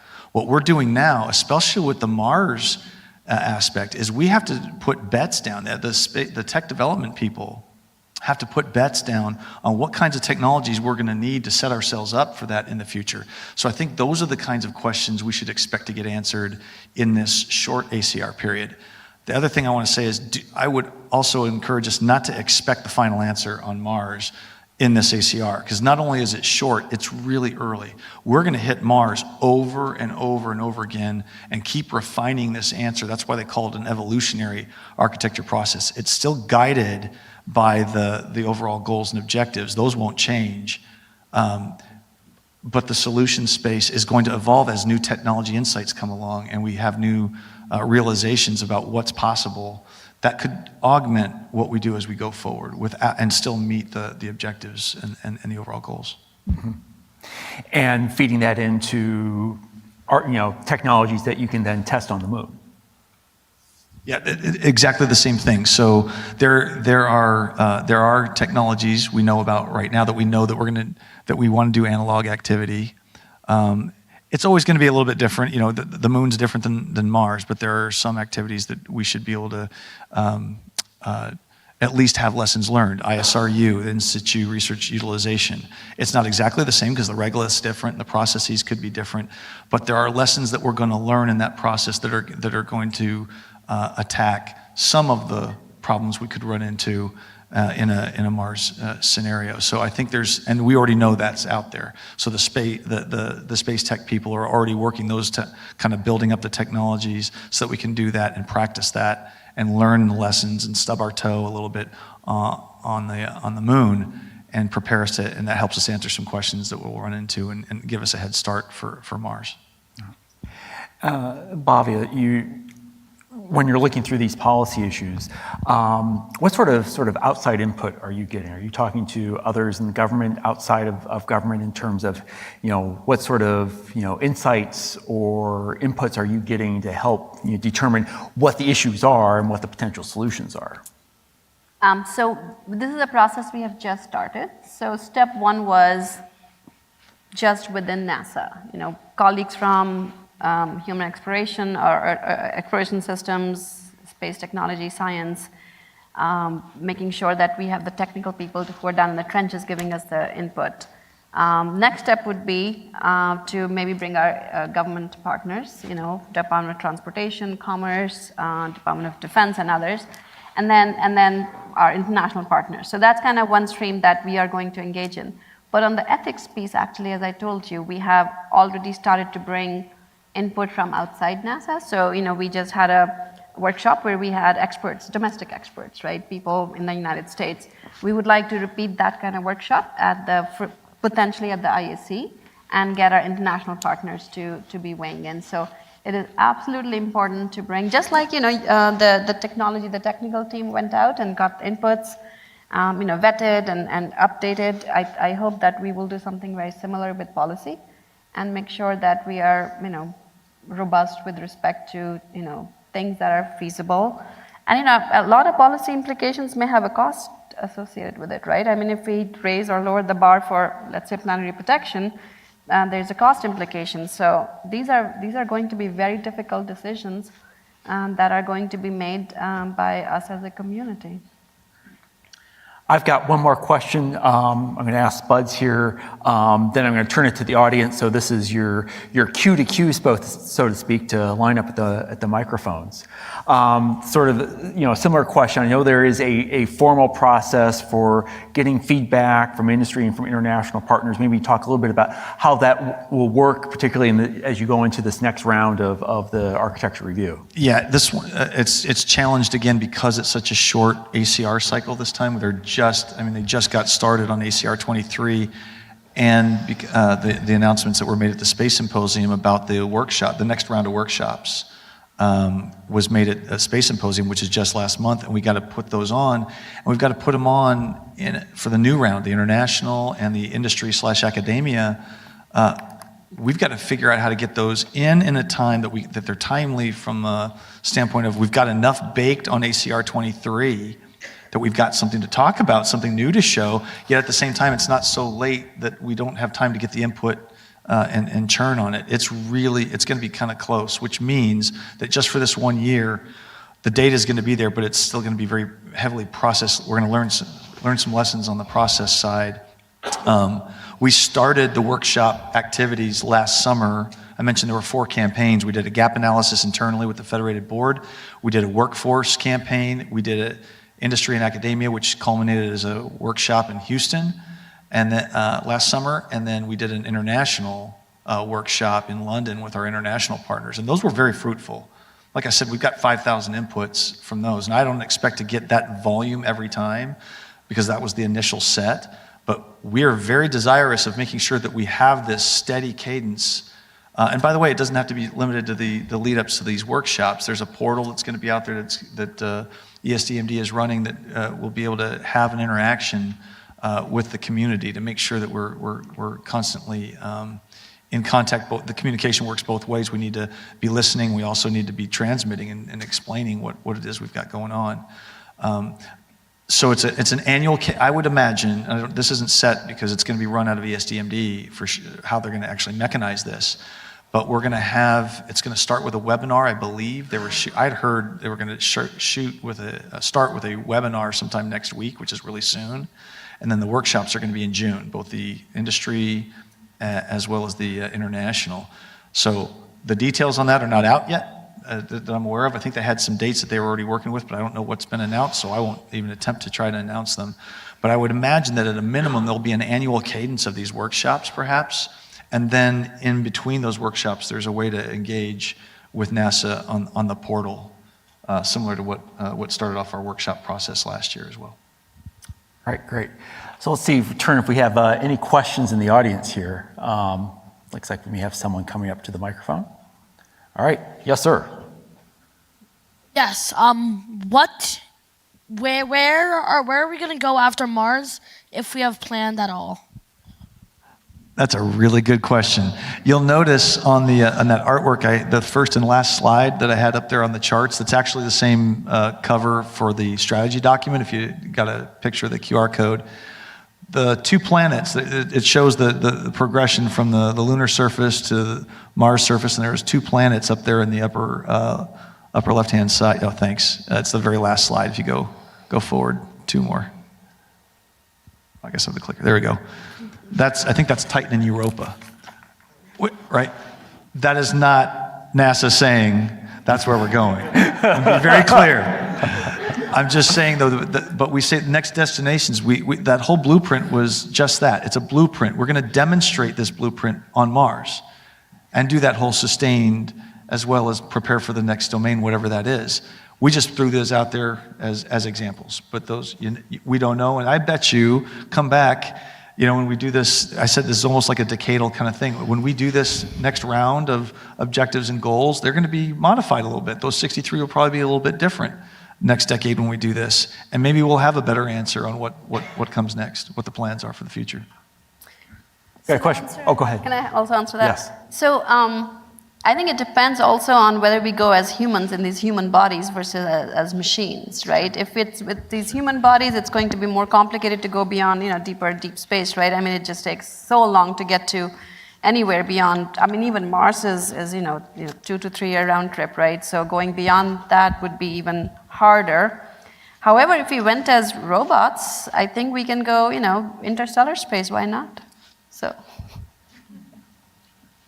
Over here. There, Crystal Puka, I'm a mission architect with Northrop Grumman. One of the things you mentioned was how we're getting into this new approach of purchasing data that is being acquired, and I know that kind of falls into this new approach of NASA leasing some of these systems as opposed to purchasing them straight out. That's kind of a new approach that we've been seeing in the industry.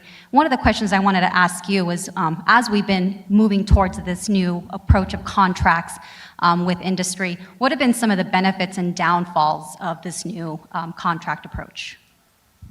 So I would say the only caution I would give is that, and I know that on one hand, because of commercial crew, commercial cargo, that there is this new public-private partnership, and that has shown some successes. Keep in mind too that in the launch business, we know that business very well. It's easy to do services contracts when there's not a lot of there's development that's still happening. It's more challenging, in my view. I spent 32 years on the Department of Defense side of the things. Doing services contracts on things where you need a lot of development is a lot more challenging, right? So there's a caution there. So I would hesitate. I'm not speaking for NASA. This is not the official position. I don't know that we have that there is a complete shift that's the way everything's going to be at NASA from now on.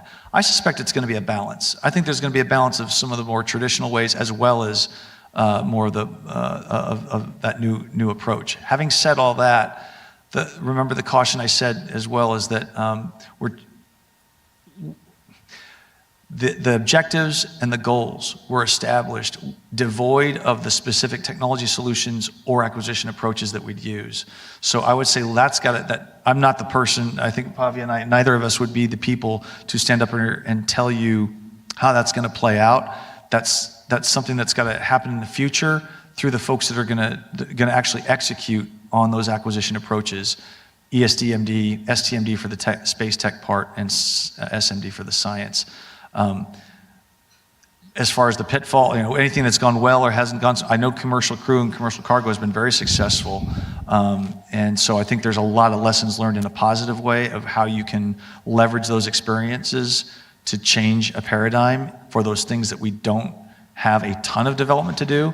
But it also is a caution that we need to be aware of when we do have a lot of development to do, to be careful about how we press forward and not just do, that's just my personal view, be careful about just doing a wholesale cut over and everything's now services. That could be just things to be careful of, that's all. And even when you do, there are still a lot of questions that need to be resolved. So for example, if we purchase data from a company, can we then share it freely with our international partners? Because those companies would like to resell it to others. So there, even if we make the decision after all the considerations that Spuds mentioned, it is still a pretty complicated issue. Luckily, NASA has some of the best, the most forward-leaning thinkers in the world, legal procurement, and they, in retrospect, COTS, commercial cargo and commercial crew seem like, well, what's the big deal? But there was a lot of effort and a lot of thinking to even make those come to fruition. So there would be similar effort and a similar kind of due diligence for any other future activities on data buys. All right, over here. Hey, Spuds, Bhavya. This is a multi-factor question for both of you. Spuds, I heard you speak at LSIC a few months ago. When can we kind of expect the integrated master plan and schedule to start rolling out? First question. Bhavya, second question. How can that then be balanced out in parallel with policy to make sure that the stepping stones match the overall long-term, ebb and flow of things? And then third question, Spuds, I think I got to mention this to you. Where does search and rescue kind of fit in the overall architecture? Is that a habitat and transportation? And where can we kind of see that getting integrated? Steve Dare, Conference co-chairman, Hopkins, APL, and Grumman systems engineer. Thank you.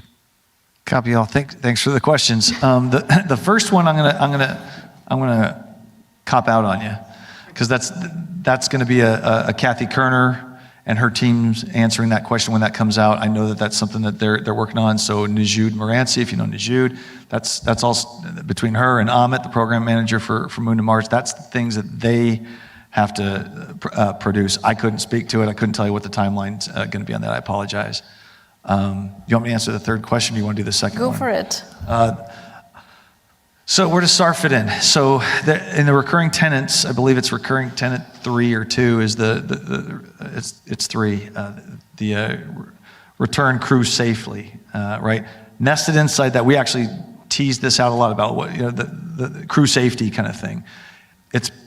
I would imagine it kind of fits. We're gonna be graded against that in there. It's gonna find itself not as a dedicated capability, bless you. It's not gonna be a dedicated thing. I think it's gonna find itself in elements scattered throughout the solution space as we decompose at each level. When you get to the objectives and sub-objectives, when you get down into that, I think that's where you're gonna find, and if there's a dedicated need for particular activities, that's where it's gonna have to be a derivative off of that. Right now, I'll tell you that's not, at least not that I'm aware of, this a dedicated, we need this XYZ capability. Is that fair? Yeah, that hits the nail on the head. Thank you. I think if I remember, the second question was how do we make sure that the policy issues kind of stay interwoven with the technical decision, and I'm assuming your point is that they don't slow down decision making. I absolutely 100% agree. We need to be working pretty closely with the technical teams to make sure that we identify policy issues ahead of time and have a sort of the trade space of options that the technical teams and our leadership will consider to make decisions. So I mean, an example might be, I don't know, advanced purchase commitments, right? Will we buy nuclear power or, power on the moon? What are the policy considerations? Would we buy, commercial communication services in cislunar space? Those are the kind of, policy issues that I'm thinking about. And again, they're complicated, and we just need to, work through them. And yeah, I mean, there's no way around sort of start at the bottom and work your way up. But I think the key is to identify them ahead of time, as opposed to at the last minute saying, oh crap, we didn't think about that, right? So that's kind of, I think, what we are trying to do. We are trying to make sure that we head off any surprises going forward. All right. The countdown clock has become a count up clock, and Chris is going to lock us in if we, not let us out if we go too much longer. But I do want to appreciate all of you taking the time here. I hope you understand a little bit better some of this architecture work and how this feeds into this goal of sending humans to Mars. So thank you very much. Thank you. And thank you all for coming for today. For those of you who have registered for the reception, that's taking place just a few minutes out in the Great Hall. If you haven't, there might be some additional seats left. However, also remember, anybody planning on coming to the film screening of Alcohol in Space, I hear it's the greatest film ever made, so you should definitely be here. That'll start at 7 o'clock right here, so hope to see you there.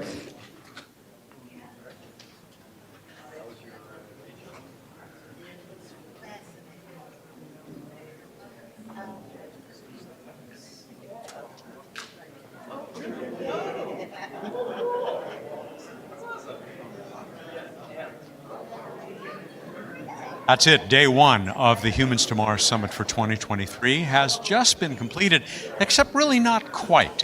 I'm afraid that you won't be able to join us for the transformation of this room and the reception that is about to take place. And then you have one more event this evening. Yes, we are unveiling a video, and we are going to be sharing with you a new organization, Space Drinks Association. But you can be here. You can be here every year, so please join us. We're glad you're here online. Let's talk about some of the highlights from today. What did you enjoy? A lot. And just being here with the Mars community, with the people who are going to put us on the red planet one way or another. But I had three standouts that I marked off. Your panel, first of all, the first one that you did today. What's the title again? Artemis. How will lunar surface missions advance humans to Mars? Yes. Because as I've already said a couple of times during the live stream, it really made us headed to the moon and then on to Mars very, very real. There's so much work underway that was very encouraging. Yeah, that was a great panel of experts, and we're lucky enough to have the international community represented here too, like from JAXA. We had another panel I know we'll get to later, perhaps in our highlights, that we talked about policy, and no one can talk policy.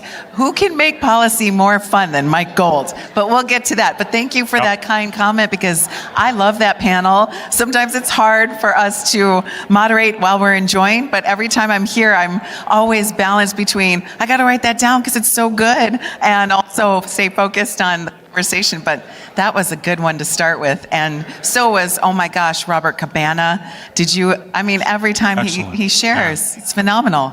And I would put right up there with him, and similar in some ways, Tori Bruno. Okay. Who just as I mentioned during the live stream, he is such a good spokesperson for what this is about and all of space development and space exploration. I told him afterward, I wanted to make the joke, and he hasn't bought a social media company, which he said he told me off camera. So. ULA online, that would be great. And they're a major sponsor, and we thank them very much. I love that so much, because I talked to some of the folks right after that, and thank goodness that you were able to catch him and bring him online. What a great interview. Most of the folks I talked to said what resonated with them was how he brought that to everyday life. Yeah. Radiation is in our everyday life. The way we're going to be uncomfortable in those years that it's going to take to get to Mars. I mean, everyday life, years go by, sometimes in a moment, sometimes they take quite a bit. But when we're talking about Mars, he really put it into perspective that people appreciated.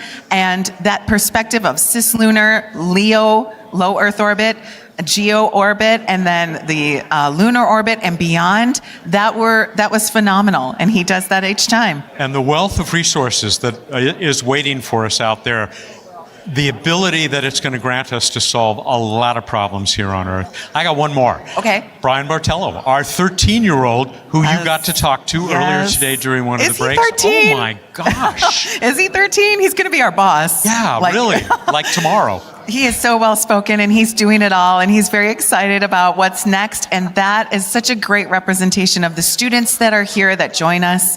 There's a lot of young folks here in the audience that you don't get to see online. And I mean, a good portion, I would say like a fourth of the whole auditorium is students, young people who are here to learn as well, because they want to know where their place is in space. And you say that at the Planetary Society all the time, where is our place in space? But when students think about Mars, they're really thinking about a very near future. And I'm looking forward to that first woman landing on the moon first and then onto Mars. But the students are not thinking it's going to happen in, anywhere down the line. It's like in their future right after they graduate, just like Brian's talking about. Absolutely. Much more to look forward to tomorrow. One of the things that I love about tomorrow's program is how we're going to turn to sort of human factors. I can't what wait. We're going to eat, how we're going to live. There's a panel on accessibility in space, which I think is going to be really, really fascinating. And this, how do we keep people alive on the way to Mars? The old joke that I see Grant Anderson right now from Paragon, he likes to say, hi there. Hi. No, that's okay. Keep going. That's all right. Grant Anderson, who will be part of the program tomorrow, likes to say, what happens if your toilet breaks on the way to Mars? Everybody dies.